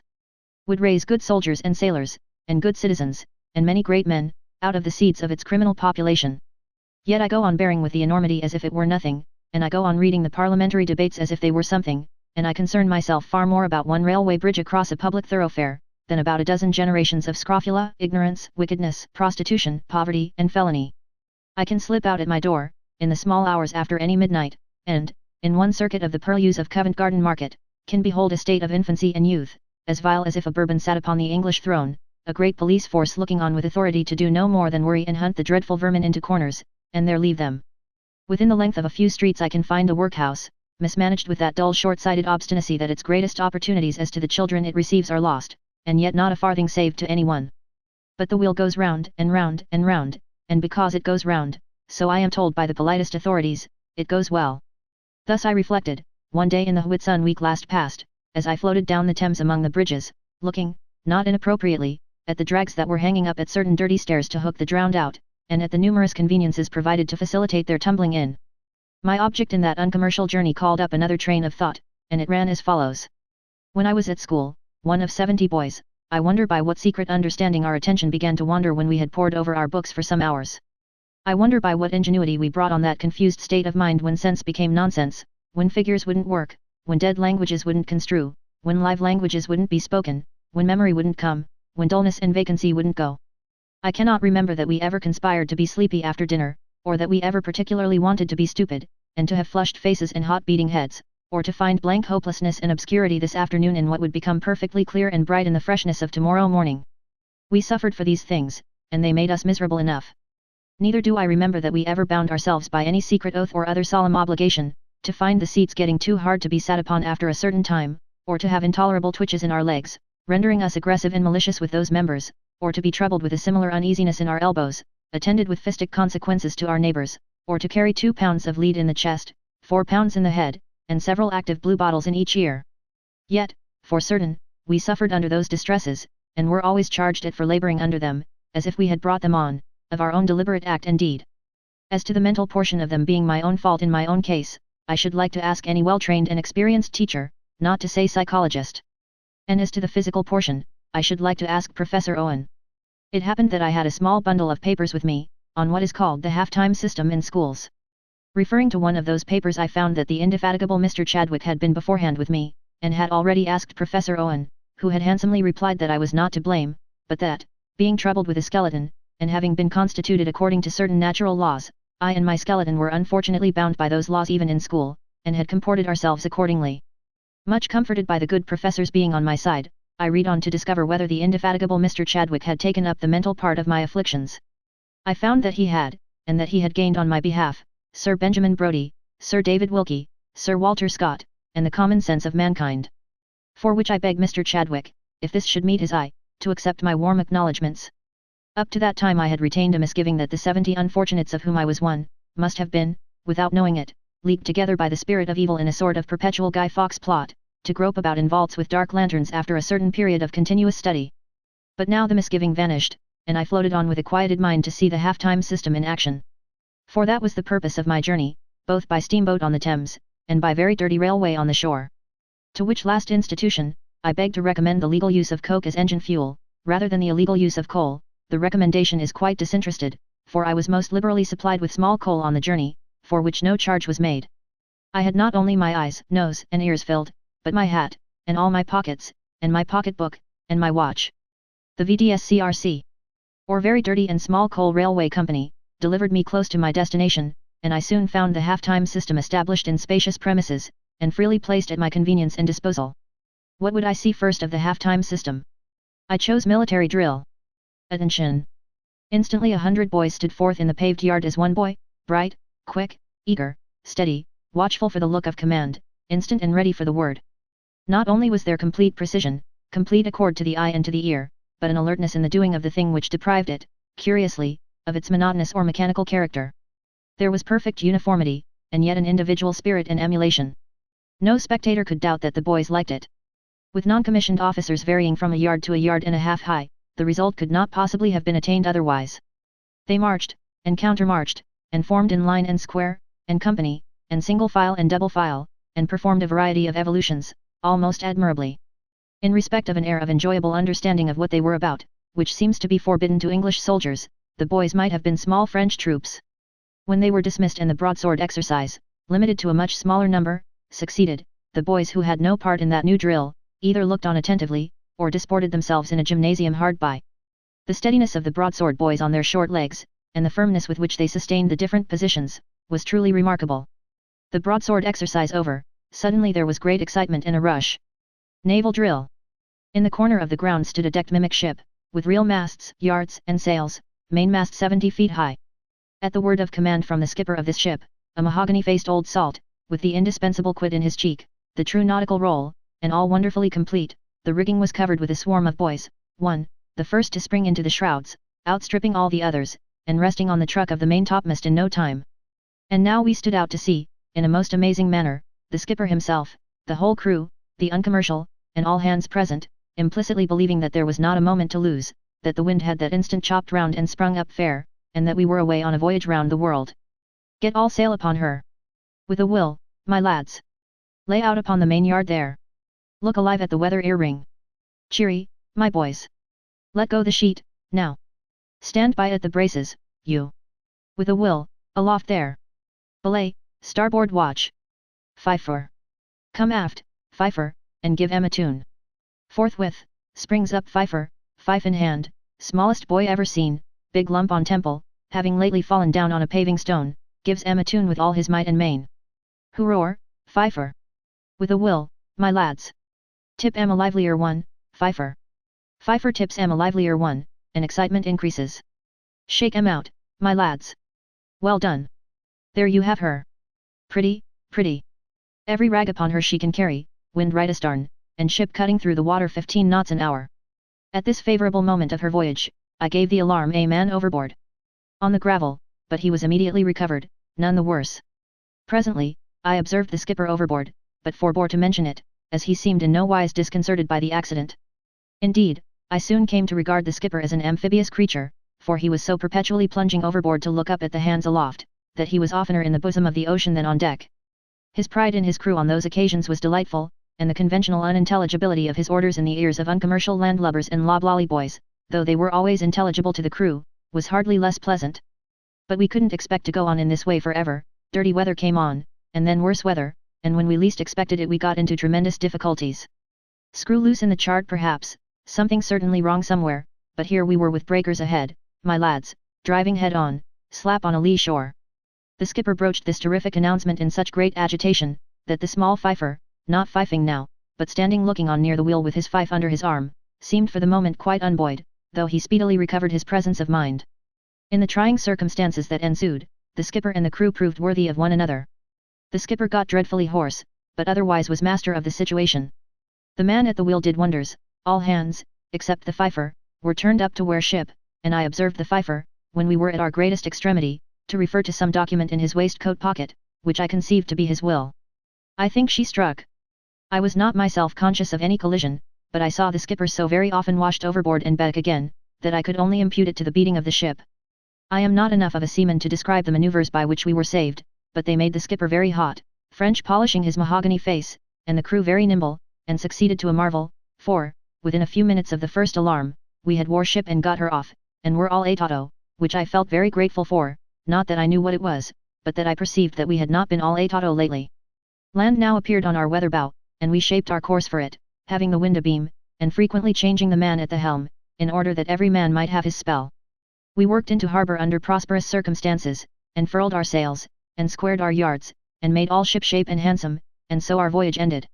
When I complimented the skipper at parting on his exertions and those of his gallant crew, he informed me that the latter were provided for the worst, all hands being taught to swim and dive, and he added that the able seaman at the main topmast truck especially, could dive as deep as he could go high. The next adventure that befell me in my visit to the short timers, was the sudden apparition of a military band. I had been inspecting the hammocks of the crew of the good ship, when I saw with astonishment that several musical instruments, brazen and of great size, appeared to have suddenly developed 2 legs each, and to be trotting about a yard. And my astonishment was heightened when I observed a large drum, that had previously been leaning helpless against a wall, taking up a stout position on 4 legs. Approaching this drum and looking over it, I found 2 boys behind it. It was too much for one, and then I found that each of the brazen instruments had brought out a boy, and was going to discourse sweet sounds. The boys, not omitting the fifer, now playing a new instrument, were dressed in neat uniform, and stood up in a circle at their music stands, like any other military band. They played a march or two, and then we had cheer boys, cheer, and then we had Yankee Doodle, and we finished, as in loyal duty bound, with God Save the Queen. The band's proficiency was perfectly wonderful, and it was not at all wonderful that the whole body corporate of short-timers listened with faces of the liveliest interest and pleasure. What happened next among the short-timers? As if the band had blown me into a great classroom out of their brazen tubes, in a great classroom I found myself now, with the whole choral force of short-timers singing the praises of a summer's day to the harmonium, and my small but highly respected friend the fifer blazing away vocally, as if he had been saving up his wind for the last 12-month, also the whole crew of the good ship nameless swarming up and down the scale as if they had never swarmed up and down the rigging. This done, we threw our whole power into God bless the Prince of Wales, and blessed His Royal Highness to such an extent that, for my own uncommercial part, I gasped again when it was over. The moment this was done, we formed, with surpassing freshness, into hollow squares, and fell to work at oral lessons as if we never did, and had never thought of doing, anything else. Let a veil be drawn over the self-committals into which the uncommercial traveller would have been betrayed but for a discreet reticence, coupled with an air of absolute wisdom on the part of that artful personage. Take the square of 5, multiply it by 15, divide it by 3, deduct 8 from it, add 4 dozen to it, give me the result in pence, and tell me how many eggs I could get for it at 3 farthings apiece. The problem is hardly stated, when a dozen small boys pour out answers. Some wide, some very nearly right, some worked as far as they go with such accuracy, as at once to show what link of the chain has been dropped in the hurry. For the moment, none are quite right, but behold a labouring spirit beating the buttons on its corporeal waistcoat, in a process of internal calculation, and knitting an accidental bump on its corporeal forehead in a concentration of mental arithmetic. It is my honourable friend, if he will allow me to call him so, the fifer. With right arm eagerly extended in token of being inspired with an answer, and with right leg foremost, the fifer solves the mystery, then recalls both arm and leg, and with bump in ambush awaits the next poser. Take the square of 3, multiply it by 7, divide it by 4, add 50 to it, take 13 from it, multiply it by 2, double it, give me the result in pence, and say how many halfpence. Wise as the serpent is the 4 feet of performer on the nearest approach to that instrument, whose right arm instantly appears, and quenches this arithmetical fire. Tell me something about Great Britain, tell me something about its principal productions, tell me something about its ports, tell me something about its seas and rivers, tell me something about coal, iron, cotton, timber, tin, and turpentine. The hollow square bristles with extended right arms, but ever faithful to fact is the fifer, ever wise as the serpent is the performer on that instrument, ever prominently buoyant and brilliant are all members of the band. I observe the player of the cymbals to dash at a sounding answer now and then rather than not cut in at all, but I take that to be in the way of his instrument. All these questions, and many such, are put on the spur of the moment, and by one who has never examined these boys. The uncommercial, invited to add another, falteringly demands how many birthdays a man born on the 29th of February will have had on completing his 50th year? A general perception of trap and pitfall instantly arises, and the fifer is seen to retire behind the corduroys of his next neighbors, as perceiving special necessity for collecting himself and communing with his mind. Meanwhile, the wisdom of the serpent suggests that the man will have had only one birthday in all that time, for how can any man have more than one, seeing that he is born once and dies once? The blushing Uncommercial stands corrected, and amends the formula. Pondering ensues, 2 or 3 wrong answers are offered, and Symbol strikes up 6, but doesn't know why. Then modestly emerging from his academic grove of corduroys appears the fifer, right arm extended, right leg foremost, bump irradiated. 12, and 2 over. The feminine short-timers passed a similar examination, and very creditably too. Would have done better perhaps, with a little more geniality on the part of their pupil teacher, for a cold eye, my young friend, and a hard, abrupt manner, are not by any means the powerful engines that your innocence supposes them to be. Both girls and boys wrote excellently, from copy and dictation, both could cook, both could mend their own clothes, both could clean up everything about them in an orderly and skillful way, the girls having womanly household knowledge superadded. Order and method began in the songs of the infant school which I visited likewise, and they were even in their dwarf degree to be found in the nursery, where the uncommercial walking stick was carried off with acclamations, and where the doctor, a medical gentleman of 2, who took his degree on the night when he was found at an apothecary's door, did the honours of the establishment with great urbanity and gaiety. These have long been excellent schools, long before the days of the short time. I first saw them, 12 or 15 years ago. But since the introduction of the short time system it has been proved here that 18 hours a week of book learning are more profitable than 36, and that the pupils are far quicker and brighter than of yore.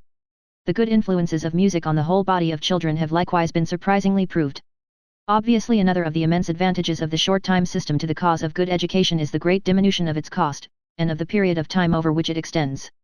The last is a most important consideration, as poor parents are always impatient to profit by their children's labor.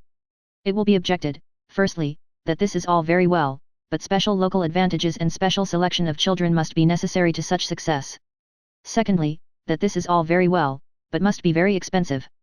Thirdly, that this is all very well, but we have no proof of the results, sir, no proof.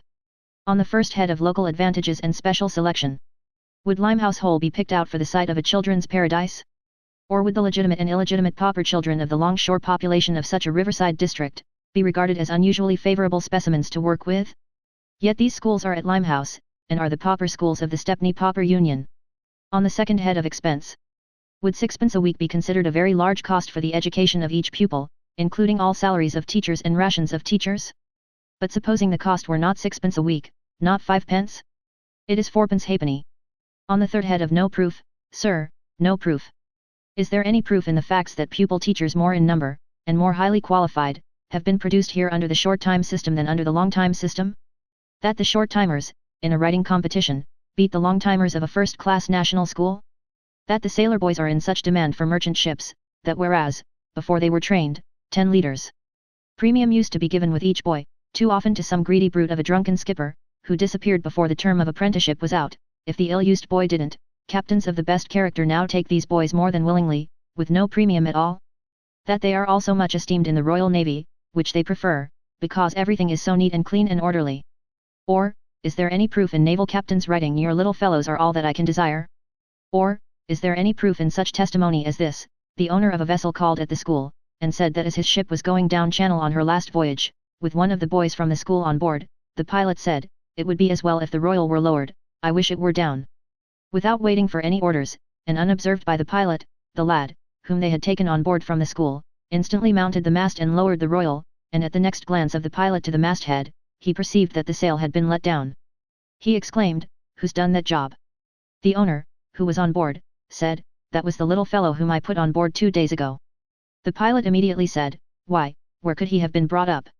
The boy had never seen the sea or been on a real ship before. Or, is there any proof in these boys being in greater demand for regimental bands than the Union can meet? Or, in 98 of them having gone into regimental bands in 3 years? Or, in 12 of them being in the band of one regiment?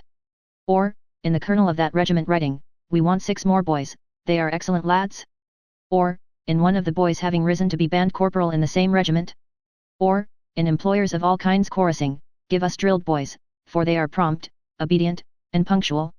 Other proofs I have myself beheld with these uncommercial eyes, though I do not regard myself as having a right to relate in what social positions they have seen respected men and women who were once pauper children of the Stepney Union.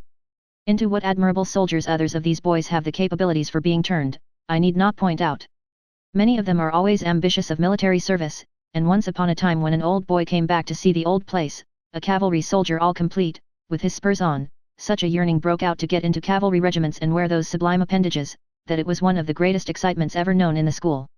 The girls make excellent domestic servants, and at certain periods come back, a score or two at a time, to see the old building, and to take tea with the old teachers, and to hear the old band, and to see the old ship with her masts towering up above the neighboring roofs and chimneys.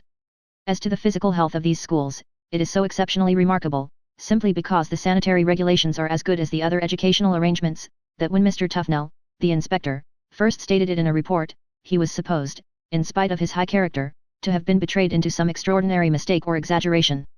In the moral health of these schools, where corporal punishment is unknown, truthfulness stands high. When the ship was first erected, the boys were forbidden to go aloft, until the nets, which are now always there, were stretched as a precaution against accidents. Certain boys, in their eagerness, disobeyed the injunction, got out of window in the early daylight, and climbed to the masthead. One boy unfortunately fell, and was killed. There was no clue to the others, but all the boys were assembled, and the chairman of the board addressed them. "I promise nothing, you see what a dreadful thing has happened, you know what a grave offence it is that has led to such a consequence, I cannot say what will be done with the offenders, but, boys, you have been trained here, above all things, to respect the truth. I want the truth. Who are the delinquents?"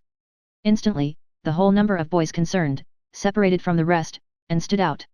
Now, the head and heart of that gentleman, it is needless to say, a good head and a good heart, have been deeply interested in these schools for many years, and are so still, and the establishment is very fortunate in a most admirable master, and moreover the schools of the Stepney Union cannot have got to be what they are, without the Stepney Board of Guardians having been earnest and humane men strongly imbued with a sense of their responsibility.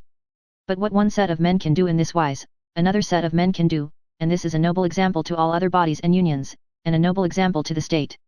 Followed, and enlarged upon by its enforcement on bad parents, it would clear London streets of the most terrible objects they smite the sight with, myriads of little children who awfully reverse our Saviour's words, and are not of the kingdom of heaven, but of the kingdom of hell. Clear the public streets of such shame, and the public conscience of such reproach? Ah! Almost prophetic, surely, the child's jingle. When will that be? Say the bells of Stepney. Chapter 22. Bound for the Great Salt Lake. Behold me on my way to an emigrant ship, on a hot morning early in June. My road lies through that part of London generally known to the initiated as Down by the Docks. Down by the Docks is home to a good many people, to too many, if I may judge from the overflow of local population in the streets, but my nose insinuates that the number to whom it is sweet home might be easily counted. Down by the Docks is a region I would choose as my point of embarkation aboard ship if I were an emigrant. It would present my intention to me in such a sensible light, it would show me so many things to be run away from. Down by the Docks, they eat the largest oysters and scatter the roughest oyster shells, known to the descendants of St. George and the Dragon. Down by the Docks, they consume the slimiest of shellfish, which seem to have been scraped off the copper bottoms of ships. Down by the Docks, the vegetables at greengrocers' doors acquire a saline and a scaly look, as if they had been crossed with fish and seaweed.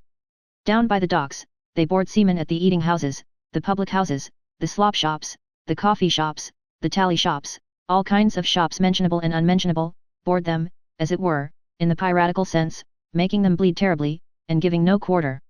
Down by the Docks, the seamen roam in mid-street and midday, their pockets inside out, and their heads no better. Down by the Docks, the daughters of wave-ruling Britannia also rove, clad in silken attire, with uncovered tresses streaming in the breeze, bandana kerchiefs floating from their shoulders, and crinoline not wanting. Down by the Docks, you may hear the incomparable Joe Jackson sing the Standard of England, with the hornpipe, any night or any day may see at the waxwork, for a penny and no waiting, him as killed the policeman at Acton and suffered for it. Down by the Docks, you may buy polonaise, saveloys and sausage preparations various, if you are not particular what they are made of besides seasoning. Down by the Docks, the children of Israel creep into any gloomy cribs and entries they can hire, and hang slops there, pewter watches, sou'wester hats, waterproof overalls, first-rate Arctic leather, jack. Down by the Docks, such dealers exhibiting on a frame a complete nautical suit without the refinement of a waxen visage in the hat, present the imaginary wearer as drooping at the yard arm, with his seafaring and earth-faring troubles over. Down by the Docks, the placards in the shops apostrophize the customer, knowing him familiarly beforehand, as, "Look here, Jack. Here's your sort, my lad. Try our sea-going mixed, at 2 and 9. The right kit for the British tar. Ship ahoy! Splice the main brace, brother. Come, cheer up, my lads. We've the best liquors here, and you'll find something new in our wonderful beer." Down by the Docks, the pawnbroker lends money on Union Jack pocket handkerchiefs, on watches with little ships pitching fore and aft on the dial, on telescopes, nautical instruments in cases, and such like. Down by the docks, the apothecary sets up in business on the wretchedest scale, chiefly on lint and plaster for the strapping of wounds, and with no bright bottles, and with no little drawers. Down by the docks, the shabby undertaker's shop will bury you for next to nothing, after the Malay or Chinaman has stabbed you for nothing at all, so you can hardly hope to make a cheaper end. Down by the docks, anybody drunk will quarrel with anybody drunk or sober, and everybody else will have a hand in it, and on the shortest notice you may revolve in a whirlpool of red shirts, shaggy beards, wild heads of hair, bare tattooed arms, Britannia's daughters, malice, mud, maundering, and madness. Down by the docks, scraping fiddles go in the public houses all day long, and, shrill above their din and all the din, rises the screeching of innumerable parrots brought from foreign parts, who appear to be very much astonished by what they find on these native shores of ours. Possibly the parrots don't know, possibly they do, that down by the docks is the road to the Pacific Ocean, with its lovely islands, where the savage girls plait flowers, and the savage boys carve cocoa-nut shells, and the grim blind idols muse in their shady groves to exactly the same purpose as the priests and chiefs. And possibly the parrots don't know, possibly they do, that the noble savage is a wearisome impostor wherever he is, and has 500,000 volumes of indifferent rhyme, and no reason, to answer for. Shadwell Church. Pleasant whispers of there being a fresher air down the river than down by the docks, go pursuing one another, playfully, in and out of the openings in its spire. Gigantic in the basin just beyond the church, looms my emigrant ship, her name, the Amazon. Her figurehead is not disfigured as those beauteous founders of the race of strong-minded women are fabled to have been, for the convenience of drawing the bow, but I sympathize with the carver. A flattering carver who made it his care to carve busts as they ought to be, not as they were. My emigrant ship lies broadside onto the wharf. Two great gangways made of spars and planks connect her with the wharf, and up and down these gangways, perpetually crowding to and fro and in and out, like ants, are the emigrants who are going to sail in my emigrant ship. Some with cabbages, some with loaves of bread, some with cheese and butter, some with milk and beer, some with boxes, beds, and bundles, some with babies, nearly all with children, nearly all with brand new tin cans for their daily allowance of water, uncomfortably suggestive of a tin flavor in the drink. To and fro, up and down, aboard and ashore, swarming here and there and everywhere, my emigrants. And still as the dock gate swings upon its hinges, cabs appear, and carts appear, and vans appear, bringing more of my emigrants, with more cabbages, more loaves, more cheese and butter, more milk and beer, more boxes, beds, and bundles, more tin cans, and on those shipping investments accumulated compound interest of children. I go aboard my emigrant ship. I go first to the great cabin, and find it in the usual condition of a cabin at that pass. Perspiring landsmen, with loose papers, and with pens and inkstands, pervade it, and the general appearance of things is as if the late Mr. Amazon's funeral had just come home from the cemetery, and the disconsolate Mrs. Amazon's trustees found the affairs in great disorder, and were looking high and low for the will. I go out on the poop deck, for air, and surveying the emigrants on the deck below, indeed they are crowded all about me, up there too, find more pens and inkstands in action, and more papers, an interminable complication respecting accounts with individuals for tin cans and what not. But nobody is in an ill temper, nobody is the worse for drink, nobody swears an oath or uses a coarse word, nobody appears depressed, nobody is weeping, and down upon the deck in every corner where it is possible to find a few square feet to kneel, crouch, or lie in, people, in every unsuitable attitude for writing, are writing letters. Now, I have seen emigrant ships before this day in June. And these people are so strikingly different from all other people in like circumstances whom I have ever seen, that I wonder aloud, what would a stranger suppose these emigrants to be? The vigilant, bright face of the weather-browned captain of the Amazon is at my shoulder, and he says, "What, indeed? The most of these came aboard yesterday evening. They came from various parts of England in small parties that had never seen one another before. Yet they had not been a couple of hours on board, when they established their own police, made their own regulations, and set their own watches at all the hatchways. Before 9 o'clock, the ship was as orderly and as quiet as a man of war. I looked about me again, and saw the letter writing going on with the most curious composure. Perfectly abstracted in the midst of the crowd, while great casks were swinging aloft, and being lowered into the hold, while hot agents were hurrying up and down, adjusting the interminable accounts, while 200 strangers were searching everywhere for 200 other strangers, and were asking questions about them of 200 more, while the children played up and down all the steps, and in and out among all the people's legs, and were beheld, to the general dismay, toppling over all the dangerous places, the letter writers wrote on calmly. On the starboard side of the ship, a grizzled man dictated a long letter to another grizzled man in an immense fur cap, which letter was of so profound a quality, that it became necessary for the amanuensis at intervals to take off his fur cap in both his hands, for the ventilation of his brain, and stare at him who dictated, as a man of many mysteries who was worth looking at.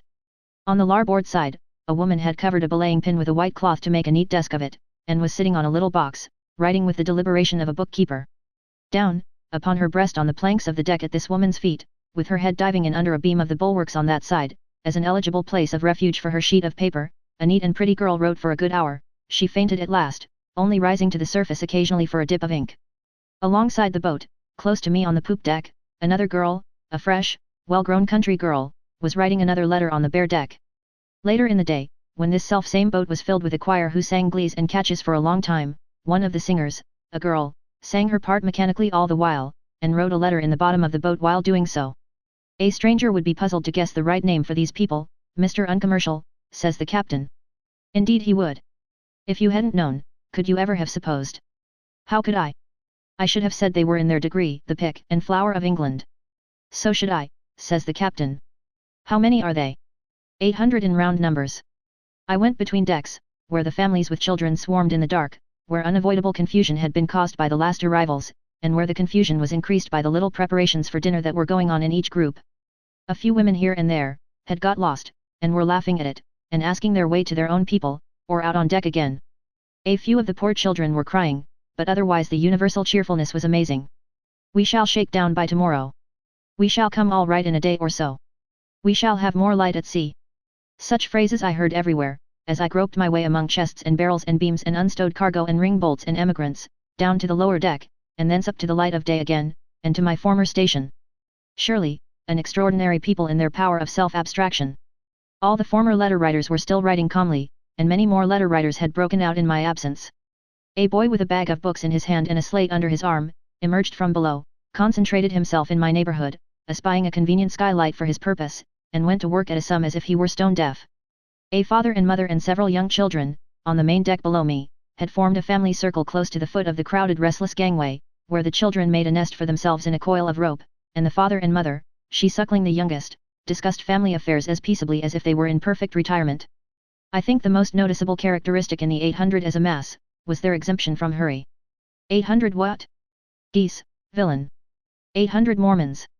I, Uncommercial Traveller for the firm of Human Interest Brothers, had come aboard this emigrant ship to see what 800 Latter-day Saints were like, and I found them, to the rout and overthrow of all my expectations, like what I now describe with scrupulous exactness. The Mormon agent who had been active in getting them together, and in making the contract with my friends the owners of the ship to take them as far as New York on their way to the Great Salt Lake, was pointed out to me. A compactly made handsome man in black, rather short, with rich brown hair and beard, and clear bright eyes. From his speech, I should set him down as American. Probably, a man who had knocked about the world pretty much. A man with a frank open manner, an unshrinking look, withal a man of great quickness. I believe he was wholly ignorant of my uncommercial individuality, and consequently of my immense uncommercial importance. Uncommercial. These are a very fine set of people you have brought together here. Mormon agent. Yes, sir, they are a very fine set of people.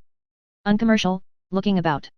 Indeed, I think it would be difficult to find 800 people together anywhere else, and find so much beauty and so much strength and capacity for work among them. Mormon agent, not looking about, but looking steadily at Uncommercial. I think so, we sent out about 1,000 more, yesterday, from Liverpool. Uncommercial. You are not going with these emigrants? Mormon agent. No, sir. I remain. Uncommercial. But you have been in the Mormon territory? Mormon agent. Yes, I left Utah about 3 years ago. Uncommercial. It is surprising to me that these people are all so cheery, and make so little of the immense distance before them. Mormon agent. Well, you see, many of em have friends out at Utah, and many of em look forward to meeting friends on the way. Uncommercial. On the way? Mormon agent. This way 'tis. This ship lands em in New York City. Then they go on by rail right away beyond St. Louis, to that part of the banks of the Missouri where they strike the plains. There, wagons from the settlement meet em to bear em company on their journey cross 1,200 miles about. Industrious people who come out to the settlement soon get wagons of their own, and so the friends of some of these will come down in their own wagons to meet em. They look forward to that, greatly. Uncommercial. On their long journey across the desert, do you arm them? Mormon agent. Mostly you would find they have arms of some kind or another already with them. Such as had not arms we should arm across the plains, for the general protection and defense. Uncommercial. Will these wagons bring down any produce to the Missouri? Mormon agent. Well, since the war broke out, we've taken to growing cotton, and they'll likely bring down cotton to be exchanged for machinery. We want machinery. Also we have taken to growing indigo, which is a fine commodity for profit. It has been found that the climate on the further side of the Great Salt Lake suits well for raising indigo. Uncommercial. I am told that these people now on board are principally from the south of England? Mormon agent. And from Wales. That's true. Uncommercial. Do you get many Scotch? Mormon agent. Not many. Uncommercial. Highlanders, for instance? Mormon agent. No, not Highlanders. They ain't interested enough in universal brotherhood and peace and goodwill. Uncommercial. The old fighting blood is strong in them? Mormon agent. Well, yes. And besides, they've no faith. Uncommercial, who has been burning to get at the prophet Joe Smith, and seems to discover an opening. Faith in Mormon agent, far too many for Uncommercial. Well, in anything. Similarly on this same head, the Uncommercial underwent discomfiture from a Wiltshire labourer, a simple, fresh-coloured farm labourer, of 8 and 30, who at one time stood beside him looking on at new arrivals, and with whom he held this dialogue. Uncommercial. Would you mind my asking you what part of the country you come from? Wiltshire. Not a bit. There. Exultingly, I've worked all my life o' Salisbury Plain, right under the shadow o' Stonehenge. You mightn't think it, but I hive. Uncommercial. And a pleasant country too. Wiltshire. Ah. 'Tis a pleasant country. Uncommercial. Have you any family on board? Wiltshire. 2 children, boy and gal. I am a widower, I am, and I'm going out a longer my boy and gal. That's my gal, and she's a fine gal o' 16, pointing out the girl who is riding by the boat. I'll go and fetch my boy. I'd like to show you my boy. Here Wiltshire disappears, and presently comes back with a big, shy boy of 12, in a superabundance of boots, who is not at all glad to be presented. He is a fine boy too, and a boy for to work. Boy having undutifully bolted, Wiltshire drops him. Uncommercial. It must cost you a great deal of money to go so far, 3 strong. Wiltshire. A power of money. There. 8 shillin' a week, 8 shillin' a week, 8 shillin' a week, put by out of the week's wages for ever so long. Uncommercial. I wonder how you did it. Wiltshire, recognizing in this a kindred spirit. See there now. I wonder how I done it. But what with a bit o' subscription here, and what with a bit o' help there, it were done at last, though I don't hardly know how. Then it were unfort'nate for us, you see, as we got kep in Bristol so long, nigh a fortnight, it were, on accounts of a mistake wi brother Halliday. Swallowed up money, it did, when we might have come straight on. Uncommercial, delicately approaching Joe Smith. You are of the Mormon religion, of course? Wiltshire, confidently. Oh yes, I'm a Mormon. Then reflectively. I'm a Mormon. Then, looking round the ship, feigns to descry a particular friend in an empty spot, and evades the Uncommercial for evermore. After a noontide pause for dinner, during which my emigrants were nearly all between decks, and the Amazon looked deserted, a general muster took place. The muster was for the ceremony of passing the government inspector and the doctor. Those authorities held their temporary state amidships, by a cask or two, and, knowing that the whole 800 emigrants must come face to face with them, I took my station behind the two. They knew nothing whatever of me, I believe, and my testimony to the unpretending gentleness and good nature with which they discharged their duty, may be of the greater worth. There was not the slightest flavour of the circumlocution office about their proceedings. The emigrants were now all on deck. They were densely crowded aft, and swarmed upon the poop deck like bees. 2 or 3 Mormon agents stood ready to hand them on to the inspector, and to hand them forward when they had passed. By what successful means, a special aptitude for organization had been infused into these people, I am, of course, unable to report. But I know that, even now, there was no disorder, hurry, or difficulty. All being ready, the first group are handed on. That member of the party who is entrusted with the passenger ticket for the whole, has been warned by one of the agents to have it ready, and here it is in his hand. In every instance through the whole 800, without an exception, this paper is always ready. Inspector, reading the ticket. Jessie Jobson, Sophronia Jobson, Jessie Jobson again, Matilda Jobson, William Jobson, Jane Jobson, Matilda Jobson again, Brigham Jobson, Leonardo Jobson, and Orson Jobson. Are you all here? Glancing at the party, over his spectacles. Jessie Jobson number 2. All here, sir. This group is composed of an old grandfather and grandmother, their married son and his wife, and their family of children. Orson Jobson is a little child asleep in his mother's arms. The doctor, with a kind word or so, lifts up the corner of the mother's shawl, looks at the child's face, and touches the little clenched hand. If we were all as well as Orson Jobson, doctoring would be a poor profession. Inspector. Quite right, Jesse Jobson. Take your ticket, Jesse, and pass on. And away they go. Mormon agent, skillful and quiet, hands them on. Mormon agent, skillful and quiet, hands next party up. Inspector, reading ticket again. Susanna Cleverly and William Cleverly. Brother and sister, eh? Sister, young woman of business, hustling slow brother. Yes, sir. Inspector. Very good, Susanna Cleverly. Take your ticket, Susanna, and take care of it. And away they go. Inspector, taking ticket again. Samson Dibble and Dorothy Dibble, surveying a very old couple over his spectacles, with some surprise. Your husband quite blind, Mrs. Dibble? Mrs. Dibble. Yes, sir, he be stone blind. Mr. Dibble, addressing the mast. Yes, sir, I be stone blind. Inspector. That's a bad job. Take your ticket, Mrs. Dibble, and don't lose it, and pass on. Doctor taps Mr. Dibble on the eyebrow with his forefinger, and away they go. Inspector, taking ticket again. Anastasia Weedle. Anastasia, a pretty girl, in a bright Garibaldi, this morning elected by universal suffrage the beauty of the ship. That is me, sir. Inspector. Going alone, Anastasia? Anastasia, shaking her curls.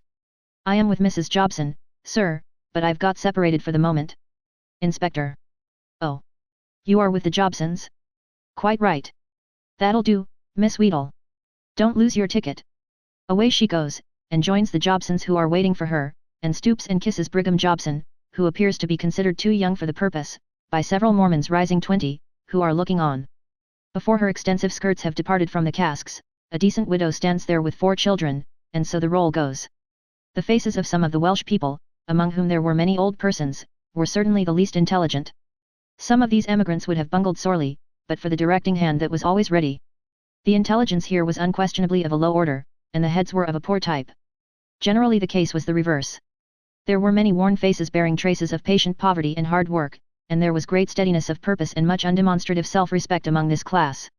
A few young men were going singly. Several girls were going, 2 or 3 together. These latter I found it very difficult to refer back, in my mind, to their relinquished homes and pursuits.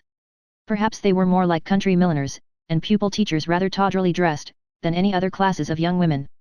I noticed, among many little ornaments worn, more than one photograph brooch of the Princess of Wales, and also of the late Prince Consort.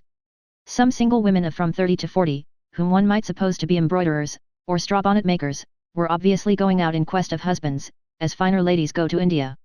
That they had any distinct notions of a plurality of husbands or wives, I do not believe. To suppose the family groups of whom the majority of emigrants were composed, polygamically possessed, would be to suppose an absurdity, manifest to anyone who saw the fathers and mothers. I should say, I had no means of ascertaining the fact, that most familiar kinds of handicraft trades were represented here. Farm labourers, shepherds, and the like, had their full share of representation, but I doubt if they preponderated. It was interesting to see how the leading spirit in the family circle never failed to show itself, even in the simple process of answering to the names as they were called, and checking off the owners of the names. Sometimes it was the father, much oftener the mother, sometimes a quick little girl second or third in order of seniority. It seemed to occur for the first time to some heavy fathers, what large families they had, and their eyes rolled about, during the calling of the list, as if they half misdoubted some other family to have been smuggled into their own. Among all the fine handsome children, I observed but 2 with marks upon their necks that were probably scrofulous. Out of the whole number of emigrants, but one old woman was temporarily set aside by the doctor, on suspicion of fever, but even she afterwards obtained a clean bill of health. When all had passed, and the afternoon began to wear on, a black box became visible on deck, which box was in charge of certain personages also in black, of whom only one had the conventional air of an itinerant preacher. This box contained a supply of hymn books, neatly printed and got up, published at Liverpool, and also in London at the Latter-day Saints Book Depot, 30, Florence Street. Some copies were handsomely bound, the plainer were the more in request, and many were bought. The title ran, Sacred Hymns and Spiritual Songs for the Church of Jesus Church of Latter-day Saints. The preface, dated Manchester, 1840, ran thus: The saints in this country have been very desirous for a hymn book adapted to their faith and worship, that they might sing the truth with an understanding heart, and express their praise, joy, and gratitude in songs adapted to the new and everlasting covenant. In accordance with their wishes, we have selected the following volume, which we hope will prove acceptable until a greater variety can be added. With sentiments of high consideration and esteem, we subscribe ourselves your brethren in the new and everlasting covenant, Brigham Young, Parley P. Pratt, John Taylor. From this book, by no means explanatory to myself of the new and everlasting covenant, and not at all making my heart an understanding one on the subject of that mystery, a hymn was sung, which did not attract any great amount of attention, and was supported by a rather select circle. But the choir in the boat was very popular and pleasant, and there was to have been a band, only the cornet was late in coming on board. In the course of the afternoon, a mother appeared from shore, in search of her daughter, who had run away with the Mormons. She received every assistance from the inspector, but her daughter was not found to be on board. The saints did not seem to me, particularly interested in finding her. Towards 5 o'clock, the galley became full of tea kettles, and an agreeable fragrance of tea pervaded the ship. There was no scrambling or jostling for the hot water, no ill humor, no quarreling. As the Amazon was to sail with the next tide, and as it would not be high water before 2 o'clock in the morning, I left her with her tea in full action, and her idle steam tug lying by, deputing steam and smoke for the time being to the tea kettles. I afterwards learned that a dispatch was sent home by the captain before he struck out into the wide Atlantic, highly extolling the behavior of these emigrants, and the perfect order and propriety of all their social arrangements.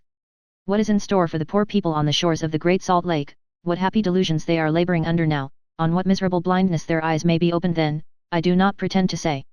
But I went on board their ship to bear testimony against them if they deserved it, as I fully believed they would. To my great astonishment they did not deserve it, and my predispositions and tendencies must not affect me as an honest witness. I went over the Amazon's side, feeling it impossible to deny that, so far, some remarkable influence had produced a remarkable result, which better known influences have often missed. 188. Chapter 23. The City of the Absent. When I think I deserve particularly well of myself, and have earned the right to enjoy a little treat, I stroll from Covent Garden into the City of London, after business hours there, on a Saturday, or, better yet, on a Sunday, and roam about its deserted nooks and corners. It is necessary to the full enjoyment of these journeys that they should be made in summertime, for then the retired spots that I love to haunt, are at their idlest and dullest.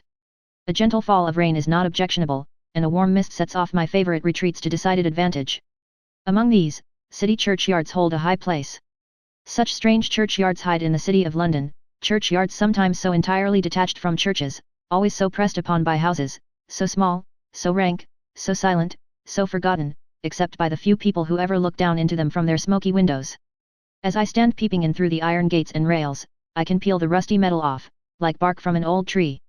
The illegible tombstones are all lopsided, the grave mounds lost their shape in the rains of 100 years ago, the Lombardy poplar or plane tree that was once a dry salter's daughter and several common councilmen, has withered like those worthies, and its departed leaves are dust beneath it. Contagion of slow ruin overhangs the place. The discolored tiled roofs of the environing buildings stand so awry, that they can hardly be proof against any stress of weather. Old crazy stacks of chimneys seem to look down as they overhang, dubiously calculating how far they will have to fall. In an angle of the walls, what was once the tool house of the grave digger rots away, encrusted with toadstools.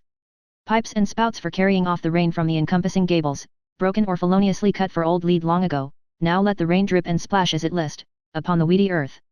Sometimes there is a rusty pump somewhere near, and, as I look in at the rails and meditate, I hear it working under an unknown hand with a creaking protest, as though the departed in the churchyard urged, "Let us lie here in peace, don't suck us up and drink us." One of my best beloved churchyards, I call the churchyard of St. Ghastly Grim, touching what men in general call it, I have no information. It lies at the heart of the city, and the Blackwell Railway shrieks at it daily. It is a small churchyard, with a ferocious, strong, spiked iron gate, like a jail. This gate is ornamented with skulls and crossbones, larger than the life, wrought in stone, but it likewise came into the mind of St. Ghastly Grim, that to stick iron spikes atop of the stone skulls, as though they were impaled, would be a pleasant device. Therefore the skulls grin aloft horribly, thrust through and through with iron spears. Hence, there is attraction of repulsion for me in St. Ghastly Grim, and, having often contemplated it in the daylight and the dark, I once felt drawn towards it in a thunderstorm at midnight. "Why not?" I said, in self-excuse. "I have been to see the Colosseum by the light of the moon, is it worse to go to see St. Ghastly Grim by the light of the lightning?" I repaired to the saint in a hackney cab, and found the skulls most effective, having the air of a public execution, and seeming, as the lightning flashed, to wink and grin with the pain of the spikes. Having no other person to whom to impart my satisfaction, I communicated it to the driver. So far from being responsive, he surveyed me. He was naturally a bottled-nosed, red-faced man, with a blanched countenance. And as he drove me back, he ever and again glanced in over his shoulder through the little front window of his carriage, as mistrusting that I was a fare originally from a grave in the churchyard of St. Ghastly Grim, who might have flitted home again without paying. Sometimes, the queer hall of some queer company gives upon a churchyard such as this, and, when the livery dine, you may hear them, if you are looking in through the iron rails, which you never are when I am, toasting their own worshipful prosperity. Sometimes, a wholesale house of business, requiring much room for stowage, will occupy one or two or even all three sides of the enclosing space, and the backs of bales of goods will lumber up the windows, as if they were holding some crowded trade meeting of themselves within. Sometimes, the commanding windows are all blank, and show no more sign of life than the graves below, not so much, for they tell of what once upon a time was life undoubtedly. Such was the surrounding of one city churchyard that I saw last summer, on a volunteering Saturday evening towards 8 of the clock, when with astonishment I beheld an old man and an old woman in it, making hay. Yes, of all occupations in this world, making hay. It was a very confined patch of churchyard lying between Grasachich Street and the Tower, capable of yielding, say an apronful of hay. By what means the old man and woman had got into it, with an almost toothless haymaking rake, I could not fathom. No open window was within view, no window at all was within view, sufficiently near the ground to have enabled their old legs to descend from it. The rusty churchyard gate was locked, the mouldy church was locked. Gravely among the graves, they made hay, all alone by themselves. They looked like Time and his wife. There was but the one rake between them, and they both had hold of it in a pastorally loving manner, and there was hay on the old woman's black bonnet, as if the old man had recently been playful. The old man was quite an obsolete old man, in knee breeches and coarse grey stockings, and the old woman wore mittens like unto his stockings in texture and in colour. They took no heed of me as I looked on, unable to account for them. The old woman was much too bright for a pew opener, the old man much too meek for a beadle. On an old tombstone in the foreground between me and them, were two cherubim, but for those celestial embellishments being represented as having no possible use for knee breeches, stockings, or mittens, I should have compared them with the haymakers, and sought a likeness. I coughed and awoke the echoes, but the haymakers never looked at me. They used the rake with a measured action, drawing the scanty crop towards them, and so I was fain to leave them under 3 yards and a half of darkening sky, gravely making hay among the graves, all alone by themselves. Perhaps they were spectres, and I wanted a medium. In another city churchyard of similar cramped dimensions, I saw, that self-same summer, 2 comfortable charity children. They were making love, tremendous proof of the vigour of that immortal article, for they were in the graceful uniform under which English charity delights to hide herself, and they were overgrown, and their legs, his legs at least, for I am modestly incompetent to speak of hers, were as much in the wrong as mere passive weakness of character can render legs. Oh, it was a leaden churchyard, but no doubt a golden ground to those young persons. I first saw them on a Saturday evening, and, perceiving from their occupation that Saturday evening was their trysting time, I returned that evening night, and renewed the contemplation of them. They came there to shake the bits of matting which were spread in the church aisles, and they afterwards rolled them up, he rolling his end, she rolling hers, until they met, and over the 2 once divided now united rolls, sweet emblem, gave and received a chaste salute. It was so refreshing to find one of my faded churchyards blooming into flower thus, that I returned a second time, and a third, and ultimately this befell, they had left the church door open, in their dusting and arranging. Walking in to look at the church, I became aware, by the dim light, of him in the pulpit, of her in the reading desk, of him looking down, of her looking up, exchanging tender discourse. Immediately both dived, and became as it were non-existent on this sphere. With an assumption of innocence I turned to leave the sacred edifice, when an obese form stood in the portal, puffily demanding Joseph, or in default of Joseph, Celia. Taking this monster by the sleeve, and luring him forth on pretence of showing him whom he sought, I gave time for the emergence of Joseph and Celia, who presently came towards us in the churchyard, bending under dusty matting, a picture of thriving and unconscious industry. It would be superfluous to hint that I have ever since deemed this the proudest passage in my life. But such instances, or any tokens of vitality, are rare indeed in my city churchyards. A few sparrows occasionally try to raise a lively chirp in their solitary tree, perhaps, as taking a different view of worms from that entertained by humanity, but they are flat and hoarse of voice, like the clerk, the organ, the bell, the clergyman, and all the rest of the church works when they are wound up for Sunday. Caged larks, thrushes, or blackbirds, hanging in neighbouring courts, pour forth their strains passionately, as scenting the tree, trying to break out, and see leaves again before they die, but their song is willow, willow, of a churchyard cast. So little light lives inside the churches of my churchyards, when the 2 are so existent, that it is often only by an accident and after long acquaintance that I discover their having stained glass in some odd window. The westering sun slants into the churchyard by some unwanted entry, a few prismatic tears drop on an old tombstone, and a window that I thought was only dirty, is for the moment all bejeweled. Then the light passes and the colours die. Though even then, if there be room enough for me to fall back so far as that I can gaze up to the top of the church tower, I see the rusty vane new burnished, and seeming to look out with a joyful flash over the sea of smoke at the distant shore of country. Blinking old men who are let out of workhouses by the hour, have a tendency to sit on bits of coping stone in these churchyards, leaning with both hands on their sticks and asthmatically gasping. The more depressed class of beggars too, bring hither broken meats, and munch. I am on nodding terms with a meditative turncock who lingers in one of them, and whom I suspect of a turn for poetry, the rather, as he looks out of temper when he gives the fire plug a disparaging wrench with that large tuning fork of his which would wear out the shoulder of his coat, but for a precautionary piece of inlaid leather. Fire ladders, which I am satisfied nobody knows anything about, and the keys of which were lost in ancient times, moulder away in the larger churchyards, under eaves like wooden eyebrows, and so removed are those corners from the haunts of men and boys, that once on a 5th of November I found a guy trusted to take care of himself there, while his proprietors had gone to dinner. Of the expression of his face I cannot report, because it was turned to the wall, but his shrugged shoulders and his 10 extended fingers, appeared to denote that he had moralised in his little straw chair on the mystery of mortality until he gave it up as a bad job. You do not come upon these churchyards violently, there are shapes of transition in the neighborhood. An antiquated news shop, or barber's shop, apparently bereft of customers in the earlier days of George III, would warn me to look out for one, if any discoveries in this respect were left for me to make. A very quiet court, in combination with an unaccountable dyers and scourers, would prepare me for a churchyard. An exceedingly retiring public house, with a bagatelle board shadily visible in a sawdusty parlour shaped like an omnibus, and with a shelf of punch bowls in the bar, would apprise me that I stood near consecrated ground. A dairy, exhibiting in its modest window one very little milk can and 3 eggs, would suggest to me the certainty of finding the poultry hard by, pecking at my forefathers. I first inferred the vicinity of St. Ghastly Grim, from a certain air of extra repose and gloom pervading a vast stack of warehouses. From the hush of these places, it is congenial to pass into the hushed resorts of business. Down the lanes I like to see the carts and wagons huddled together in repose, the cranes idle, and the warehouses shut. Pausing in the alleys behind the closed banks of mighty Lombard Street, it gives one as good as a rich feeling to think of the broad counters with a rim along the edge, made for telling money out on, the scales for weighing precious metals, the ponderous ledgers, and, above all, the bright copper shovels for shoveling gold. When I draw money, it never seems so much money as when it is shoveled at me out of a bright copper shovel. I like to say, in gold, and to see 7 pounds musically pouring out of the shovel, like 70, the bank appearing to remark to me, I italicize appearing, if you want more of this yellow earth, we keep it in barrows at your service. To think of the banker's clerk with his deft finger turning the crisp edges of the 100-pound notes he has taken in a fat roll out of a drawer, is again to hear the rustling of that delicious south cash wind. How will you have it? I once heard this usual question asked at a bank counter of an elderly female, habited in mourning and steeped in simplicity, who answered, open-eyed, crook-fingered, laughing with expectation, anyhow. Calling these things to mind as I stroll among the banks, I wonder whether the other solitary Sunday man I pass, has designs upon the banks. For the interest and mystery of the matter, I almost hope he may have, and that his confederate may be at this moment taking impressions of the keys of the iron closets in wax, and that a delightful robbery may be in course of transaction.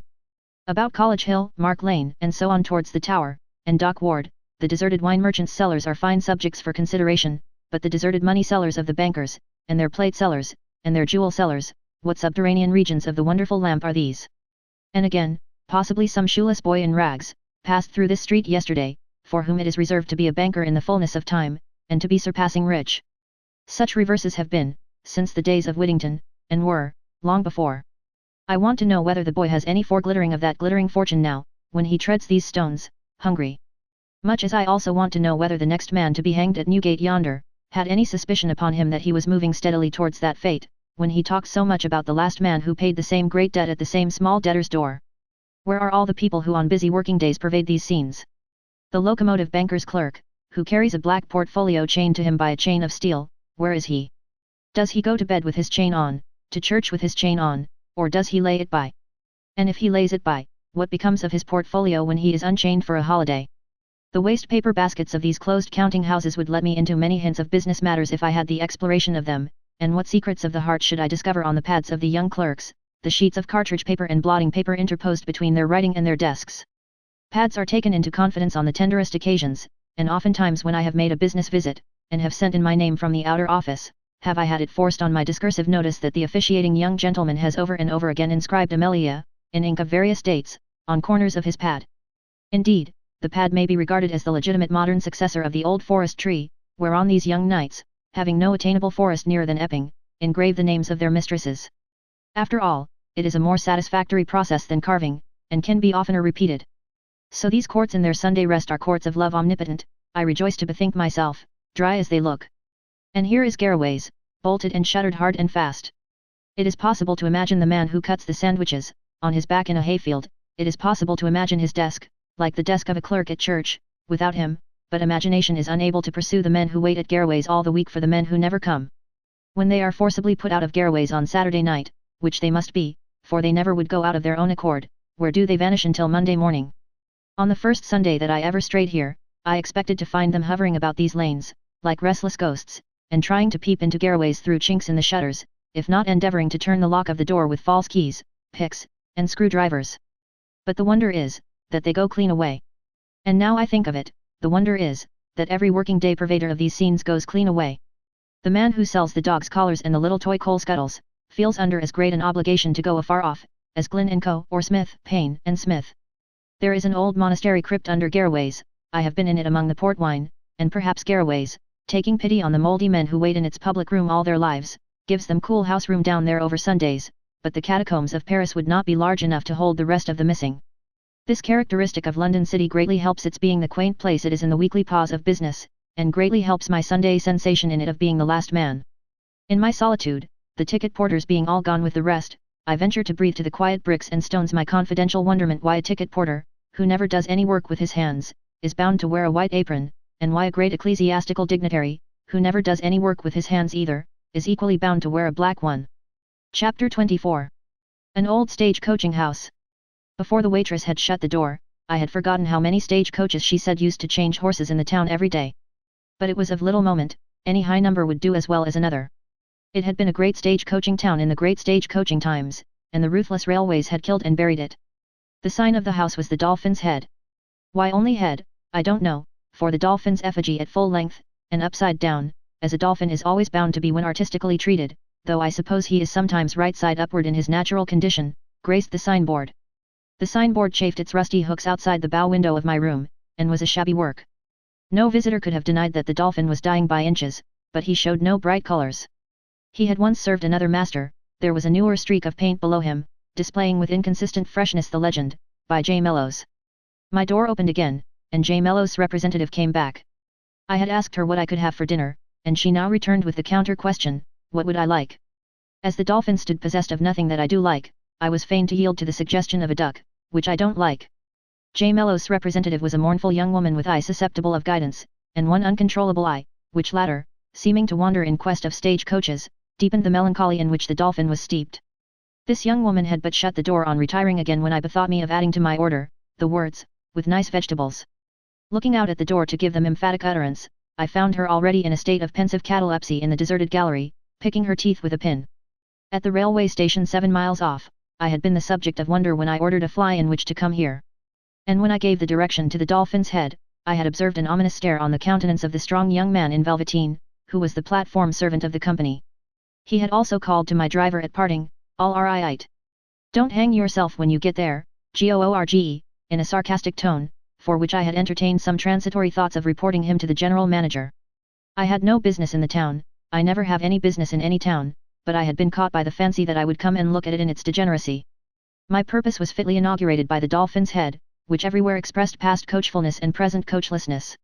Coloured prints of coaches, starting, arriving, changing horses, coaches in the sunshine, coaches in the snow, coaches in the wind, coaches in the mist and rain, coaches on the king's birthday, coaches in all circumstances compatible with their triumph and victory, but never in the act of breaking down or overturning, pervaded the house. Of these works of art, some, framed and not glazed, had holes in them, the varnish of others had become so brown and cracked, that they looked like overdone pie crust, the designs of others were almost obliterated by the flies of many summers. Broken glasses, damaged frames, lopsided hanging, and consignment of incurable cripples to places of refuge in dark corners, attested the desolation of the rest. The old room on the ground floor where the passengers of the High Flyer used to dine, had nothing in it but a wretched show of twigs and flower pots in the broad window to hide the nakedness of the land, and in a corner little Mellow's perambulator, with even its parasol head turned despondently to the wall.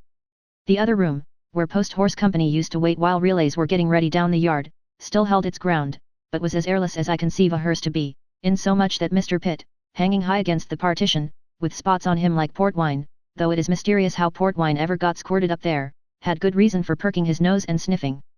The stopperless cruets on the spindle-shanked sideboard were in a miserably dejected state, the anchovy sauce having turned blue some years ago, and the cayenne pepper, with a scoop in it like a small model of a wooden leg, having turned solid. The old fraudulent candles which were always being paid for and never used, were burnt out at last, but their tall stilts of candlesticks still lingered, and still outraged the human intellect by pretending to be silver. The mouldy old unreformed borough member, with his right hand buttoned up in the breast of his coat, and his back characteristically turned on bales of petitions from his constituents, was there too, and the poker which never had been among the fire irons, lest post-horse company should overstir the fire, was not there, as of old. Pursuing my researches in the Dolphin's Head, I found it sorely shrunken. When J. Mellows came into possession, he had walled off half the bar, which was now a tobacco shop with its own entrance in the yard, the once glorious yard where the postboys, whip in hand and always buttoning their waistcoats at the last moment, used to come running forth to mount and away. A scientific shoeing, smith and veterinary surgeon, had further encroached upon the yard, and a grimly satirical jobber, who announced himself as having to let a neat one-horse fly, and a one-horse cart, had established his business, himself, and his family, in a part of the extensive stables. Another part was lopped clean off from the Dolphin's Head, and now comprised a chapel, a wheelwright's and a young men's mutual improvement and discussion society, in a loft, the whole forming a back lane. No audacious hand had plucked down the vane from the central cupola of the stables, but it had grown rusty and stuck at n-nil, while the score or two of pigeons that remained true to their ancestral traditions in the place, had collected in a row on the roof ridge of the only outhouse retained by the Dolphin, where all the inside pigeons tried to push the outside pigeon off. This I accepted as emblematical of the struggle for post and place in railway times. Sauntering forth into the town, by way of the covered and pillared entrance to the Dolphin's Yard, once redolent of soup and stable litter, now redolent of musty disuse, I paced the street. It was a hot day, and the little sun blinds of the shops were all drawn down, and the more enterprising tradesmen had caused their prentices to trickle water on the pavement appertaining to their frontage. It looked as if they had been shedding tears for the stage coaches, and drying their ineffectual pocket handkerchiefs. Such weakness would have been excusable, for business was, as one dejected porkman who kept a shop which refused to reciprocate the compliment by keeping him, informed me, bitter bad. Most of the harness makers and corn dealers were gone the way of the coaches, but it was a pleasant recognition of the eternal procession of children down that old original steep incline, the valley of the shadow, that those tradesmen were mostly succeeded by vendors of sweetmeats and cheap toys. The opposition house to the Dolphin, once famous as the New White Hart, had long collapsed. In a fit of abject depression, it had cast whitewash on its windows, and boarded up its front door, and reduced itself to a side entrance, but even that had proved a world too wide for the literary institution which had been its last phase, for the institution had collapsed too, and of the ambitious letters of its inscription on the White Hart's front, all had fallen off but these. L.Y.N.S.T. Suggestive of lamentably insolvent.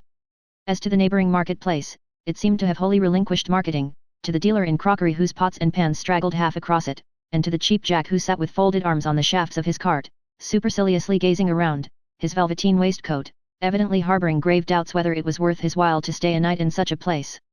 The church bells began to ring as I left this spot, but they by no means improved the case, for they said, in a petulant way, and speaking with some difficulty in their irritation, "What's become of the coaches?"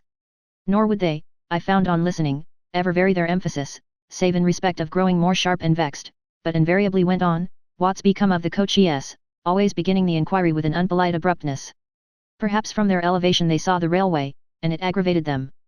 Coming upon a coachmaker's workshop, I began to look about me with a revived spirit, thinking that perchance I might behold there some remains of the old times of the town's greatness. There was only one man at work, a dry man, grizzled, and far advanced in years, but tall and upright, who, becoming aware of me looking on, straightened his back, pushed up his spectacles against his brown paper cap, and appeared inclined to defy me. To whom I pacifically said, "Good day, sir." "What?" said he. "Good day, sir." He seemed to consider about that, and not to agree with me. "Was you a-looking for anything?" he then asked, in a pointed manner. "I was wondering whether there happened to be any fragment of an old stage coach here." "Is that all?" "That's all." "No, there ain't." It was now my turn to say oh, and I said it. Not another word did the dry and grizzled man say, but bent to his work again. In the coach-making days, the coach painters had tried their brushes on a post beside him, and quite a calendar of departed glories was to be read upon it, in blue and yellow and red and green, some inches thick. Presently he looked up again. "You seem to have a deal of time on your hands," was his querulous remark. I admitted the fact. "I think it's a pity you was not brought up to something," said he. I said I thought so too. Appearing to be informed with an idea, he laid down his plane, for it was a plane he was at work with, pushed up his spectacles again, and came to the door. "Would a poche do for you?" he asked. "I am not sure that I understand what you mean."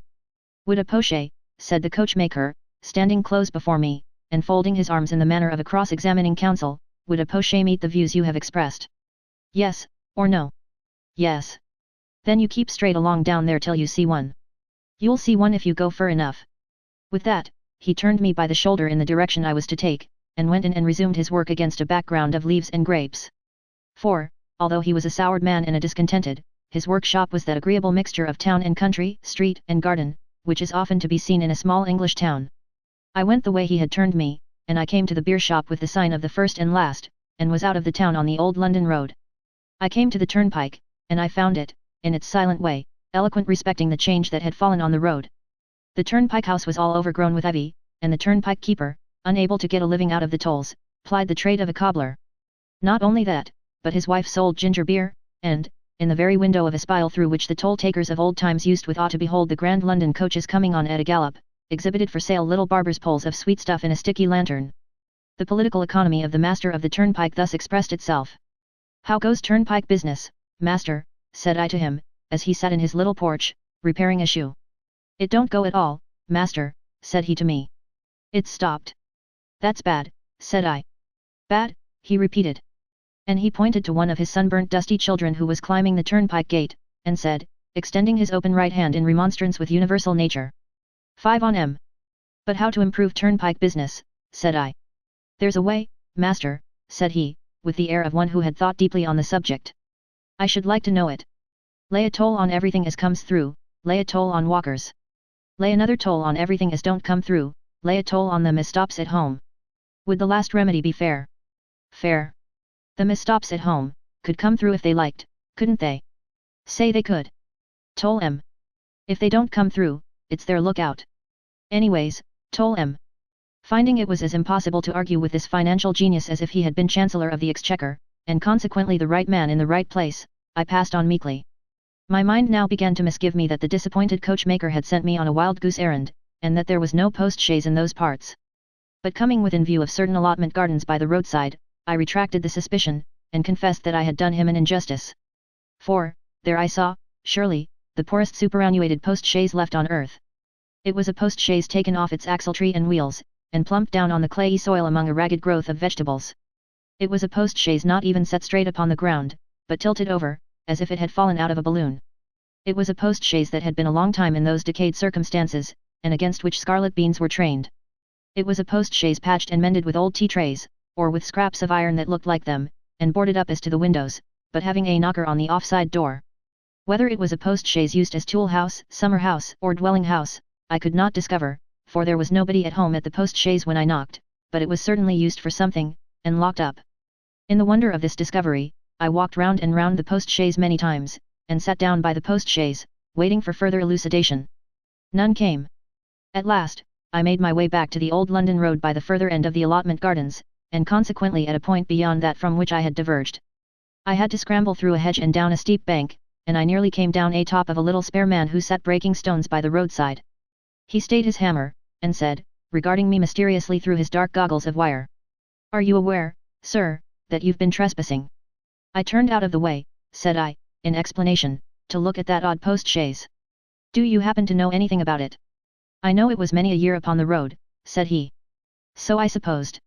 "Do you know to whom it belongs?"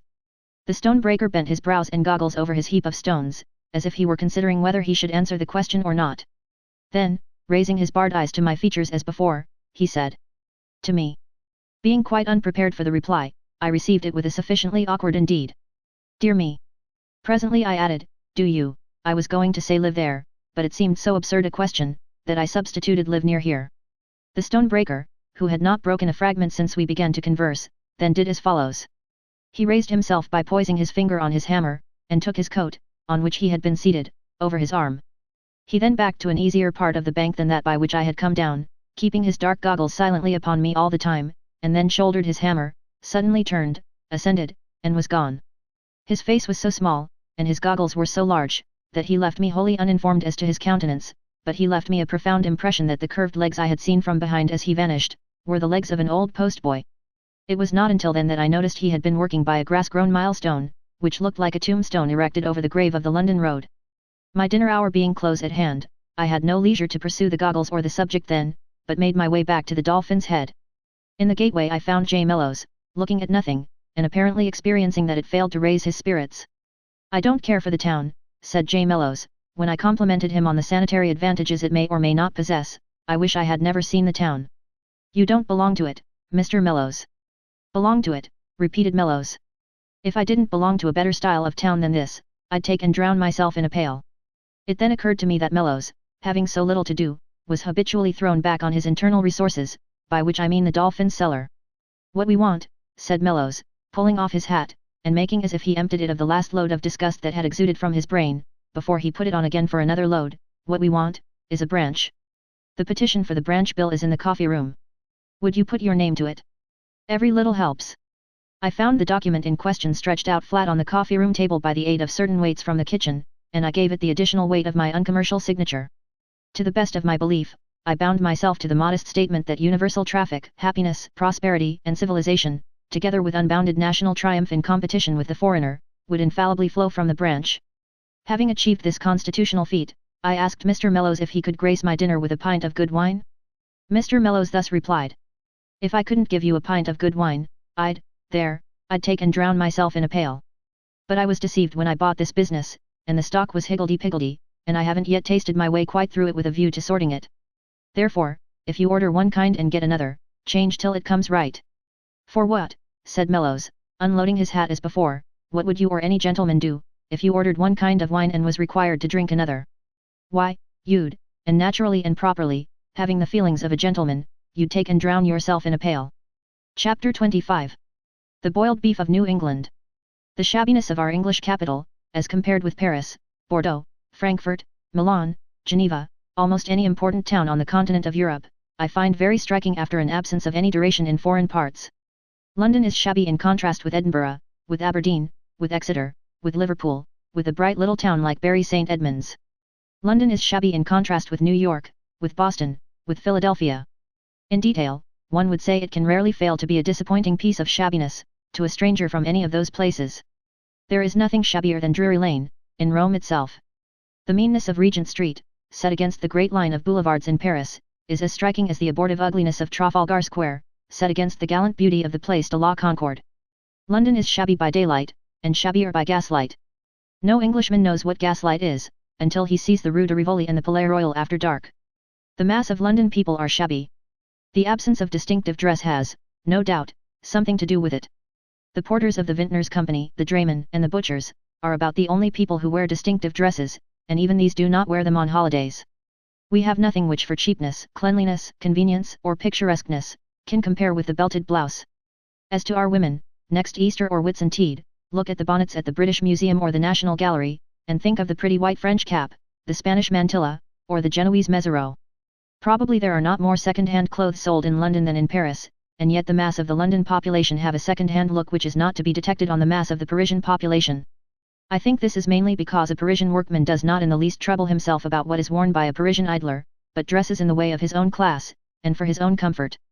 In London, on the contrary, the fashions descend, and you never fully know how inconvenient or ridiculous a fashion is, until you see it in its last descent. It was but the other day, on a race course, that I observed 4 people in a barouche deriving great entertainment from the contemplation of 4 people on foot. The 4 people on foot were 2 young men and 2 young women, the 4 people in the barouche were 2 young men and 2 young women.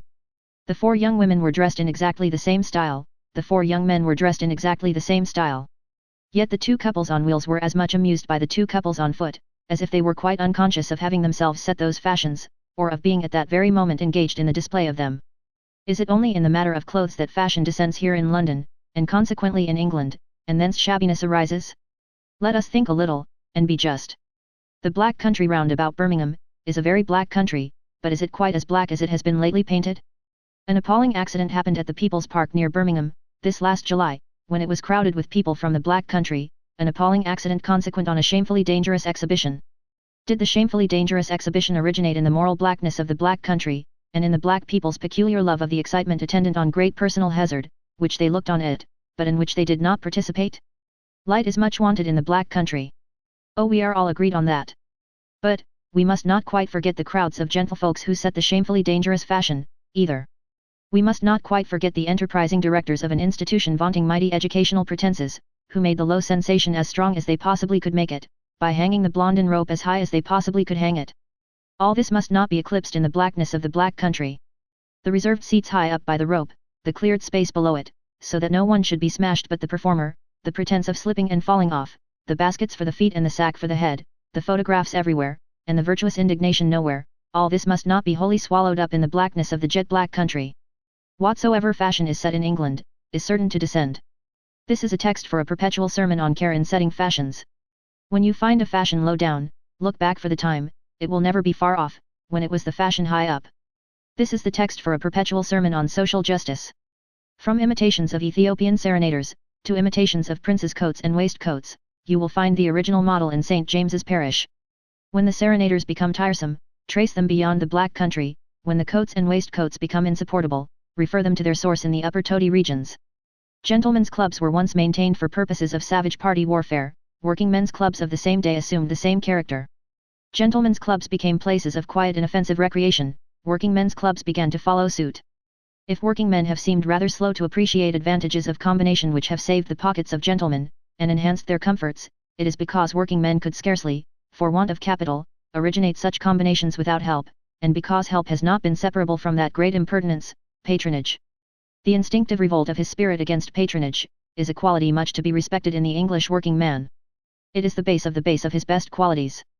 Nor is it surprising that he should be unduly suspicious of patronage, and sometimes resentful of it even where it is not, seeing what a flood of washy talk has been let loose on his devoted head, or with what complacent condescension the same devoted head has been smoothed and patted. It is a proof to me of his self-control that he never strikes out pugilistically, right and left, when addressed as one of my friends, or my assembled friends, that he does not become inappeasable, and run amuck like a Malay, whenever he sees a biped in broadcloth getting on a platform to talk to him, that any pretense of improving his mind, does not instantly drive him out of his mind, and cause him to toss his obliging patron like a mad bull. 4. How often have I heard the unfortunate working man lectured, as if he were a little charity child, humid as to his nasal development, strictly literal as to his catechism, and called by Providence to walk all his days in a station in life represented on festive occasions by a mug of warm milk and water and a bun. What popguns of jokes have these ears tingled to hear let off at him, what asinine sentiments, what impotent conclusions, what spelling book moralities, what adaptations of the orator's insufferable tediousness to the assumed level of his understanding. If his sledge-hammers, his spades and pickaxes, his saws and chisels, his paint pots and brushes, his forges, furnaces, and engines, the horses that he drove at his work, and the machines that drove him at his work, were all toys in one little paper box, and he the baby who played with them, he could not have been discoursed to, more impertinently and absurdly than I have heard him discoursed to times innumerable. Consequently, not being a fool or a fawner, he has come to acknowledge his patronage by virtually saying, "Let me alone. If you understand me no better than that, sir and madam, let me alone. You mean very well, I dare say, but I don't like it, and I won't come here again to have any more of it." Whatever is done for the comfort and advancement of the working man must be so far done by himself as that it is maintained by himself. And there must be in it no touch of condescension, no shadow of patronage. In the great working districts, this truth is studied and understood. When the American Civil War rendered it necessary, first in Glasgow, and afterwards in Manchester, that the working people should be shown how to avail themselves of the advantages derivable from system, and from the combination of numbers, in the purchase and the cooking of their food, this truth was above all things borne in mind. The quick consequence was, that suspicion and reluctance were vanquished, and that the effort resulted in an astonishing and a complete success.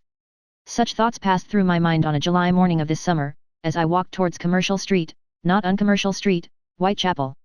The Glasgow and Manchester system had been lately set a-going there, by certain gentlemen who felt an interest in its diffusion, and I had been attracted by the following handbill printed on rose-colored paper.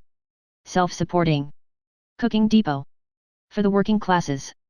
Commercial Street, Whitechapel, where accommodation is provided for dining comfortably. 300 persons at a time. Open from 7 a.m. till 7 p.m. Prices. All articles of the best quality. Cup of tea or coffee. 1 penny. Bread and butter. 1 penny. Bread and cheese. 1 penny. Slice of bread 1/2 penny or 1 penny. Boiled egg. 1 penny. Ginger beer. 1 penny. The above articles always ready. Besides the above may be had, from 12 to 3 o'clock. Bowl of Scotch broth. 1 penny. Bowl of soup. 1 penny. Plate of potatoes. 1 penny. Plate of minced beef. 2d. Plate of cold beef. 2d. Plate of cold ham. 2d. Plate of plum pudding or rice. 1 penny. As the economy of cooking depends greatly upon the simplicity of the arrangements with which a great number of persons can be served at one time, the upper room of this establishment will be especially set apart for a public dinner every day, from 12 till 3 o'clock, consisting of the following dishes: bowl of broth, or soup, plate of cold beef or ham, plate of potatoes, plum pudding, or rice. Fixed charge for 1/2 d. The daily papers provided. N.B. This establishment is conducted on the strictest business principles, with the full intention of making it self-supporting, so that everyone may frequent it with a feeling of perfect independence. The assistance of all frequenting the depot is confidently expected in checking anything interfering with the comfort, quiet, and regularity of the establishment. Please do not destroy this handbill, but hand it to some other person whom it may interest. The Self-Supporting Cooking Depot, not a very good name, and one would rather give it an English one, had hired a newly built warehouse that it found to let, therefore it was not established in premises specially designed for the purpose. But, at a small cost they were exceedingly well adapted to the purpose, being light, well ventilated, clean, and cheerful. They consisted of 3 large rooms. That on the basement story was the kitchen, that on the ground floor was the general dining room, that on the floor above was the upper room referred to in the handbill, where the public dinner at 4 halfpenny a head was provided every day. The cooking was done, with much economy of space and fuel, by American cooking stoves, and by young women not previously brought up as cooks. The walls and pillars of the 2 dining rooms were agreeably brightened with ornamental colors, the tables were capable of accommodating 6 or 8 persons each, the attendants were all young women, becomingly and neatly dressed, and dressed alike. I think the whole staff was female, with the exception of the steward or manager. My first inquiries were directed to the wages of this staff, because, if any establishment claiming to be self-supporting, live upon the spoliation of anybody or anything, or eke out a feeble existence by poor mouths and beggarly resources, as too many so-called mechanics institutions do, I make bold to express my uncommercial opinion that it has no business to live, and had better die. It was made clear to me by the account books, that every person employed was properly paid. My next inquiries were directed to the quality of the provisions purchased, and to the terms on which they were bought. It was made equally clear to me that the quality was the very best, and that all bills were paid weekly. My next inquiries were directed to the balance sheet for the last 2 weeks, only the 3rd and 4th of the establishment's career. It was made equally clear to me, that after everything bought was paid for, and after each week was charged with its full share of wages, rent and taxes, depreciation of plant in use, and interest on capital at the rate of 4% per annum, the last week had yielded a profit of, in round numbers, £1.10, and the previous week a profit of £6.10. By this time I felt that I had a healthy appetite for the dinners. It had just struck 12, and a quick succession of faces had already begun to appear at a little window in the wall of the partitioned space where I sat looking over the books. Within this little window, like a pay box at a theatre, a neat and brisk young woman presided to take money and issue tickets. Everyone coming in must take a ticket. Either the 4 halfpenny ticket for the upper room, the most popular ticket, I think, or a penny ticket for a bowl of soup, or as many penny tickets as he or she choose to buy. For 3 penny tickets one had quite a wide range of choice. A plate of cold boiled beef and potatoes, or a plate of cold ham and potatoes, or a plate of hot minced beef and potatoes, or a bowl of soup, bread and cheese, and a plate of plum pudding. Touching what they should have, some customers on taking their seats fell into a reverie, became mildly distracted, postponed decision, and said in bewilderment, they would think of it. One old man I noticed when I sat among the tables in the lower room, who was startled by the bill of fare, and sat contemplating it as if it were something of a ghostly nature. The decision of the boys was as rapid as their execution, and always included pudding. There were several women among the diners, and several clerks and shopmen. There were carpenters and painters from the neighboring buildings under repair, and there were nautical men, and there were, as one diner observed to me, some of most sorts. Some were solitary, some came 2 together, some dined in parties of 3 or 4, or 6. The latter talked together, but assuredly no one was louder than at my club in Pall Mall.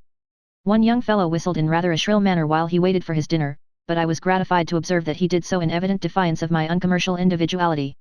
Quite agreeing with him, on consideration, that I had no business to be there, unless I dined like the rest, I went in, as the phrase is, for 4 halfpenny. The room of the 4 halfpenny banquet had, like the lower room, a counter in it, on which were ranged a great number of cold portions ready for distribution. Behind this counter, the fragrant soup was steaming in deep cans, and the best cooked of potatoes were fished out of similar receptacles. Nothing to eat was touched with his hand. Every waitress had her own tables to attend to. As soon as she saw a new customer seat himself at one of her tables, she took from the counter all his dinner, his soup, potatoes, meat, and pudding, piled it up dexterously in her 2 hands, set it before him, and took his ticket. This serving of the whole dinner at once, had been found greatly to simplify the business of attendance, and was also popular with the customers, who were thus enabled to vary the meal by varying the routine of dishes, beginning with soup today, pudding soup in the middle tomorrow, pudding soup at the end the day after tomorrow, and ringing similar changes on meat and pudding. The rapidity with which every newcomer got served was remarkable, and the dexterity with which the waitresses, quite new to the art a month before, discharged their duty, was as agreeable to see, as the neat smartness with which they wore their dress and had dressed their hair. If I seldom saw better waiting, so I certainly never ate better meat, potatoes, or pudding. And the soup was an honest and stout soup, with rice and barley in it, and little matters for the teeth to touch, as had been observed to me by my friend below stairs already quoted. The dinner service, too, was neither conspicuously hideous for high art nor for low art, but was of a pleasant and pure appearance. Concerning the viands and their cookery, one last remark. I dined at my club in Pall Mall aforesaid, a few days afterwards, for exactly 12 times the money, and not half as well. The company thickened after 1 o'clock struck, and changed pretty quickly. Although experience of the place had been so recently attainable, and although there was still considerable curiosity out in the street and about the entrance, the general tone was as good as could be, and the customers fell easily into the ways of the place. It was clear to me, however, that they were there to have what they paid for, and to be on an independent footing. To the best of my judgment, they might be patronized out of the building in a month.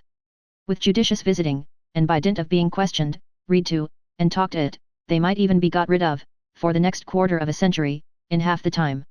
This disinterested and wise movement is fraught with so many wholesome changes in the lives of the working people, and with so much good in the way of overcoming that suspicion which our own unconscious impertinence has engendered, that it is scarcely gracious to criticize details as yet, the rather, because it is indisputable that the managers of the Whitechapel establishment most thoroughly feel that they are upon their honor with the customers, as to the minutest points of administration. But, although the American stoves cannot roast, they can surely boil one kind of meat as well as another, and need not always circumscribe their boiling talents within the limits of ham and beef. The most enthusiastic admirer of those substantials, would probably not object to occasional inconstancy in respect of pork and mutton, or, especially in cold weather, to a little innocent trifling with Irish stews, meat pies, and toads in holes. Another drawback on the Whitechapel establishment, is the absence of beer.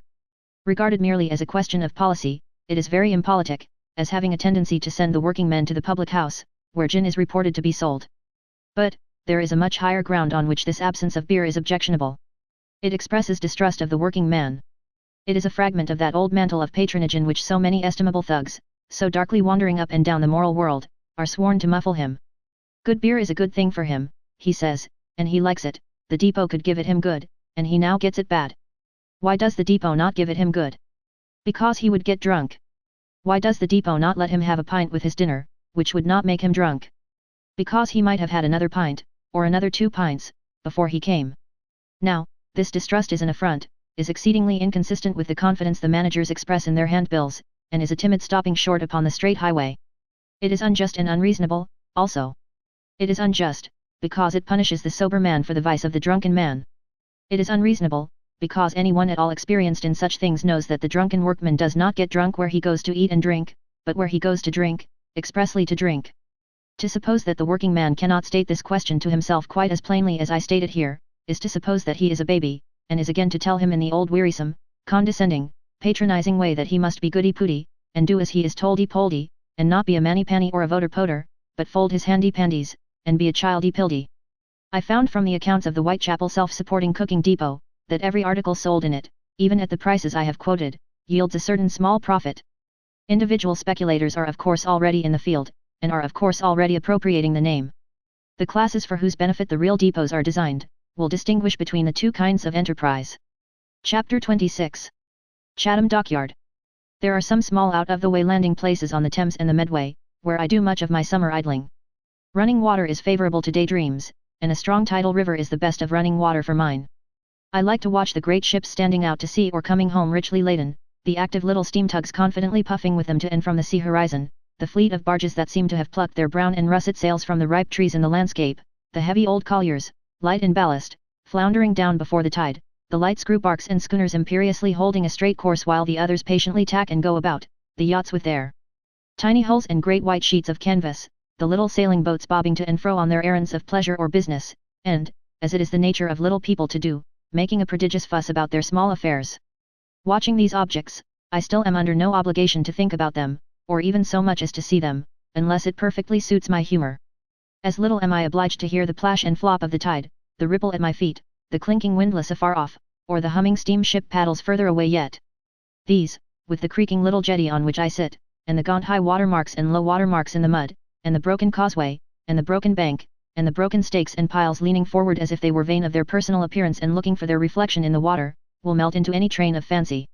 Equally adaptable to any purpose or to none, are the posturing sheep and kine upon the marshes, the gulls that wheel and dip around me, the crows, well out of gunshot, going home from the rich harvest fields, the heron that has been out fishing and looks as melancholy, up there in the sky, as if it hadn't agreed with him. Everything within the range of the senses will, by the aid of the running water, lend itself to everything beyond that range, and work into a drowsy whole, not unlike a kind of tune, but for which there is no exact definition. One of these landing places is near an old fort. I can see the Noer light from it with my pocket glass, from which fort mysteriously emerges a boy, to whom I am much indebted for additions to my scanty stock of knowledge. He is a young boy, with an intelligent face burnt to a dust color by the summer sun, and with crisp hair of the same hue. He is a boy in whom I have perceived nothing incompatible with habits of studious inquiry and meditation, unless an evanescent black eye, I was delicate of inquiring how occasioned, should be so considered. To him am I indebted for ability to identify a custom-house boat at any distance, and for acquaintance with all the forms and ceremonies observed by a homeward-bound Indiaman coming up the river, when the custom-house officers go aboard her. But for him, I might never have heard of the dumb ague, respecting which malady I am now learned. Had I never sat at his feet, I might have finished my mortal career and never known that when I see a white horse on a barge's sail, that barge is a lime barge. For precious secrets in reference to beer, am I likewise beholden to him, involving warning against the beer of a certain establishment, by reason of its having turned sour through failure in point of demand, though my young sage is not of opinion that similar deterioration has befallen the ale. He has also enlightened me touching the mushrooms of the marshes, and has gently reproved my ignorance in having supposed them to be impregnated with salt. His manner of imparting information is thoughtful, and appropriate to the scene. As he reclines beside me, he pitches into the river a little stone or piece of grit, and then delivers himself oracularly, as though he spoke out of the center of the spreading circle that it makes in the water. He never improves my mind without observing this formula. With the wise boy, whom I know by no other name than the spirit of the fort, I recently consorted on a breezy day when the river leaped about us and was full of life. I had seen the sheaved corn carrying in the golden fields as I came down to the river, and the rosy farmer, watching his laboring men in the saddle on his cob, had told me how he had reaped his 260 acres of long-strawed corn last week, and how a better week's work he had never done in all his days. Peace and abundance were on the countryside in beautiful forms and beautiful colors, and the harvest seemed even to be sailing out to grace the never-reaped sea in the yellow-laden barges that mellowed the distance. It was on this occasion that the spirit of the fort, directing his remarks to a certain floating iron battery lately lying in that reach of the river, enriched my mind with his opinions on naval architecture, and informed me that he would like to be an engineer. I found him up to everything that is done in the contracting line by Messrs. Peto and Brassey, cunning in the article of concrete, mellow in the matter of iron, great on the subject of gunnery. When he spoke of pile driving and sluice making, he left me not a leg to stand on, and I can never sufficiently acknowledge his forbearance with me in my disabled state. While he thus discoursed, he several times directed his eyes to one distant quarter of the landscape, and spoke with vague mysterious awe of the yard. Pondering his lessons after we had parted, I bethought me that the yard was one of our large public dockyards, and that it lay hidden among the crops down in the dip behind the windmills, as if it modestly kept itself out of view in peaceful times, and sought to trouble no man. Taken with this modesty on the part of the yard, I resolved to improve the yard's acquaintance. My good opinion of the yard's retiring character was not dashed by near approach. It resounded with the noise of hammers beating upon iron, and the great sheds or slips under which the mighty men of war are built, loomed businesslike when contemplated from the opposite side of the river. For all that, however, the yard made no display, but kept itself snug under hillsides of cornfields, hop gardens, and orchards, its great chimneys smoking with a quiet, almost a lazy, air, like giants smoking tobacco, and the great shears moored off it, looking meekly and inoffensively out of proportion, like the giraffe of the machinery creation. The store of cannon on the neighboring gun wharf had an innocent toy-like appearance, and the one red-coated sentry on duty over them was a mere toy figure, with a clockwork movement. As the hot sunlight sparkled on him he might have passed for the identical little man who had the little gun, and whose bullets they were made of lead. Crossing the river and landing at the stairs, where a drift of chips and weed had been trying to land before me and had not succeeded, but had got into a corner instead, I found the very street posts to be cannon, and the architectural ornaments to be shells. And so I came to the yard, which was shut up tight and strong with great folded gates, like an enormous patent safe. These gates devouring me, I became digested into the yard, and it had, at first, a clean-swept holiday air, as if it had given over work until next war time. Though indeed a quantity of hemp for rope was tumbling out of storehouses, even there, which would hardly be lying like so much hay on the white stones if the yard were as placid as it pretended. Ding, clash, dong, bang, boom, rattle, clash, bang, clink, bang, dong, bang, clatter, bang bang bang. What on earth is this? This is, or soon will be, the Achilles, iron armor-plated ship. 1,200 men are working at her now, 1,200 men working on stages over her sides, over her bows, over her stern, under her keel, between her decks, down in her hold, within her and without, crawling and creeping into the finest curves of her lines wherever it is possible for men to twist. 1,200 hammerers, measurers, caulkers, armourers, forgers, smiths, shipwrights, 1,200 dingers, clashers, dongers, rattlers, clinkers, bangers bangers bangers. Yet all this stupendous uproar around the rising Achilles is as nothing to the reverberations with which the perfected Achilles shall resound upon the dreadful day when the full work is in hand, for which this is but note of preparation, the day when the scuppers that are now fitting like great, dry, thirsty conduit pipes, shall run red. All these busy figures between decks, dimly seen bending at their work in smoke and fire, are as nothing to the figures that shall do work here of another kind in smoke and fire, that day. These steam-worked engines alongside, helping the ship by travelling to and fro, and wafting tons of iron plates about, as though they were so many leaves of trees, would be rent limb from limb if they stood by her for a minute then. To think that this Achilles, monstrous compound of iron tank and oaken chest, can ever swim or roll. To think that any force of wind and wave could ever break her. To think that wherever I see a glowing red-hot iron point thrust out of her side from within, as I do now, there, and there, and there, and 2 watching men on a stage without, with bared arms and sledge-hammers, strike at it fiercely, and repeat their blows until it is black and flat, I see a rivet being driven home, of which there are many in every iron plate, and thousands upon thousands in the ship. To think that the difficulty I experience in appreciating the ship's size when I am on board, arises from her being a series of iron tanks and oaken chests, so that internally she is ever finishing and ever beginning, and half of her might be smashed, and yet the remaining half suffice and be sound. Then, to go over the side again and down among the ooze and wet to the bottom of the dock, in the depths of the subterranean forest of dog shores and stays that hold her up, and to see the immense mass bulging out against the upper light, and tapering down towards me, is, with great pains and much clambering, to arrive at an impossibility of realizing that this is a ship at all, and to become possessed by the fancy that it is an enormous immovable edifice set up in an ancient amphitheatre, say. That at Verona, and almost filling it. Yet what would even these things be, without the tributary workshops and the mechanical powers for piercing the iron plates, 4 inches and a half thick, 4 rivets, shaping them under hydraulic pressure to the finest tapering turns of the ship's lines, and paring them away, with knives shaped like the beaks of strong and cruel birds, to the nicest requirements of the design. These machines of tremendous force, so easily directed by one attentive face and presiding hand, seem to me to have in them something of the retiring character of the yard. Obedient monster, pleased to bite this mass of iron through and through, at equal distances, where these regular chalk marks are, all round. Monster looks at its work, and lifting its ponderous head, replies, I don't particularly want to do it, but if it must be done. The solid metal wriggles out, hot from the monster's crunching tooth, and it is done. Dutiful monster, observe this other mass of iron. It is required to be pared away, according to this delicately lessening and arbitrary line, which please to look at. Monster, who has been in a reverie, brings down its blunt head, and, much in the manner of Dr. Johnson, closely looks along the line, very closely, being somewhat nearsighted. I don't particularly want to do it, but if it must be done. Monster takes another nearsighted look, takes aim, and the tortured piece writhes off, and falls, a hot, tight-twisted snake, among the ashes. The making of the rivets is merely a pretty round game, played by a man and a boy, who put red-hot barley sugar in a Pope Joan board, and immediately rivets fall out of window, but the tone of the great machines is the tone of the great yard and the great country. We don't particularly want to do it, but if it must be done. How such a prodigious mass as the Achilles can ever be held by such comparatively little anchors as those intended for her and lying near her here, is a mystery of seamanship which I will refer to the wise boy. For my own part, I should as soon have thought of tethering an elephant to a tent peg, or the larger hippopotamus in the zoological gardens to my shirt pin. Yonder in the river, alongside a hulk, lie 2 of this ship's hollow iron masts. They are large enough for the eye, I find, and so are all her other appliances. I wonder why only her anchors look small. I have no present time to think about it, for I am going to see the workshops where they make all the oars used in the British Navy. A pretty large pile of building, I opine, and a pretty long job. As to the building, I am soon disappointed, because the work is all done in one loft. And as to a long job, what is this? 2 rather large mangles with a swarm of butterflies hovering over them? What can there be in the mangles that attracts butterflies?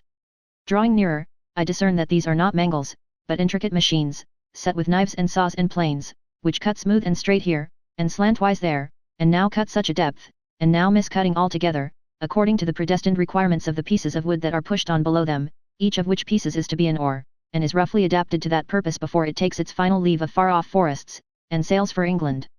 Likewise I discern that the butterflies are not true butterflies, but wooden shavings, which, being spurred up from the wood by the violence of the machinery, and kept in rapid and not equal movement by the impulse of its rotation on the air, flutter and play, and rise and fall, and conduct themselves as like butterflies as heart could wish. Suddenly the noise and motion cease, and the butterflies drop dead. An oar has been made since I came in, wanting the shaped handle. As quickly as I can follow it with my eye and thought, the same oar is carried to a turning lathe. A whirl and a nick. Handle made. Oar finished.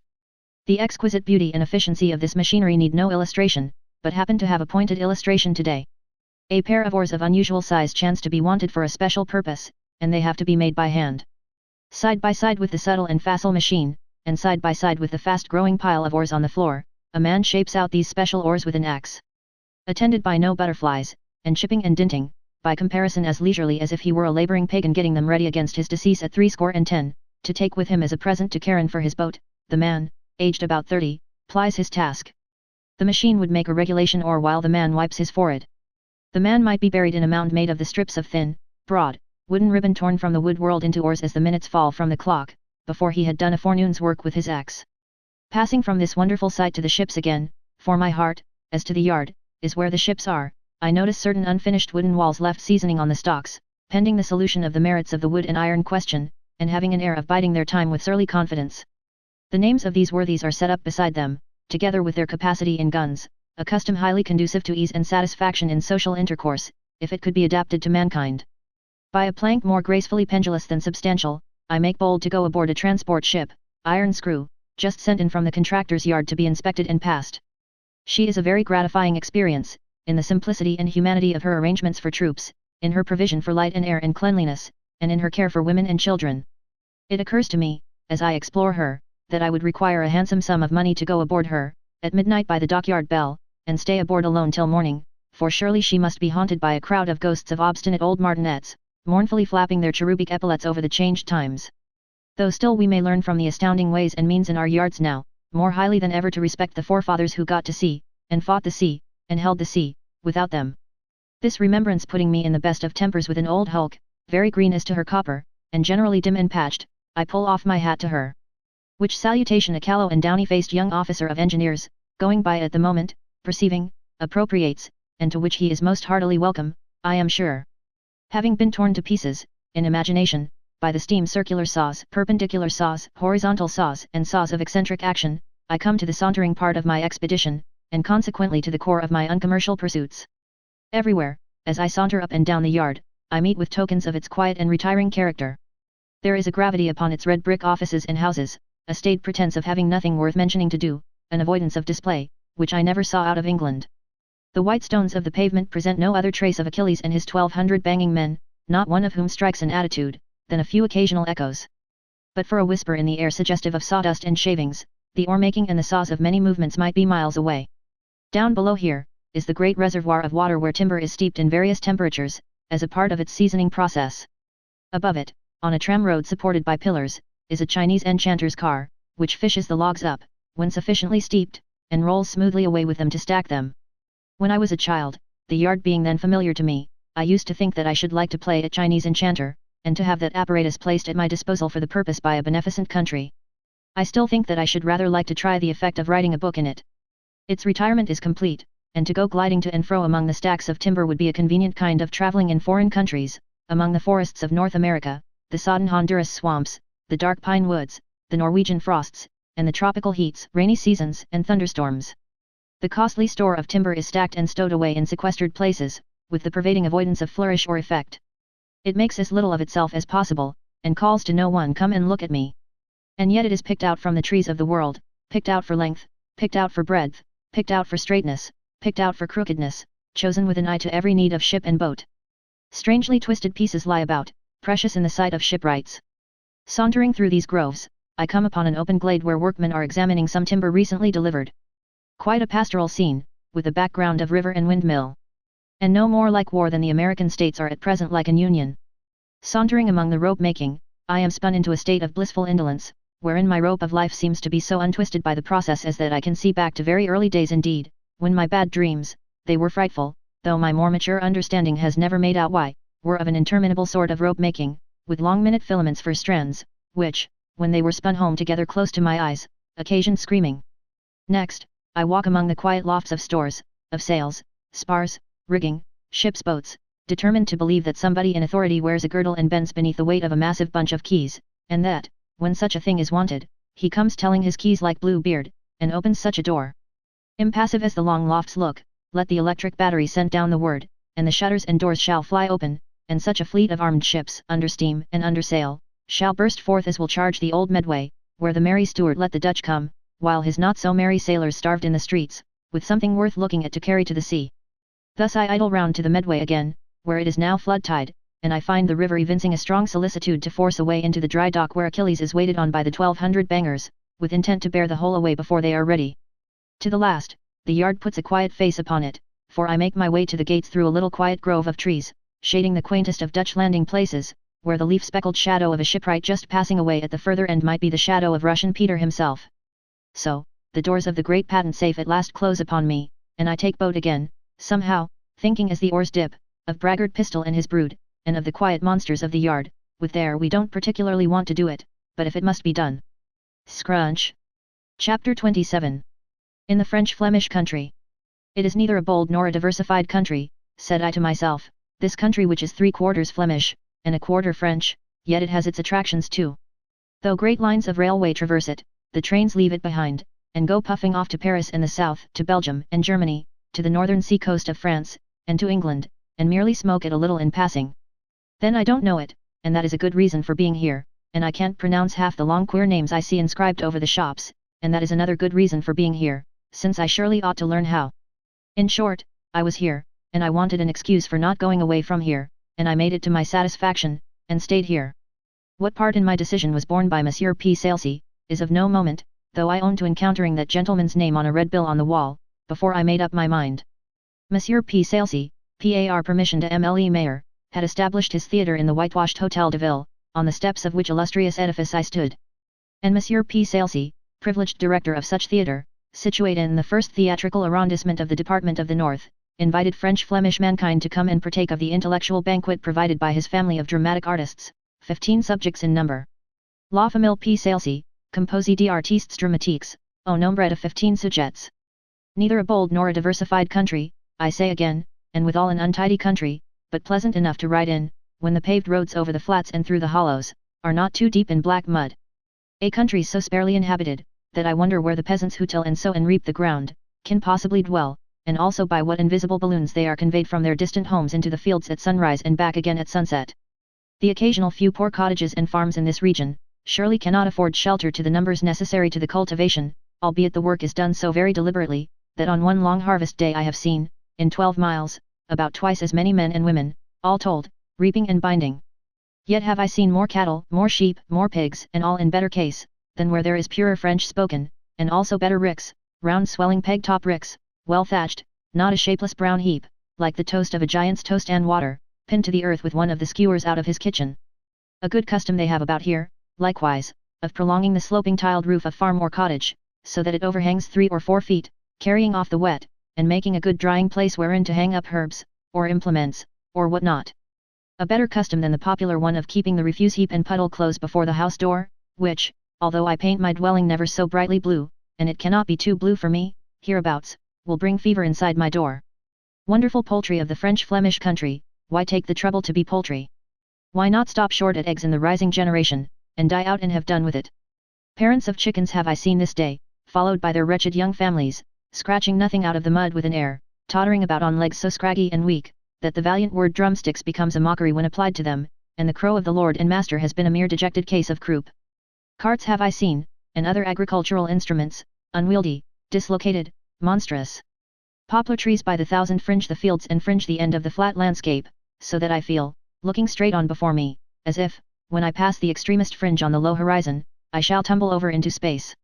Little whitewashed black holes of chapels, with barred doors and Flemish inscriptions, abound at roadside corners, and often they are garnished with a sheaf of wooden crosses, like children's swords, or, in their default, some hollow old tree with a saint roosting in it, is similarly decorated, or a pole with a very diminutive saint enshrined aloft in a sort of sacred pigeon house.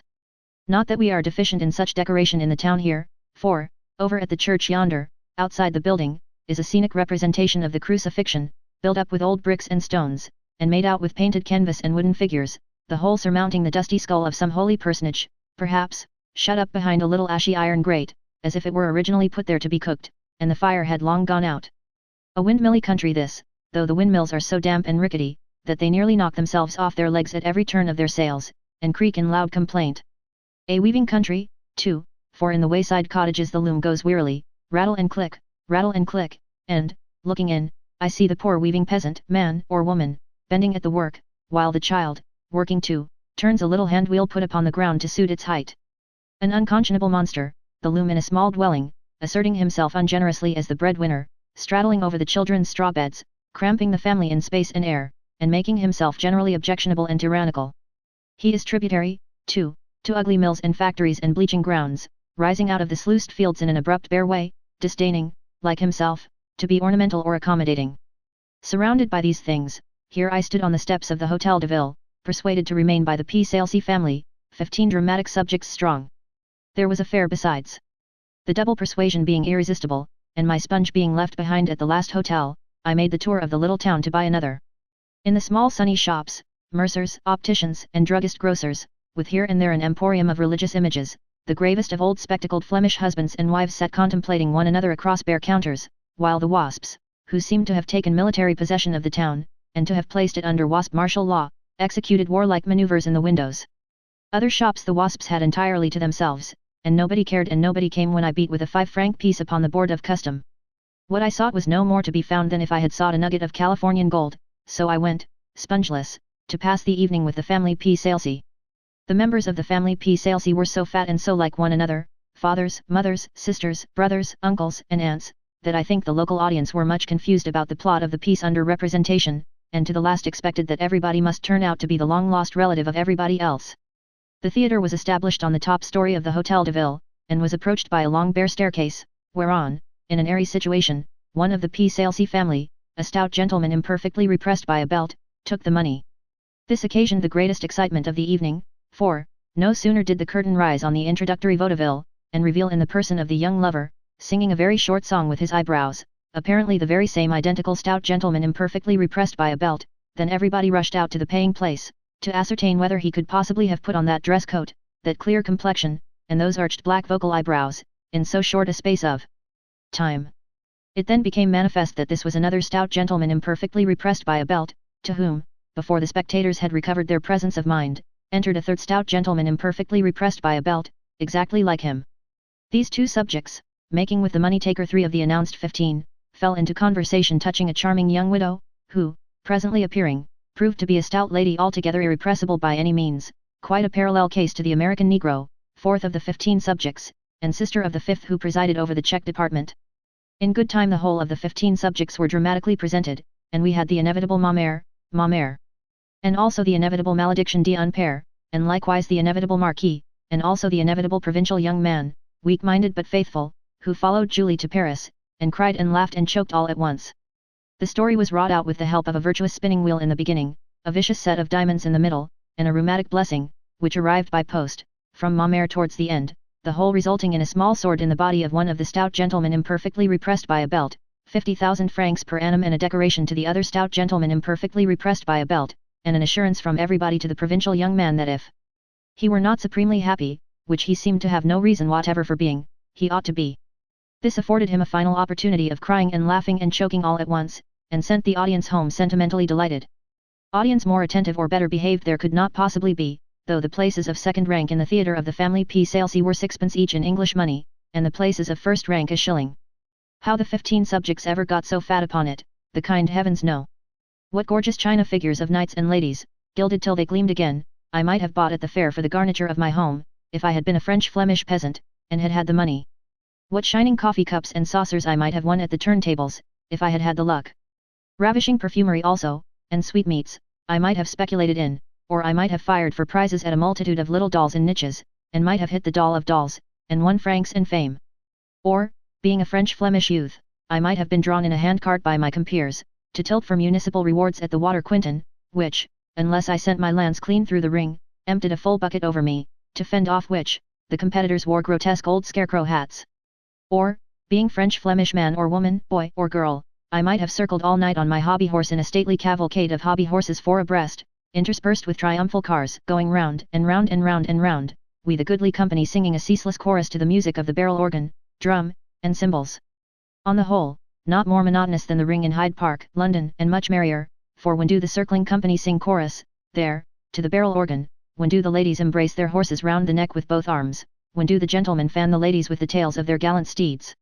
On all these revolving delights, and on their own especial lamps and Chinese lanterns revolving with them, the thoughtful weaver face brightens, and the Hotel de Ville sheds an illuminated line of gaslight, while above it, the Eagle of France, gas outlined and apparently afflicted with the prevailing infirmities that have lighted on the poultry, is in a very undecided state of policy, and as a bird molting. Flags flutter all around. Such is the prevailing gaiety that the keeper of the prison sits on the stone steps outside the prison door, to have a look at the world that is not locked up, while that agreeable retreat, the wine shop opposite to the prison in the prison alley, its sign La Tranquillite, because of its charming situation, resounds with the voices of the shepherds and shepherdesses who resort there this festive night.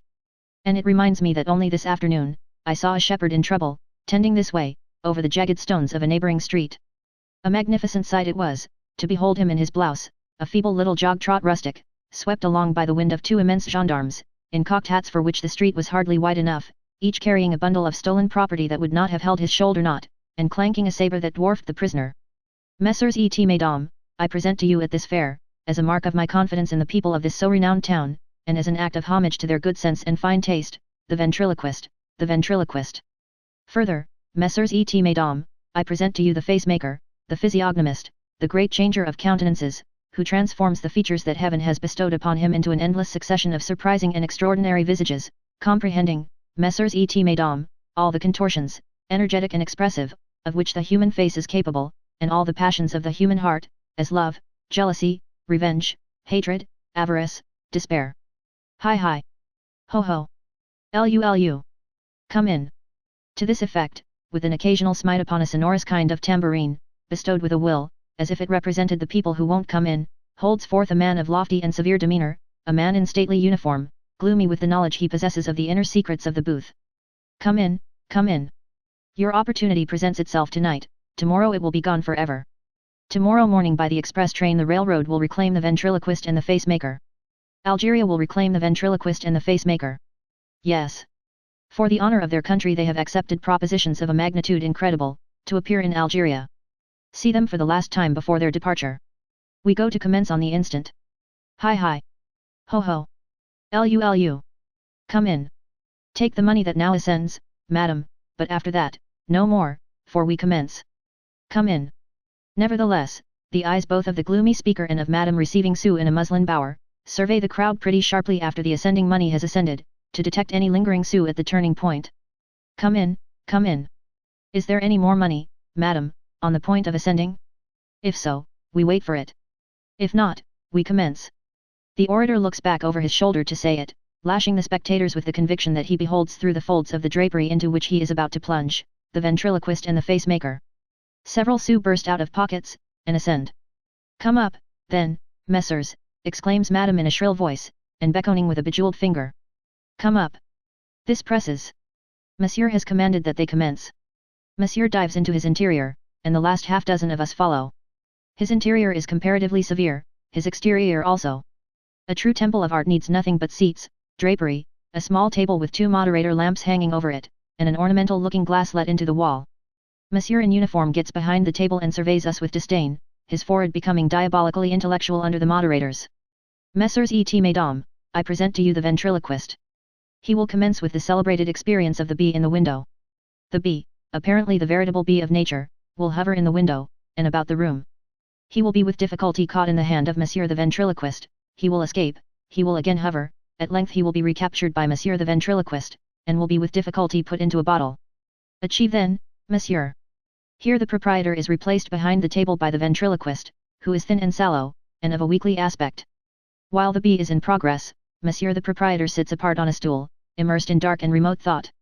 The moment the bee is bottled, he stalks forward, eyes us gloomily as we applaud, and then announces, sternly waving his hand, the magnificent experience of the child with the whooping cough. The child disposed of, he starts up as before. The superb and extraordinary experience of the dialogue between Monsieur Tottembour in his dining room, and his domestic, Jerome, in the cellar, concluding with the songsters of the grove, and the concert of domestic farmyard animals. All this done, and well done, Monsieur the ventriloquist withdraws, and Monsieur the face-maker bursts in, as if his retiring room were a mile long instead of a yard. A corpulent little man in a large white waistcoat, with a comic countenance, and with a wig in his hand. Irreverent disposition to laugh, instantly checked by the tremendous gravity of the face-maker, who intimates in his bow that if we expect that sort of thing we are mistaken. A very little shaving glass with a leg behind it is handed in, and placed on the table before the face-maker. Messieurs et mesdames, with no other assistance than this mirror and this wig, I shall have the honor of showing you 1,000 characters. As a preparation, the face-maker with both hands gouges himself, and turns his mouth inside out. He then becomes frightfully grave again, and says to the proprietor, "I am ready." Proprietor stalks forth from baleful reverie, and announces the young conscript.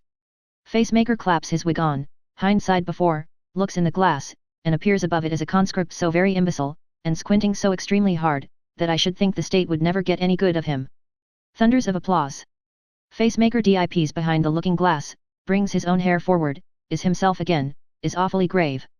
A distinguished inhabitant of the Faubourg Saint-Germain. Face-maker dips, rises, is supposed to be aged, blear-eyed, toothless, slightly palsied, supernaturally polite, evidently of noble birth. The oldest member of the Corps of Invalids on the fête day of his master.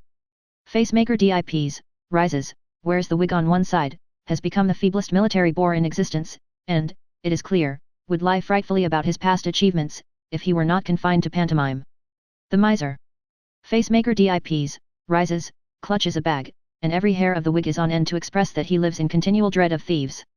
The genius of France.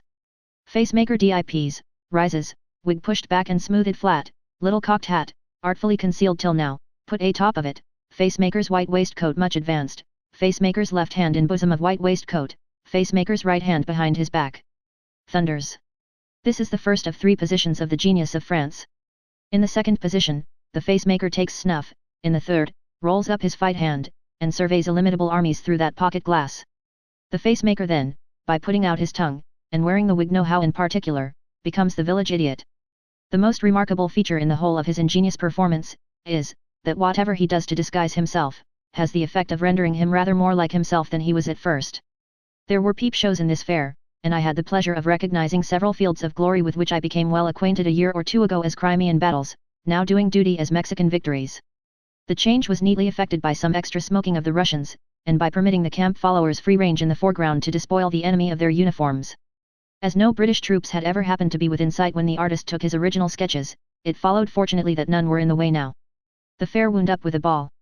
Respecting the particular night of the week on which the ball took place, I declined to commit myself, merely mentioning that it was held in a stable yard so very close to the railway, that it was a mercy the locomotive did not set fire to it. In Scotland, I suppose, it would have done so. There, in a tent prettily decorated with looking-glasses and a myriad of toy flags, the people danced all night. It was not an expensive recreation, the price of a double ticket for a cavalier and lady being 1 and 3 in English money, and even of that small sum 5 was reclaimable for consummation, which word I venture to translate into refreshments of no greater strength, at the strongest, than ordinary wine made hot, with sugar and lemon in it. It was a ball of great good humour and of great enjoyment, though very many of the dancers must have been as poor as the 15 subjects of the P. Salesy family. In short, not having taken my own pet national pint pot with me to this fair, I was very well satisfied with the measure of simple enjoyment that it poured into the dull French-Flemish country life.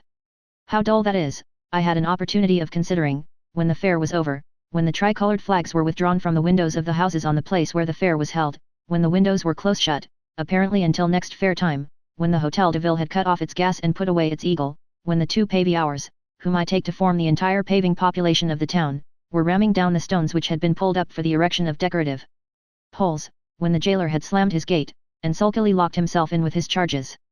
But then, as I paced the ring which marked the track of the departed hobby horses on the market-place, pondering in my mind how long some hobby horses do leave their tracks in public ways, and how difficult they are to erase, my eyes were greeted with a goodly sight.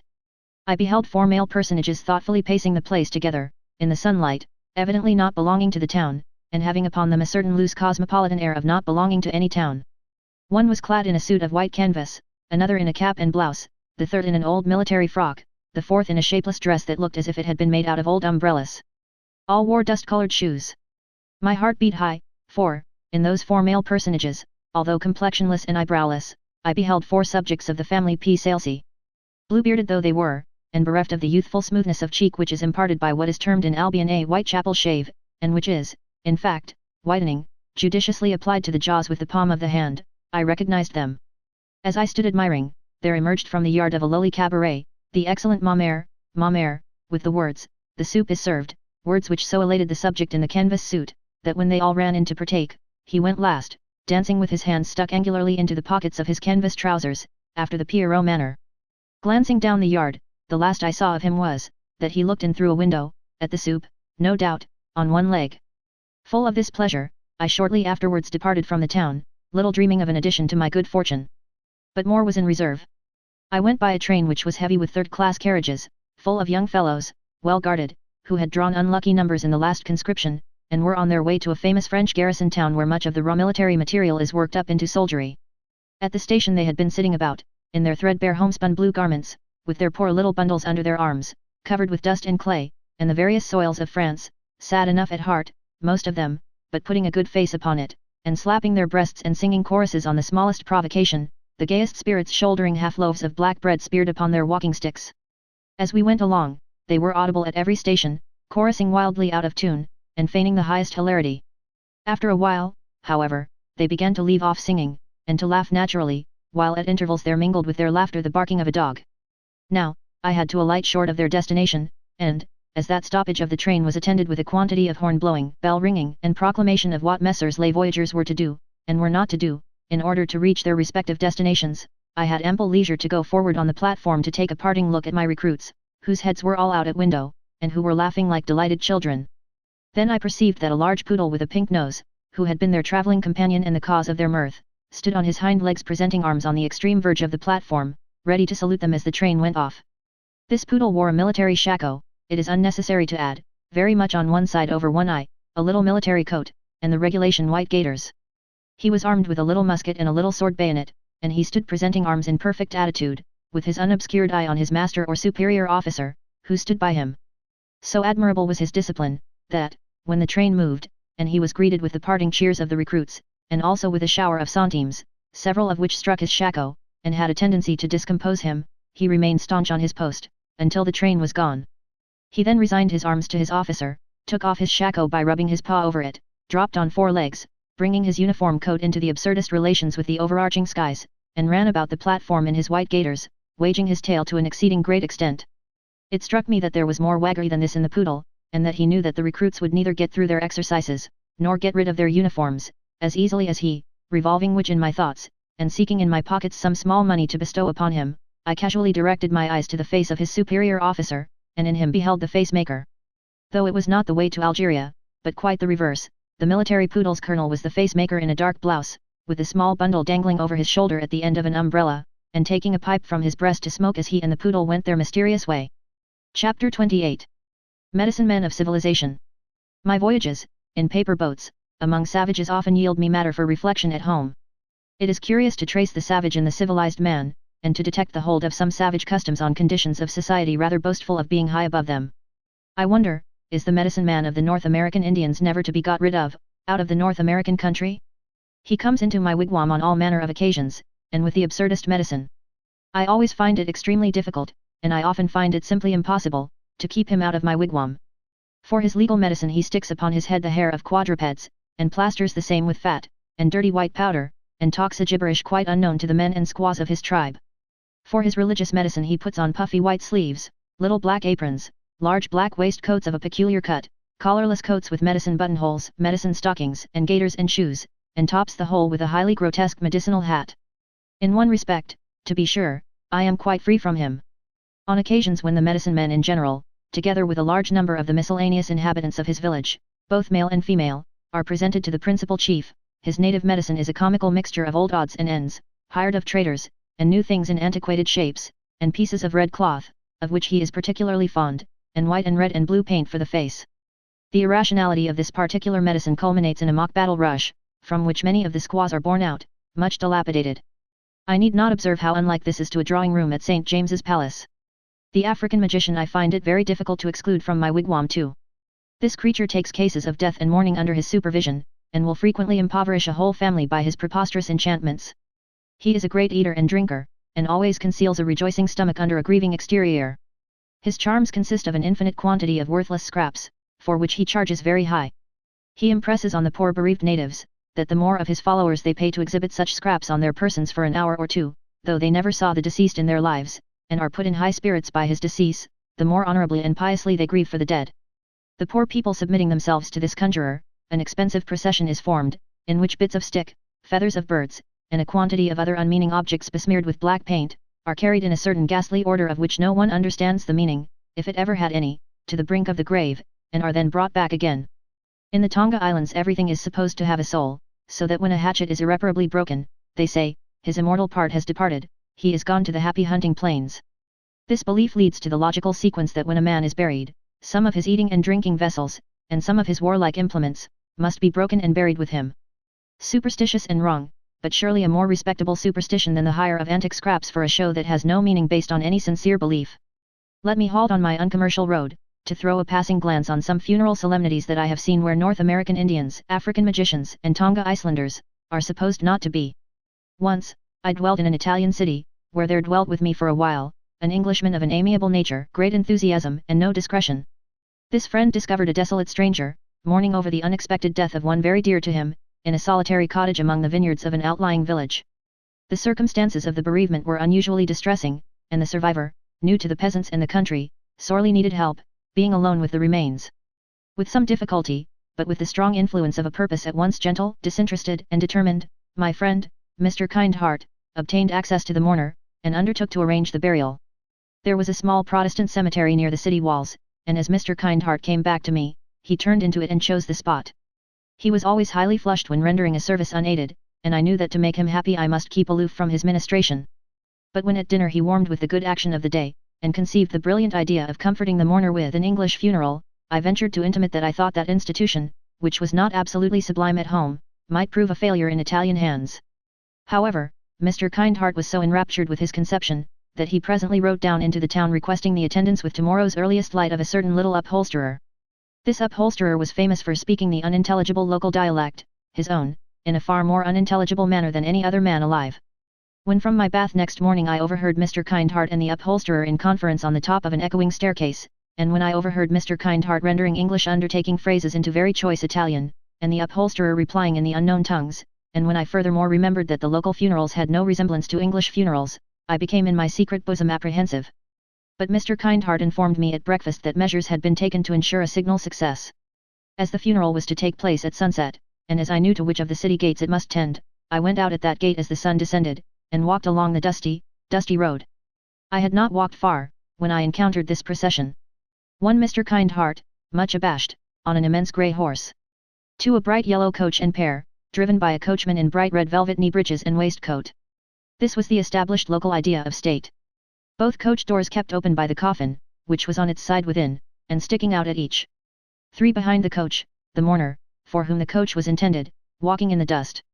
4. Concealed behind a roadside well for the irrigation of a garden, the unintelligible upholsterer, admiring. It matters little now. Coaches of all colours are alike to poor Kindheart, and he rests far north of the little cemetery with the cypress trees, by the city walls where the Mediterranean is so beautiful. My first funeral, a fair representative funeral after its kind, was that of the husband of a married servant, once my nurse. She married for money. Sally Flanders, after a year or two of matrimony, became the relict of Flanders, a small master builder, and either she or Flanders had done me the honour to express a desire that I should follow. I may have been 7 or 8 years old, young enough, certainly, to feel rather alarmed by the expression, as not knowing where the invitation was held to terminate, and how far I was expected to follow the deceased Flanders. Consent being given by the heads of houses, I was jobbed up into what was pronounced at home decent mourning, comprehending somebody else's shirt, unless my memory deceives me, and was admonished that if, when the funeral was in action, I put my hands in my pockets, or took my eyes out of my pocket handkerchief, I was personally lost, and my family disgraced. On the eventful day, having tried to get myself into a disastrous frame of mind, and having formed a very poor opinion of myself because I couldn't cry, I repaired to Sally's. Sally was an excellent creature, and had been a good wife to old Flanders, but the moment I saw her I knew that she was not in her own real natural state. She formed a sort of coat of arms, grouped with a smelling bottle, a handkerchief, an orange, a bottle of vinegar, Flanders' sister, her own sister, Flanders' brother's wife, and 2 neighbouring gossips, all in mourning, and all ready to hold her whenever she fainted. At sight of poor little me she became much agitated, agitating me much more, and having exclaimed, "Oh, here's dear Master Uncommercial," became hysterical, and swooned as if I had been the death of her. An affecting scene followed, during which I was handed about and poked at her by various people, as if I were the bottle of salts.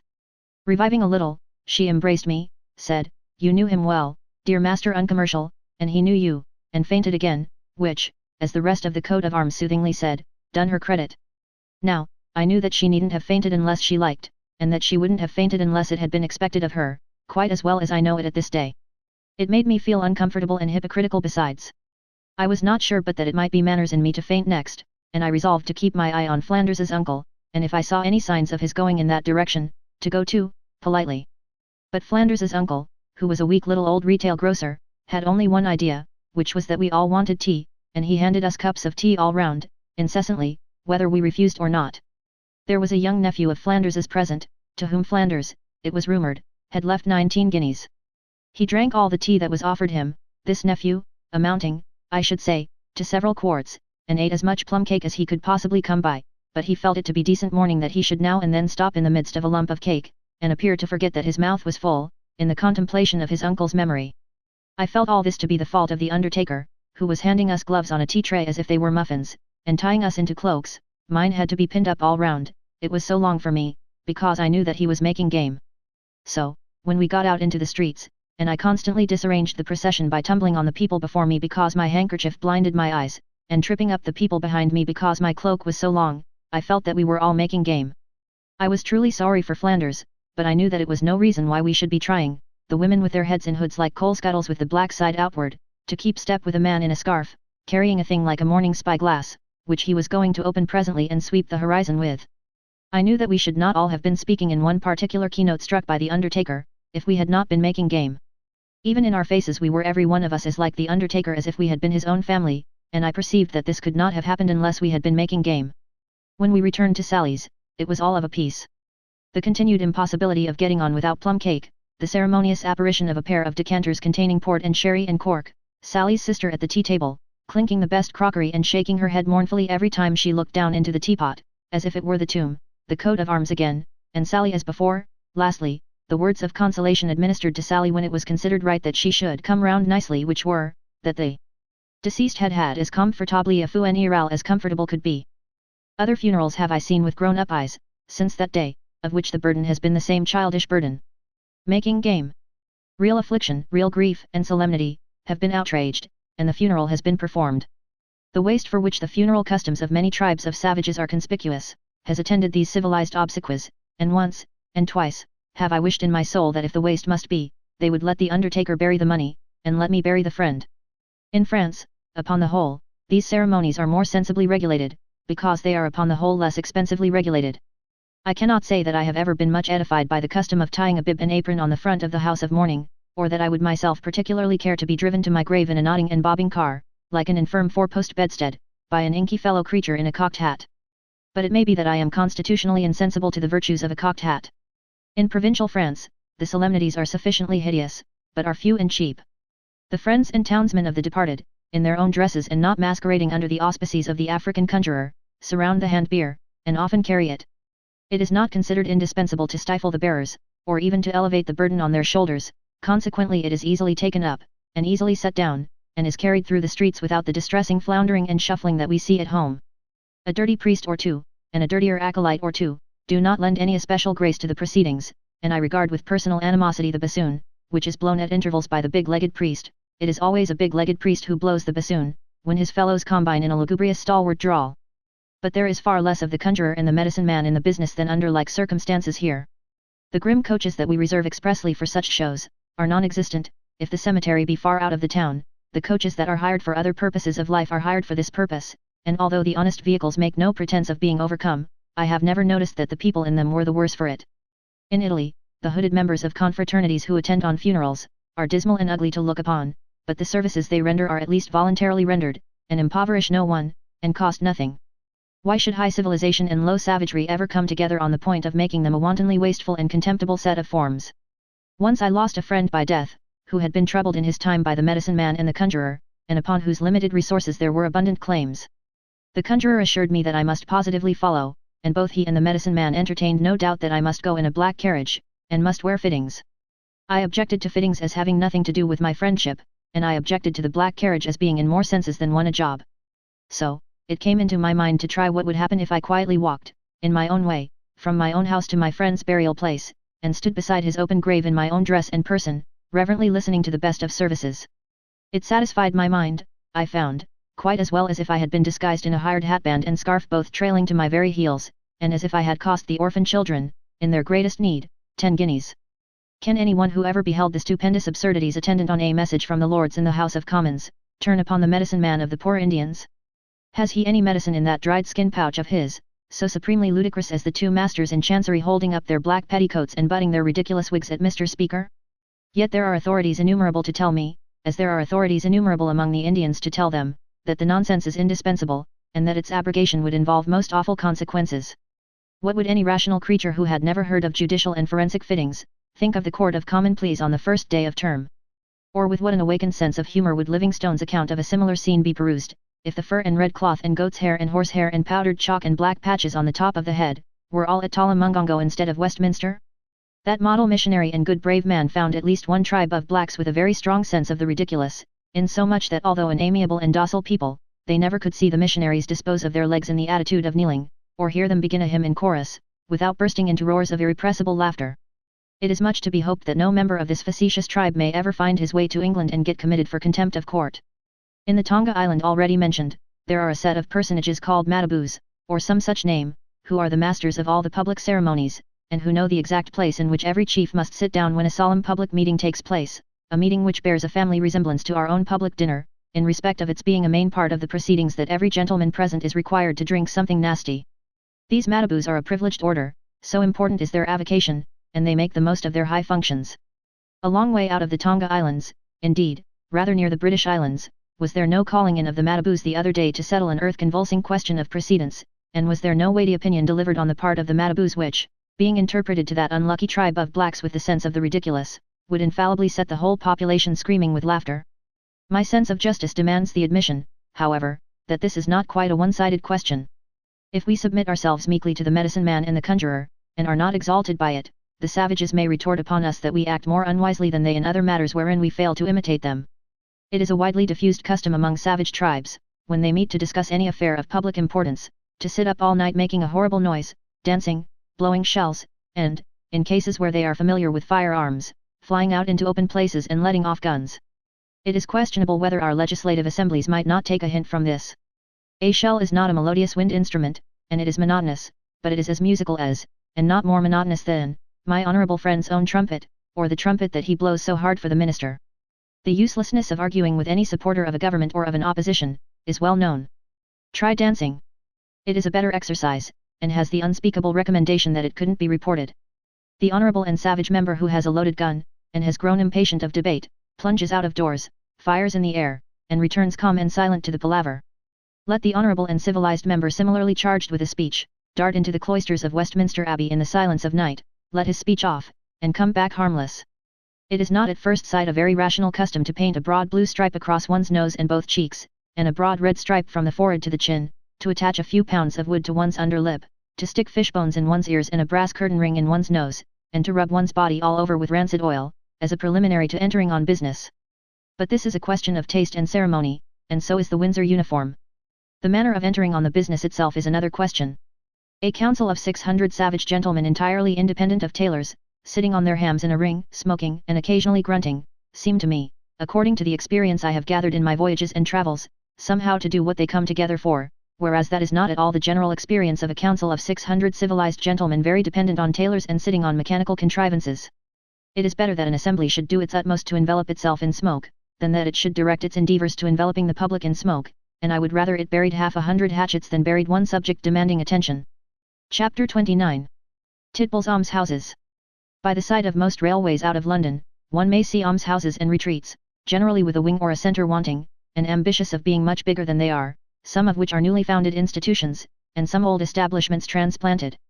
There is a tendency in these pieces of architecture to shoot upward unexpectedly, like Jack's beanstalk, and to be ornate in spires of chapels and lanterns of halls, which might lead to the embellishment of the air with many castles of questionable beauty but for the restraining consideration of expense. However, the manners, being always of a sanguine temperament, comfort themselves with plans and elevations of loomings in the future, and are influenced in the present by philanthropy towards the railway passengers. For, the question how prosperous and promising the buildings can be made to look in their eyes, usually supersedes the lesser question how they can be turned to the best account for the inmates. Why none of the people who reside in these places ever look out of window, or take an airing in the piece of ground which is going to be a garden by and by, is one of the wonders I have added to my always lengthening list of the wonders of the world. I have got it into my mind that they live in a state of chronic injury and resentment, and on that account refuse to decorate the building with a human interest. As I have known legatees deeply injured by a bequest of £500 because it was not 5,000, and as I was once acquainted with a pensioner on the public to the extent of 200 a year, who perpetually anathematized his country because he was not in the receipt of 4, having no claim whatever to sixpence, so perhaps it usually happens, within certain limits, that to get a little help is to get a notion of being defrauded of more. How do they pass their lives in this beautiful and peaceful place, was the subject of my speculation with a visitor who once accompanied me to a charming rustic retreat for old men and women, a quaint ancient foundation in a pleasant English country, behind a picturesque church and among rich old convent gardens.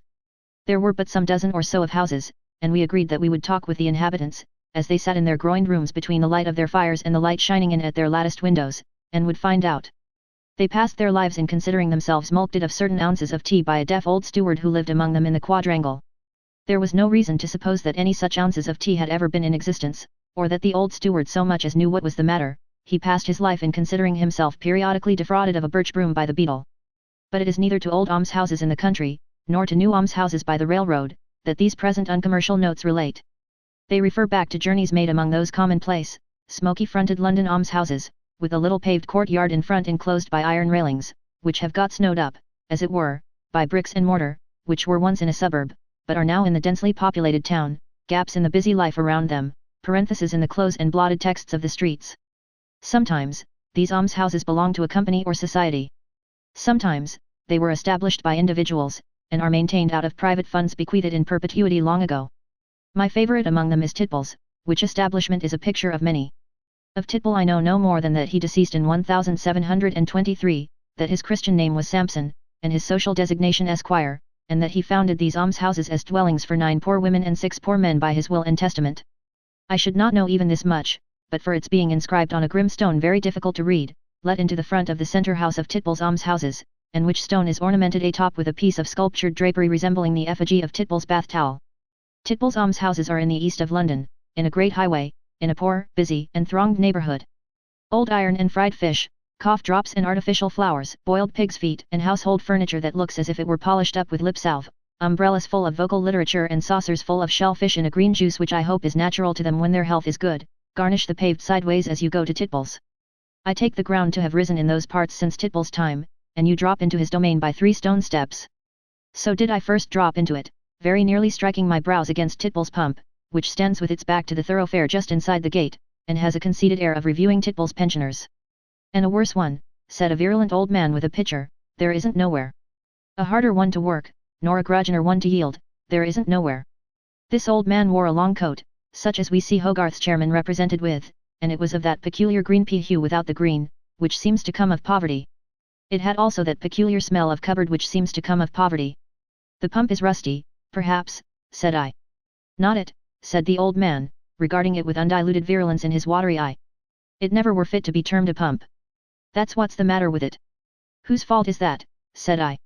The old man, who had a working mouth which seemed to be trying to masticate his anger and to find that it was too hard and there was too much of it, replied, them gentlemen. What gentlemen? Maybe you're one of 'em, said the old man, suspiciously. The trustees. I wouldn't trust 'em myself, said the virulent old man. If you mean the gentlemen who administer this place, no, I am not one of them, nor have I ever so much as heard of them. I wish I never heard of them, gasped the old man, at my time of life, with the rheumatics, drawing water from that thing. Not to be deluded into calling it a pump, the old man gave it another virulent look, took up his pitcher, and carried it into a corner dwelling house, shutting the door after him. Looking around and seeing that each little house was a house of 2 little rooms, and seeing that the little oblong courtyard in front was like a graveyard for the inhabitants, saving that no word was engraven on its flat dry stones, and seeing that the currents of life and noise ran to and fro outside, having no more to do with the place than if it were a sort of low water mark on a lively beach, I say, seeing this and nothing else, I was going out at the gate when one of the doors opened. Was you looking for anything, sir? Asked a tidy, well-favoured woman. Really, no, I couldn't say I was. Not wanting anyone, sir? No, at least pray what is the name of the elderly gentleman who lives in the corner there? The tidy woman stepped out to be sure of the door I indicated, and she and the pump and I stood all three in a row with our backs to the thoroughfare. "Oh. His name is Mr. Battens," said the tidy woman, dropping her voice. "I have just been talking with him." "Indeed," said the tidy woman. "Oh. I wonder Mr. Battens talked. Is he usually so silent?" "Well, Mr. Battens is the oldest here, that is to say, the oldest of the old gentlemen, in point of residence." She had a way of passing her hands over and under one another as she spoke, that was not only tidy but propitiatory, so I asked her if I might look at her little sitting room. She willingly replied yes, and we went into it together, she leaving the door open, with an eye as I understood to the social proprieties. The door opening at once into the room without any intervening entry, even scandal must have been silenced by the precaution. It was a gloomy little chamber, but clean, and with a mug of wallflower in the window.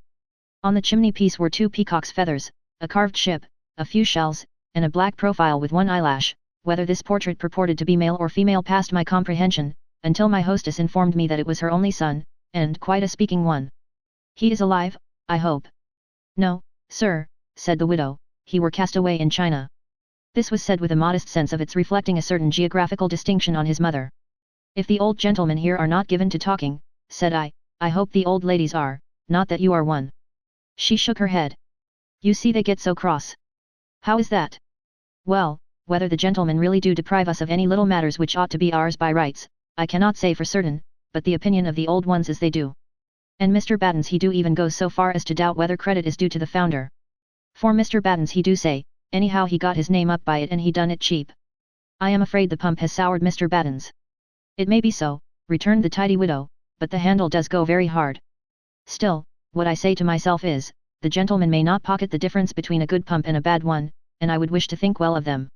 "And the dwellings," said my hostess, glancing round her room, "perhaps they were convenient dwellings in the founder's time, considered as his time, and therefore he should not be blamed. But Mrs. Saggers is very hard upon them. Mrs. Saggers is the oldest here. The oldest but one. Mrs. Quinch being the oldest, and have totally lost her head. And you?" "I am the youngest in residence, and consequently am not looked up to. But when Mrs. Quinch makes a happy release, there will be one below me. Nor is it to be expected that Mrs. Saggers will prove herself immortal." "True. Nor Mr. Battens. Regarding the old gentleman," said my widow slightingly, "they count among themselves. They do not count among us. Mr. Battens is that exceptional that he have written to the gentlemen many times and have worked the case against them. Therefore he have took a higher ground. But we do not, as a rule, greatly reckon the old gentleman." Pursuing the subject, I found it to be traditionally settled among the poor ladies that the poor gentlemen, whatever their ages, were all very old indeed, and in a state of dotage. I also discovered that the juniors and newcomers preserved, for a time, a waning disposition to believe in Titbull and his trustees, but that as they gained social standing they lost this faith, and disparaged Titbull and all his works. Improving my acquaintance subsequently with this respected lady, whose name was Mrs. Mitz, and occasionally dropping in upon her with a little offering of sound family hyson in my pocket, I gradually became familiar with the inner politics and ways of Titbull's almshouses. But I never could find out who the trustees were, or where they were, it being one of the fixed ideas of the place that those authorities must be vaguely and mysteriously mentioned as the gentlemen only. The secretary of the gentleman was once pointed out to me, evidently engaged in championing the obnoxious pump against the attacks of the discontented Mr. Battens, but I am not in a condition to report further of him than that he had the sprightly bearing of a lawyer's clerk. I had it from Mrs. Mitz's lips in a very confidential moment, that Mr. Battens was once had up before the gentleman to stand or fall by his accusations, and that an old shoe was thrown after him on his departure from the building on this dread errand, not ineffectually, for, the interview resulting in a plumber, was considered to have encircled the temples of Mr. Battens with the wreath of victory. In Titbull's almshouses, the local society is not regarded as good society. A gentleman or lady receiving visitors from without, or going out to tea, counts, as it were, accordingly, but visitings or tea drinkings interchanged among Titbullians do not score. Such interchanges, however, are rare, in consequence of internal dissensions occasioned by Mrs. Saggers's pail, which household article has split Titbulls into almost as many parties as there are dwellings in that precinct. The extremely complicated nature of the conflicting articles of belief on the subject prevents my stating them here with my usual perspicuity, but I think they have all branched off from the root and trunk question: has Mrs. Saggers any right to stand her pail outside her dwelling? The question has been much refined upon, but roughly stated may be stated in those terms. There are 2 old men in Titbull's almshouses who, I have been given to understand, knew each other in the world beyond its pump and iron railings, when they were both in trade. They make the best of their reverses, and are looked upon with great contempt. They are little, stooping, blear-eyed old men of cheerful countenance, and they hobble up and down the courtyard wagging their chins and talking together quite gaily. This has given offence, and has, moreover, raised the question whether they are justified in passing any other windows than their own. Mr. Battens, however, permitting them to pass his windows, on the disdainful ground that their imbecility almost amounts to irresponsibility, they are allowed to take their walk in peace. They live next door to one another, and take it by turns to read the newspaper aloud, that is to say, the newest newspaper they can get, and they play cribbage at night. On warm and sunny days they have been known to go so far as to bring out 2 chairs and sit by the iron railings, looking forth, but this low conduct, being much remarked upon throughout Titbull's, they were deterred by an outraged public opinion from repeating it. There is a rumour, but it may be malicious, that they hold the memory of Titbull in some weak sort of veneration, and that they once set off together on a pilgrimage to the parish churchyard to find his tomb. To this, perhaps, might be traced a general suspicion that they are spies of the gentleman to which they were supposed to have given colour in my own presence on the occasion of the weak attempt at justification of the pump by the gentleman's clerk, when they emerged bareheaded from the doors of their dwellings, as if their dwellings in themselves constituted an old-fashioned weather glass of double action with 2 figures of old ladies inside, and deferentially bowed to him at intervals, until he took his departure. They are understood to be perfectly friendless and relationless. Unquestionably the 2 poor fellows make the very best of their lives in Titbull's almshouses, and unquestionably they are, as before mentioned, the subjects of unmitigated contempt there. On Saturday nights, when there is a greater stir than usual outside, and when itinerant vendors of miscellaneous wares even take their stations and light up their smoky lamps before the iron railings, Titbull's becomes flurried. Mrs. Saggers has her celebrated palpitations of the heart, for the most part, on Saturday nights. But Titbull's is unfit to strive with the uproar of the streets in any of its phases. It is religiously believed at Titbull's that people push more than they used, and likewise that the foremost object of the population of England and Wales is to get you down and trample on you. Even of railroads they know, at Titbull's, little more than the shriek, which Mrs. Saggers says goes through her, and ought to be taken up by government, and the penny postage may even yet be unknown there, for I have never seen a letter delivered to any inhabitant. But there is a tall, straight, sallow lady resident in number 7, Titbull's, who never speaks to anybody, who is surrounded by a superstitious halo of lost wealth, who does her household work in housemaid's gloves, and who is secretly much deferred to, though openly cavilled at, and it has obscurely leaked out that this old lady has a son, grandson, nephew, or other relative, who is a contractor, and who would think it nothing of a job to knock down Titbull's, pack it off into Cornwall, and knock it together again. An immense sensation was made by a gypsy party calling in a spring van, to take this old lady up to go for a day's pleasure into Epping Forest, and notes were compared as to which of the company was the son, grandson, nephew, or other relative, the contractor. A thick-set personage with a white hat and a cigar in his mouth, was the favourite, though as Titbull's had no other reason to believe that the contractor was there at all, than that this man was supposed to eye the chimney stacks as if he would like to knock them down and cart them off, the general mind was much unsettled in arriving at a conclusion. As a way out of this difficulty, it concentrated itself on the acknowledged beauty of the party, every stitch in whose dress was verbally unripped by the old ladies then and there, and whose goings-on with another and a thinner personage in a white hat might have suffused the pump, where they were principally discussed, with blushes, for months afterwards. Herein Titbull's was to Titbull's true, for it has a constitutional dislike of all strangers. As concerning innovations and improvements, it is always of opinion that what it doesn't want itself, nobody ought to want. But I think I have met with this opinion outside Titbull's. Of the humble treasures of furniture brought into Titbull's by the inmates when they establish themselves in that place of contemplation for the rest of their days, by far the greater and more valuable part belongs to the ladies. I may claim the honour of having either crossed the threshold, or looked in at the door, of every one of the 9 ladies, and I have noticed that they are all particular in the article of bedsteads, and maintain favourite and long-established bedsteads and bedding as a regular part of their rest. Generally an antiquated chest of drawers is among their cherished possessions, a tea tray always is. I know of at least 2 rooms in which a little tea kettle of genuine burnished copper, vies with the cat and winking at the fire, and one old lady has a tea urn set forth in state on the top of her chest of drawers, which urn is used as her library, and contains 4 duodecimo volumes, and a black-bordered newspaper giving an account of the funeral of Her Royal Highness the Princess Charlotte. Among the poor old gentlemen there are no such niceties. Their furniture has the air of being contributed, like some obsolete literary miscellany, by several hands, their few chairs never match, old patchwork coverlets linger among them, and they have an untidy habit of keeping their wardrobes in hat boxes. When I recall one old gentleman who is rather choice in his shoe brushes and blacking bottle, I have summed up the domestic elegances of that side of the building. On the occurrence of a death in Titbull's, it is invariably agreed among the survivors, and it is the only subject on which they do agree, that the departed did something to bring it on. Judging by Titbull's, I should say the human race need never die, if they took care. But they don't take care, and they do die, and when they die in Titbull's they are buried at the cost of the foundation. Some provision has been made for the purpose, in virtue of which, I record this on the strength of having seen the funeral of Mrs. Quinch, a lively neighboring undertaker dresses up 4 of the old men, and 4 of the old women, hustles them into a procession of 4 couples, and leads off with a large black bow at the back of his hat, looking over his shoulder at them airily from time to time to see that no member of the party has got lost, or has tumbled down, as if they were a company of dim old dolls. Resignation of a dwelling is of very rare occurrence in Titbull's. A story does obtain there, how an old lady's son once drew a prize of £30,000 in the lottery, and presently drove to the gate in his own carriage, with French horns playing up behind, and whisked his mother away, and left 10 guineas for a feast. But I have been unable to substantiate it by any evidence, and regard it as an almshouse fairy tale. It is curious that the only proved case of resignation happened within my knowledge. It happened on this wise.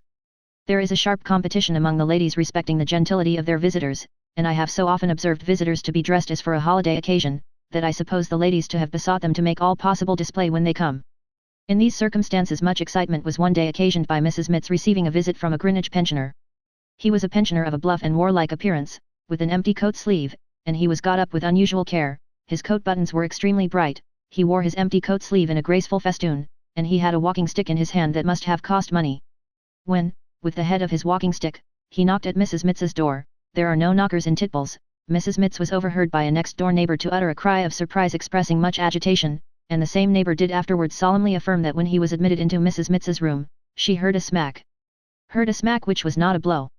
There was an air about this Greenwich pensioner when he took his departure, which imbued all Titbull's with the conviction that he was coming again. He was eagerly looked for, and Mrs. Mitts was closely watched.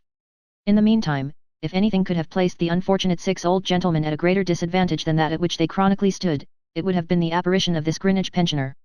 They were well shrunken already, but they shrunk to nothing in comparison with the pensioner. Even the poor old gentlemen themselves seemed conscious of their inferiority, and to know submissively that they could never hope to hold their own against the pensioner with his warlike and maritime experience in the past, and his tobacco money in the present, his checkered career of blue water, black gunpowder, and red blood shed for England, home, and beauty. Before 3 weeks were out, the pensioner reappeared. Again he knocked at Mrs. Mitts's door with the handle of his stick, and again was he admitted. But not again did he depart alone, for Mrs. Mitts, in a bonnet identified as having been re-embellished, went out walking with him, and stayed out till the 10 o'clock beer, Greenwich time. There was now a truce, even as to the troubled waters of Mrs. Saggers's pail. Nothing was spoken of among the ladies but the conduct of Mrs. Mitts and its blighting influence on the reputation of Titbull's. It was agreed that Mr. Baddens ought to take it up, and Mr. Baddens was communicated with on the subject. That unsatisfactory individual replied that he didn't see his way yet, and it was unanimously voted by the ladies that aggravation was in his nature. How it came to pass, with some appearance of inconsistency, that Mrs. Mitts was cut by all the ladies and the pensioner admired by all the ladies, matters not. Before another week was out, Titbull's was startled by another phenomenon. At 10 o'clock in the forenoon appeared a cab, containing not only the Greenwich pensioner with one arm, but, to boot, a Chelsea pensioner with one leg. Both dismounting to assist Mrs. Mitts into the cab, the Greenwich pensioner bore her company inside, and the Chelsea pensioner mounted the box by the driver, his wooden leg sticking out after the manner of a bowsprit, as if in jocular homage to his friend's sea-going career. Thus the equipage drove away. No Mrs. Mitts returned that night. Titbull's almshouses. What Mr. Baddens might have done in the matter of taking it up, goaded by the infuriated state of public feeling next morning, was anticipated by another phenomenon. A truck, propelled by the Greenwich pensioner and the Chelsea pensioner, each placidly smoking a pipe, and pushing his warrior breast against the handle. The display on the part of the Greenwich pensioner of his marriage lines, and his announcement that himself and friend had looked in for the furniture of Mrs. G. pensioner, late Mitts, by no means reconciled the ladies to the conduct of their sister. On the contrary, it is said that they appeared more than ever exasperated. Nevertheless, my stray visits to Titbull's since the date of this occurrence, have confirmed me in an impression that it was a wholesome fill-up. The 9 ladies are smarter, both in mind and dress, than they used to be, though it must be admitted that they despise the 6 gentlemen to the last extent. They have a much greater interest in the external thoroughfare too, than they had when I first knew Titbull's. And whenever I chance to be leaning my back against the pump or the iron railings, and to be talking to one of the junior ladies, and to see that a flush has passed over her face, I immediately know without looking round that a Greenwich pensioner has gone past. Chapter 30. The Ruffian. I entertain so strong an objection to the euphonious softening of ruffian into rough, which has lately become popular, that I restore the right word to the heading of this paper, the rather, as my object is to dwell upon the fact that the ruffian is tolerated among us to an extent that goes beyond all unruffianly endurance. I take the liberty to believe that if the ruffian besets my life, a professional ruffian at large in the open streets of a great city, notoriously having no other calling than that of ruffian, and of disquieting and despoiling me as I go peacefully about my lawful business, interfering with no one, then the government under which I have the great constitutional privilege, supreme honor and happiness, and all the rest of it, to exist, breaks down in the discharge of any government's most simple, elementary duty. What did I read in the London daily papers, in the early days of this last September? That the police had at length succeeded in capturing 2 of the notorious gang that have so long invested the Waterloo Road. Is it possible? What a wonderful police! Here is a straight, broad, public thoroughfare of immense resort, half a mile long, gas-lighted by night, with a great gas-lighted railway station in it, extra the street lamps, full of shops, traversed by 2 popular cross thoroughfares of considerable traffic, itself the main road to the south of London, and the admirable police have, after long infestment of this dark and lonely spot by a gang of ruffians, actually got hold of 2 of them. Why, can it be doubted that any man of fair London knowledge and common resolution, armed with the powers of the law, could have captured the whole confederacy in a week? It is to the saving up of the ruffian class by the magistracy and police, to the conventional preserving of them, as if they were partridges, that their number and audacity must be in great part referred. Why is a notorious thief and ruffian ever left at large? He never turns his liberty to any account but violence and plunder, he never did a day's work out of jail, he never will do a day's work out of jail. As a proved notorious thief he is always consignable to prison for 3 months. When he comes out, he is surely as notorious a thief as he was when he went in. Then send him back again. Just heaven, cries the Society for the Protection of Remonstrant Ruffians. This is equivalent to a sentence of perpetual imprisonment. Precisely for that reason it has my advocacy. I demand to have the ruffian kept out of my way, and out of the way of all decent people. I demand to have the ruffian employed, perforce, in hewing wood and drawing water somewhere for the general service, instead of hewing at Her Majesty's subjects and drawing their watches out of their pockets. If this be termed an unreasonable demand, then the tax-gatherer's demand on me must be far more unreasonable, and cannot be otherwise than extortionate and unjust. It will be seen that I treat of the thief and ruffian as one. I do so, because I know the 2 characters to be one, in the vast majority of cases, just as well as the police know it. As to the magistracy, with a few exceptions, they know nothing about it but what the police choose to tell them. There are disorderly classes of men who are not thieves, as railway navigators, brickmakers, wood sawyers, costermongers. These classes are often disorderly and troublesome, but it is mostly among themselves, and at any rate they have their industrious avocations, they work early and late, and work hard. The generic ruffian, honorable member for what is tenderly called the rough element, is either a thief, or the companion of thieves. When he infamously molests women coming out of chapel on Sunday evenings, for which I would have his back scarified often and deep, it is not only for the gratification of his pleasant instincts, but that there may be a confusion raised by which either he or his friends may profit, in the commission of highway robberies or in picking pockets. When he gets a police constable down and kicks him helpless for life, it is because that constable once did his duty in bringing him to justice. When he rushes into the bar of a public house and scoops an eye out of one of the company there, or bites his ear off, it is because the man he maims gave evidence against him. When he and a line of comrades extending across the footway, say of that solitary mountain spur of the Abruzzi, the Waterloo Road, advance towards me skylarking among themselves, my purse or shirt pin is in predestined peril from his playfulness. Always a ruffian, always a thief. Always a thief, always a ruffian.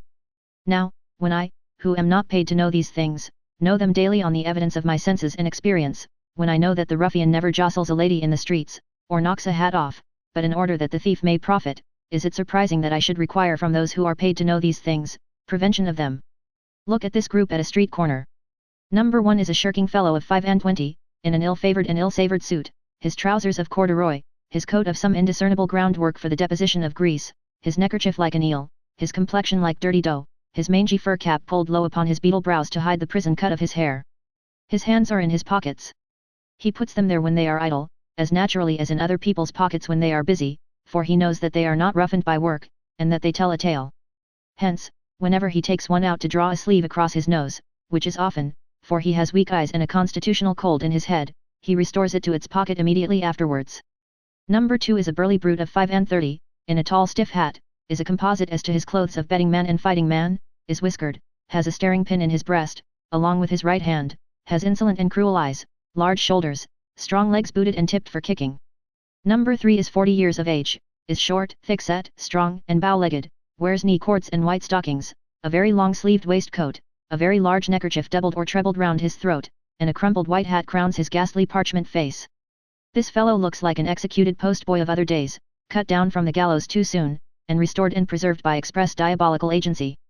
Numbers 5, 6, and 7, are hulking, idle, slouching young men, patched and shabby, too short in the sleeves and too tight in the legs, slimily clothed, foul-spoken, repulsive wretches inside and out.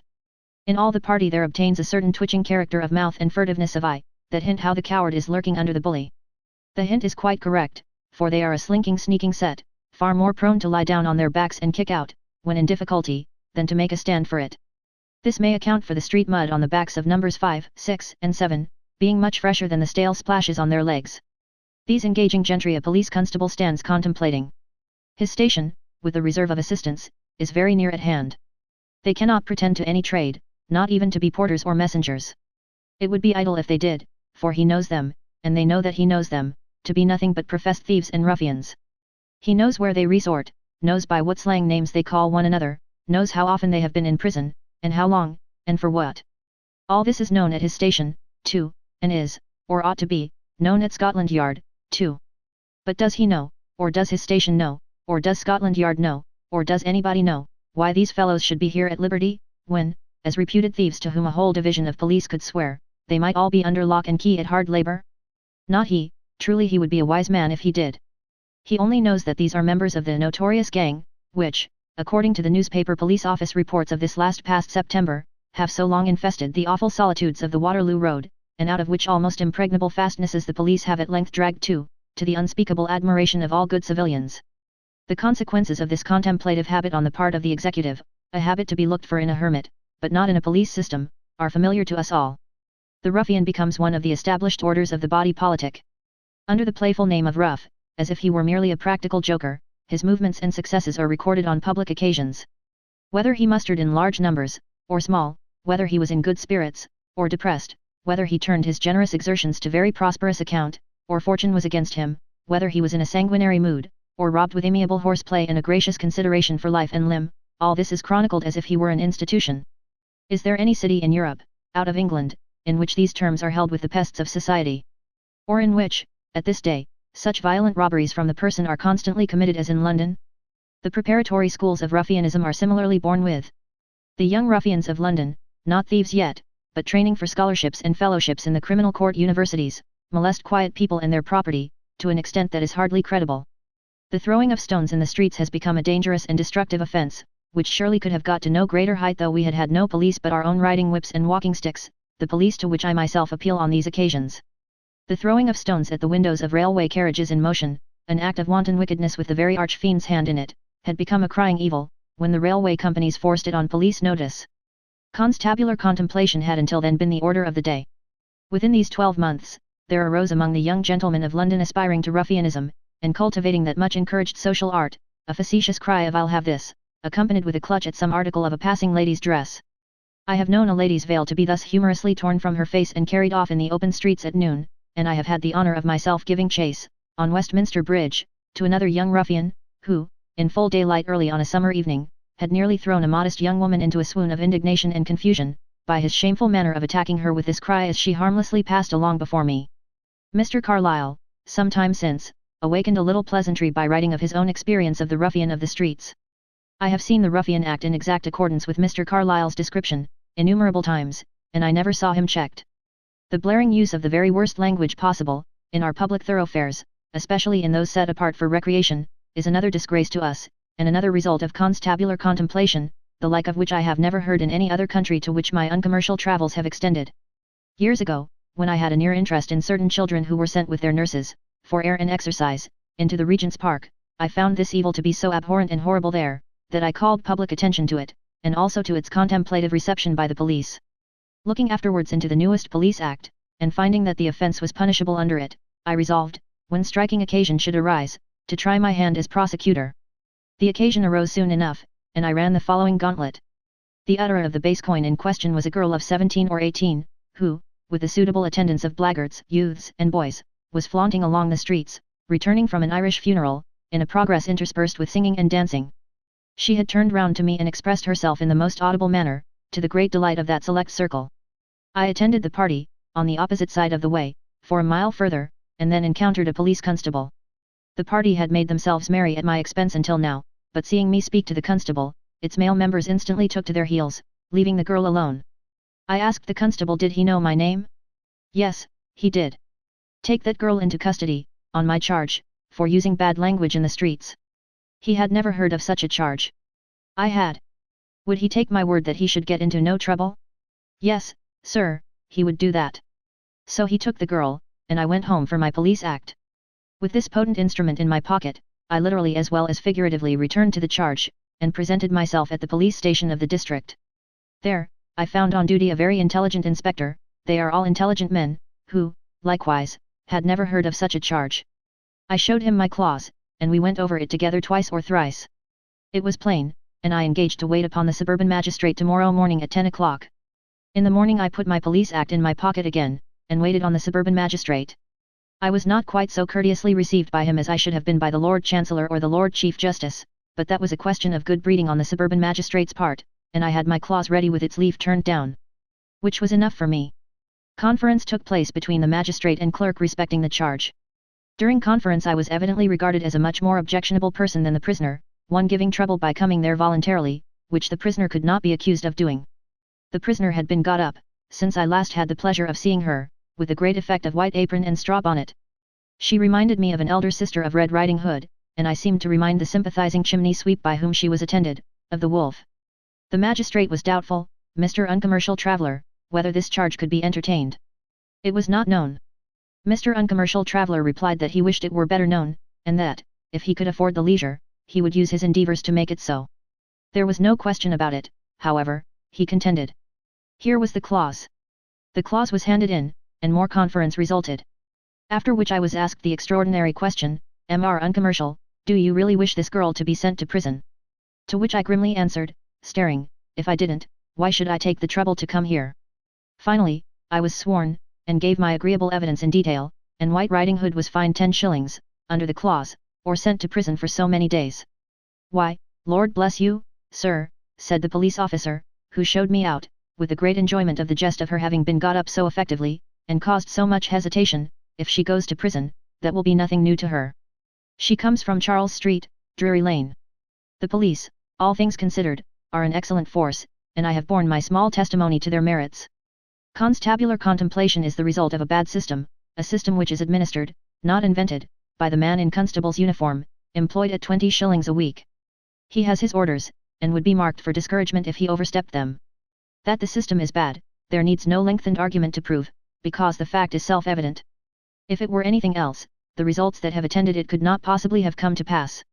Who will say that under a good system, our streets could have got into their present state?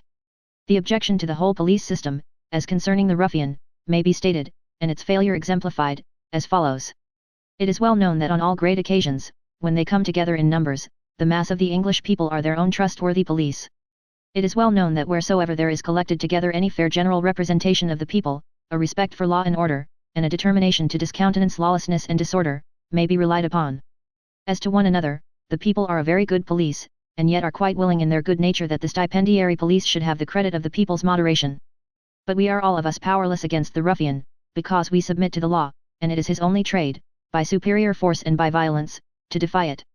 Moreover, we are constantly admonished from high places, like so many Sunday school children out for a holiday of buns and milk and water, that we are not to take the law into our own hands, but are to hand our defense over to it. It is clear that the common enemy to be punished and exterminated first of all is the ruffian. It is clear that he is, of all others, the offender for whose repressal we maintain a costly system of police. Him, therefore, we expressly present to the police to deal with, conscious that, on the whole, we can, and do, deal reasonably well with one another.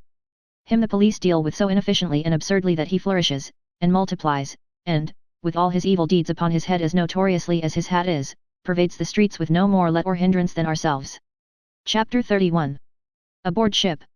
My journeys as uncommercial traveller for the firm of Human Interest Brothers have not slackened since I last reported of them, but have kept me continually on the move. I remain in the same idle employment. I never solicit an order, I never get any commission, I am the rolling stone that gathers no moss, unless any should by chance be found among these samples.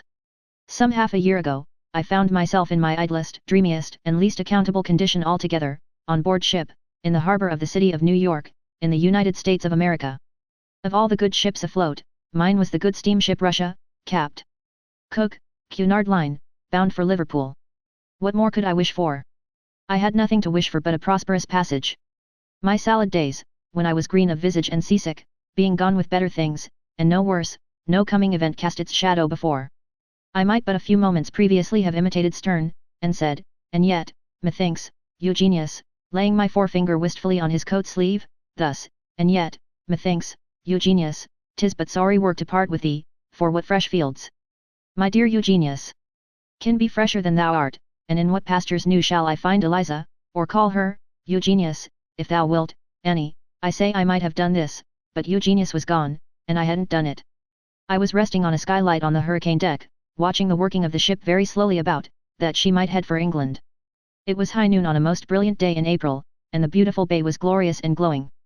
Full many a time, on shore there, had I seen the snow come down, down, down, itself like down, until it lay deep in all the ways of men, and particularly, as it seemed, in my way, for I had not gone dry-shod many hours for months. Within 2 or 3 days last past had I watched the feathery fall setting in with the ardour of a new idea, instead of dragging at the skirts of a worn-out winter, and permitting glimpses of a fresh young spring. But a bright sun and a clear sky had melted the snow in the great crucible of nature, and it had been poured out again that morning over sea and land, transformed into myriads of gold and silver sparkles. The ship was fragrant with flowers. Something of the old Mexican passion for flowers may have gradually passed into North America, where flowers are luxuriously grown, and tastefully combined in the richest profusion, but, be that as it may, such gorgeous farewells in flowers had come on board, that the small officer's cabin on deck, which I tenanted, bloomed over into the adjacent scuppers, and banks of other flowers that it couldn't hold made a garden of the unoccupied tables in the passengers' saloon. These delicious scents of the shore, mingling with the fresh airs of the sea, made the atmosphere a dreamy, an enchanting one. And so, with the watch aloft setting all the sails, and with the screw below revolving at a mighty rate, and occasionally giving the ship an angry shake for resisting, I fell into my idlest ways, and lost myself. As, for instance, whether it was I lying there, or some other entity even more mysterious, was a matter I was far too lazy to look into. What did it signify to me if it were I? Or to the more mysterious entity, if it were he? Equally as to the remembrances that drowsily floated by me, or by him, why ask when or where the things happened? Was it not enough that they befell at some time, somewhere? There was that assisting at the church service on board another steamship, one Sunday, in a stiff breeze. Perhaps on the passage out. No matter. Pleasant to hear the ship's bells go as like church bells as they could, pleasant to see the watch off duty mustered and come in, best hats, best guernseys, washed hands and faces, smoothed heads. But then arose a set of circumstances so rampantly comical, that no check which the gravest intentions could put upon them would hold them in hand. Thus the scene. Some 70 passengers assembled at the saloon tables. Prayer books on tables. Ship rolling heavily. Pause. No minister. Rumor has related that a modest young clergyman on board has responded to the captain's request that he will officiate. Pause again, and very heavy rolling. Closed double doors suddenly burst open, and 2 strong stewards skate in, supporting minister between them. General appearance as of somebody picked up drunk and incapable, and under conveyance to station house. Stoppage, pause, and particularly heavy rolling. Stewards watch their opportunity, and balance themselves, but cannot balance minister, who, struggling with a drooping head and a backward tendency, seems determined to return below, while they are as determined that he shall be got to the reading desk in mid-saloon. Desk portable, sliding away down a long table, and aiming itself at the breasts of various members of the congregation. Here the double doors, which have been carefully closed by other stewards, fly open again, and worldly passenger tumbles in, seemingly with pale ale designs, who, seeking friend, says Joe. Perceiving incongruity, says, hello. Beg your pardon, and tumbles out again. All this time the congregation have been breaking up into sects, as the manner of congregations often is, each sect sliding away by itself, and all pounding the weakest sect which slid first into the corner. Utmost point of descent soon attained in every corner, and violent rolling.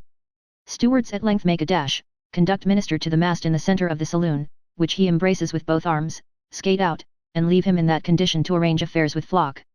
There was another Sunday, when an officer of the ship read the service. It was quiet and impressive, until we fell upon the dangerous and perfectly unnecessary experiment of striking up a hymn. After it was given out, we all rose, but everybody left it to somebody else to begin. Silence resulting, the officer, no singer himself, rather reproachfully gave us the first line again, upon which a rosy pippin of an old gentleman, remarkable throughout the passage for his cheerful politeness, gave a little stamp with his boot, as if he were leading off a country dance, and blithely warbled us into a show of joining. At the end of the first verse we became, through these tactics, so much refreshed and encouraged, that none of us, howsoever unmelodious, would submit to be left out of the second verse, while as to the third we lifted up our voices in a sacred howl that left it doubtful whether we were the more boastful of the sentiments we united in professing, or of professing them with a most discordant defiance of time and tune. Lord bless us, thought I, when the fresh remembrance of these things made me laugh heartily alone in the dead water gurgling waste of the night, what time I was wedged into my berth by a wooden bar, or I must have rolled out of it, what errand was I then upon, and to what Abyssinian point had public events then marched? No matter as to me. And as to them, if the wonderful popular rage for a plaything, utterly confounding in its inscrutable unreason, I had not then lighted on a poor young savage boy, and a poor old screw of a horse, and hauled the first off by the hair of his princely head to inspect the British volunteers, and hauled the second off by the hair of his equine tail to the Crystal Palace, why so much the better for all of us outside Bedlam. So, sticking to the ship, I was at the trouble of asking myself would I like to show the grog distribution in the Fiddle at noon to the Grand United Amalgamated Total Abstinence Society? Yes, I think I should. I think it would do them good to smell the rum, under the circumstances. Over the grog, mixed in a bucket, presides the boatswain's mate, small tin can in hand. Enter the crew, the guilty consumers, the grown-up brood of giant despair, in contradistinction to the band of youthful angel hope. Some in boots, some in leggings, some in tarpaulin overalls, some in frocks, some in peacoats, a very few in jackets, most with sou'wester hats, all with something rough and rugged round the throat, all, dripping salt water where they stand, all pelted by weather, besmeared with grease, and blackened by the sooty rigging. Each man's knife in its sheath in his girdle, loosened for dinner.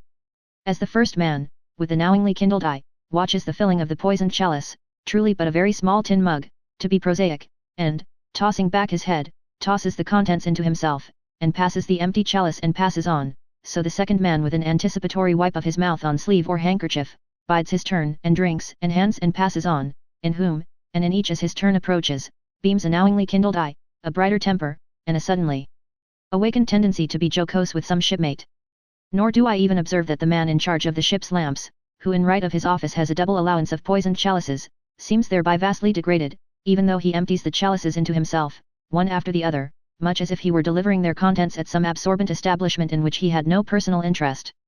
But vastly comforted, I note them all to be, on deck presently, even to the circulation of redder blood in their cold blue knuckles, and when I look up at them lying out on the yards, and holding on for life among the beating sails, I cannot for my life see the justice of visiting on them, or on me, the drunken crimes of any number of criminals arraigned at the heaviest of assizes. Abetting myself in my idle humour, I closed my eyes, and recalled life on board of one of those mail packets, as I lay, part of that day, in the Bay of New York. Oh! The regular life began, mine always did, for I never got to sleep afterwards, with the rigging of the pump while it was yet dark, and washing down of decks. Any enormous giant at a prodigious hydropathic establishment, conscientiously undergoing the water cure in all its departments, and extremely particular about cleaning his teeth, would make those noises. Swash, splash, scrub, rub, toothbrush, bubble, swash, splash, bubble, toothbrush, splash, splash, bubble, rub. Then the day would break, and, descending from my berth by a graceful ladder composed of half-opened drawers beneath it, I would reopen my outer dead light and my inner sliding window, closed by a watchman during the water cure, and would look out at the long rolling, lead-coloured, white-topped waves over which the dawn, on a cold winter morning, cast a level, lonely glance and through which the ship fought her melancholy way at a terrific rate. And now, lying down again, awaiting the season for broiled ham and tea, I would be compelled to listen to the voice of conscience, the screw. It might be, in some cases, no more than the voice of stomach, but I called it in my fancy by the higher name. Because it seemed to me that we were all of us, all day long, endeavouring to stifle the voice. Because it was under everybody's pillow, everybody's plate, everybody's camp stool, everybody's book, everybody's occupation.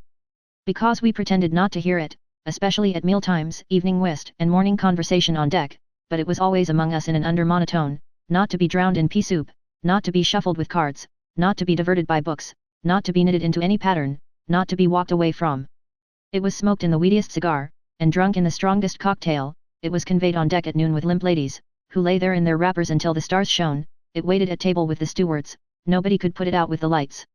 It was considered, as on shore, ill-bred to acknowledge the voice of conscience. It was not polite to mention it. One squally day an amiable gentleman in love gave much offence to a surrounding circle, including the object of his attachment, by saying of it, after it had goaded him over 2 easy chairs and a skylight, screw. Sometimes it would appear subdued. In fleeting moments, when bubbles of champagne pervaded the nose, or when there was hot pot in the bill of fare, or when an old dish we had had regularly every day was described in that official document by a new name, under such excitements, one would almost believe it hushed. The ceremony of washing plates on deck, performed after every meal by a circle as of ringers of crockery triple bob majors for a prize, would keep it down. Hauling the reel, taking the sun at noon, posting the 24 hours run, altering the ship's time by the meridian, casting the waste food overboard, and attracting the eager gulls that followed in our wake. These events would suppress it for a while. But the instant any break or pause took place in any such diversion, the voice would be at it again, importuning us to the last extent. A newly married young pair, who walked the deck affectionately some 20 miles per day, would, in the full flush of their exercise, suddenly become stricken by it, and stand trembling, but otherwise immovable, under its reproaches.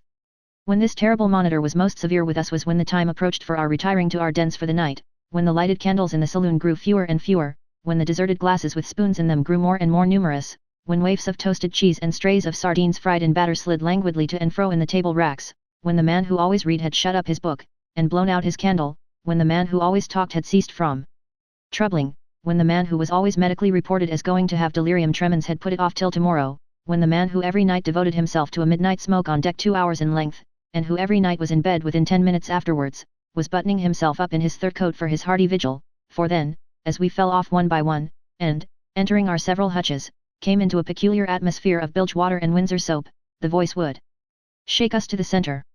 Woe to us when we sat down on our sofa, watching the swinging candle forever trying and retrying to stand upon his head, or our coat upon its peg, imitating us as we appeared in our gymnastic days by sustaining itself horizontally from the wall, in emulation of the lighter and more facile towels. Then would the voice especially claim us for its prey, and rend us all to pieces.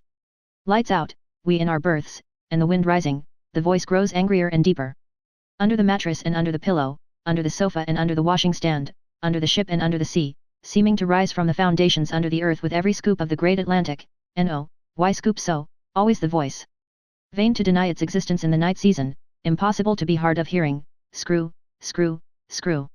Sometimes it lifts out of the water, and revolves with a whir, like a ferocious firework, except that it never expends itself, but is always ready to go off again. Sometimes it seems to be in anguish, and shivers, sometimes it seems to be terrified by its last plunge, and has a fit which causes it to struggle, quiver, and for an instant stop.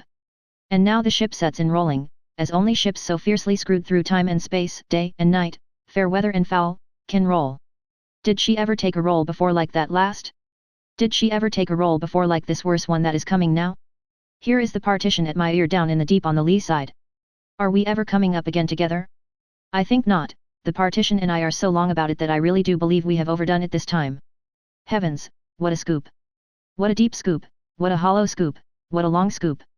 Will it ever end, and can we bear the heavy mass of water we have taken on board, and which has let loose all the table furniture in the officers' mess, and has beaten open the door of the little passage between the purser and me, and is swashing about, even there and even here? The purser snores reassuringly, and the ship's bells striking, I hear the cheerful all's well, of the watch musically given back the length of the deck, as the lately diving partition, now high in air, tries, unsoftened by what we have gone through together, to force me out of bed and berth. All's well. Comforting to know, though surely all might be better. Put aside the rolling and the rush of water, and think of darting through such darkness with such velocity. Think of any other similar object coming in the opposite direction. Whether there may be an attraction in two such moving bodies out at sea, which may help accident to bring them into collision. Thoughts, too, arise, the voice never silent all the while, but marvelously suggestive, of the gulf below, of the strange, unfruitful mountain ranges and deep valleys over which we are passing, of monstrous fish midway, of the ship suddenly altering her course on her own account, and with a wild plunge settling down, and making that voyage with a crew of dead discoverers. Now, too, one recalls an almost universal tendency on the part of passengers to stumble, at some time or other in the day, on the topic of a certain large steamer making this same run, which was lost at sea, and never heard of more. Everybody has seemed under a spell, compelling approach to the threshold of the grim subject, stoppage, discomfiture, and pretense of never having been near it. The boatswain's whistle sounds. A change in the wind, hoarse orders issuing, and the watch very busy. Sails come crashing home overhead, ropes, that seem all knot, ditto, every man engaged appears to have 20 feet, with 20 times the average amount of stamping power in each. Gradually the noise slackens, the hoarse cries die away, the boatswain's whistle softens into the soothing and contented notes, which rather reluctantly admit that the job is done for the time, and the voice sets in again.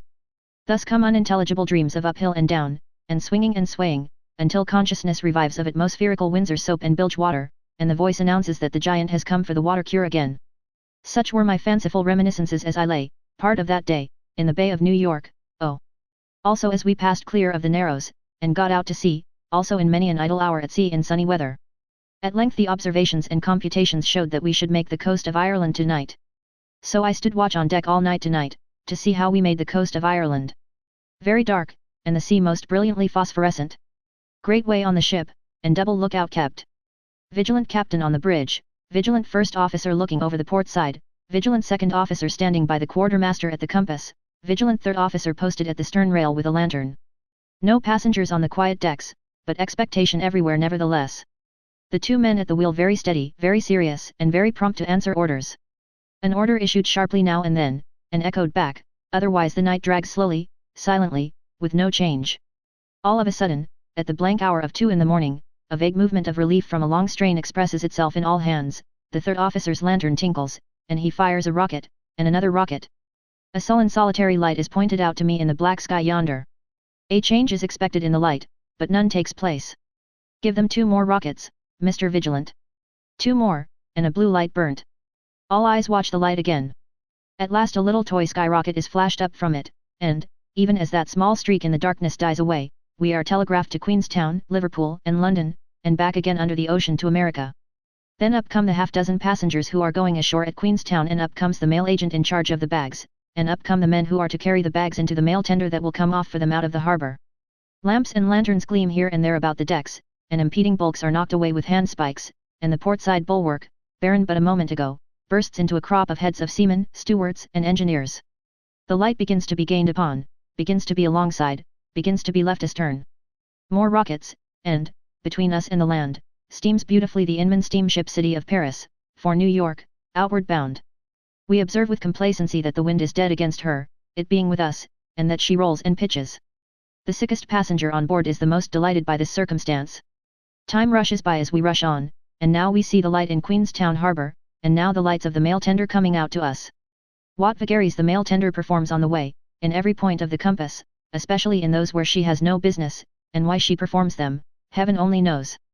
At length she is seen plunging within a cable's length of our port broadside, and is being roared at through our speaking trumpets to do this thing, and not to do that, and to stand by the other, as if she were a very demented tender indeed. Then, we slackening amidst a deafening roar of steam, this much abused tender is made fast to us by hawsers, and the men in readiness carry the bags aboard, and return for more, bending under their burdens, and looking just like the pasteboard figures of the miller and his men in the theatre of our boyhood, and comporting themselves almost as unsteadily. All the while the unfortunate tender plunges high and low, and is roared at. Then the Queenstown passengers are put on board of her, with infinite plunging and roaring, and the tender gets heaved up on the sea to that surprising extent that she looks within an ace of washing aboard of us, high and dry. Roared at with contumely to the last, this wretched tender is at length let go, with a final plunge of great ignominy, and falls spinning into our wake. The voice of conscience resumed its dominion as the day climbed up the sky, and kept by all of us passengers into port, kept by us as we passed other lighthouses, and dangerous islands off the coast, where some of the officers, with whom I stood my watch, had gone ashore in sailing ships in fogs, and of which by that token they seemed to have quite an affectionate remembrance, and passed the Welsh coast, and passed the Cheshire coast, and passed everything and everywhere lying between our ship and her own special dock in the Mersey. Off which, at last, at 9 of the clock, on a fair evening early in May, we stopped, and the voice ceased. A very curious sensation, not unlike having my own ears stopped, ensued upon that silence, and it was with a no less curious sensation that I went over the side of the good Cunard ship Russia, whom prosperity attend through all her voyages, and surveyed the outer hull of the gracious monster that the voice had inhabited. So, perhaps, shall we all, in the spirit, one day survey the frame that held the busier voice from which my vagrant fancy derived this similitude. Chapter 32. A small star in the east. I had been looking, yesternight, through the famous dance of death, and today the grim old woodcuts arose in my mind with the new significance of a ghastly monotony not to be found in the original. The weird skeleton rattled along the streets before me, and struck fiercely, but it was never at the pains of assuming a disguise. It played on no dulcimer here, was crowned with no flowers, waved no plume, minced in no flowing robe or train, lifted no wine cup, sat at no feast, cast no dice, counted no gold. It was simply a bare, gaunt, famished skeleton, slaying his way along the borders of Ratcliffe and Stepney, eastward of London, and giving on the impure river, were the scene of this uncompromising dance of death, upon a drizzling November day. A squalid maze of streets, courts, and alleys of miserable houses let out in single rooms. A wilderness of dirt, rags, and hunger. A mud desert, chiefly inhabited by a tribe from whom employment has departed, or to whom it comes but fitfully and rarely. They are not skilled mechanics in any wise. They are but labourers, dock labourers, waterside labourers, coal porters, ballast heavers, such like hewers of wood and drawers of water. But they have come into existence, and they propagate their wretched race. One grisly joke alone, methought, the skeleton seemed to play off here. It had stuck election bills on the walls, which the wind and rain had deteriorated into suitable rags. It had even summed up the state of the poll, in chalk, on the shutters of one ruined house. It adjured the free and independent starvers to vote for this man and vote for that man, not to plump, as they valued the state of parties and the national prosperity, both of great importance to them, I think, but, by returning this man and that man, each not without the other, to compound a glorious and immortal whole. Surely the skeleton is nowhere more cruelly ironical in the original monkish idea.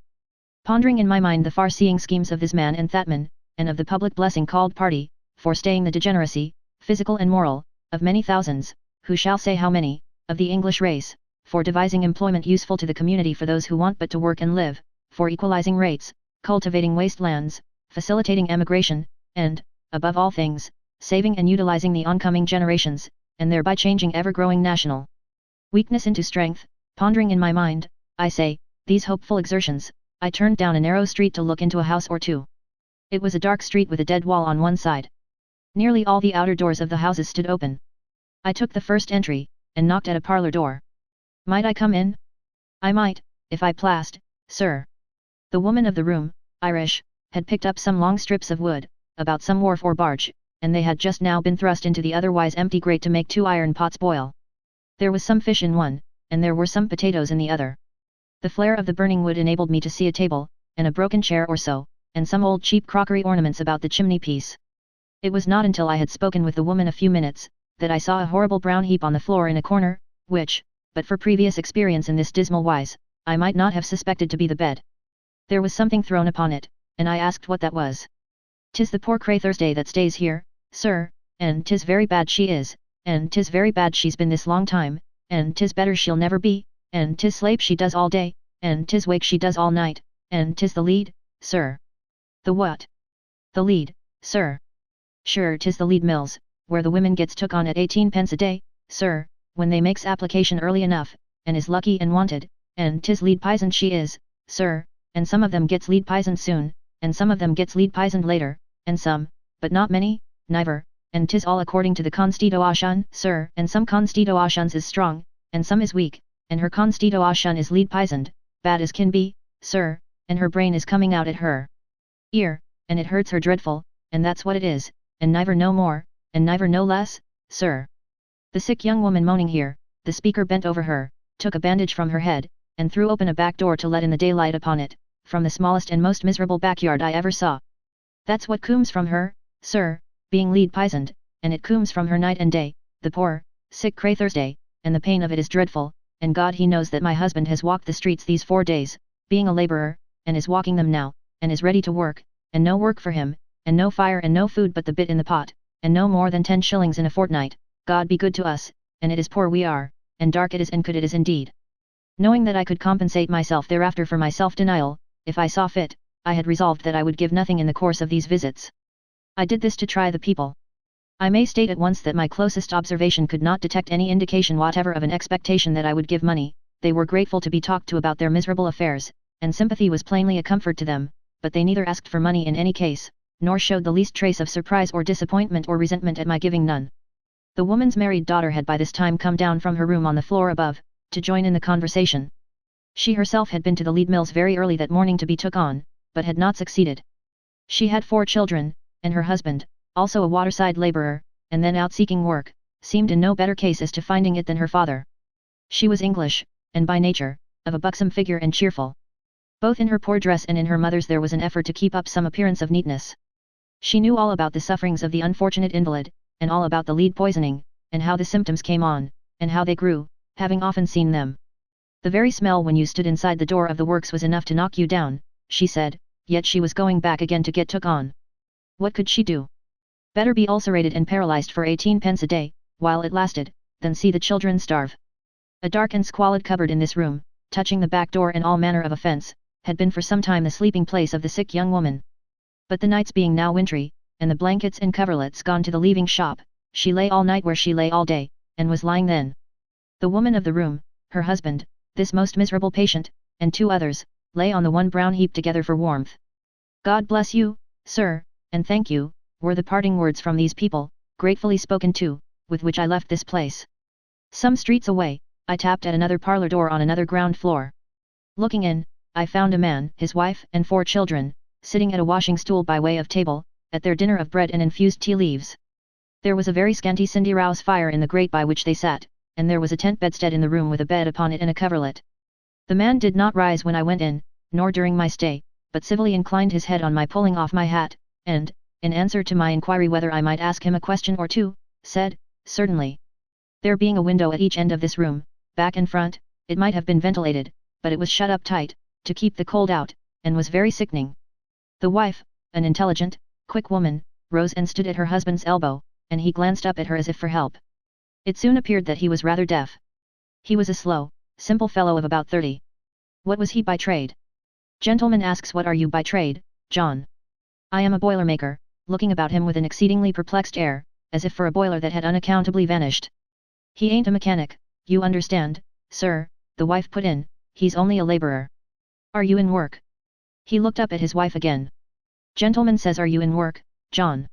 In work, cried this forlorn boilermaker, staring aghast at his wife, and then working his vision's way very slowly round to me, Lord, no. Ah, he ain't indeed, said the poor woman, shaking her head, as she looked at the 4 children in succession, and then at him. Work, said the boilermaker, still seeking that evaporated boiler, first in my countenance, then in the air, and then in the features of his second son at his knee. I wish I was in work. I haven't had more than a day's work to do this 3 weeks. How have you lived? A faint gleam of admiration lighted up the face of the would-be boilermaker, as he stretched out the short sleeve of his threadbare canvas jacket, and replied, pointing her out, on the work of the wife. I forget where boiler-making had gone to, or where he supposed it had gone to, but he added some resigned information on that head, coupled with an expression of his belief that it was never coming back. The cheery helpfulness of the wife was very remarkable. She did slop work, made pea jackets. She produced the pea jacket then in hand, and spread it out upon the bed, the only piece of furniture in the room on which to spread it. She showed how much of it she made, and how much was afterwards finished off by the machine. According to her calculation at the moment, deducting what her trimming cost her, she got for making a pea jacket 10 halfpenny, and she could make one in something less than 2 days. But, you see, it come to her through 2 hands, and of course it didn't come through the second hand for nothing. Why did it come through the second hand at all? Why, this way. The second hand took the risk of the given out work, you see. If she had money enough to pay the security deposit, call it £2, she could get the work from the first hand, and so the second would not have to be deducted for. But, having no money at all, the second hand come in and took its profit, and so the whole worked down to 10 halfpenny. Having explained all this with great intelligence, even with some little pride, and without a whine or murmur, she folded her work again, sat down by her husband's side at the washing stool, and resumed her dinner of dry bread.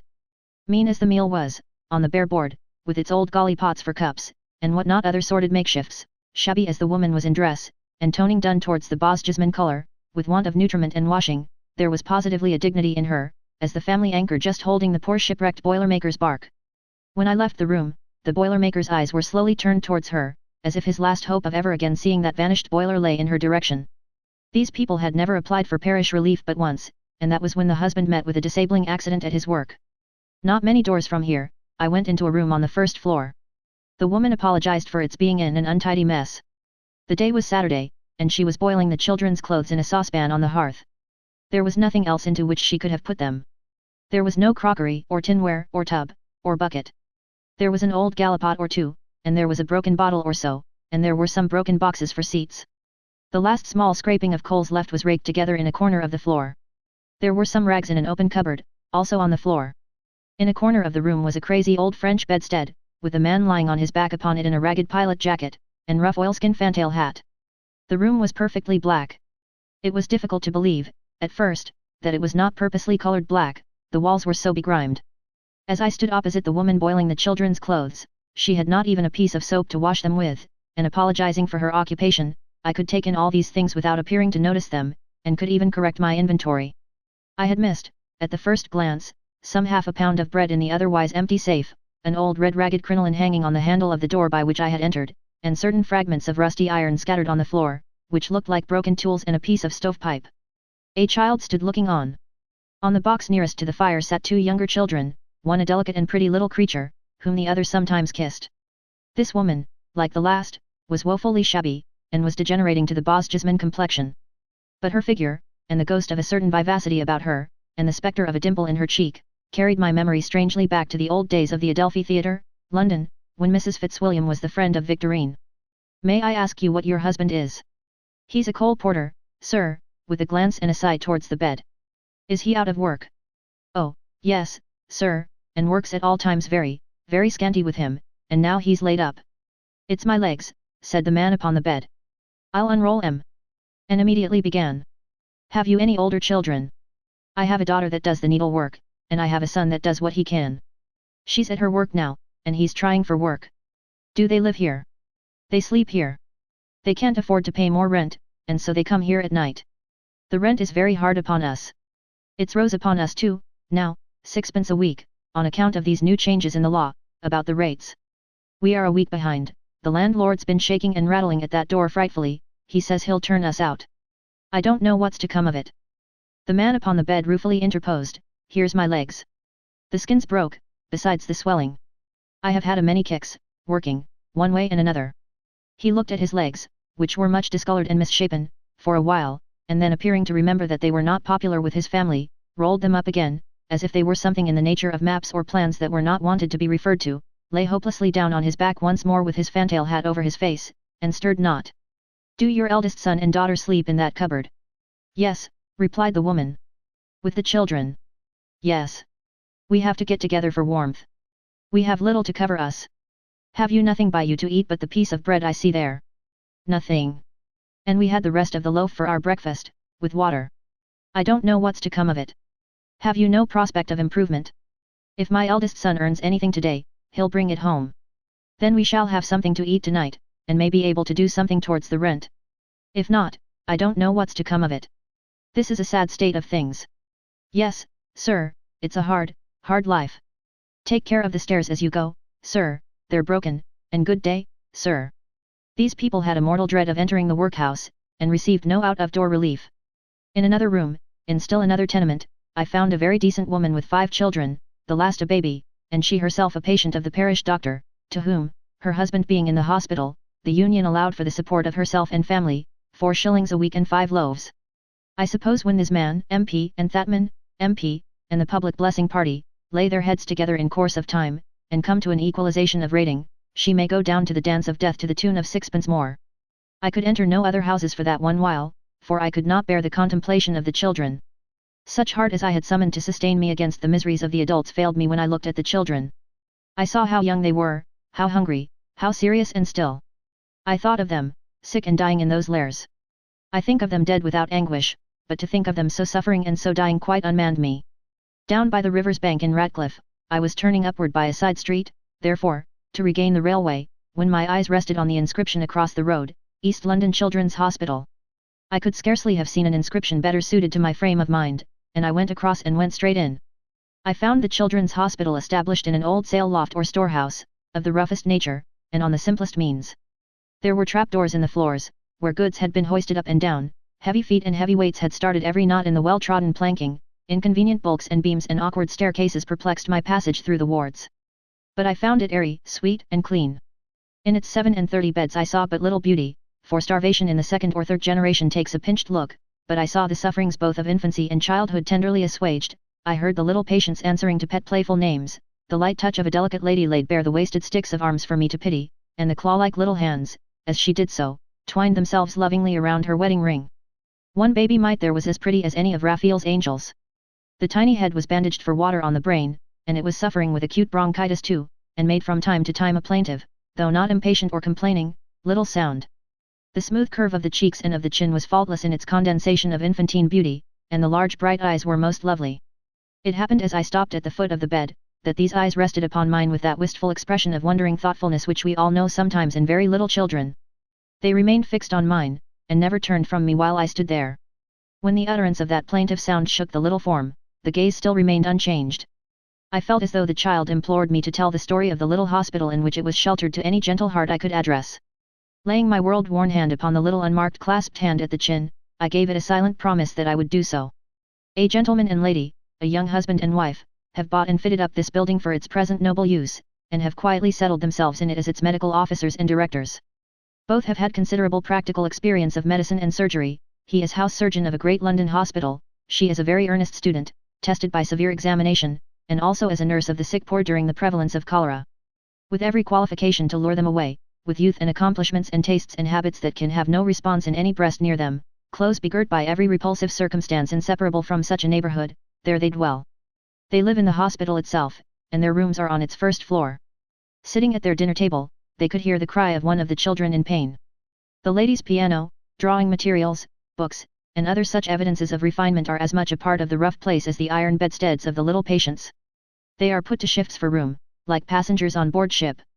The dispenser of medicines, attracted to them not by self-interest, but by their own magnetism and that of their cause, sleeps in a recess in the dining room, and has his washing apparatus in the sideboard. Their contented manner of making the best of the things around them, I found so pleasantly inseparable from their usefulness. Their pride in this partition that we put up ourselves, or in that partition that we took down, or in that other partition that we moved, or in the stove that was given us for the waiting room, or in our nightly conversion of the little consulting room into a smoking room. Their admiration of the situation, if we could only get rid of its one objectionable incident, the coal yard at the back. Our hospital carriage, presented by a friend, and very useful. That was my presentation to a perambulator, for which a coach house had been discovered in a corner downstairs, just large enough to hold it. Colored prints, in all stages of preparation for being added to those already decorating the wards, were plentiful, a charming wooden phenomenon of a bird, with an impossible top knot, who ducked his head when you set a counterweight going, had been inaugurated as a public statue that very morning, and trotting about among the beds, on familiar terms with all the patients, was a comical mongrel dog, called Poodles. This comical dog, quite a tonic in himself, was found characteristically starving at the door of the institution, and was taken in and fed, and has lived here ever since. An admirer of his mental endowments has presented him with a collar bearing the legend, "Judge not Poodles by external appearances." He was merrily wagging his tail on a boy's pillow when he made this modest appeal to me. When this hospital was first opened, in January of the present year, the people could not possibly conceive but that somebody paid for the services rendered there, and were disposed to claim them as a right, and to find fault if out of temper. They soon came to understand the case better, and have much increased in gratitude. The mothers of the patients avail themselves very freely of the visiting rules, the fathers often on Sundays. There is an unreasonable, but still, I think, touching and intelligible, tendency in the parents to take a child away to its wretched home, if on the point of death. One boy who had been thus carried off on a rainy night, when in a violent state of inflammation, and who had been afterwards brought back, had been recovered with exceeding difficulty, but he was a jolly boy, with especially strong interest in his dinner, when I saw him. Insufficient food and unwholesome living are the main causes of disease among these small patients. So nourishment, cleanliness, and ventilation are the main remedies. Discharged patients are looked after, and invited to come and dine now and then, so are certain famishing creatures who were never patients. Both the lady and the gentleman are well acquainted, not only with the histories of the patients and their families, but with the characters and circumstances of great numbers of their neighbors. Of these they keep a register. It is their common experience, that people, sinking down by inches into deeper and deeper poverty, will conceal it, even from them, if possible, unto the very last extremity. The nurses of this hospital are all young, ranging, say, from 19 to 24. They have even within these narrow limits, what many well-endowed hospitals would not give them, a comfortable room of their own in which to take their meals. It is a beautiful truth, that interest in the children and sympathy with their sorrows bind these young women to their places far more strongly than any other consideration could. The best skilled of the nurses came originally from a kindred neighborhood, almost as poor, and she knew how much the work was needed. She is a fair dressmaker. The hospital cannot pay her as many pounds in the year as there are months in it, and one day the lady regarded it as a duty to speak to her about her improving her prospects and following her trade. No, she said, she could never be so useful or so happy elsewhere any more, she must stay among the children. And she stays. One of the nurses, as I passed her, was washing a baby boy. Liking her pleasant face, I stopped to speak to her charge, a common, bullet-headed, frowning charge enough, laying hold of his own nose with a slippery grasp, and staring very solemnly out of a blanket. The melting of the pleasant face into delighted smiles, as this young gentleman gave an unexpected kick, and laughed at me, was almost worth my previous pain. An affecting play was acted in Paris years ago, called The Children's Doctor. As I parted from my children's doctor, now in question, I saw in his easy black necktie, in his loose-buttoned black frock coat, in his pensive face, in the flow of his dark hair, in his eyelashes, in the very turn of his mustache, the exact realization of the Paris artist's ideal as it was presented on the stage. But no romancer that I know of has had the boldness to prefigure the life and home of this young husband and young wife in the Children's Hospital in the east of London. I came away from Ratcliffe by the Stepney railway station to the terminus at Fenchurch Street. Anyone who will reverse that route may retrace my steps. Chapter 33. A little dinner in an hour. It fell out on a day in this last autumn, that I had to go down from London to a place of seaside resort, on an hour's business, accompanied by my esteemed friend Bullfinch. Let the place of seaside resort be, for the nonce, called Nameleston. I had been loitering about Paris in very hot weather, pleasantly breakfasting in the open air in the garden of the Palais Royal or the Tuileries, pleasantly dining in the open air in the Elysian Fields, pleasantly taking my cigar and lemonade in the open air on the Italian boulevard towards the small hours after midnight. Bullfinch, an excellent man of business, has summoned me back across the Channel, to transact this said hour's business at Nameleston, and thus it fell out that Bullfinch and I were in a railway carriage together on our way to Nameleston, each with his return ticket in his waistcoat pocket. Says Bullfinch, I have a proposal to make. Let us dine at the Temeraire. I asked Bullfinch, did he recommend the Temeraire? Inasmuch as I had not been rated on the books of the Temeraire for many years. Bullfinch declined to accept the responsibility of recommending the Temeraire, but on the whole was rather sanguine about it. He seemed to remember, Bullfinch said, that he had dined well there. A plain dinner, but good. Certainly not like a Parisian dinner. Here Bullfinch obviously became the prey of want of confidence, but of its kind very fair. I appealed to Bullfinch's intimate knowledge of my wants and ways to decide whether I was usually ready to be pleased with any dinner, or, for the matter of that, with anything that was fair of its kind and really what it claimed to be. Bullfinch doing me the honour to respond in the affirmative, I agreed to ship myself as an able trencherman on board the Temeraire. Now, our plan shall be this, says Bullfinch, with his forefinger at his nose. As soon as we get to Nameleston, we'll drive straight to the Temeraire, and order a little dinner in an hour. And as we shall not have more than enough time in which to dispose of it comfortably, what do you say to giving the house the best opportunities of serving it hot and quickly by dining in the coffee room? What I had to say was, certainly. Bullfinch, who is by nature of a hopeful constitution, then began to babble of green geese. But I checked him in that Falstaffian vein, urging considerations of time and cookery. In due sequence of events we drove up to the Temeraire, and alighted. A youth in livery received us on the doorstep. Looks well, said Bullfinch confidentially. And then aloud, coffee room. The youth in livery, now perceived to be mouldy, conducted us to the desired haven, and was enjoined by Bullfinch to send the waiter at once, as we wished to order a little dinner in an hour. Then Bullfinch and I waited for the waiter, until, the waiter continuing to wait in some unknown and invisible sphere of action, we rang for the waiter, which ring produced the waiter, who announced himself as not the waiter who ought to wait upon us, and who didn't wait a moment longer. So Bullfinch approached the coffee room door, and melodiously pitching his voice into a bar where two young ladies were keeping the books of the Temeraire, apologetically explained that we wished to order a little dinner in an hour, and that we were debarred from the execution of our inoffensive purpose by consignment to solitude. Hereupon one of the young ladies rang a bell, which reproduced, at the bar this time, the waiter who was not the waiter who ought to wait upon us, that extraordinary man, whose life seemed consumed in waiting upon people to say that he wouldn't wait upon them, repeated his former protest with great indignation, and retired. Bullfinch, with a fallen countenance, was about to say to me, this won't do, when the waiter who ought to wait upon us left off keeping us waiting at last. Waiter, said Bullfinch piteously, we have been a long time waiting. The waiter who ought to wait upon us laid the blame upon the waiter who ought not to wait upon us, and said it was all that waiter's fault. We wish, said Bullfinch, much depressed, to order a little dinner in an hour. What can we have? What would you like to have, gentlemen?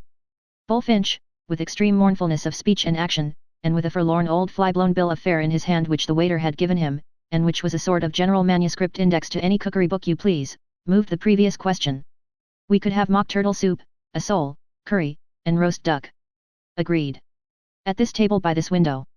Punctually in an hour.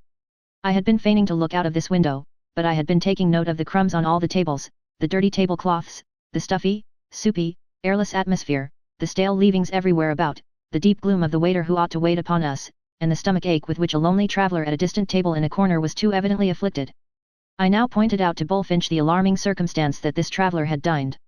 We hurriedly debated whether, without infringement of good breeding, we could ask him to disclose if he had partaken of mock turtle, sole, curry, or roast duck. We decided that the thing could not be politely done, and we had set our own stomachs on a cast, and they must stand the hazard of the die. I hold phrenology, within certain limits, to be true. I am much of the same mind as to the subtler expressions of the hand. I hold physiognomy to be infallible, though all these sciences demand rare qualities in the student. But I also hold that there is no more certain index to personal character than the condition of a set of casters is to the character of any hotel. Knowing, and having often tested this theory of mine, Bullfinch resigned himself to the worst, when, laying aside any remaining veil of disguise, I held up before him in succession the cloudy oil and furry vinegar, the clogged cayenne, the dirty salt, the obscene dregs of soy, and the anchovy sauce in a flannel waistcoat of decomposition. We went out to transact our business. So inspiriting was the relief of passing into the clean and windy streets of Nameleston from the heavy and vapid closeness of the coffee room of the Temeraire, that hope began to revive within us. We began to consider that perhaps the lonely traveller had taken physic, or done something injudicious to bring his complaint on. Bullfinch remarked that he thought the waiter who ought to wait upon us had brightened a little when suggesting curry, and although I knew him to have been at that moment the express image of despair, I allowed myself to become elevated in spirits. As we walked by the softly lapping sea, all the notabilities of Nameleston, who are forever going up and down with the changelessness of the tides, passed to and fro in procession. Pretty girls on horseback, and with detested riding masters, pretty girls on foot, mature ladies in hats, spectacled, strong-minded, and glaring at the opposite or weaker sex. The Stock Exchange was strongly represented, Jerusalem was strongly represented, the bores of the prosier London clubs were strongly represented. Fortune hunters of all denominations were there, from hirsute insolvency, in a cackle, to closely buttoned swindlery in doubtful boots, on the sharp lookout for any likely young gentleman disposed to play a game at billiards round the corner. Masters of languages, their lessons finished for the day, were going to their homes out of sight of the sea, mistresses of accomplishments, carrying small portfolios, likewise tripped homeward, pairs of scholastic pupils, 2 and 2, went languidly along the beach, surveying the face of the waters as if waiting for some ark to come and take them off. Spectres of the George IV days flitted unsteadily among the crowd, bearing the outward semblance of ancient dandies, of every one of whom it might be said, not that he had one leg in the grave, or both legs, but that he was steeped in grave to the summit of his high shirt collar, and had nothing real about him but his bones. Alone stationary in the midst of all the movements, the Nameleston boatman leaned against the railings and yawned, and looked out to sea, or looked at the moored fishing boats and at nothing. Such is the unchanging manner of life with this nursery of our hardy seamen, and very dry nurses they are, and always wanting something to drink. The only 2 nautical personages detached from the railing were the 2 fortunate possessors of the celebrated monstrous unknown barking fish, just caught, frequently just caught off Nameleston, who carried him about in a hamper, and pressed the scientific to look in at the lid. The sands of the hour had all run out when we got back to the Temeraire. Says Bullfinch, then, to the youth in livery, with boldness, lavatory. When we arrived at the family vault with a skylight, which the youth in livery presented as the institution sought, we had already whisked off our cravats and coats, but finding ourselves in the presence of an evil smell, and no linen but 2 crumpled towels newly damp from the countenances of 2 somebody else's, we put on our cravats and coats again, and fled unwashed to the coffee room. There the waiter who ought to wait upon us had set forth our knives and forks and glasses, on the cloth whose dirty acquaintance we had already had the pleasure of making, and which we were pleased to recognize by the familiar expression of its stains. And now there occurred the truly surprising phenomenon, that the waiter who ought not to wait upon us swooped down upon us, clutched our loaf of bread, and vanished with the same. Bullfinch, with distracted eyes, was following this unaccountable figure out at the portal, like the ghost in Hamlet, when the waiter who ought to wait upon us jostled against it, carrying a tureen. "Waiter," said a severe diner, lately finished, perusing his bill fiercely through his eyeglass. The waiter put down our tureen on a remote side table, and went to see what was amiss in this new direction. "This is not right, you know, waiter. Look here. Here's yesterday's sherry, 1 and 8 pence, and here we are again, 2 shillings.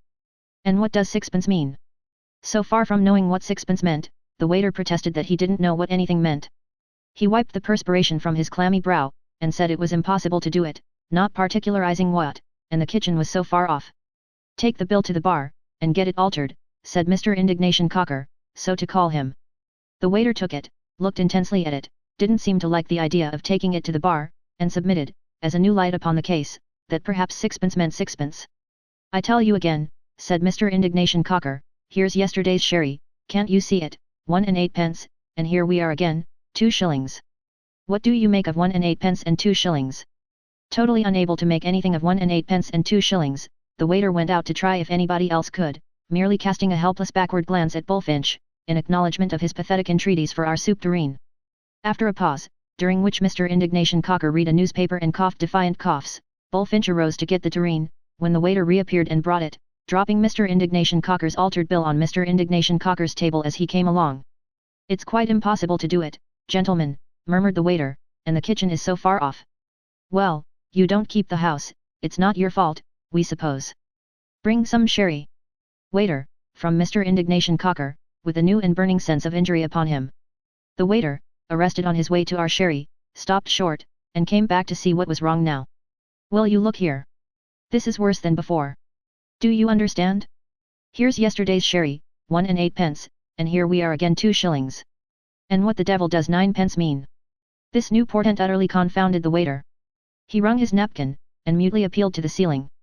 "Waiter," Fetch that sherry, says Bullfinch, in open wrath and revolt.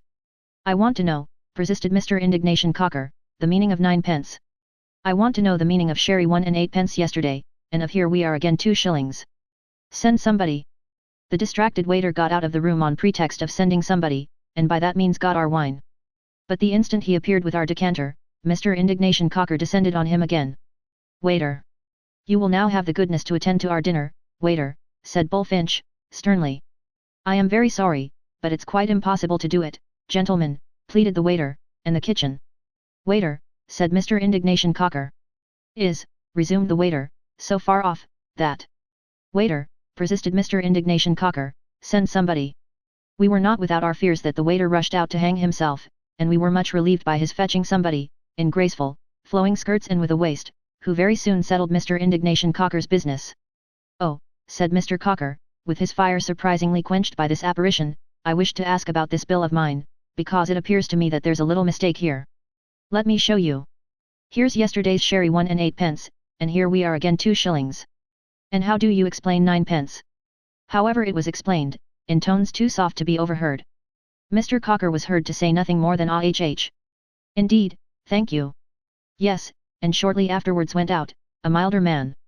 The lonely traveller with the stomach ache had all this time suffered severely, drawing up a leg now and then, and sipping hot brandy and water with grated ginger in it. When we tasted our, very, mock turtle soup, and were instantly seized with symptoms of some disorder simulating apoplexy, and occasioned by the surcharge of nose and brain with lukewarm dish water holding in solution sour flour, poisonous condiments, and, say, 75% of miscellaneous kitchen stuff rolled into balls, we were inclined to trace his disorder to that source. On the other hand, there was a silent anguish upon him too strongly resembling the results established within ourselves by the sherry, to be discarded from alarmed consideration. Again, we observed him, with terror, to be much overcome by our souls being aired in a temporary retreat close to him, while the waiter went out, as we conceived, to see his friends. And when the curry made its appearance he suddenly retired in great disorder. In fine, for the uneatable part of this little dinner, as contradistinguished from the undrinkable, we paid only 7 shillings and 6 pence each. And Bullfinch and I agreed unanimously, that no such ill-served, ill-appointed, ill-cooked, nasty little dinner could be got for the money anywhere else under the sun. With that comfort to our backs, we turned them on the dear old Temeraire, the charging Temeraire, and resolved, in the Scotch dialect, to gang nay mare to the flabby Temeraire. Chapter 34. M.R. Barlow. A great reader of good fiction at an unusually early age, it seems to me as though I had been born under the superintendence of the estimable but terrific gentleman whose name stands at the head of my present reflections. The instructive monomaniac, Mr. Barlow, will be remembered as the tutor of Master Harry Sandford and Master Tommy Merton. He knew everything, and didactically improved all sorts of occasions, from the consumption of a plate of cherries to the contemplation of a starlight night. What youth came to without Mr. Barlow was displayed in the history of Sandford and Merton, by the example of a certain awful Master Mash. This young wretch wore buckles and powder, conducted himself with insupportable levity at the theatre, had no idea of facing a mad bull single-handed, in which I think him less reprehensible, as remotely reflecting my own character, and was a frightful instance of the enervating effects of luxury upon the human race. Strange destiny on the part of Mr. Barlow, to go down to posterity as childhood's experience of a bore. Immortal Mr. Barlow, boring his way through the verdant freshness of ages. My personal indictment against Mr. Barlow is one of many counts. I will proceed to set forth a few of the injuries he has done me. In the first place, he never made or took a joke. This insensibility on Mr. Barlow's part not only cast its own gloom over my boyhood, but blighted even the sixpenny jest books of the time, for, groaning under a moral spell constraining me to refer all things to Mr. Barlow, I could not choose but ask myself in a whisper when tickled by a printed jest, what would he think of it? What would he see in it? The point of the jest immediately became a sting, and stung my conscience. For my mind's eye saw him stolid, frigid, perchance taking from its shelf some dreary Greek book, and translating at full length what some dismal sage said, and touched up afterwards, perhaps, for publication, when he banished some unlucky joker from Athens. The incompatibility of Mr. Barlow with all other portions of my young life but himself, the adamantine inadaptability of the man to my favourite fancies and amusements, is the thing for which I hate him most. What right had he to bore his way into my Arabian Nights? Yet he did. He was always hinting doubts of the veracity of Sinbad the Sailor. If he could have got hold of the wonderful lamp, I knew he would have trimmed it and lighted it, and delivered a lecture over it on the qualities of sperm oil, with a glance at the whale fisheries. He would so soon have found out, on mechanical principles, the peg in the neck of the enchanted horse, and would have turned it the right way in so workmanlike a manner, that the horse could never have got any height into the air, and the story couldn't have been He would have proved, by map and compass, that there was no such kingdom as the delightful kingdom of Kasgar, on the frontiers of Tartary. He would have caused that hypocritical young prig Harry to make an experiment, with the aid of a temporary building in the garden and a dummy, demonstrating that you couldn't let a choked hunchback down an eastern chimney with a cord, and leave him upright on the hearth to terrify the Sultan's purveyor. The golden sounds of the overture to the first Metropolitan pantomime, I remember, were alloyed by Mr. Barlow. Click click, ting ting, bang bang, wheedle wheedle wheedle, bang. I recall the chilling air that ran across my frame and cooled my hot delight, as the thought occurred to me, this would never do for Mr. Barlow. After the curtain drew up, dreadful doubts of Mr. Barlow's considering the costumes of the nymphs of the nebula as being sufficiently opaque, obtruded themselves on my enjoyment. In the clown I perceived two persons, one a fascinating unaccountable creature of a hectic complexion, joyous in spirits though feeble in intellect, with flashes of brilliancy, the other a pupil for Mr. Barlow. I thought how Mr. Barlow would secretly rise early in the morning, and butter the pavement for him, and, when he had brought him down, would look severely out of his study window and ask him how he enjoyed the fun. I thought how Mr. Barlow would heat all the pokers in the house, and singe him with the whole collection, to bring him better acquainted with the properties of incandescent iron, on which he, Barlow, would fully expatiate. I pictured Mr. Barlow's instituting a comparison between the clown's conduct at his studies, drinking up the ink, licking his copybook, and using his head for blotting paper, and that of the already mentioned young prig of prigs, Harry, sitting at the Barlovian feet, sneakingly pretending to be in a rapture of youthful knowledge. I thought how soon Mr. Barlow would smooth the clown's hair down, instead of letting it stand erect in three tall tufts, and how, after a couple of years or so with Mr. Barlow, he would keep his legs close together when he walked, and would take his hands out of his big loose pockets, and wouldn't have a jump left in him. That I am particularly ignorant what most things in the universe are made of, and how they are made, is another of my charges against Mr. Barlow. With the dread upon me of developing into a Harry, and with a further dread upon me of being Barlowed if I made inquiries, by bringing down upon myself a cold shower bath of explanations and experiments, I forbore enlightenment in my youth, and became, as they say in melodramas, the wreck you now behold. That I consorted with idlers and dunces is another of the melancholy facts for which I hold Mr. Barlow responsible. That pragmatical prig, Harry, became so detestable in my sight, that, he being reported studious in the south, I would have fled idle to the extremest north. Better to learn misconduct from a Master Mash than science and statistics from a Sandford. So I took the path, which, but for Mr. Barlow, I might never have trodden. Thought I, with a shudder, M.R. Barlow is a bore, with an immense constructive power of making bores. His prize specimen is a bore. He seeks to make a bore of me. That knowledge is power I am not prepared to gainsay, but, with Mr. Barlow, knowledge is power to bore. Therefore I took refuge in the caves of ignorance, wherein I have resided ever since, and which are still my private address. But the weightiest charge of all my charges against Mr. Barlow is, that he still walks the earth in various disguises, seeking to make a Tommy of me, even in my maturity. Irrepressible, instructive monomaniac, Mr. Barlow fills my life with pitfalls, and lies hiding at the bottom to burst out upon me when I least expect him. A few of these dismal experiences of mine shall suffice. Knowing Mr. Barlow to have invested largely in the moving panorama trade, and having on various occasions identified him in the dark with a long wand in his hand, holding forth in his old way, made more appalling in this connection by his sometimes cracking a piece of Mr. Carlyle's own Dead Sea fruit in mistake for a joke, I systematically shun pictorial entertainment on rollers. Similarly, I should demand responsible bail and guarantee against the appearance of Mr. Barlow, before committing myself to attendance at any assemblage of my fellow creatures where a bottle of water and a notebook were conspicuous objects, for in either of those associations, I should expressly expect him. But such is the designing nature of the man, that he steals in where no reasoning precaution or provision could expect him. As in the following case. Adjoining the caves of ignorance is a country town. In this country town the Mississippi Momuses, 9 in number, were announced to appear in the town hall, for the general delectation, this last Christmas week. Knowing Mr. Barlow to be unconnected with the Mississippi, though holding Republican opinions, and deeming myself secure, I took a stall. My object was to hear and see the Mississippi Momuses in what the bills described as their national ballads, plantation breakdowns, nigger part songs, choice conundrums, sparkling repartees, and I found the 9 dressed alike, in the black coat and trousers, white waistcoat, very large shirt front, very large shirt collar, and very large white tie and wristbands, which constitute the dress of the mass of the African race, and which has been observed by travellers to prevail over a vast number of degrees of latitude. All the 9 rolled their eyes exceedingly, and had very red lips. At the extremities of the curve they formed, seated in their chairs, were the performers on the tambourine and bones. The centre momus, a black of melancholy aspect, who inspired me with a vague uneasiness for which I could not then account, performed on a Mississippi instrument closely resembling what was once called in this island a hurdy-gurdy. The momises on either side of him had each another instrument peculiar to the Father of Waters, which may be likened to a stringed weather glass held upside down. There were likewise a little flute and a violin. All went well for a while, and we had had several sparkling repartees exchanged between the performers on the tambourine and bones, when the black of melancholy aspect, turning to the latter, and addressing him in a deep and improving voice as Bones, Sir, delivered certain grave remarks to him concerning the juveniles present, and the season of the year, whereon I perceived that I was in the presence of Mr. Barlow, corked. Another night, and this was in London, I attended the representation of a little comedy. As the characters were lifelike, and consequently not improving, and as they went upon their several ways and designs without personally addressing themselves to me, I felt rather confident of coming through it without being regarded as Tommy, the more so, as we were clearly getting close to the end. But I deceived myself. All of a sudden, apropos of nothing, everybody concerned came to a check and halt, advanced to the footlights in a general rally to take dead aim at me, and brought me down with a moral homily, in which I detected the dread hand of Barlow. Nay, so intricate and subtle are the toils of this hunter, that on the very next night after that, I was again entrapped, where no vestige of a spring could have been apprehended by the timidest.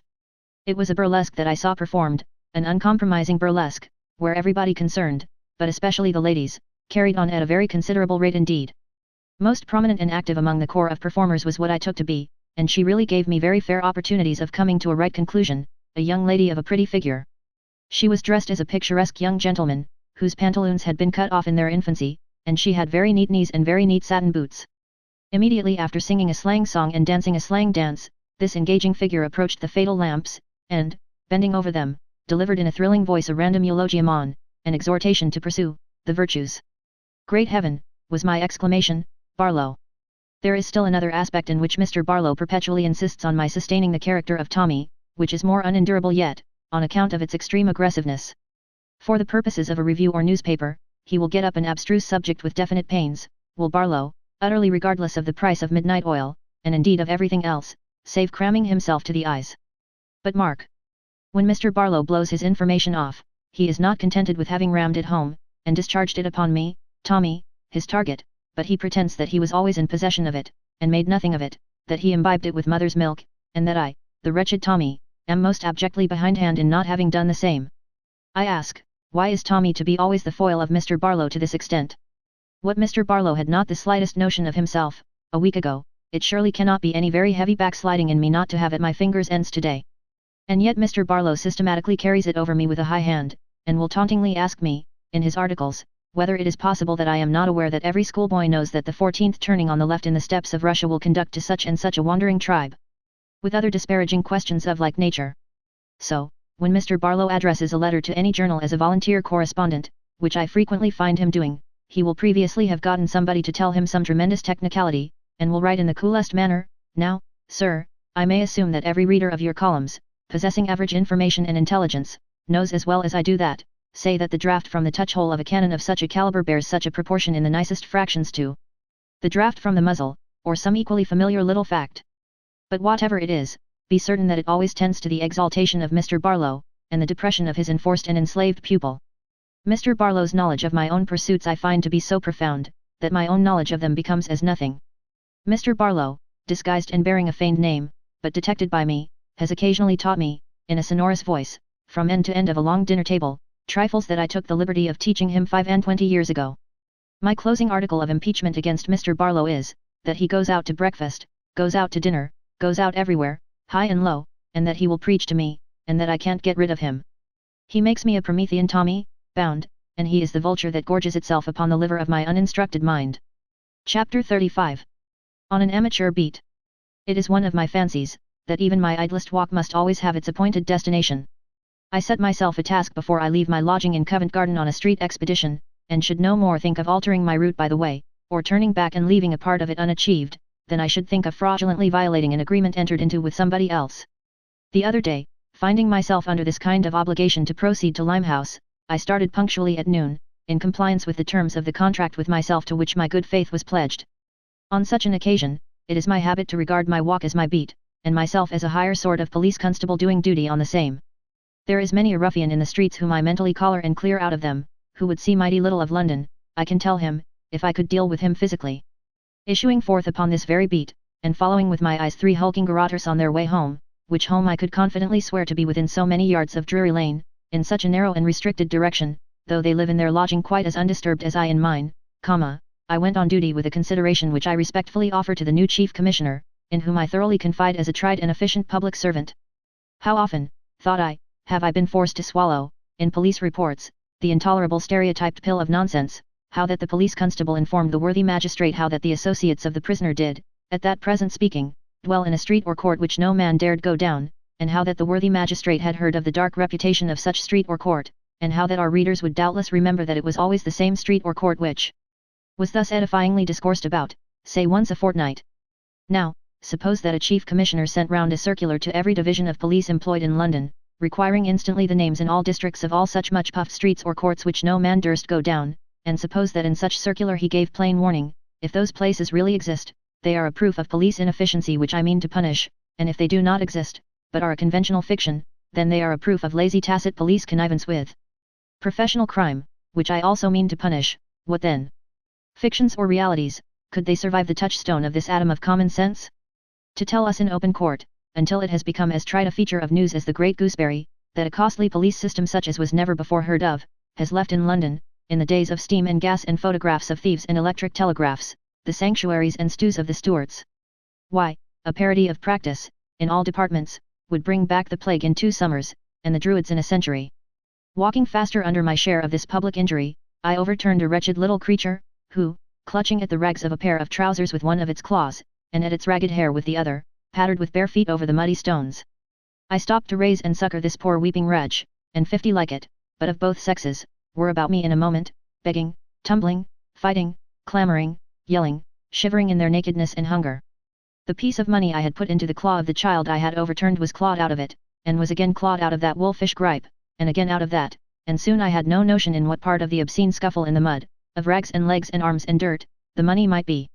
In raising the child, I had drawn it aside out of the main thoroughfare, and this took place among some wooden hoardings and barriers and ruins of demolished buildings, hard by Temple Bar.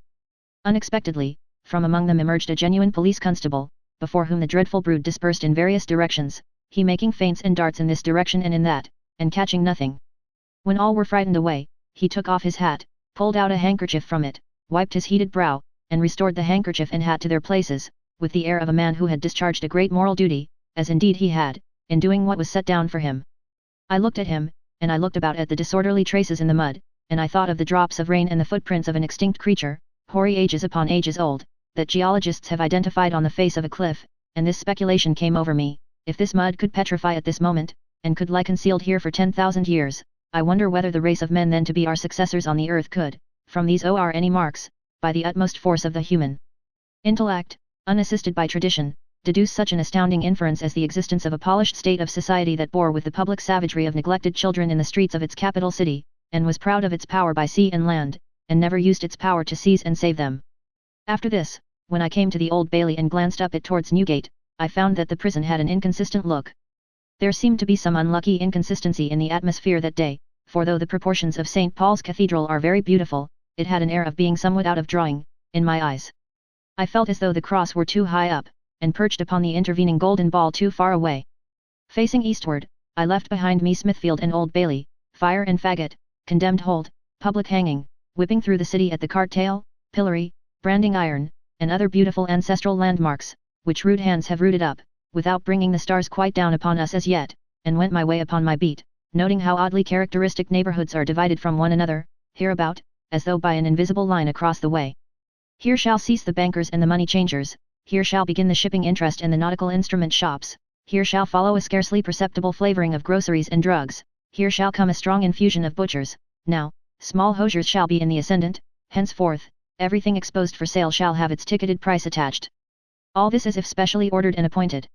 A single stride at Houndsditch Church, no wider than sufficed to cross the kennel at the bottom of the Cannon Gate, which the debtors in Holyrood Sanctuary were wont to relieve their minds by skipping over, as Scott relates, and standing in delightful daring of catchpoles on the free side, a single stride, and everything is entirely changed in grain and character. West of the stride, a table or a chest of drawers on sale, shall be of mahogany and French polished, east of the stride, it shall be of deal, smeared with a cheap counterfeit resembling lip salve. West of the stride, a penny loaf or bun shall be compact and self-contained, east of the stride, it shall be of a sprawling and splay-footed character, as seeking to make more of itself for the money. My beat lying round by Whitechapel Church, and the adjacent sugar refineries, great buildings, tier upon tier, that have the appearance of being nearly related to the dock warehouses at Liverpool. I turned off to my right, and, passing round the awkward corner on my left, came suddenly on an apparition familiar to London streets afar off. What London peripatetic of these times has not seen the woman who has fallen forward, double, through some affection of the spine, and whose head has of late taken a turn to one side, so that it now droops over the back of one of her arms at about the wrist? Who does not know her staff, and her shawl, and her basket, as she gropes her way along, capable of seeing nothing but the pavement, never begging, never stopping, for ever going somewhere on no business? How does she live? Whence does she come? Whither does she go, and why? I mind the time when her yellow arms were naught but bone and parchment. Slight changes steal over her, for there is a shadowy suggestion of human skin on them now. The strand may be taken as the central point about which she revolves in a half-mile orbit. How comes she so far east as this? And coming back too? Having been how much farther? She is a rare spectacle in this neighborhood. I receive intelligent information to this effect from a dog, a lopsided mongrel with a foolish tail, plodding along with his tail up, and his ears pricked, and displaying an amiable interest in the ways of his fellow men, if I may be allowed the expression. After pausing at a pork shop, he is jogging eastward like myself, with a benevolent countenance and a watery mouth, as though musing on the many excellences of pork, when he beholds this doubled-up bundle approaching. He is not so much astonished at the bundle, though amazed by that, as the circumstance that it has within itself the means of locomotion.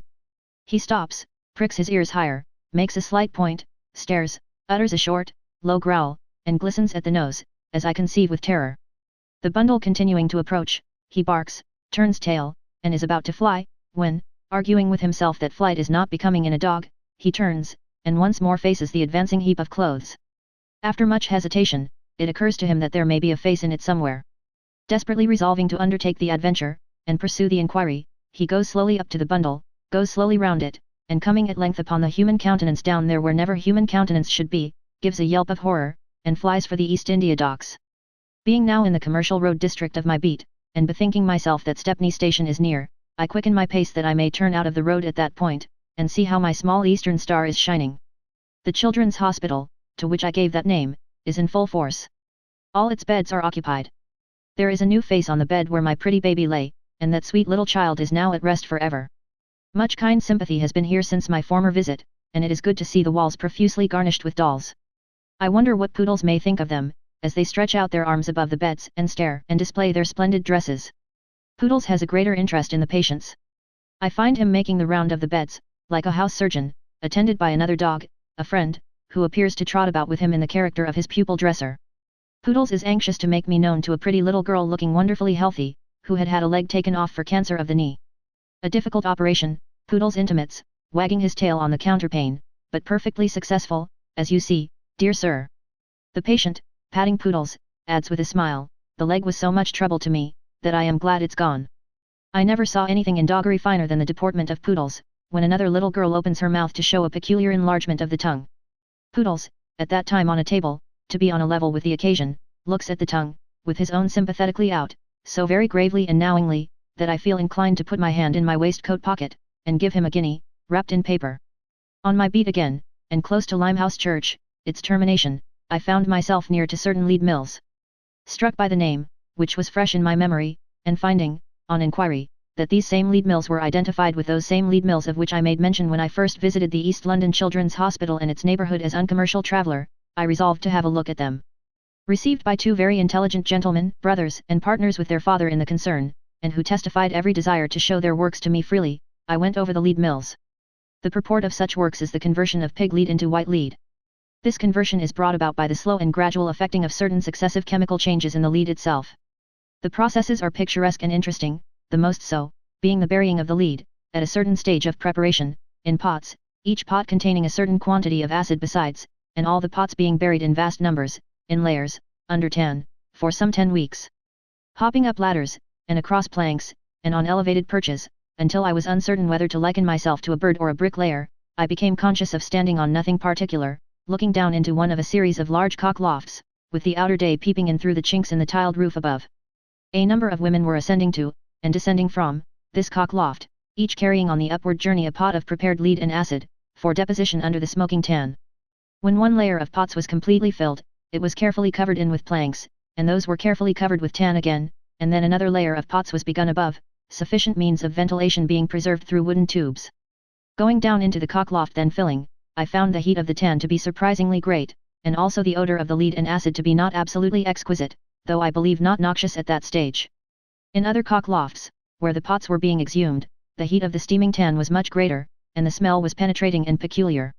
There were cock lofts in all stages, full and empty, half filled and half emptied, strong, active women were clambering about them busily, and the whole thing had rather the air of the upper part of the house of some immensely rich old Turk, whose faithful seraglio were hiding his money because the Sultan or the Pasha was coming. As is the case with most pulps or pigments, so in the instance of this white lead, processes of stirring, separating, washing, grinding, rolling, and pressing succeed.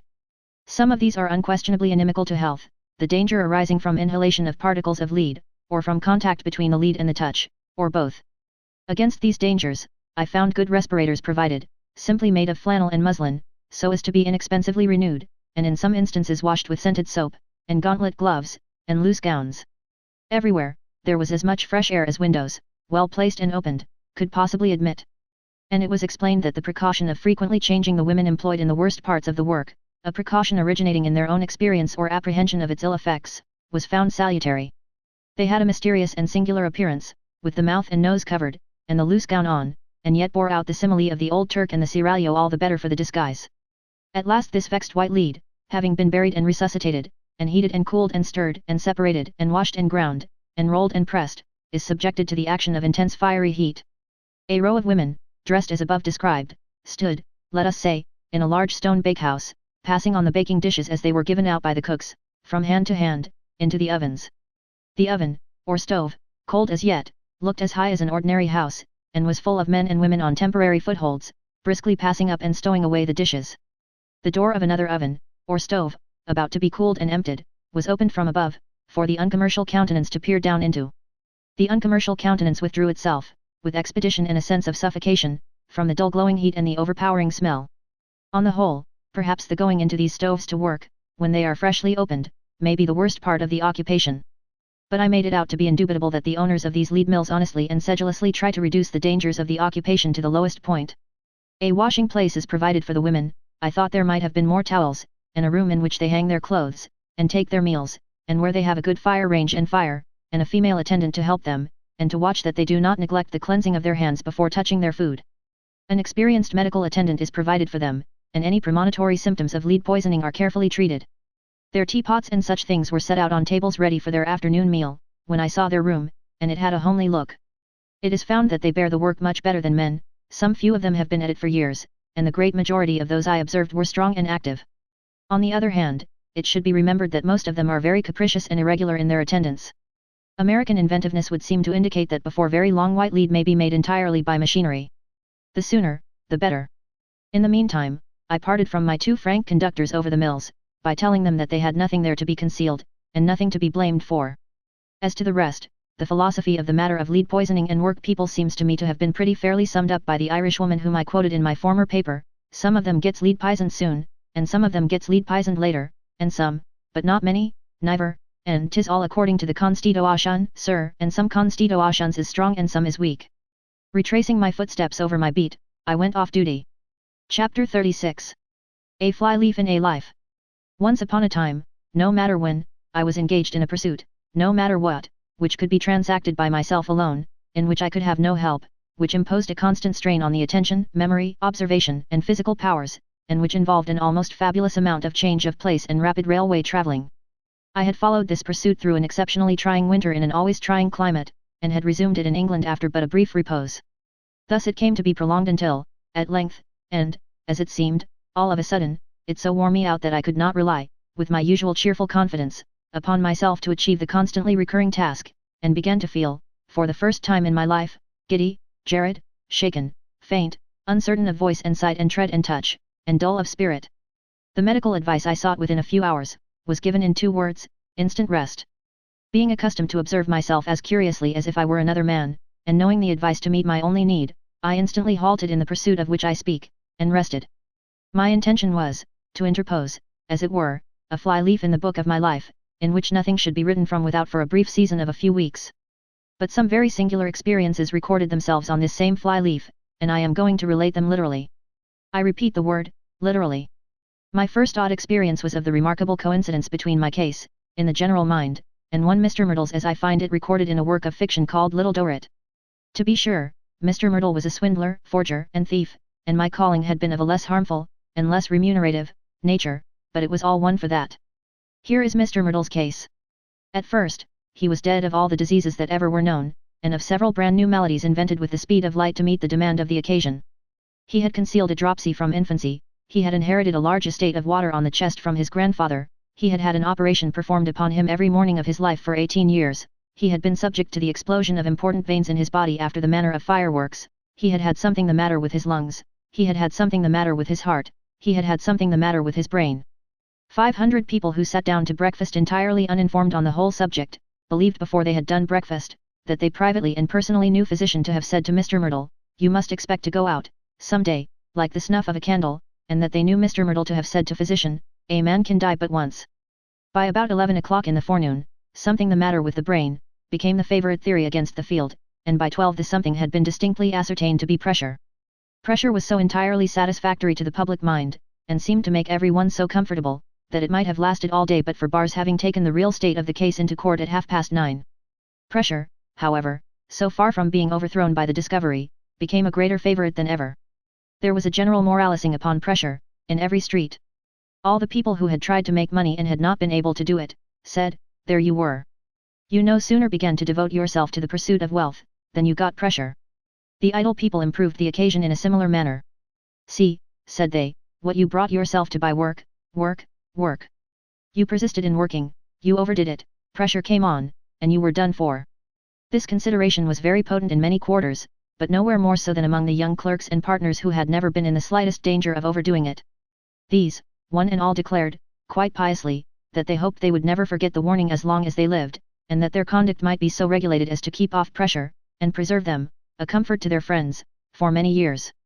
Just my case, if I had only known it, when I was quietly basking in the sunshine in my Kentish meadow. But while I so rested, thankfully recovering every hour, I had experiences more odd than this.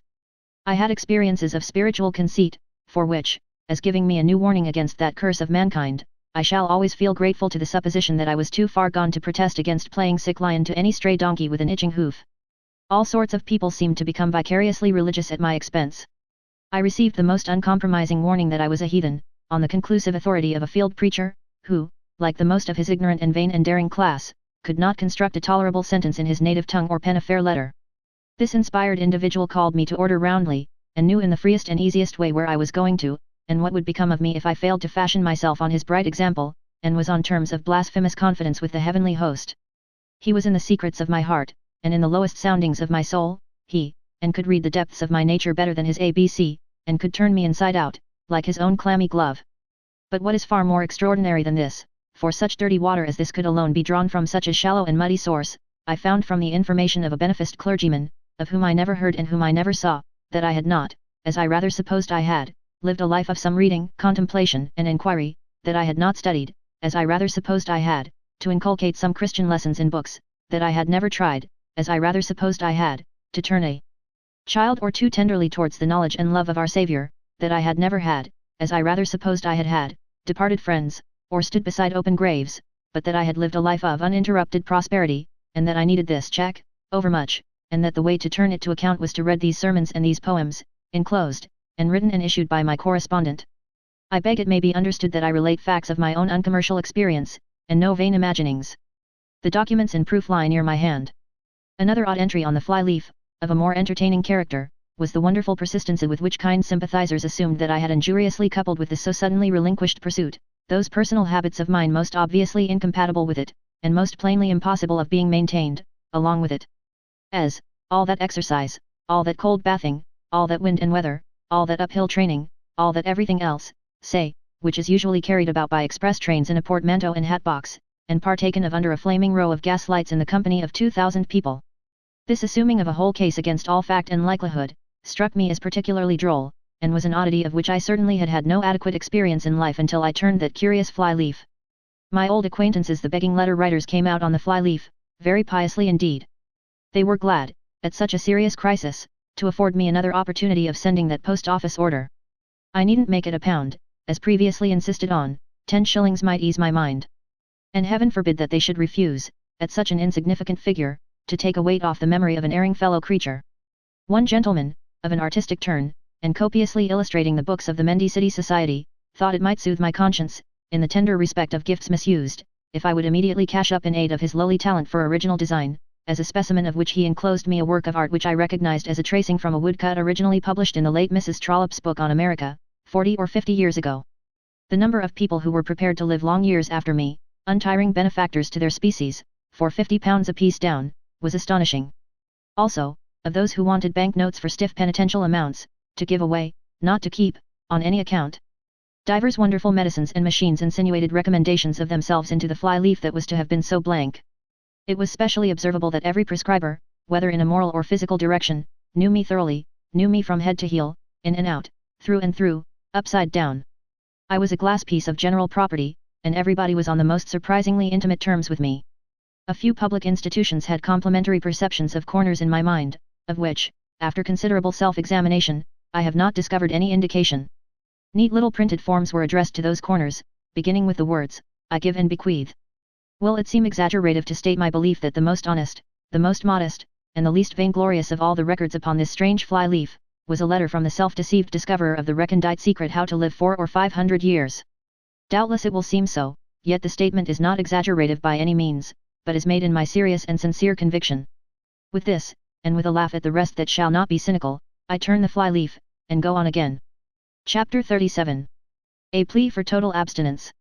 One day this last Whitsuntide, at precisely 11 o'clock in the forenoon, there suddenly rode into the field of view commanded by the windows of my lodging an equestrian phenomenon. It was a fellow creature on horseback, dressed in the absurdest manner. The fellow creature wore high boots, some other, and much larger, fellow creature's breeches, of a slack-baked doughy color and a baggy form, a blue shirt, whereof the skirt, or tail, was puffily tucked into the waistband of the said breeches, no coat, a red shoulder belt, and a demi-semi-military scarlet hat, with a feathered ornament in front, which, to the uninstructed human vision, had the appearance of a molting shuttlecock. I laid down the newspaper with which I had been occupied, and surveyed the fellow man in question with astonishment. Whether he had been sitting to any painter as a frontispiece for a new edition of Sartor Resartus, whether the husk or shell of him, as the esteemed Herr Teufelsdroge might put it, were founded on a jockey, on a circus, on General Garibaldi, on cheap porcelain, on a toy shop, on Guy Fawkes, on waxwork, on gold digging, on Bedlam, or on all, were doubts that greatly exercised my mind.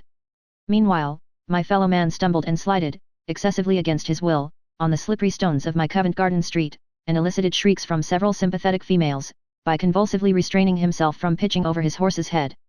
In the very crisis of these evolutions, and indeed at the trying moment when his charger's tail was in a tobacconist's shop, and his head anywhere about town, this cavalier was joined by two similar portents, who, likewise stumbling and sliding, caused him to stumble and slide the more distressingly. At length this Gilpinian triumvirate effected a halt, and, looking northward, waved their three right hands as commanding unseen troops, to up, guards, and at m. Hereupon a brazen band burst forth, which caused them to be instantly bolted with to some remote spot of earth in the direction of the Surrey hills. Judging from these appearances that a procession was under way, I threw up my window, and, craning out, had the satisfaction of beholding it advancing along the streets. It was a teetotal procession, as I learnt from its banners, and was long enough to consume 20 minutes in passing. There were a great number of children in it, some of them so very young in their mothers' arms as to be in the act of practically exemplifying their abstinence from fermented liquors, and attachment to an unintoxicating drink, while the procession defiled. The display was, on the whole, pleasant to see, as any good-humoured holiday assemblage of clean, cheerful, and well-conducted people should be. It was bright with ribbons, tinsel, and shoulder belts, and abounded in flowers, as if those latter trophies had come up in profusion under much watering. The day being breezy, the insubordination of the large banners was very reprehensible. Each of these being borne aloft on two poles and stayed with some half-dozen lines, was carried, as polite books in the last century used to be written, by various hands, and the anxiety expressed in the upturned faces of those officers, something between the anxiety attendant on the balancing art, and that inseparable from the pastime of kite-flying, with the touch of the angler's quality in landing his scaly prey, much impressed me. Suddenly, too, a banner would shiver in the wind, and go about in the most inconvenient manner. This always happened oftenest with such gorgeous standards as those representing a gentleman in black, corpulent with tea and water, in the laudable act of summarily reforming a family, feeble and pinched with beer. The gentleman in black distended by wind would then conduct himself with the most unbecoming levity, while the beery family, growing beerier, would frantically try to tear themselves away from his ministration. Some of the inscriptions accompanying the banners were of a highly determined character, as we never will give up the temperance cause, with similar sound resolutions rather suggestive to the profane mind of Mrs. Micawber's "I never will desert Mr. Micawber," and of Mr. Micawber's retort, "Really, my dear, I am not aware that you were ever required by any human being to do anything of the sort." At intervals, a gloom would fall on the passing members of the procession, for which I was at first unable to account. But this I discovered, after a little observation, to be occasioned by the coming on of the executioners, the terrible official beings who were to make the speeches by and by, who were distributed in open carriages at various points of the cavalcade. A dark cloud and a sensation of dampness, as from many wet blankets, invariably preceded the rolling on of the dreadful cars containing these headsmen, and I noticed that the wretched people who closely followed them, and who were in a manner forced to contemplate their folded arms, complacent countenances, and threatening lips, were more overshadowed by the cloud and damp than those in front. Indeed, I perceived in some of these so moody an implacability towards the magnates of the scaffold, and so plain a desire to tear them limb from limb, that I would respectfully suggest to the managers the expediency of conveying the executioners to the scene of their dismal labours by unfrequented ways, and in closely tilted carts, next Whitsuntide. The procession was composed of a series of smaller processions, which had come together, each from its own metropolitan district. An infusion of allegory became perceptible when patriotic Peckham advanced. So I judged, from the circumstance of Peckham's unfurling a silken banner that fanned heaven and earth with the words, "The Peckham Lifeboat." No boat being in attendance, the Life, in the likeness of a gallant crew, in nautical uniform, followed the flag. I was led to meditate on the fact that Peckham is described by geographers as an inland settlement, with no larger or nearer shoreline than the towing path of the Surrey Canal, on which stormy station I had been given to understand no lifeboat exists. Thus I deduced an allegorical meaning, and came to the conclusion, that if patriotic Peckham picked a peck of pickled poetry, this was the peck of pickled poetry which patriotic Peckham picked. I have observed that the aggregate procession was on the whole pleasant to see. I made use of that qualified expression with a direct meaning, which I will now explain. It involves the title of this paper, and a little fair trying of teetotalism by its own tests. There were many people on foot, and many people in vehicles of various kinds. The former were pleasant to see, and the latter were not pleasant to see, for the reason that I never, on any occasion or under any circumstances, have beheld heavier overloading of horses than in this public show. Unless the imposition of a great van laden with from 10 to 20 people on a single horse be a moderate tasking of the poor creature, then the temperate use of horses was immoderate and cruel. From the smallest and lightest horse to the largest and heaviest, there were many instances in which the beast of burden was so shamefully overladen, that the Society for the Prevention of Cruelty to Animals have frequently interposed in less gross cases. Now, I have always held that there may be, and that there unquestionably is, such a thing as use without abuse, and that therefore the total abolitionists are irrational and wrong-headed. But the procession completely converted me. For so large a number of the people using draft horses in it were so clearly unable to use them without abusing them, that I perceived total abstinence from horseflesh to be the only remedy of which the case admitted. As it is all one to teetotalers whether you take half a pint of beer or half a gallon, so it was all one here whether the beast of burden were a pony or a cart horse.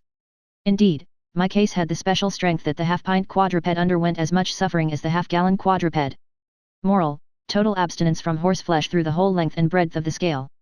This pledge will be in course of administration to all teetotal processionists, not pedestrians, at the publishing office of All the Year Round, on the 1st day of April, 1870. Observe a point for consideration. This procession comprised many persons in their gigs, broughams, tax carts, barouches, chaises, and what not, who were merciful to the dumb beasts that drew them, and did not overcharge their strength. What is to be done with those unoffending persons? I will not run amok and vilify and defame them, as teetotal tracks and platforms would most assuredly do. If the question were one of drinking instead of driving, I merely ask what is to be done with them. The reply admits of no dispute whatever. Manifestly, in strict accordance with teetotal doctrines, they must come into, and take the total abstinence from horseflesh pledge. It is not pretended that those members of the procession misused certain auxiliaries which in most countries and all ages have been bestowed upon man for his use, but it is undeniable that other members of the procession did. Teetotal mathematics demonstrate that the less includes the greater, that the guilty include the innocent, the blind the seeing, the deaf the hearing, the dumb the speaking, the drunken the sober. If any of the moderate users of draft cattle in question should deem that there is any gentle violence done to their reason by these elements of logic, they are invited to come out of the procession next Whitsuntide, and look at it from my window.